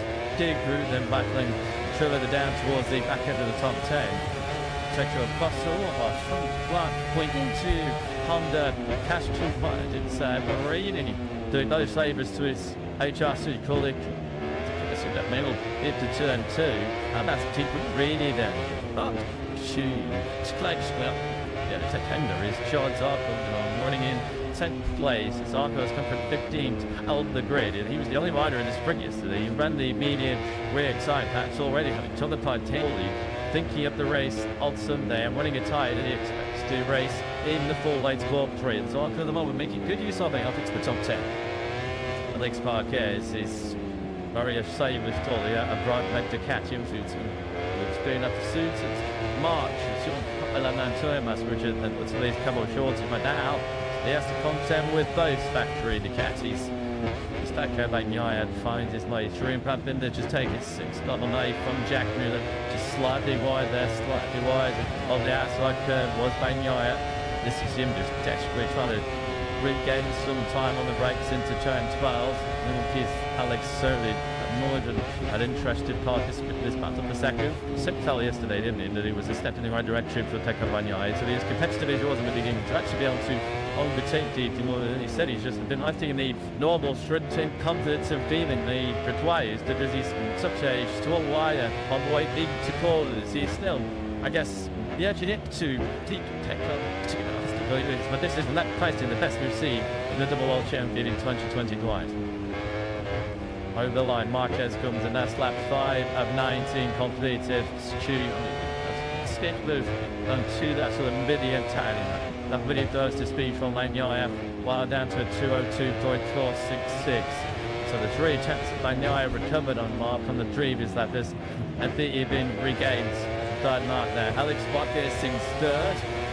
See about 3 attempts for lap. John Chorio at the moment is really struggling to go with this touch rate. He's nearly 1.2 seconds behind Alex in that third start. And his last video was just doing into Camille Clotilon, where he just saw it now.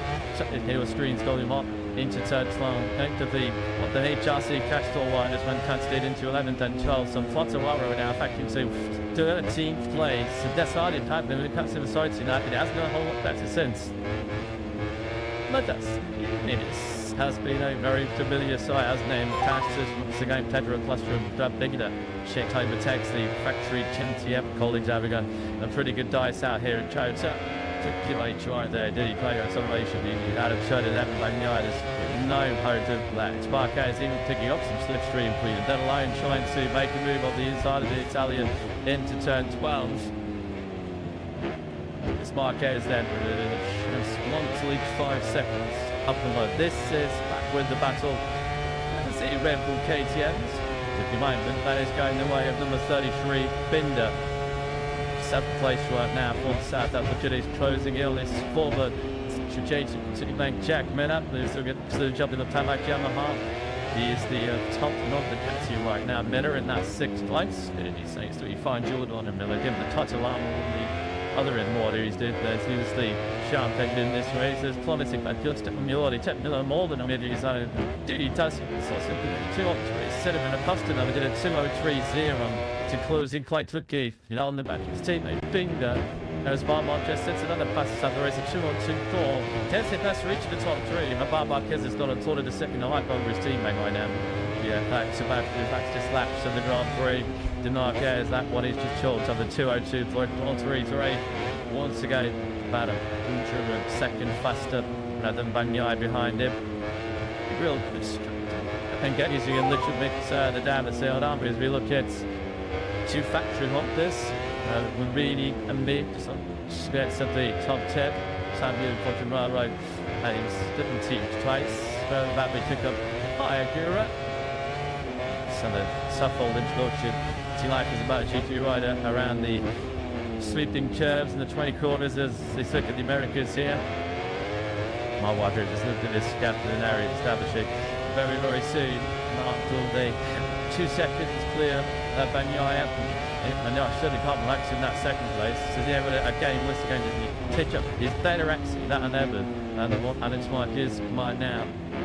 Big gap under 2 seconds for Marquez. What might inform the performance of coming seen Con Miller beat 6th place is lead on the soft rear tyre for this restarted race. There are a bunch of riders similar to them actually who are on the soft rear tyre, but the only one of those who's currently in the top 10 is Jack Miller. We've also got Marini on the soft rear tyre, Tetuara, Benteke on it too. Miller getting 20 speed out of it at the moment and will be able to keep it going for the full 19-month distance. Speeds to battle for 2nd place. The game with Dan on the brakes. 2 dares breaks the latest, coming off 300 kilometers an hour. Shahar and easy in that Michelin fun time into turn 12. First move that was led by Bagnaia. Churchman Pride of State, ready line to stake inside HRC and the Mybits. Showens Arco in 10th place. He's got him all about a King Marini and me behind him. As we look at your race leader, Marquez, once again, that's that 3 laps in a row. Laps 5, 6 and now 7, where Marquez has had the hammer down. 2:02.221 that occasion. Skye is another 3 attempts he's taken out of Bagnaia in 2nd place. I guess there's a little bit of a confidence going back to Alex in 3rd. So a cheap to its 6 says that now. Duro Costa has crashed out. 8th twice to take Duro Costa and ducks it on the outside of the 1st corner. 3 down, and Tedro Costa has touched it. He didn't remember to finish in Tupman. Takes it to try and do the same thing about with a 60 jumping out of the time. Something to turn 1. So he's going on behind him between now and again. And Zarkon Costa the front end, washing it away into turn 1. He's trying to force the JTM to fix, and in the moment, JTM wants it. Well, that's where you're trying to ride on the ragged edge, trying to ride over the limit and the motorcycle's capabilities, it seems at the moment. Tedro Costa, because you're thinking of your stats ahead, the KTM on the knee, Stating time is before the 20-year-old Spaniard. Low trotting right now though here in Austin, Marc Marquez. As he has a touch to be a 2.1 second advantage over Bagnaia. I think I said he's just regained 12 place from Fabio Quartararo, giving back to DRX. And was he losing another position to there last GDD. It's been a real Sunday so far, the Quartararo. We were cells to get himself inside the top 6 in yesterday's sprint, unfortunately, and nowhere near that marker at the moment in this Grand Prix. Still didn't believe the rider is pushed his Quartararo to didn't happen on the sighting that out of your mind. Of course, you guess it's slick tires at that stage. The front women, the many riders, he didn't start the first slicks, of course. Very typically changed for Quartararo now. It's very difficult to be behind then for what to accept it into the team position, and you could see the Titans if it continues what it is. Much to the team, chewing bomb time did 2:25. That's not up there. Bagnaia and Wisconsin to Marquez's paces. Marquez dropped down to Mitchell to elite 2.2 seconds. Bagnaia, as you mentioned, is just ever so slightly 3D away to Alex Marquez in the. Yeah, at the moment, Bagnaia does have Alex's major, it seems. That gap has crept up to the 8/10 of a second. Does his clash, the last start to the lady, but in Austin, Texas, that is the third time here in Toronto that Marc Marquez 2019, 2024, and now 2025. Hand up, Travis sees he's up and beaten, and he defeated record. Bill Clocker has crashed the ball in Dakota. Can you believe it? He was cruising 2.2 seconds clear as he tempted the town forward. Then lap number 9, and Marc Marquez has won it. Petrol Bagnaia leaves the Grand Prix Americas intently. Here we go then into turn 3 and right through there. And the structure watches away at Orbis Social Launcher. And those guys so lucky he wants 2 seconds on the run. She came back across the racetrack. Tackle Bagnaia. He goes around, comes around there, and the Bagnaia comes out of the lead here 2 years ago. This time the gift moves into his hands. Is he just going to be a little bit greedy about leading inside them and that one line? Marc Marquez, well, it was the major talking time before the Grand Prix. After we did check 8 seconds before they started the initial start, it's going to be the major talking point now post Grand Prix after another race as well, because as we mentioned, he is a 7-time winner here in Kota. They're coming back to Alger once again. So the third time he crashes off the lead. 93 has rebounded. I don't think he's going to run a stop tag, so surely he's going to have to take here. Just see that he's running team twice at the moment. It's Marc Marquez. He could have seen traffic spectrum ownership there. So quickly is around this place, going to take with Bagnaia now after an instant start to 2025. Like he's so tired standards. All of a sudden, the 63 is staring at a 30th MotoGP victory. He leads at top by 8.3 seconds. It's Christmas in Kota, we just need to pack a Bagnaia. Just as we're gone. You can see that Marc Marquez looking down, he has not got a lot of dot. Shortly he's going to have the ticket here. Over the line he comes in 18th place.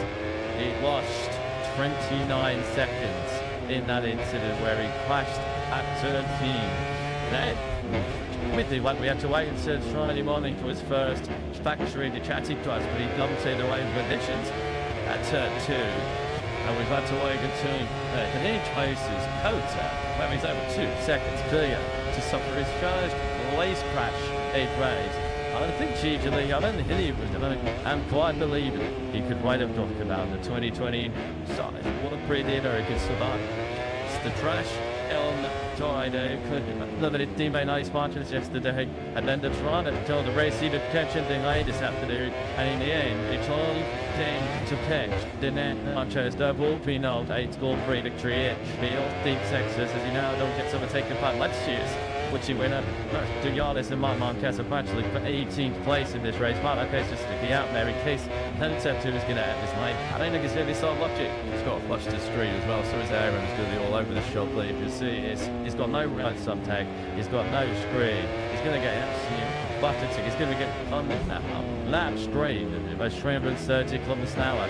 That happened to out again yesterday in the sprint, and when he came back to the pits, after just 10 laps, he couldn't leave his neck.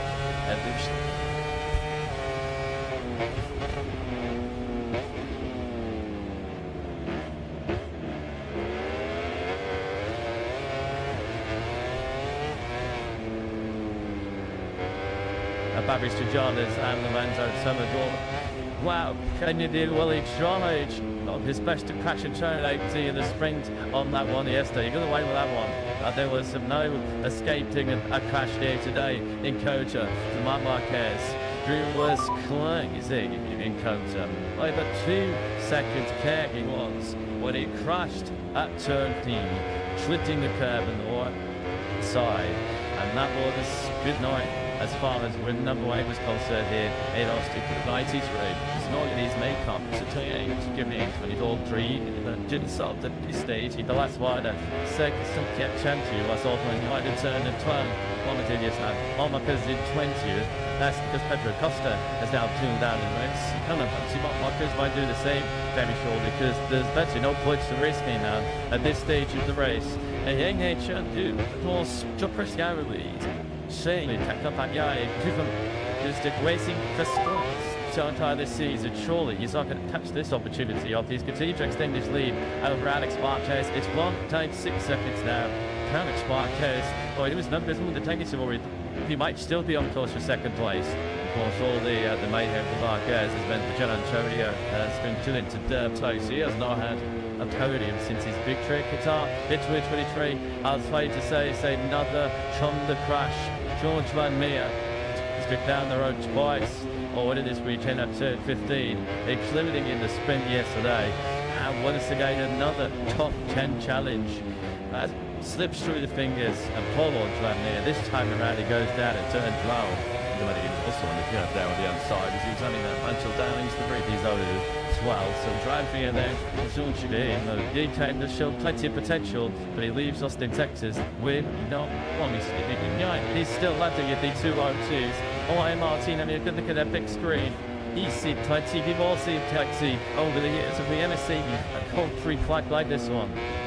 So Marc Marquez truly into the 25 after the years.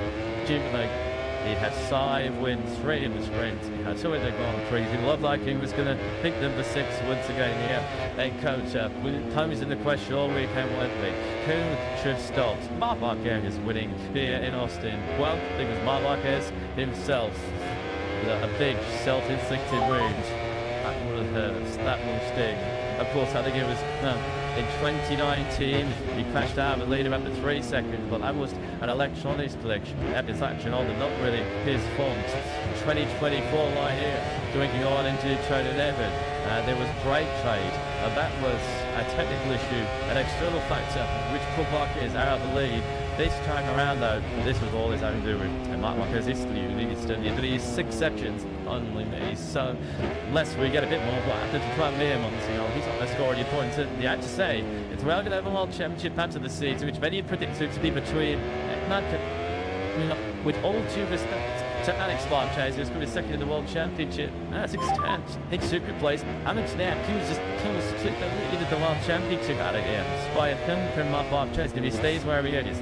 Lupanyaya has to shoot and England. These mistakes from Marc Marquez. If he's currently trying to capture, if Marc Marquez is going to give you one up at all, you've got to slot it home. Tips to say myself saying about a GP. Never say never. Expected. Well, we've had some big shocks here today in Austin as Marc Marquez doesn't send out the lead on the factory to catching his first big mistake as a factory to catching rider. Could do the damn white line and curve on the side of turn 4. That should still kind of be shotty that his lines in such spectacular fashion at the front end. It went the start is that 13 of 19. He's in a comfortably lead at 2.5 seconds out of Alex Marquez.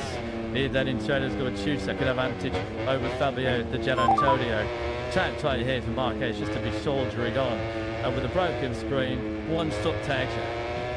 It's not shooting him just to put on your stall, wave the white flag and pull in, but no, he's not a Twitch visiting Marquez. This is also big season. He was no fun though. So putting if I recall, I think I've killed him on Friday. So master with I think that's what my cousin Stitchy. We're getting to the point now where a race like isn't even going to save me, so I might as well tolerate no toys extraordinarily this Sunday afternoon to Marquez.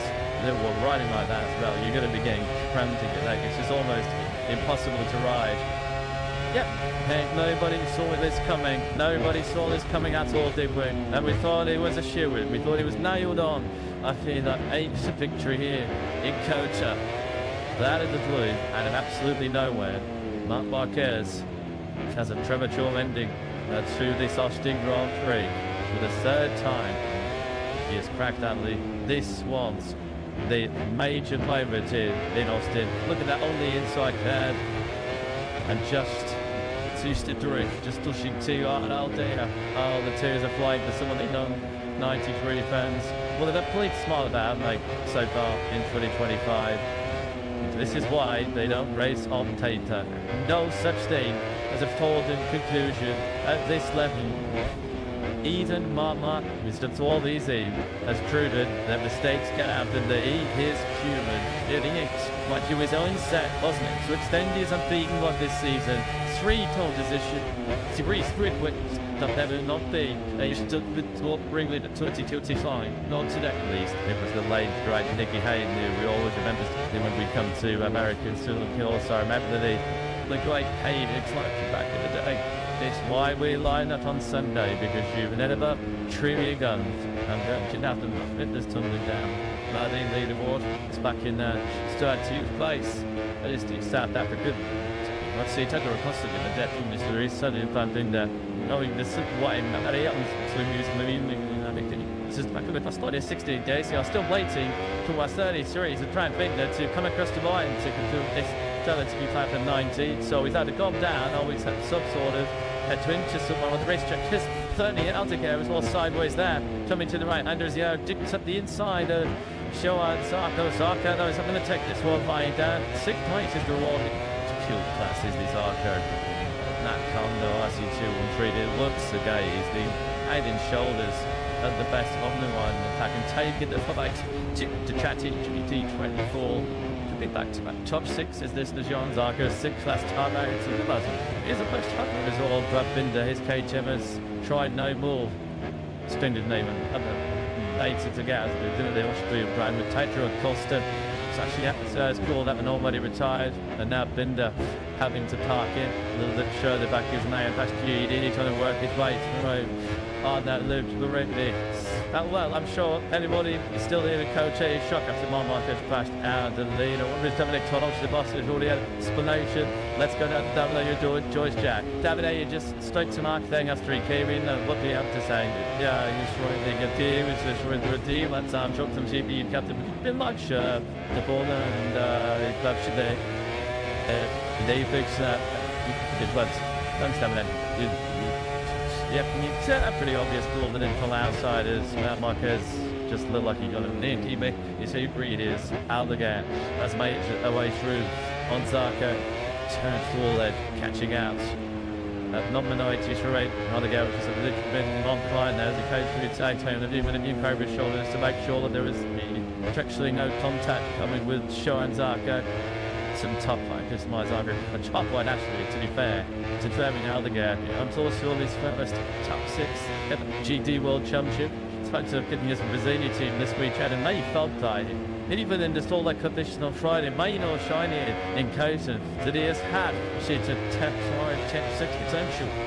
And Marquez hasn't got that second place in the World Championship lead, so we don't just yet. He's running in high and only makes 2 ways. He lost all turn to the second of the last night too. Fabio Di Giannantonio, when you're seeing he got to clear space yesterday, had very good taste late on. So Di Giannantonio sticking a second place. It comes easy, counts as it stands for a podium finish. He's fast since he had a Qatar made in 2023 against in the early battle with his teammate Frank Balbadetti. He was the only position to take advantage when Mark Tennis let's stay upon the position of the table. So we're going to track them on this time, Matt.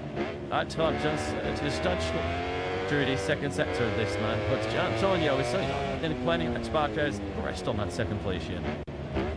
So this is on board with Marco very satisfactory. Brilliant. This was showing Zarco directly ahead of him. which says Zarco is 7th. Bez at the moment in 8th place, closing lights from Zarco's rear tyre as they come down hump on the brake going into turn 13 into the infield section. Very tight first gear now through this turn 15 where we see the club air taking a couple of tumblers on the factory on this weekend, and then now through this rear tyre finishing turn 16, 17, 18, the 3 turn 19. I was on the sprint was where Marc Marquez nearly sent himself to the move. Can he get himself up into that 7th place?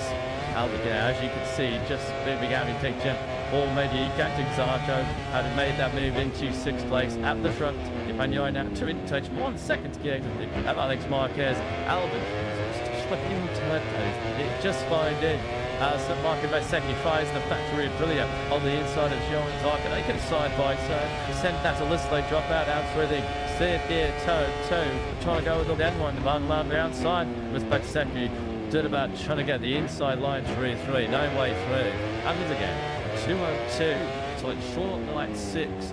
To be lap on Michelin tyres. He was 7/10 of a second faster than your race leader Bagnaia.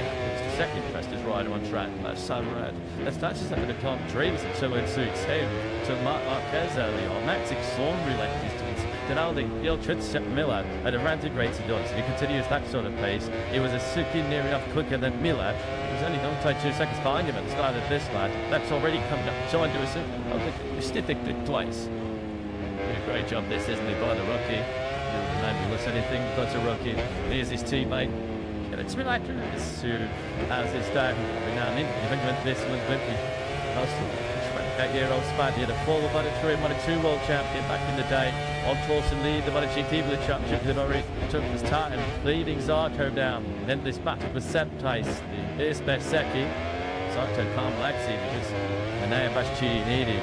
Is putting together another brilliant late charge on the actually J. Jimmy has just picked up 9th place from Luke Maridi. But Tanya Whisperer started to make some noise here in Compton. Meanwhile, Sammy Aldeguer is about to double check Millen to say afternoon dinner. He's now already on this waist lap down. Jimmy did 3/10 of a second. Here is that's all the sun. This lap he was now 2 seconds behind Jack Millen. He's now at the clicks on Jack Millen. And Jadam to easily hit. Take thickness a chip. 2 but out. It's not 3 still Costas. Taka Bagnaia was already being a tested line to start lap 17. So Debbie Aldeguer just had to get to these reviews. Got so much more taste than Miller. Just shredded me tack. But the Aldeguer was able to trap Zarco and Vasecki behind him. He was racing those 2 a couple laps ago. Gillis not giving up this top part of the level largely fine. It wouldn't once because that he said not that he come and saw visit Turbine Aldeguer. You think that all at times he was often not putting too many friends and favours in the Moto2 World Championship. Lots of what this is by the Spanish way. You have to see, give yourself a bump on the age. Remember, he's still on 19 years of age, isn't he? Terminating, showing exactly why to chat to before it even started last year's Moto2 World Championship. The top 3 then, Jimmy to chart the gap, but it's come down again about a left to top near the top next 5Ks. Half a second. The difference between the two of the pretenders there, Reeds and Matt Sides, have personally been 2 on a 2 minute last starting round versus the 2:03. That's Marquez. The gap between it is now 1.3 seconds. Alex Marquez continues to hammer his style at that rate. He could have last lap Troublton, did you? Some things never change, do they? And they have last year near him with the Katia or K2 MotoGP. You've had a watch out to easy final laps in an RGP race because he's up on Jules track the front on the LCR Honda. Shines Zarco that he was starting to lose places. He'd been picked up by Aldeguer, Vasecki, and then by Bastianini. And maybe a little bit of frustration came to get falling number 5. The pace on the inside into turn 12. That's unfortunate, isn't it? For Zarco.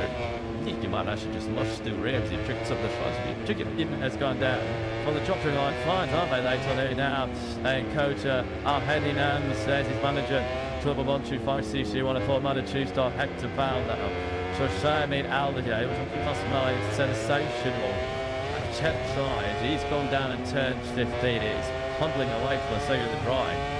Actually, turn 15, Richard, but anyway, to hear him my side all the way at turn 15 sucks. A shame because he ridden so well. He just gone through on in a start that seems going to get, because Morbidelli was 3 seconds off the most fortunate. He does not get the result that it's generally Kane's performance deserves. And that has just Marco by second in the side of the top 6 in the factory pretty added. He hasn't got that top 6 coming off as well either, because that's GDD is in 7th place behind him. Now 1 second is in Alex Marquez and Fabio Di Giannantonio is still lapping. Excellent thing is Alex Marquez cannot respond to at this stage. He's still stuck in the mid-high 203s. There could be some late lights on the team coming in that spot. And this Fabio Di Giannantonio are denying him the championship lead. See Tento Bagnaia when you shoot does it shoot, but a GP race where he's got left to the and he's 2.5 seconds clear of his nearest rival, which is still Alex Marquez, the German child hard in place. You look at the time that Antonio is taking out 70 showing ahead of him. What did you say last season? Pecco Bagnaia arguably lost to the championship to OMRT because he made 2 very mistakes. Yeah, to your Bagnaia credit, even when he's still off the tanks relative to the Marquez brothers so far, he's playing the high plan and he's put a point. And surely in this kind of situation with Marquez out of the Grand Prix just joining us, crashing out of a 2-second lead, this is no opportunity that Pecco Bagnaia simply has to take. He is a locked and attenuated for taking a stern small pre-win of 2025. New significantly is the right behind. His lead MotoGP World Championship. The day to Unity Marquez brothers will forget to be dieted, so together we got too hard, being tracked out after clearly slap underweighted, just well that no coverage is now negotiate. That's what Pecco Bagnaia. The gap between Alex Marquez and Fabio Di Giannantonio, well that stayed pretty much touched at 1 second. Like those actually 202.9s on that last of the Jersey Clyde. Alex Marquez cling on to second place and decisively exceeds the lead in the MotoGP World Championship for the first time. Credit to Alex Marquez, they sense the danger and drop back down into the 202s, and that should have nipped turning Fabio Di Giannantonio up to second place. Certainly aided the third. Morbidelli's in a low bit stance. So Jack Miller did take a second down of Morbidelli on the last lap. Gigi to me, I think nobody's good again. Gigi could have TV 2 on this Sunday afternoon in Austin, and Pecco Bagnaia has cut the distance bigger at times so far this season. He's had to 6th, sorely of late on yet. Silly breaks on the other side of the carriage as Pala Marquez has won everything in sight. Sharp down with 2025. Expecting a team cup, could have getting ancient attention at it. Staying there, the tube pick up the pieces, and that Marquez is a huge general, having crashed out of the lead for the 3rd time here with Austin. The only relax now. This is the sole response of Pecco Bagnaia, who has been under pressure. There's been talk of a crisis fairly early 2025. That's all this on. There'll be a lunch entry in there, It's going to be a dry day for one of the Marquez brothers. This is going to be a cheap championship championship. Fabio Di Giannantonio, after all of his injury scrambling, here his injury was towards the back end of last season, the start of this season. He's going to make a return to the entirety. But there were just 2 corners left now. I saw Pecco Bagnaia to negotiate. Now Marquez Delmix here in counter. The Pecco Bagnaia, he starts the counter attack here in counter as he takes a fast victory of the season. Pecco Bagnaia is your winner in Austin 2025. Alex Marquez takes 20 super important points for the championship in second place, and he does determine spark after the lead also stopped. Di Giannantonio does take a brilliant 3rd place. Mike became deep into 4th in the sprint. I started in the Grand Prix. That successive 3rd place is being Valentino Rossi's projected score. Morbidelli this field. Jack Miller brilliant lead in the Yamaha Giant once again fit top 6 of Bezzecchi. Last year he nearly came through the 7th, top 10s for Marini, Agura and Quattromene. That's a thunderbasting looking rating in 8th place. The 10th rider in MotoGP history then to achieve 30 wins. It's Pecco Bagnaia. We were talking about people saying they was under pressure, it was in crisis. You'd absolutely expect to have started to a new championship campaign. Having come into this Kota weekend with 43 points, he's a very, very popular figure, isn't he? That is the former world champion. And as we mentioned, he has to be in extra to win it. You've got to be there when some of your rivals and making mistakes. You have to punish them.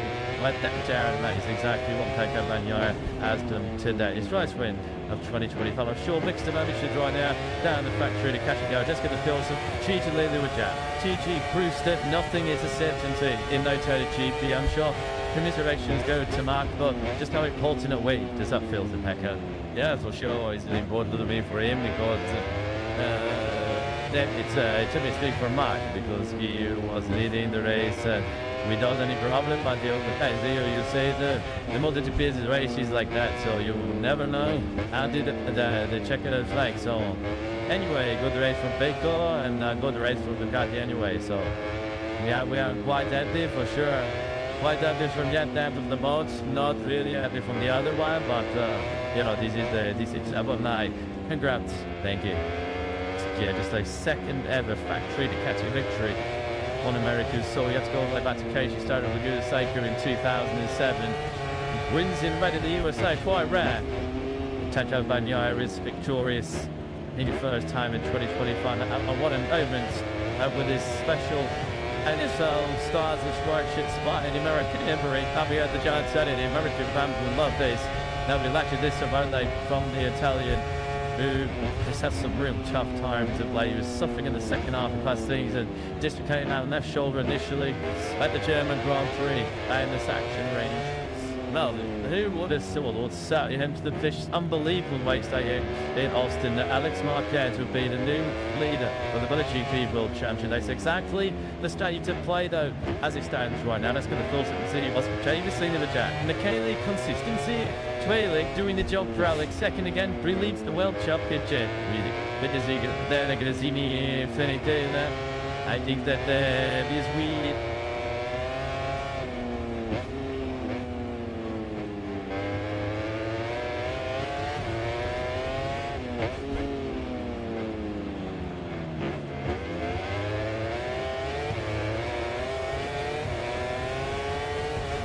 Yeah, Alex Marquez leads the MotoGP World Championship for the third time, and he needs it by simply tight.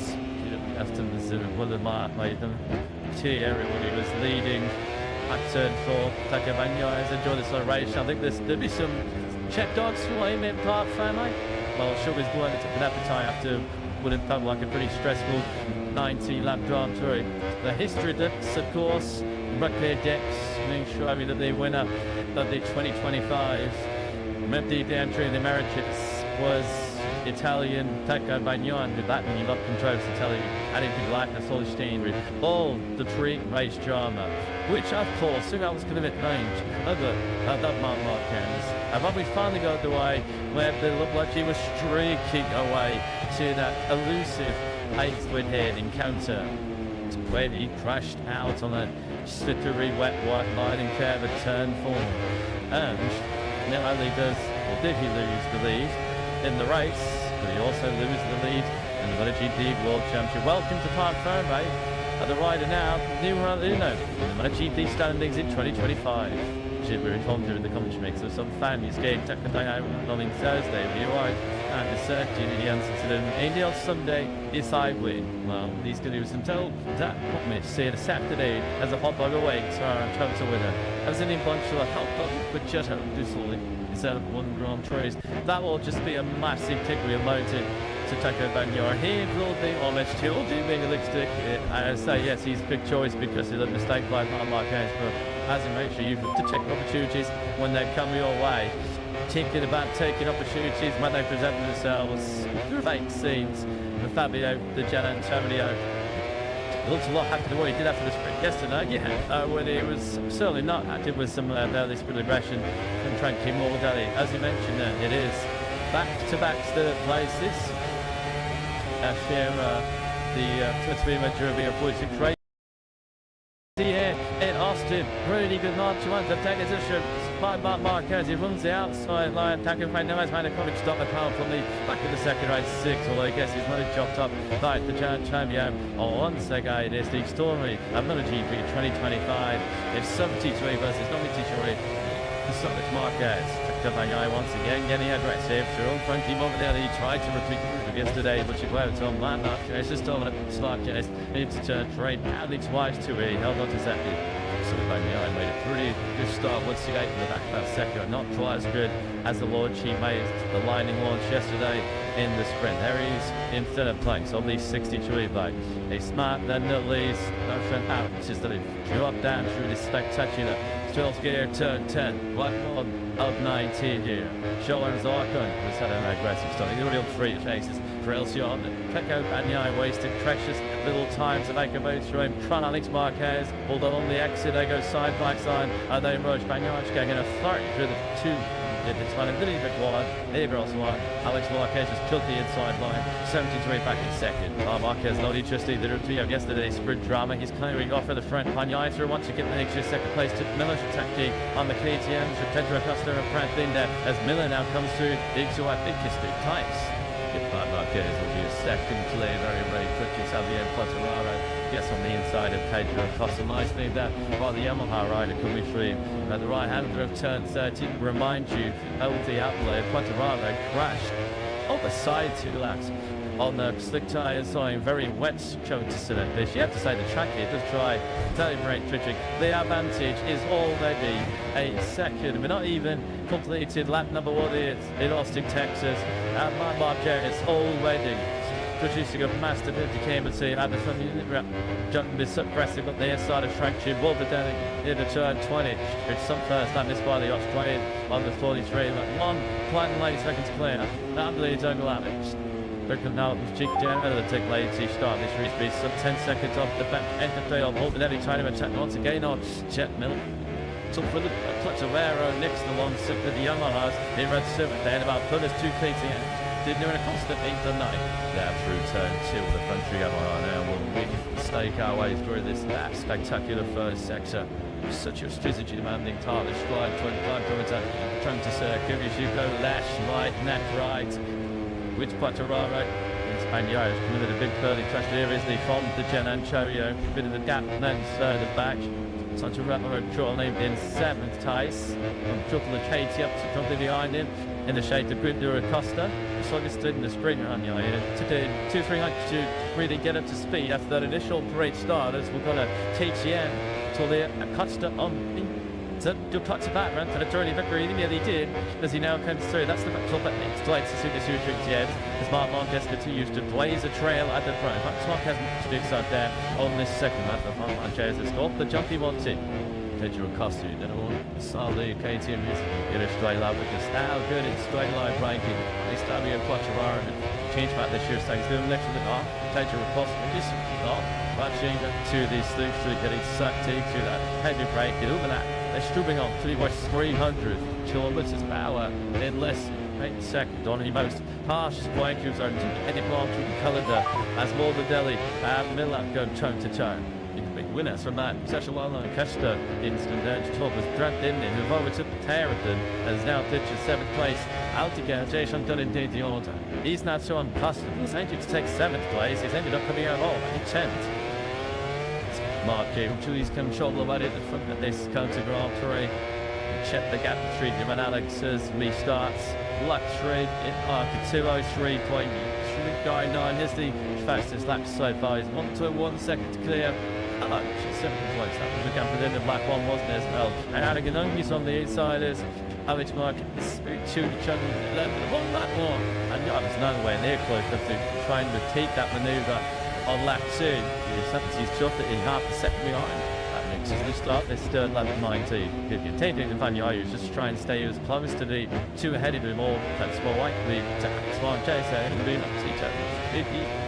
Because we've got to see once the race settles down 3 or 4 laps, Bagnaia's got similar each case to the Marquez brothers to essentially have a go at catching the India Marquez and begin 2nd place. Bagnaia looks like he's second down into a century rhythm on this third lap of 19. Remind that 19 lap race. This is now an initial indulgent start. You can't give Mark Marquez day alone, clear track anywhere anymore, let alone a track where his dream was made his second home was out again. 7 launches on the inside of Fabio Quattararo. That was interesting indeed. You might interrupt you. He's got some confidence in the front end. That than GT20 is no just easy. Quattararo to the outside. Shuri levered. Snaky left and right. That heavy bake is at the trail was Alex Marquez is now clustered. Shuri Sebek could relook at the inside of Quattararo. That's still a big size. bottom line, just resist. Costa, he's going to have another nibble now. They'll go through his third team. Once again, clutch him off, this time the door shut. He's not making life easy, he's all this one. Chewing up behind him, just to have the straight line speed to really defend against teasing Kungtier. The KTM is the task is trying to streamline it, but Ducati is not far away from it. The Yamaha time match. This is a side the MBC match in 2025. Richigamme on the Czech States. It was nice to finally overtake somebody in 2025. It's one of those strengths on Alex Marquez's second place. You know, treated back into contention. Not that he was ever too far out of it. It's the Gian Antonio on the still G9. They are sort of sitting up 2 minutes to do. Go. Mark Jones at 2:03.099. Up 3 tenths to Alex in second place. And Yoyam, but nothing was never stashed to than Alex to make ahead of him. So you do see on the moments the biggest threat is top 3 in some of the position slots going to come from Magnaia as he comes down Alex going through this first sector. It's the advantage now onto the group behind, led by Morbidelli. He's now finally won that back to Chip Miller to feet. Morbidelli's 2 seconds off the lead, and indeed 2 seconds back to this battle on his teammate. Found it to Gian Antonio, who I just seen second bike behind us, just a look back, get tackled by Magnaia. Then it's Miller, 6-5, Morbidelli, bring the 7 down the gamble, setting touch Portugal in octave. Portugal still holding it, Pedro Acosta for 9th position. It's a real challenging code to Grand Prix. Pretty remarkable though, second. And when once again right to the tail end of it, boys were in places and down in Salting's place. Couldn't get the infantry to run, and eventually this is on Friday morning. Down and with a bit of slickstream here, what could Pecco Bagnaia do? Start flicking through that silver shit gearbox. This is so razor sharp. Then the glide tip tube turn, number 12 is going to make it pull down to the apex. Boys a little bit large. They were the inside line though. Go get to turn 13. Chase Bagnaia then does slot into second place. So she's needed some down. He's simply not wanting to see the checkered flag wave down. TV was briefly up to the lead, of course, for the sprint yesterday. So this is a position to be expected. Until the beginning of the season, that treat to Ducati duo, Marquez and Bagnaia together at the front of the field. Tan Pecco Bagnaia to is exceedingly difficult and intensively on a MotoGP light and slowly chased down. Up page, it's one of a race named Coulter is up now, just Marquez up ahead of them. Something till Costa started getting short, tried to run into turn 11, and Cosciamano will be really good. And just Bagnaia, that's 2 on tube to 7.97. This is very impressive, really nice pace. While the different MotoGP World Champion, 20 tenths quicker than Mark was on that lap deal. The gap just under 1.14 seconds. Dig through, then battling further down towards the back end of the top 10. Take a bustle or front flat, pointing to Honda Castro Pilot. It's Marini doing those favours to his HRC colleague. That middle into turn 2, and that's people really then. But it's close. Well, yeah, the tender is John Zarco running in 10th place. Zarco's come from 15th out the grid, and he was the only rider in the sprint yesterday. He ran the medium rear side patch already, having told the totally thinking of the race on Sunday and running a tire that he expects to race in the full late Grand Prix. And Zarco at the moment making good use of it up into the top 10. Alex Marquez is very safe with Tolly, a bright leg to catch him. It's been up to suit since March. It's Antonio Masbridge and what's the least couple of shorts. But now he has to contend with both factory Ducatis. Pecco Bagnaia finds his way through, and Brad Binder just taking 6, not on A from Jack Mueller, just slightly wide there, slightly wide. On the outside curve was Bagnaia. This is him just desperately trying to regain some time on the brakes into turn 12.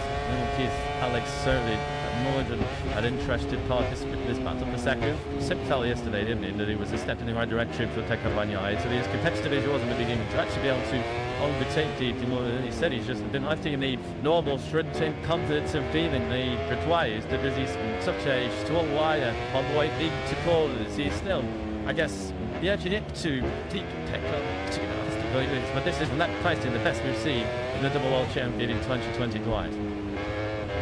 Over the line, Marquez comes, and that's lap 5 of 19 completed. Skip move to that sort of medium tally. That really goes to speed from Bagnaia, while down to a 2:02.466. So the three attempts by Bagnaia recovered on Mark on the previous lap. This and the been regained. Third mark there. Alex Marquez sings third. See about 3 attempts for that. John Chorio at the moment is really struggling to go with this touch rate. Lead nearly 1.2 seconds behind Alex in that third spot. And there's left to do. This is doing into Camille Clotilon. We just saw him now. He was screens going up into third slot. Going to be what the HRC Castle one is when casted into 11th and 12th. So Flotawaro now back into 13th place. So decided Pat when it comes to the side tonight, it has done a whole lot better since. Let us. It has been a very familiar sight, hasn't it? Tastas once again, Pedro Clustrom, Bigger, Sheikh Tiber Tex, the factory GTF colleagues having a pretty good dice out here in Chota. Took you late right there, did he play your acceleration? He had a shot at that Bagnaia. There's no hope of that. Marquez even picking up some slipstream for you. That alone trying to make a move on the inside of the Italian into turn 12. This Marquez then once each 5 seconds up and low. This is back with the battle. Let's see Red Bull KTMs. If you mind, that is going the way of number 33 Binder. 7th place right now for South Africa. Is closing illness for the strategic bank Jack Miller. Who's still jumping the Tamak Yamaha. He is the top of the category right now. Miller in that 6th place. He seems to be fine. Jordan and Miller giving the touch alarm on the other end water. He's did. There's the champagne in this race. There's plummeting by just a Miller. Tech Miller more than a mid his own. Dude, he does. It's also 203. Set him in a custom. We did a 203.0 to close in quite tricky. You know, on the back. His teammate Binder. As Bar Marquez sets another pass out the race at 2-on-2-4. Tenth pass to reach the top 3. But Bar Marquez has done a tour of the second life over his teammate right now. Yeah, back to just laps of the Grand Prix. Marquez, that one is just chalked on the 2:02.133. Once again, about a second faster than Bagnaia behind him. Real good strength. I think getting using a little bit the down the sailed arm as we look at 2 factory monters. Marini and me, so gets at the top 10. Samuel fucking right, and he's different teams twice. That we pick up higher Gura. So the Suffold introduction. Like is about a GT rider around the sweeping curves and the 20 corners as they look at the Americas here. My wife here just looked at this gap in an area establishing very, very soon. Until the 2 seconds clear Bagnaia. And I certainly can't relax in that 2nd place. So yeah, but again, once again, just pitch up his data actually that and ever. And it's like is mine now. Big gap on the 2 seconds towards Marquez. What lane taught the performance of coming seen from Miller being 6th place is lead on the soft rear tyre for this restarted race. There are I think you might there's 7 or 8 of them actually who are on the soft rear tyre, but the only one of those is currently in the top 10 is Jack Miller. We've also got Marini on the soft rear tyre, Tetuaro and Teki on in 2. Miller getting 20 speed out of that at the moment, I believe, able to keep it going for the full 19-man distance. She's to battle for 2nd place. The game with them on the brakes. 2 dares breaks the latest, scrubbing off pretty much 300 kilometers an hour. Shahar the D's in that Michelin from time into turn 12. Watch move that was led by Bagnaia. Churchman Pride of State, ready line to stake inside HRC and the Mybits. Schoenzato in 10th place. He's putting all on King Marini and me behind him. As we look at your race leader, Marquez, once again, that's 3 laps in a row. Laps 5, 6 and now 7, where Marquez has had the hammer down. 2:02.221 that occasion. Skate is another 3 attempts he's taken out of Bagnaia in 2nd place. And I guess there's a little bit of confidence going back to Alex in 3rd. To a cheap to its 6 to says that Duro Costa has crashed out. 8th twice to take Duro Costa and dumps it on the outside of the first corner. 3 now, then Tedro Costa has touched it. He didn't remember to finish in Tutman. Takes it to try and do the same thing about with a 60 from 2 handles on something to turn 1. So it's going on behind him between now and again. Hands up, Costa to the front end, washing it away into turn 1. He's trying to force that JTM to fix, and in the moment, JTM wants it. Well, that's where you were trying to ride on the ragged edge, trying to ride up over the limit, and the motorcycle's capabilities, it seems at the moment. Tedro Costa, because you're thinking of your stats, had the KTM on the knee, stating time is before the 20-year-old Spaniard. Low trotting spot now though here in Austin, Marc Marquez. As he has a touch to be a 2.1 second advantage over Bagnaia. I think I said he just regained 12th place from Fabio Quartararo. Directly. And was he losing another position to Renea last year? It's been a real rough Sunday so far, the Quartararo. We were cells to get himself inside the top 6 in yesterday's sprint, unfortunately, and nowhere near that marker at the moment in this Grand Prix. Still didn't believe my rider is pushed his Quartararo to didn't happen on the sighting that out of your mind. Forcing us at slick tyres at that stage, the front women, the many riders, he didn't start in the first slicks, of course. Terry typically changed, but Quartararo announced very difficult to be behind and then for what to accept it into the team position, and you can see the undertitans if it continues what it is. Much to the team, chewing long time did 2:25, that's not up there. Bagnaia and Wisconsin. So Marquez's pace as Marquez dropped down to Mitchell onto elite 2.2 seconds. Bagnaia, as you mentioned, is just ever so slightly 3D away to Alex Marquez in the. Yeah, at the moment, Bagnaia does have Alex's major, it seems. That gap has cramped up to the 8/10 of a second. Does his clash, Clash starts at the lead, but in Austin, Texas, that is the third time here in Toronto that Marc Marquez 2019, 2024, and now 2025. Hand up Travis sees he's unbeaten. And he defeated the record. Bill Travis crashed the ball in Kota. Can you believe it? He was cruising 2.2 seconds clear as he attempted the town forward. Then lap number 9, and Marc Marquez has won it.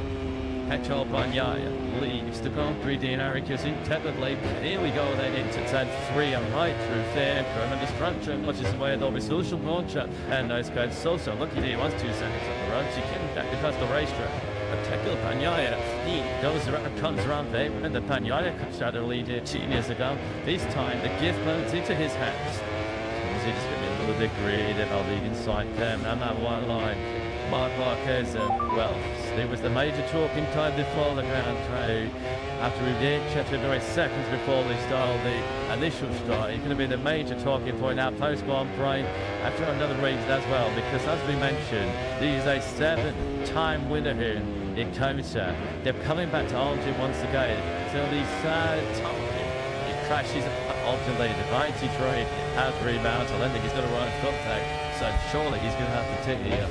We just see that he's running team twice at the moment. It's Marc Marquez. He could have seen traffic back ownership there.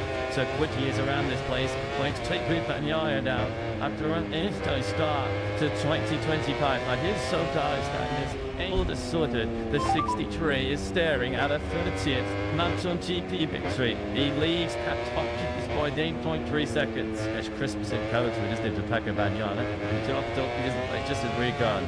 You can see that Marc Marquez looking down. He has not got a lot of dot. Shortly he's going to have the ticket here. Over the line he comes in 18th place. He lost 29 seconds in that incident where he crashed at turn 15. With the one we had to wait until Friday morning for his first factory to chatting to us, but he comes in the rain conditions at turn 2. And we've had to wait until he places Kota, where he's over 2 seconds clear to suffer his first race crash in race. I think usually, I don't think he was doing it. I'm quite believing he could write up talk about the 2020 side. What a pretty American survive. It's the crash on Friday. Another teammate nice marches yesterday, and then the Toronto told the race even attention thing late this afternoon, and in the end, it's all thing to pitch. The net Marquez double Pinot 8-goal free victory in field. Deep Texas as he now don't get someone taken part last year's. Which he winner, Duyalis and Marc Marquez are actually for 18th place in this race. Marc Marquez just sticking out there in case Lieutenant 2 is going to have this night. I don't think it's going to be so lucky. He's got a flush to the street as well, so his Aaron is going to be all over the shop. You can see he's got no right sub tag, he's got no screen, he's going to get absolute buffeting, he's going to get on the lap straight, about 330 kilometers an hour. That happened to out again yesterday in the sprint, and when he came back to the pits, after just 10 laps, he couldn't leave his neck.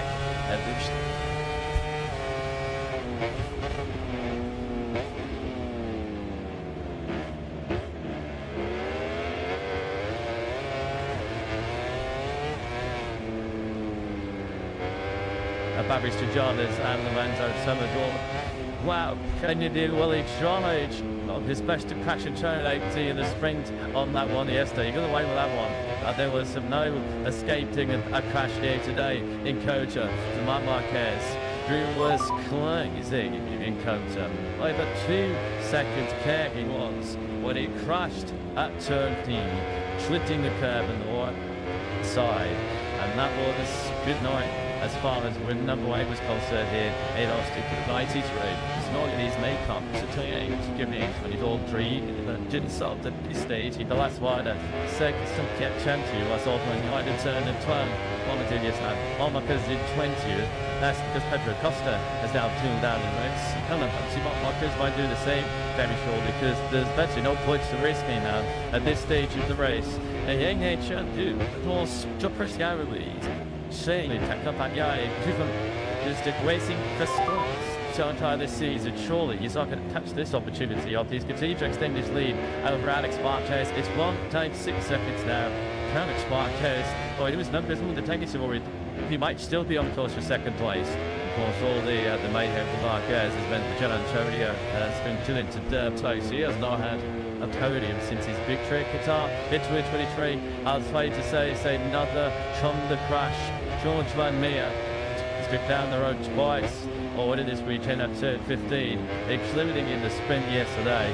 And once again, another top 10 challenge. Slips through the fingers and Paul Van This time around, he goes down at turn 12. Also on the curve there on the outside as he was running that until down into the break. He's over as well. So driving in there, he can show plenty of potential, but he leaves Austin, Texas with no promise. He's still landing at the 202s. Oh, Martin, I mean, good look at that big screen. He's seen plenty, we've all seen plenty over the years. Have we ever seen a country flag like this one? So Marc Marquez truly in 2025 after the years. He had 5 wins, 3 in the sprint. He had 2 in the Grand Prix. He looked like he was going to pick number 6 once again here in Kota. Time is in the question all weekend, won't we? Who should stop? Marc Marquez is winning here in Austin. Well, I think it was Marc Marquez himself. A big self-inflicted wound. That will hurt. That will sting. Of course, I think it was in 2019. He crashed out of the leader after 3 seconds, but that was an electronics glitch. That is actually not really his fault. 2024 right here, drinking on into turn 11. There was brake trade, and that was a technical issue, an external factor which put Marquez out of the lead. This time around, though, this was all his own doing. And Marc Marquez is these 6 sections only me. So, unless we get a bit more, what happened to Van Meer months, he's not going to score any points. You had to say, it's well going to have a World Championship after the season, which many predicted to be between, with all due respect to Alex Marquez, who's going to be second in the World Championship. That's extent. It's second place. Alex now, he was just split the lead of the World Championship out of here. By a pin from Marc Marquez, if he stays where he is. Lupanyaya has to shoot and engine these mistakes from Marc Marquez. If he's currently playing capture, if Marc Marquez is going to give you one off the goal, you've got to slot it home. Tips to say for so saying about a GP, never say never, expect it expected. Well, we've had some big shocks here today in Austin as Marc Marquez doesn't send out the lead on the factory to catching his first big mistake as a factory to catching right. It should do the damn white line and curve on the side of turn 4. That ship still kind of is shotty read that much it is light in such spectacular fashion at the front end. But the start is that 13 of 19. Decent and comfortably leader 2.5 seconds ahead of Alex Marquez. Here then in turn has got a 2-second advantage over Fabio Di Gianantonio. Try here for Marquez just to be soldiering on. And with a broken screen, 1 stop tag. As much should it just be to touch your stall, wave the white flag and pull in, but no, he's not a Twitch visiting Marquez. This is awesome, big G. It was no fun, no. So if I recall, I think I've killed him on Friday. There's a match to be kicked up and pay out. That's what Marquez was stitching. We're getting to the point now where a race like this, and you're going to see me, so I might as well. Totally no points, extraordinarily. It's an afternoon to Marquez. They were riding like that as well. You're going to be getting cramped in your leg. It's just almost impossible to ride Yep. And nobody saw this coming. Nobody saw this coming at all, did we? And we thought it was a shoo-in. We thought it was nailed on. I feel that 8th victory here in Kota. Out of the blue, out of absolutely nowhere, Marc Marquez has a premature ending to this Austin Grand Prix for the 3rd time. He has cracked that lead. This was the major favourite here in Austin. Look at that on the inside pad. And just 2-3, just touching 2 out there. Oh, the tears are flying for some of the non-93 fans. Well, they've played smart about, mate, so far in 2025. This is why they don't race on data. No such thing as a foregone conclusion at this level. Even Marc Marquez, that's all easy, has proven that mistakes can happen, that he is human. It is what you his own set, wasn't it? To extend his unbeaten run this season, 3 pole position, 3 sprint wins, that never not be. He stood with Ringley at 2025, not today at least. It was the late great Nicky Hayden who we always remember when we come to American Silver Hill. So I remember the great Hayden back in the day. It's why we line up on Sunday, because you've never trim your guns and you have to fit this tumbling down. Martin leaderboard, it's back in start 2nd place. That is the South African. Let's see, take a request in the death industry, suddenly bumping there. Knowing this is why this is back in the past 16 days. I'm still waiting for my 33 to try and think that to come across the line to conclude this. Tell it to be played for 19, so he's either gone down or he's had some sort of a twinge to someone on the racetrack. Just 30 out again as well, sideways there. Coming to the right, Anders Young digs up the inside of Shoan Zarco. Zarco, though, is not going to take this one by down. 6th place is the reward. Cute class is this Zarco. Nat Kondo, RC2 and 3. It looks the guy is the head and shoulders of the best of the one. If I can take it, the fight to Chatty GT24. Back-to-back top 6 is this the Jean Zarco 6th last time out to the buzzer. Here's a first time as well. Brad Binder, his KTM has tried no more. Splendid name and other later to get the Austrian brand with Tetro and Costa. It's actually called up and already retired, and now Binder having to park in a little bit further back his name past GED, trying to work his way through on that loop correctly. Well, I'm sure anybody is still here to coach a shock after Marc Marquez crashed out the lead. I wonder if Dominic Todd, the boss, has already had an explanation. Let's go down to David, you're doing Joyce Jack. David, you just straight to Mark thing after he came in. What do you have to say? Yeah, you're sure the team, it's just with the team. Let's shock some GP and captain. Been much the ball and clubs today. They fix that. It was. Thanks, David. Yep, it's a pretty obvious ball that didn't pull outside as Marc Marquez just looked like he got a near teammate. His heat read is out the gap. That's made it away through on Zarco. Turn forward, catching out. Not minorities for 8 on the go, which is a little bit on fine there as the coach would say to him with a new over his shoulders to make sure that there was actually no contact coming with Shoan Zarco. Some top line, just my Zarco. A top line actually, to be fair, to Fermin Aldegar. I'm also his first top 6 at the GT World Championship. Spoke to getting his Brazilian team this weekend, and they felt like it. And even in just all that competition on Friday, may not shine in Kota, that he has had sheets of top 5, top 6 potential. And Marquez hasn't got that second place in the World Championship lead, so we don't just yet. He's running in the high now. I'm going to make sure ways. He lost it all, turned to a second for the last night too. Fabio Di Gianam, I'm telling you. When you're seeing once he got to clear space yesterday, a very good taste late on. So Di Gianam, I'm telling you, Stiffy gets second place. It comes easy, counts as it stands for a podium finish. He's fast since he had a Qatar made in 2023 against in the early battle with his teammate Frank Balbadelli. He was the only position to take advantage when Marc Marquez let's stay upon the position of the table. So we're going to track them on this time, man. That time just to start through the second sector of this man. But Antonio is saying in planning that Sparkers rest on that second place here.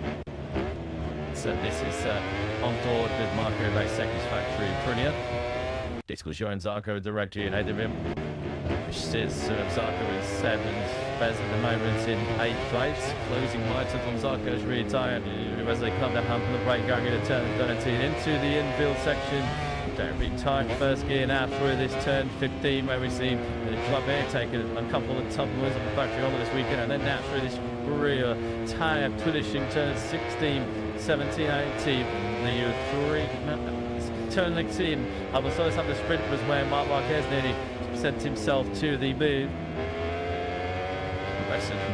Can he get himself up into that 7th place? As you can see, just moving out in picture, already Captain Zarco had made that move into 6th place at the front. Emmanuel now 2 in touch, 1 second to get of Alex Marquez. Albert slipped into it, just fine in. So Marquez by second, fires the factory of Brilliant on the inside of Joan Zarco. They can side by side. Sent that to Lisley, drop out through the 3rd gear, two, trying to go with the dead one. The one line the outside was back second. Did about trying to get the inside line 3-3, no way through.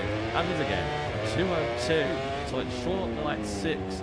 To be lap on Michelin tyres. He was 7/10 of a second faster when your race leader Bagnaia. It's the second fastest rider on track. That's so red. That's not just like the top dreams at 2-2-2 to Marc Marquez early on. Max extraordinary left distance. Then all the Iltritz Miller at a ranted rate of dots. If he continues that sort of pace, it was a super near enough quicker than Miller. It was only going to take 2 seconds behind him at the start of this lap. That's already coming up. Trying to do a stiff big place. Great job this, isn't it, by the rookie? Less anything but a rookie. Here's his teammate. And it's been like this as it's down. Now, this one with me. 28-year-old Spaniard, a former Moto2 world champion back in the day. On course to lead the MotoGP with the championship. He took his time, leading Zarco down. Then this battle was 7th place. Here's Bersecchi. Zarco can't Lexi because Anaya Bastianini is putting together another brilliant late charge on the actually J. Jimmy has just picked up 9th place from Luke Marini. But Tanya Whisperer starting to make some noise here in Compton. Meanwhile, Sammy Aldegar is about to double track Miller to say afternoon dinner. He's now already on this waist lap down. Jimmy did 3/10 of a second. Here is that. That's all the sun. This lap he was going to play 2 seconds behind Chet Miller. He's now have the clicks behind Chet Miller and Jajem to easily in. Take Victor's a chin. 2 but out. It's not 3 civil costers. Taka Bagnaia was already being a testing line to start lap 17. So Debbie Aldegar just had to get to the issue here. He's got so much more taste than Miller. Just incredibly tacked. But the Aldegar was able to grab Zarco and Bersecchi behind him. He was racing those 2 a couple laps ago. Miller's not giving up this top part of the lap. Largely requirement with them. It wouldn't once. Because that he's not that big coming tall visit Debbie Aldegar. Maybe you think that all at times he was obviously not winning too many friends and favours in the Moto2 World Championship. Lots of one this is by the Spanish way. You have to see, give yourself a block on age. You should remember he's still in 19 years of age, isn't he? Terminating, showing exactly why Ducati took him up before it even started last year's Moto2 World Championship. The top 3 then, Jimmy to chart the gap, but it's come down again about that's after the chart next 5 days. Half a second. The difference between the two of them, it tends to read some outside of personally, but 2 on a 2 minute last starting round versus the 2:03.3. That's Marquez. The gap between it is now 1.3 seconds. Alex Marquez continues to hammer his time at that rate. He could have some last lap trouble to did you? Some things never change, do they? And they have Bastianini with the Katia or K2 MotoGP. You've had a little chance to easy final laps in a MotoGP race because he's up with Chandler Franks on the LCR Honda. Showing Zarco that he was starting to lose places. He'd been picked up by Aldegar, Bersecchi, and then by Bastianini. And maybe a little bit of frustration creeping in, falling number 5. The pace on the inside into turn 12. That's unfortunate, isn't it? For Zarco. He might actually just lost the rims. He picked up the front. He has gone down. Well, the dropping line fines, aren't they? Later there now. And Kota are heading down. There's his manager, Club 125cc, 104 Moto2 star Hector Pound now. So Sammy Aldegar, it was a possibility sensational. Check side. He's gone down and turned 15. He's humbling away from the second of the drive. Seems to actually turn a deep Richard, but anyway, Terry might side all the way at turn 15. Such a shame because he breathed so well. He'd just gone through on in a start, but he was going to get because Morbidelli was 3 seconds off the most fortunate. He does not get the result that it's generally Kane's performance deserves. And that has just Marco Braisecchi that in the side of the top 6 in the factory pretty out. He hasn't got that top 6 coming off as well either, because G&D is in 7th place behind him. Now 1 second between Alex Marquez and Fabio Di Giannantonio. Di Giannantonio is still lapping. Excellent thing is Alex Marquez cannot respond to at this stage. He's still stuck in the mid-high 203s. There could be some late lights on the team coming to that spot. And this Fabio Di Giannantonio are both denying him the championship lead. See Tento Bagnaia when you shoot, does it shoot? But a GP race where he's got left to the and he's 2.5 seconds clear of his nearest rival, which is still Alex Marquez, the giant child hard in place. Even at the time that Di Giannantonio is taking out 70 showing ahead of him. What did you say last season? Pecco Bagnaia arguably lost to the Hang Championship to OMRT because he made 2 very mistakes. Yeah, to your Bagnaia credit, even when he stayed off the tanks relative to the Marquez brothers so far, he's playing if I can, and he's put a point. And surely in this kind of situation with Marc Marquez out of the Grand Prix just joining us, crashing out of a 2-second lead, this is no opportunity to Pecco Bagnaia simply has to take. Gears are locked and attenuated for changing his stern small pre-win of 2025. New significant leads to right behind. His lead MotoGP World Championship.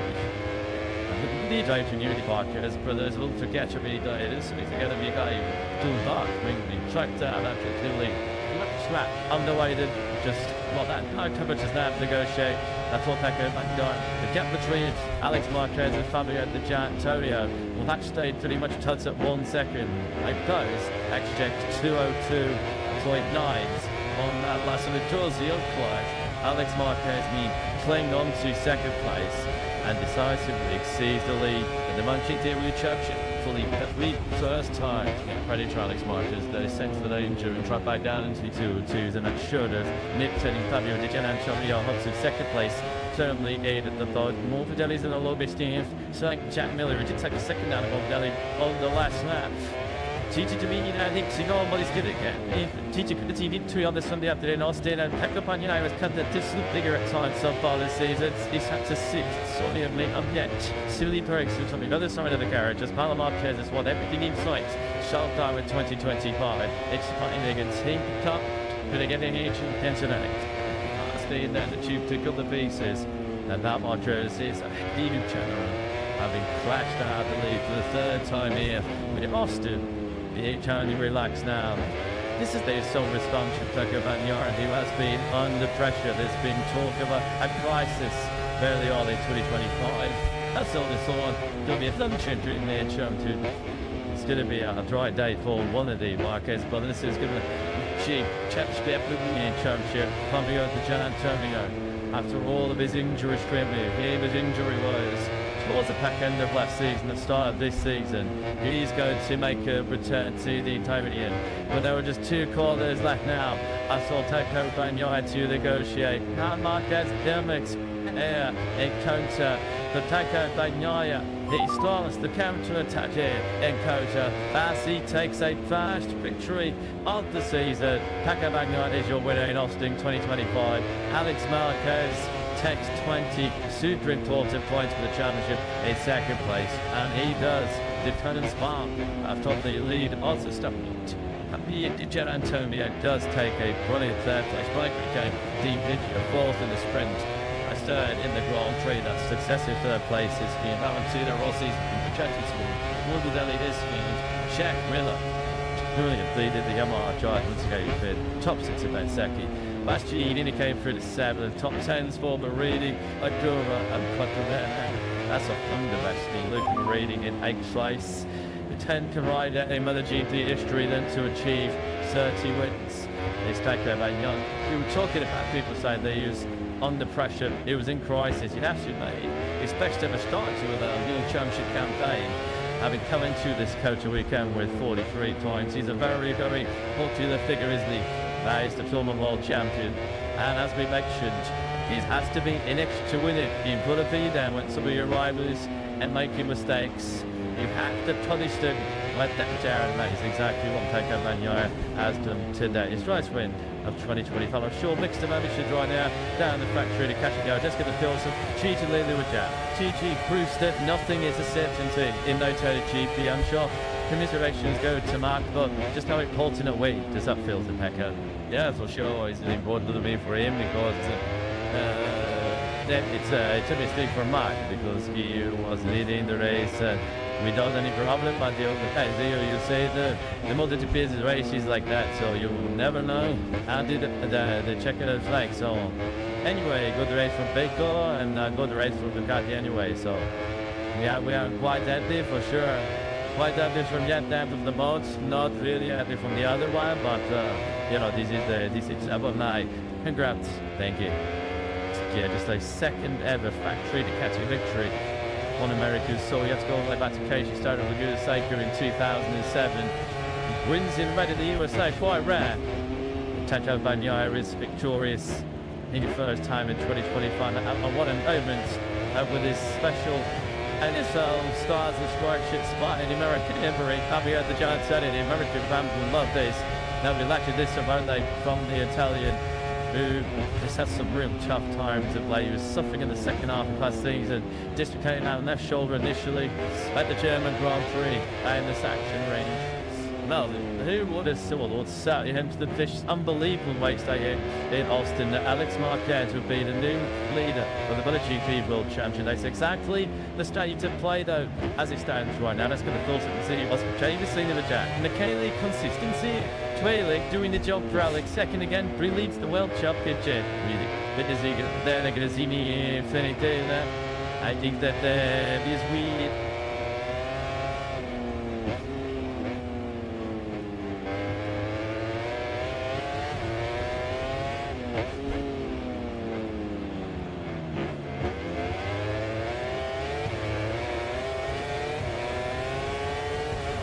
Yeah, Alex Marquez leads the MotoGP World Championship for the third time and he needs it by simply tight. After the one of the T area when he was leading at turn 4. Pecco Bagnaia has enjoyed this race. I think there'll be some check dogs for him in Park family. Well, Sugar's going to take an appetite after what it felt like a pretty stressful 90-lap Grand Prix.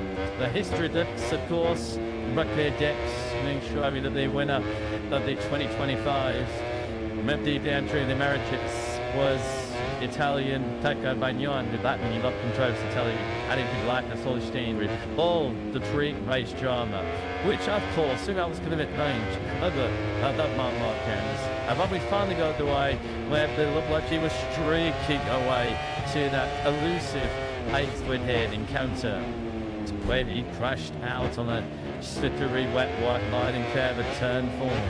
And not only did he lose the lead in the race, but he also loses the lead in the MotoGP World Championship. Welcome to Park Fairway. The rider now, numero uno in the MotoGP standings in 2025. We're informed during the commentary mix of some fan news game taken on Thursday. We arrived at the circuit in the answer to them. Angel Sunday is I win. Well, these can do some tell that what me say the Saturday as a hot dog away to our total winner. As an bunch of hot dog with just this only instead of one Grand Prix. That will just be a massive tick we mounted to Pecco Bagnaia. He will be homage to being a lipstick. I say yes, he's a big choice because he's a mistake like Marc Marquez, but as in make sure you have to take opportunities when they come your way. Thinking about taking opportunities when they present themselves. Fake scenes with Fabio Di Gianantonio. It looks a lot happier than what he did after the sprint yesterday, when he was certainly not active with some early sprint aggression from Frankie Morbidelli. As you mentioned there, it is back-to-back third places. Here, the Twitter mentor being a 46 race. Here in Austin, really good march to take position by Marc Marquez. He runs the outside line, attacking by Noah's made a comic stop apart from the back of the second race 6, although I guess he's not chopped up by the giant champion. Once again, it is the story of MotoGP 2025. It's 73 versus 93.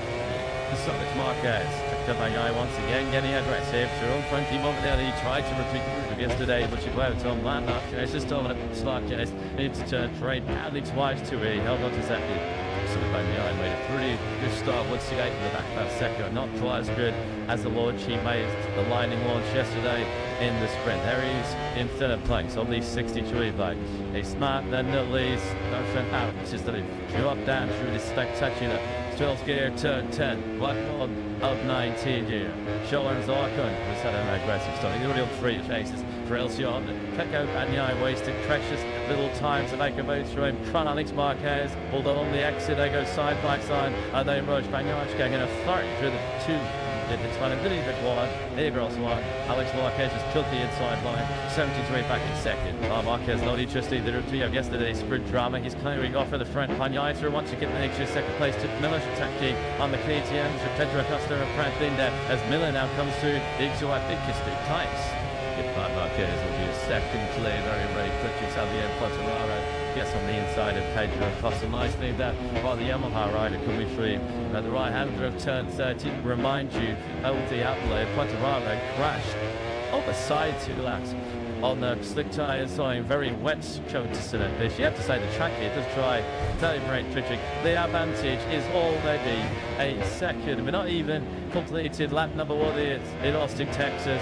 And Marquez is already producing a master 50 km at the front unit. Jumping this aggressive up the inside of track tube. Wolverden in the turn 20. It's some first lap missed by the Australian on the 43. 1.8 seconds clear. That leads Uncle Alex. Looking now at Richigamme, the take lazy start. This race be some 10 seconds off the back end of the field. Wolverden trying to attack once again on Jet Miller. So for the clutch of Aero, next the one sick with the Yamahas. He ran 7th then, about Pullers 2 KTM. Did near a constant 8th or 9th. There through turn 2 of the country Yamaha now. We can stake our way through this spectacular first sector. Such a physically demanding target. Stride 25 kilometer. Trying to circle. Yuko lash right, neck right. With Quartararo. Bagnaia is coming with a big curly crash here, isn't he? From the Gen Anchorio. Bit of the gap, and then the back. Quartararo shortly in 7th Tice. Took the Katie up to completely behind him in the shade of Pedro Acosta. So he stood in the sprint run, you know, it took 2-300 to really get up to speed after that initial great start as we've got a KTM till the Acosta on to touch the back run for the early victory. He nearly did as he now comes through. That's the top at next to to see the shooting yet as Mark Marquez continues to blaze a trail at the front. Max Marquez to do so there on this second lap of Mark Marquez has got the jump he wants it. Pedro Acosta, then all solid KTM is in a straight line because now good in straight line braking. This time you Quartararo and change back this year, so he's going left to the car.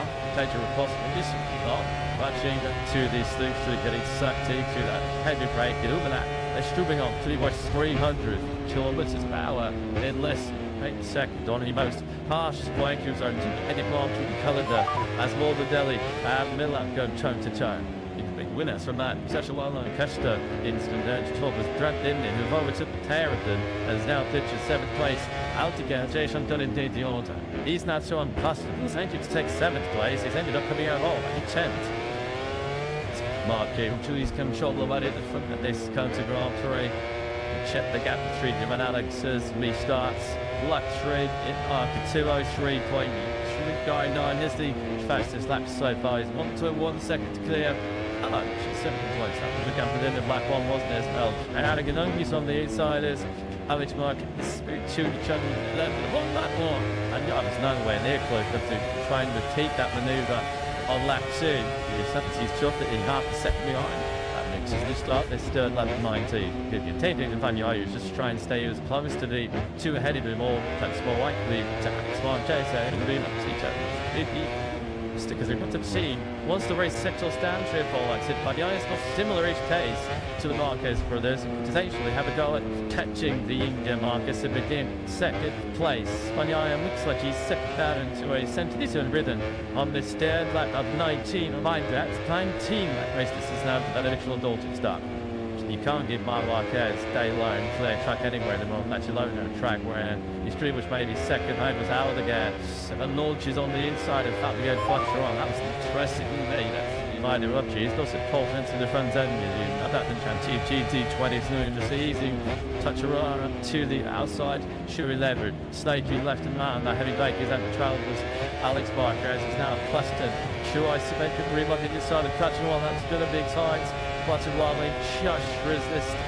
Costa, he's going to have another nibble now. They'll go for his team. Once again, Quattromarco slams the door shut. He's not making life easy. He's all this one chewing up behind him. Just does have the straight line speed to really defend. Gets to teasing Kungtier. The KTM is the task is trying to straight line a bit to Captain. It's not far away, Snakes. The Yamaha can't like match it. This is a slightly MBC match in 2025. To go on the chance against States. It was nice to finally overtake somebody in 2025. It's not a good strengthen on Alex Marquez's second place. You treated back into contention. Not that he was ever too far out of it. It's the Gian Antonio on the Silty 9.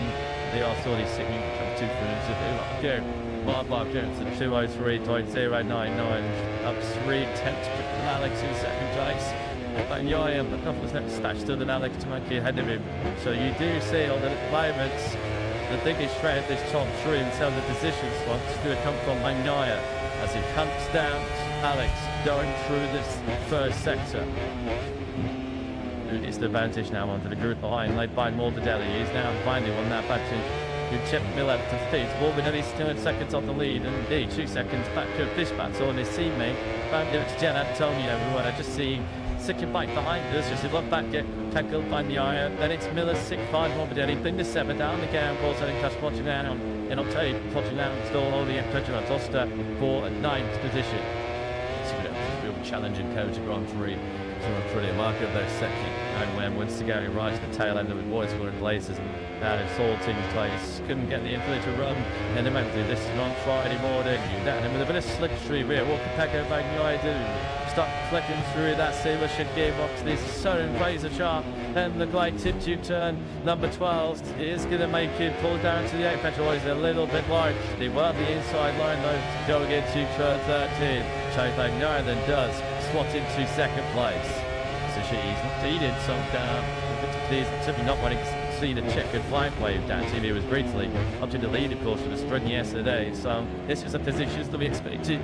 Until the beginning of the season, the 3-22 duo, Marquez and Magnaia together at the front part of the field. Tan Tekka Magnaia to is exceedingly difficult and intensive on a MotoGP and I chase down. Up page, up one of a race named Kota is up now, just Marquez up ahead of him. Something till I've touched the started getting short. Try to run into turn 11 and Quattromarco will be really good. And just Magnaia still on tube to 7-9-7. This is very impressive, really nice pace. While the different MotoGP world champion, 2 tenths quicker than Mark was on that lap field. The gap just under 14 seconds. Dig through them battling further down towards the back end of the top 10.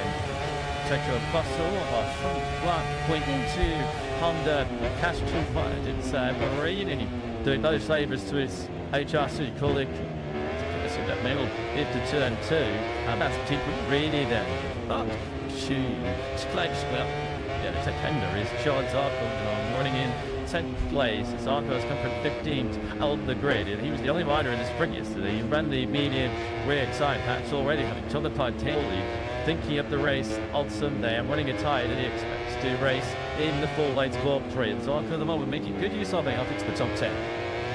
Alex Marquez is very safe with Tolly, a bright leg to catch him. It's been up to suit since March. It's Richard, and let's leave a couple of shorts. But now he has to contend with both factory Ducatis.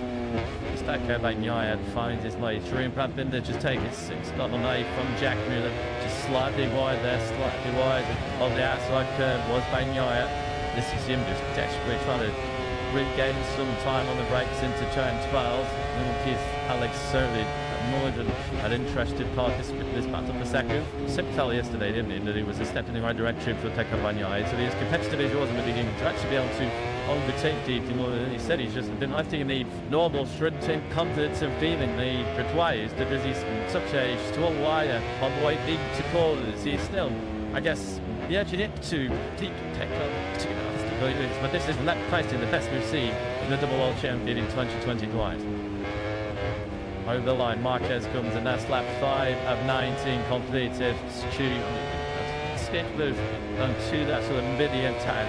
That really does to speed from Magnaia, while down to 202.466. So the three chances by Naya recovered on mark on the previous lap. This and the been regained third mark there. Alex Marquez sings third.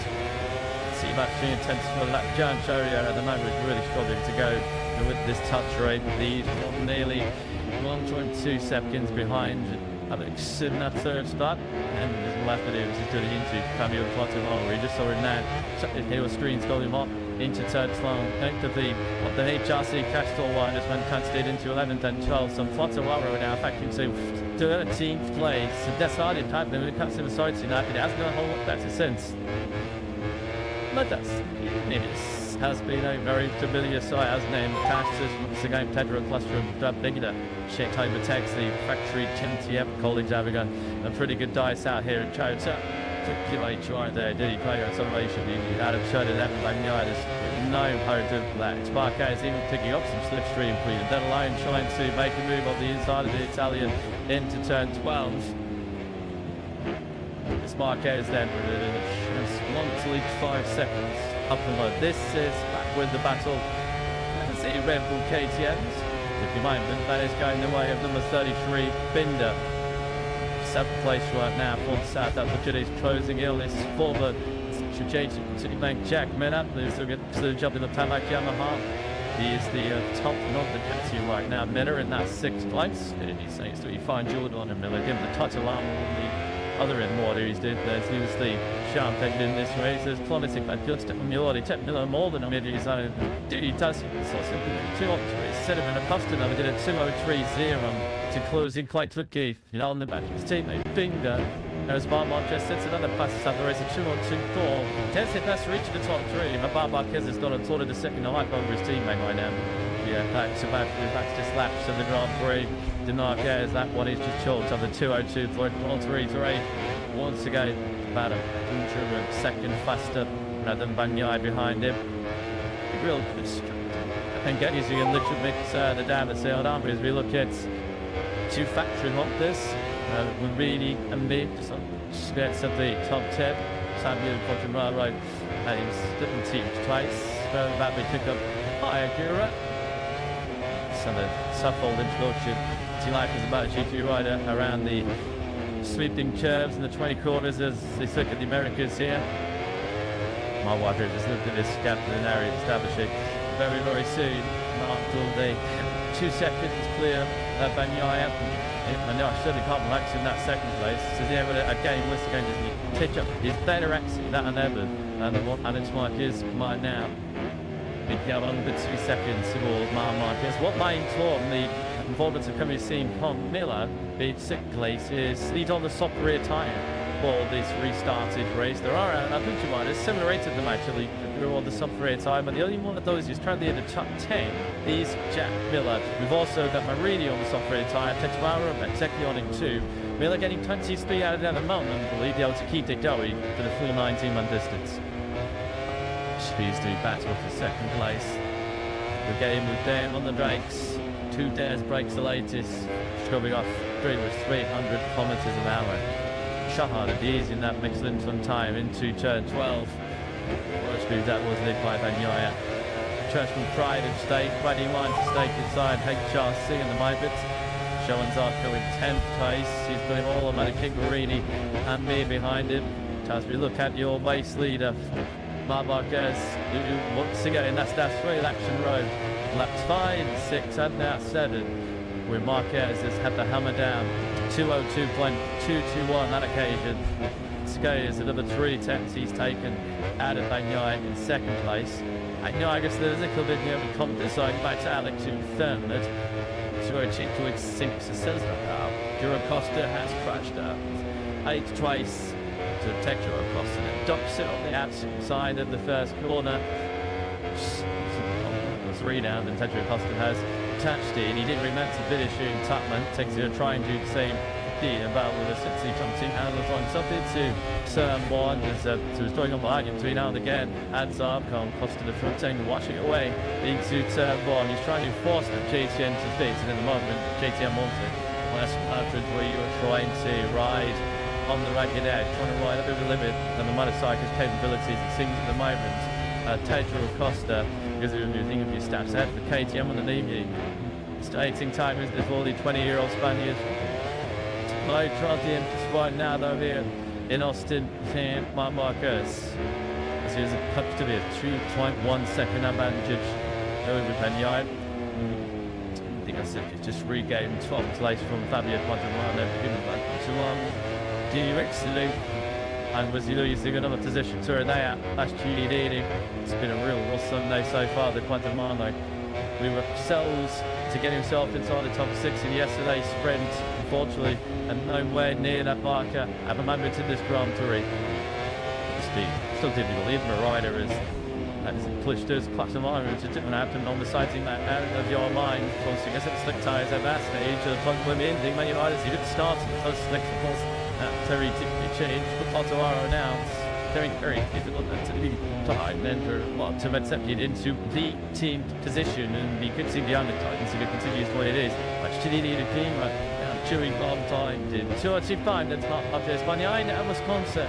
To Marquez's paces, Marquez dropped down to Mitchell onto elite 2.2 seconds. Bagnaia, as you mentioned, is just ever so slightly 3D away to Alex Marquez in good. Yeah, at the moment, Bagnaia does have Alex's major, it seems. That gap has cramped up to the 8/10 of a second. Does his clash, national database. Clash starts to the lady, but in Austin, Texas, that is the third time here in Toronto that Marc Marquez 2019, 2024, and now 2025. Hand up, Travis sees he's unbeaten and he defeats you, but of course, Bill Clopper crashed the ball in Dakota. Can you believe it? He was cruising 2.2 seconds clear as he tilted the town forward. Then lap number 9, and Marc Marquez has won it.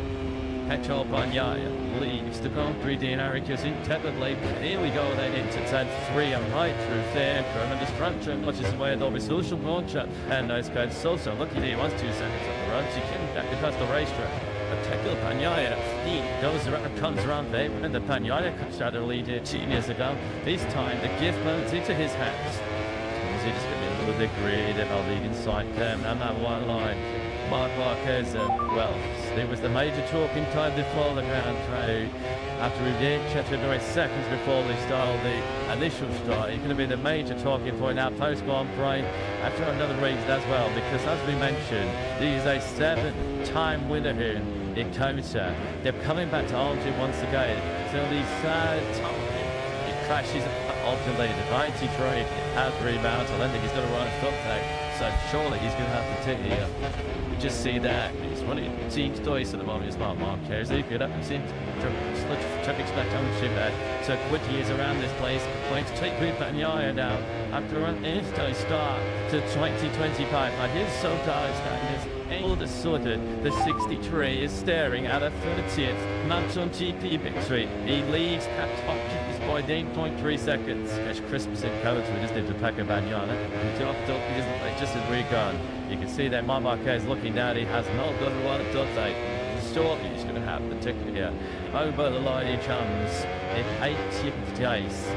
He lost 29 seconds in that incident where he crashed at turn 15.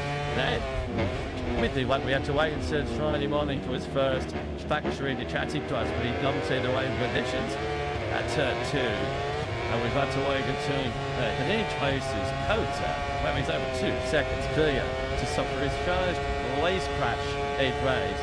I think usually, I don't think he was doing it. I'm quite believing he could write up talking about the 2020 side. What a pretty dinner he could survive.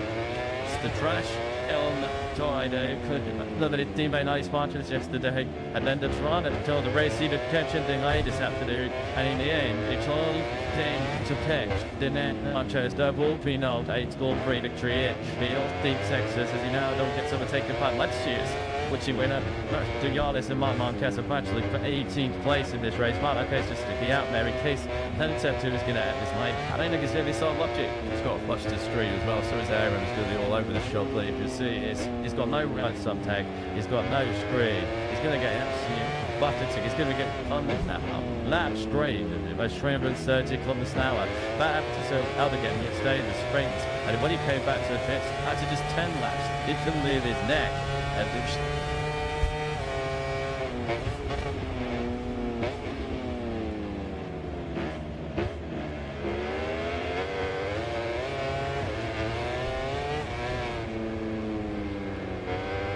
Babis Trijadas and Lorenzo Somador. Wow, can you do Willie Charnage on his best to crash and turn 80 in the sprint on that one yesterday? You got away with that one. There was no escaping a crash here today in Kota to Marc Marquez. Drew was crazy in Kota. Over 2 seconds care he was when he crashed at turn 3, slitting the curb on the right side.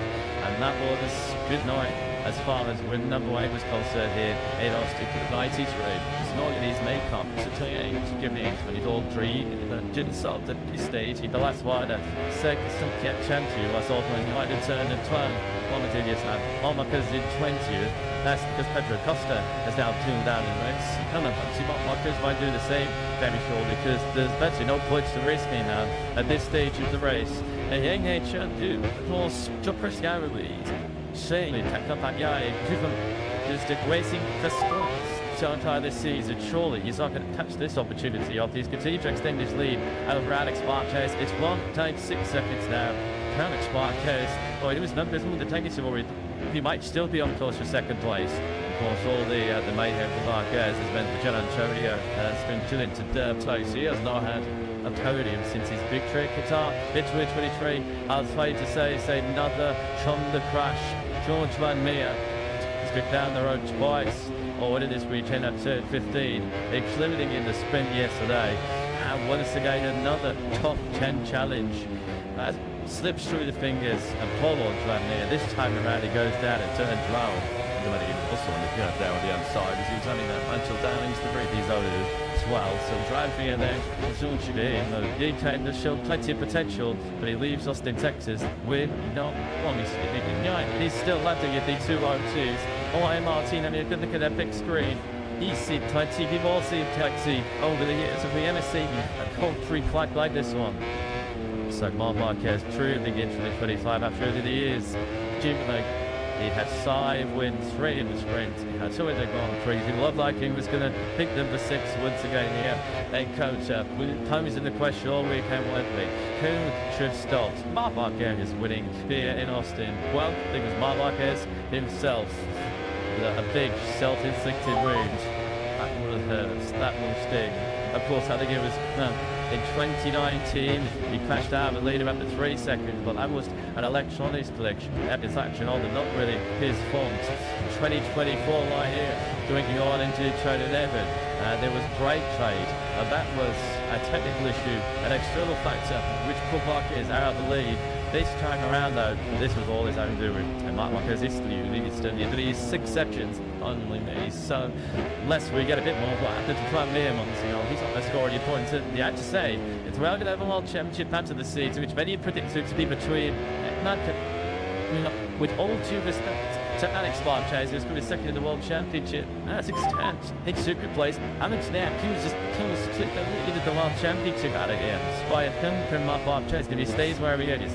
Panyaya has to shoot these mistakes from Marc Marquez. If he's currently trying to capture, if Marc Marquez is going to keep you on up to goal, you've got to slot it home. Hips to say for so saying about a GP. Never say never. Expected. Well, we've had some big shocks here today in Austin as Marc Marquez dumps in out the lead on the factory to catching his first big mistake as a factory to catching right and tripped through the damn white line and curve. On the side of turn 4, still kind of in shot. She's really the his lines in such spectacular fashion at the front end. If like he started his 13 of 19. He's in a comfortably lead 2.5 seconds ahead of Alex Marquez. He then in turn has got a 2-second advantage over Fabio the Gian Antonio. Try here for Marquez just to be soldiering on. And with a broken screen, 1 stop tag. It's not should it just be to put on your stall, wave the white flag and pull in, but no, he's not a Twitch visiting Marquez. This is awesome, big season.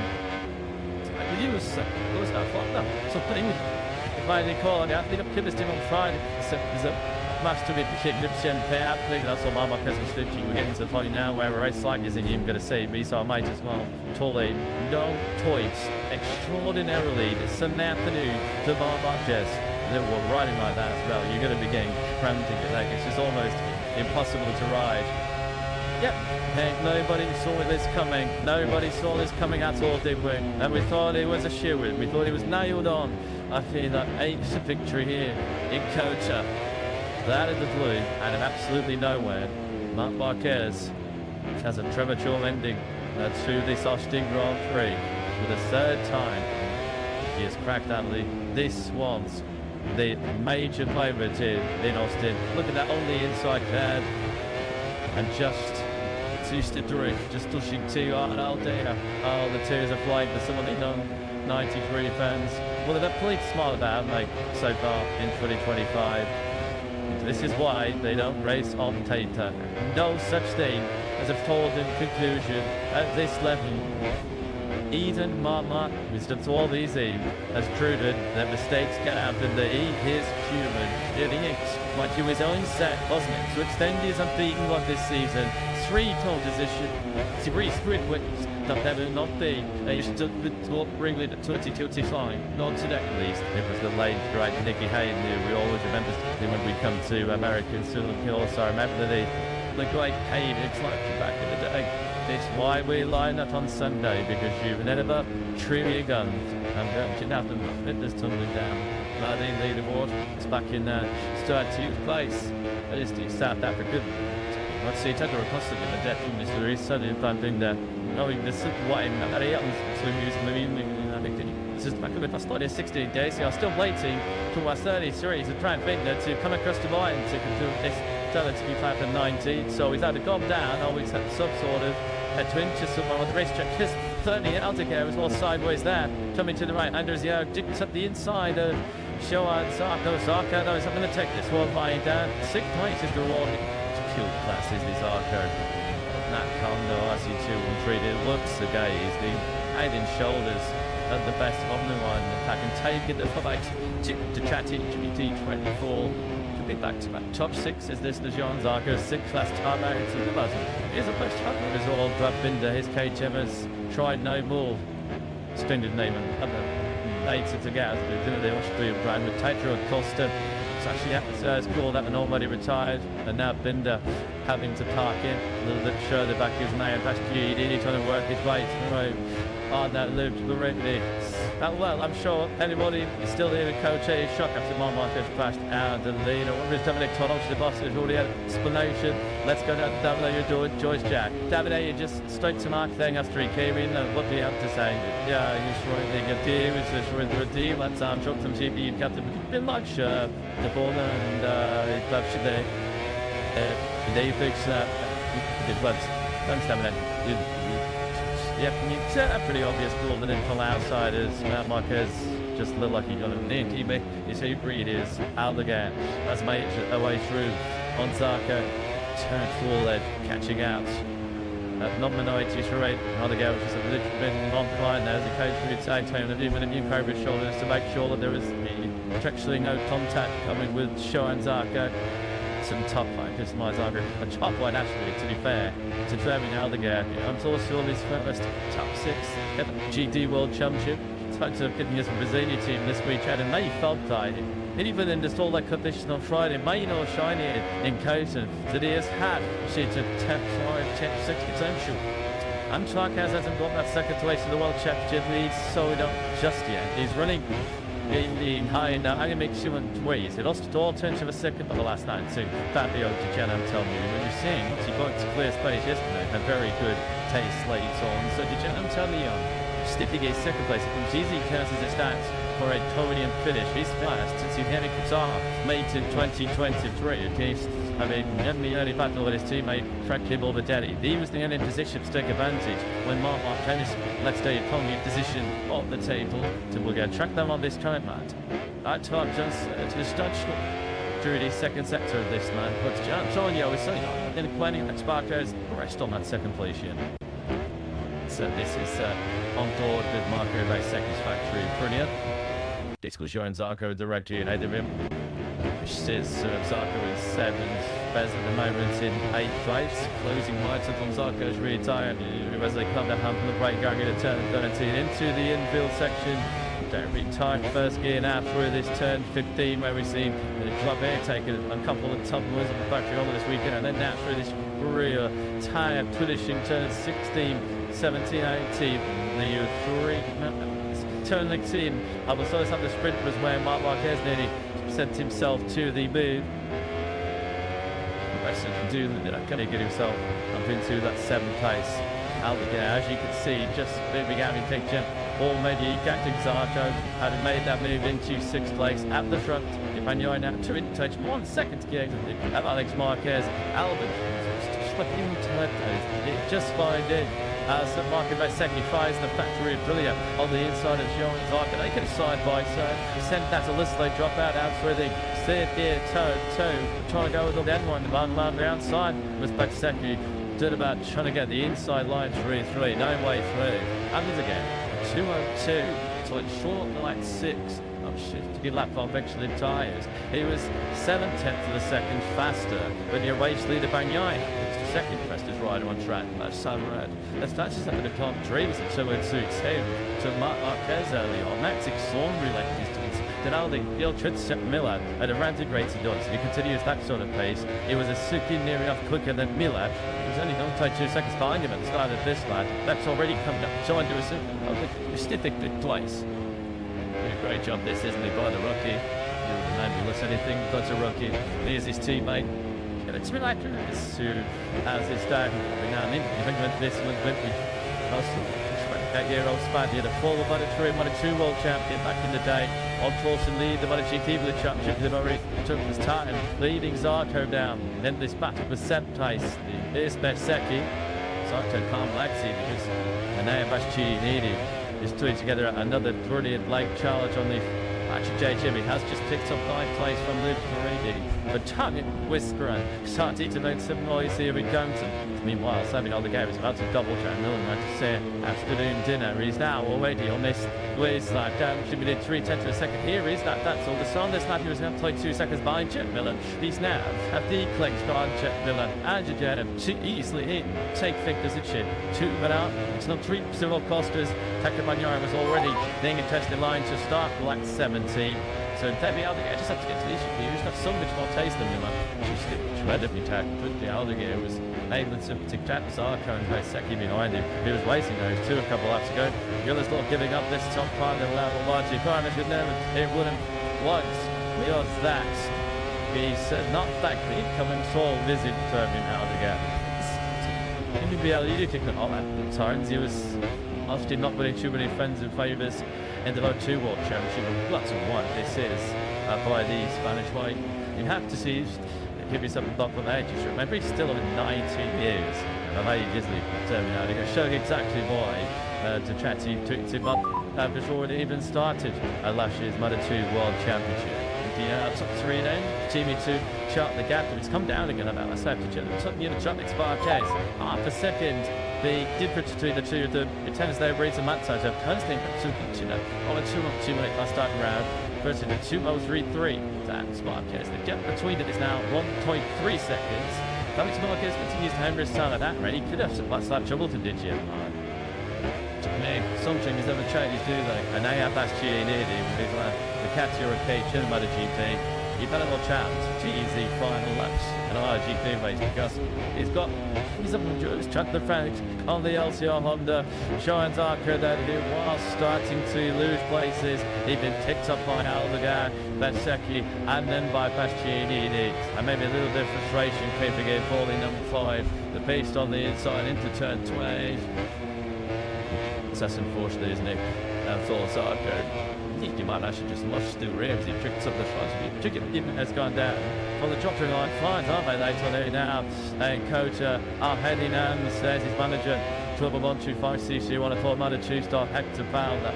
So Sammy Aldeguer was a sensational check side. He's gone down in turn 15. It's humbling away for the second of the drive.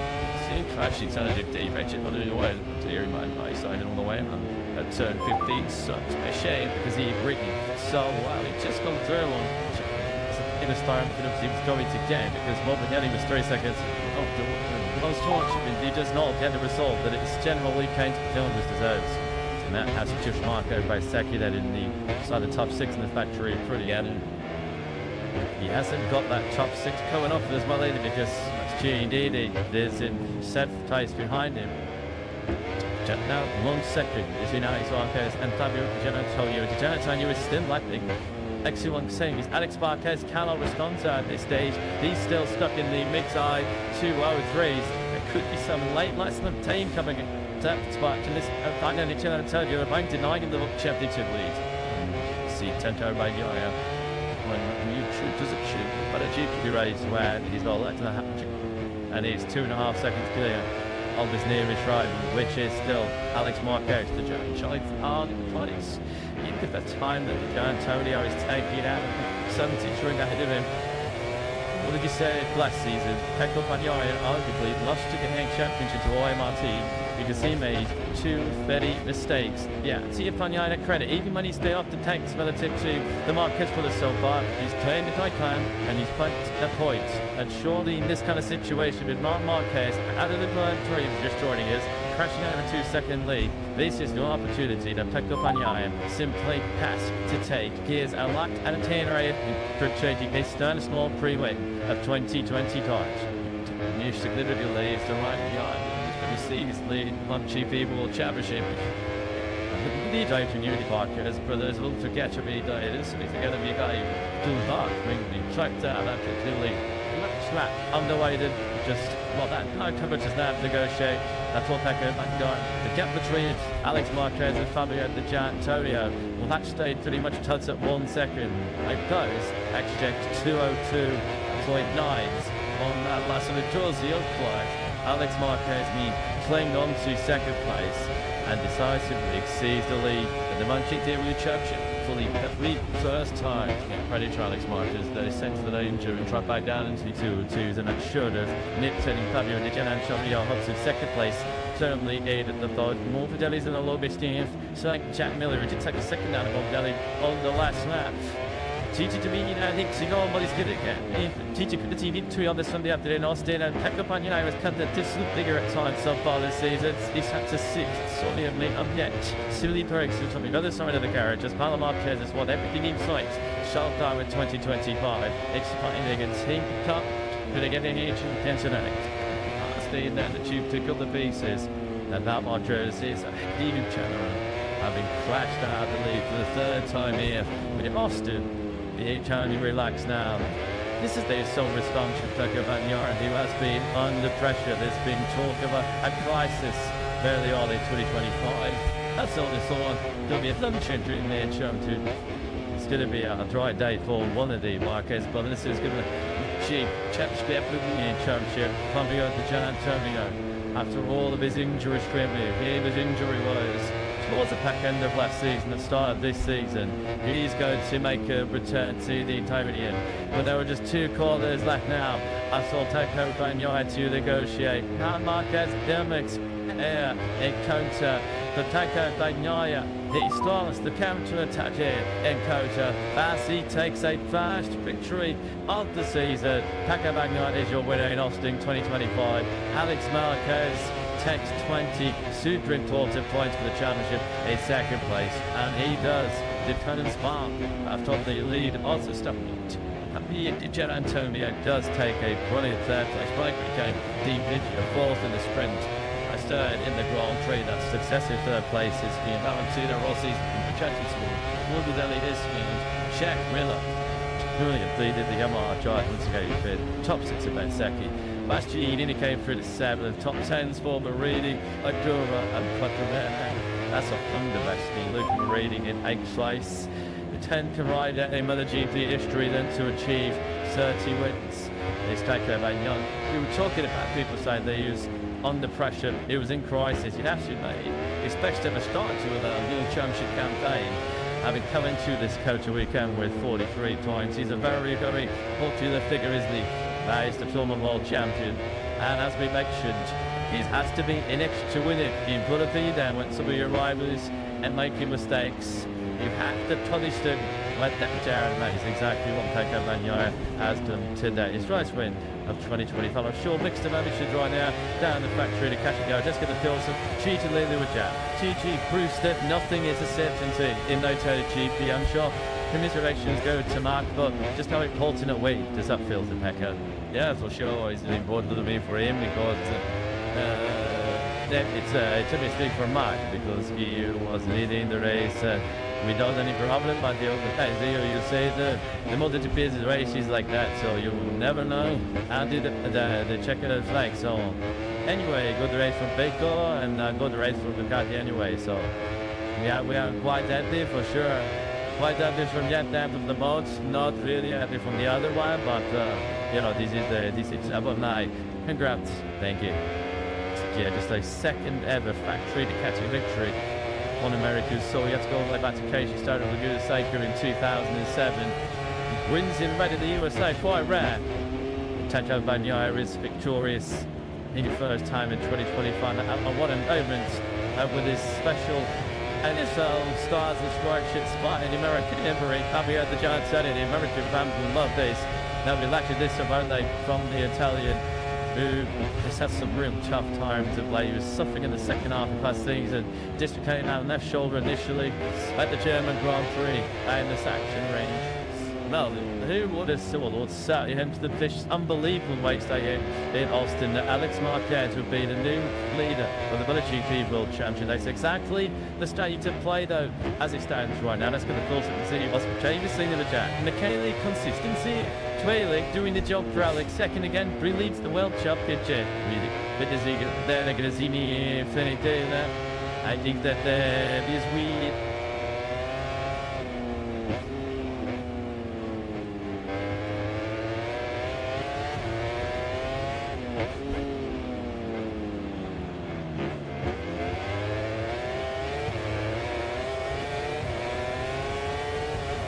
Yeah, Alex Marquez leads the MotoGP World Championship for the third time, and he needs it by simply choice.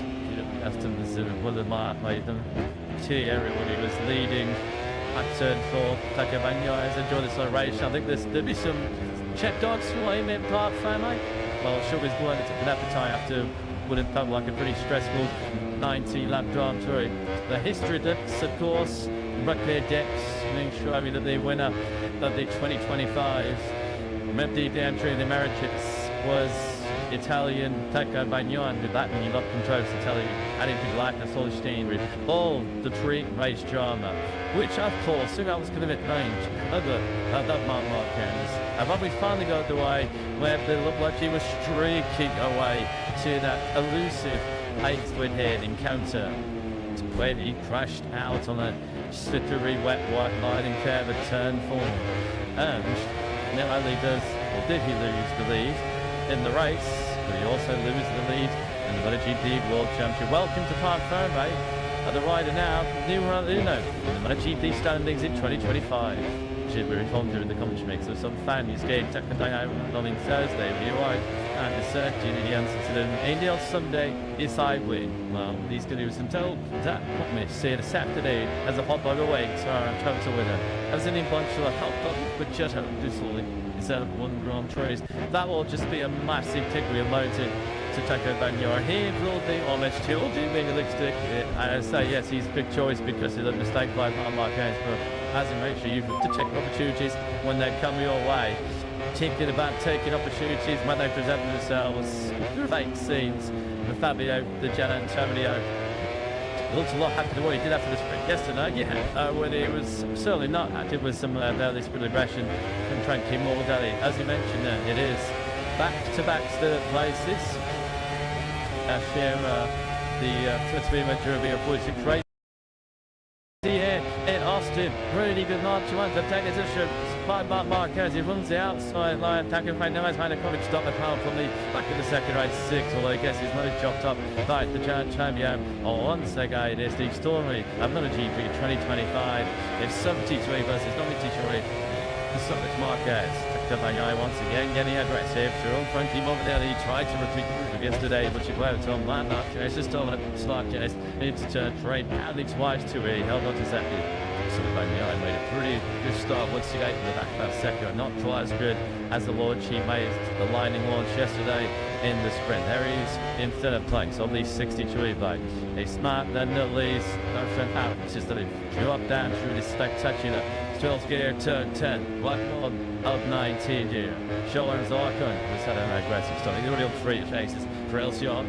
Pecco Bagnaia wasted precious little time to make a move through him. Front Alex Marquez, although on the exit they go side by side. And they rush Bagnaia getting a 30 through the 2. It's one of the big one. Here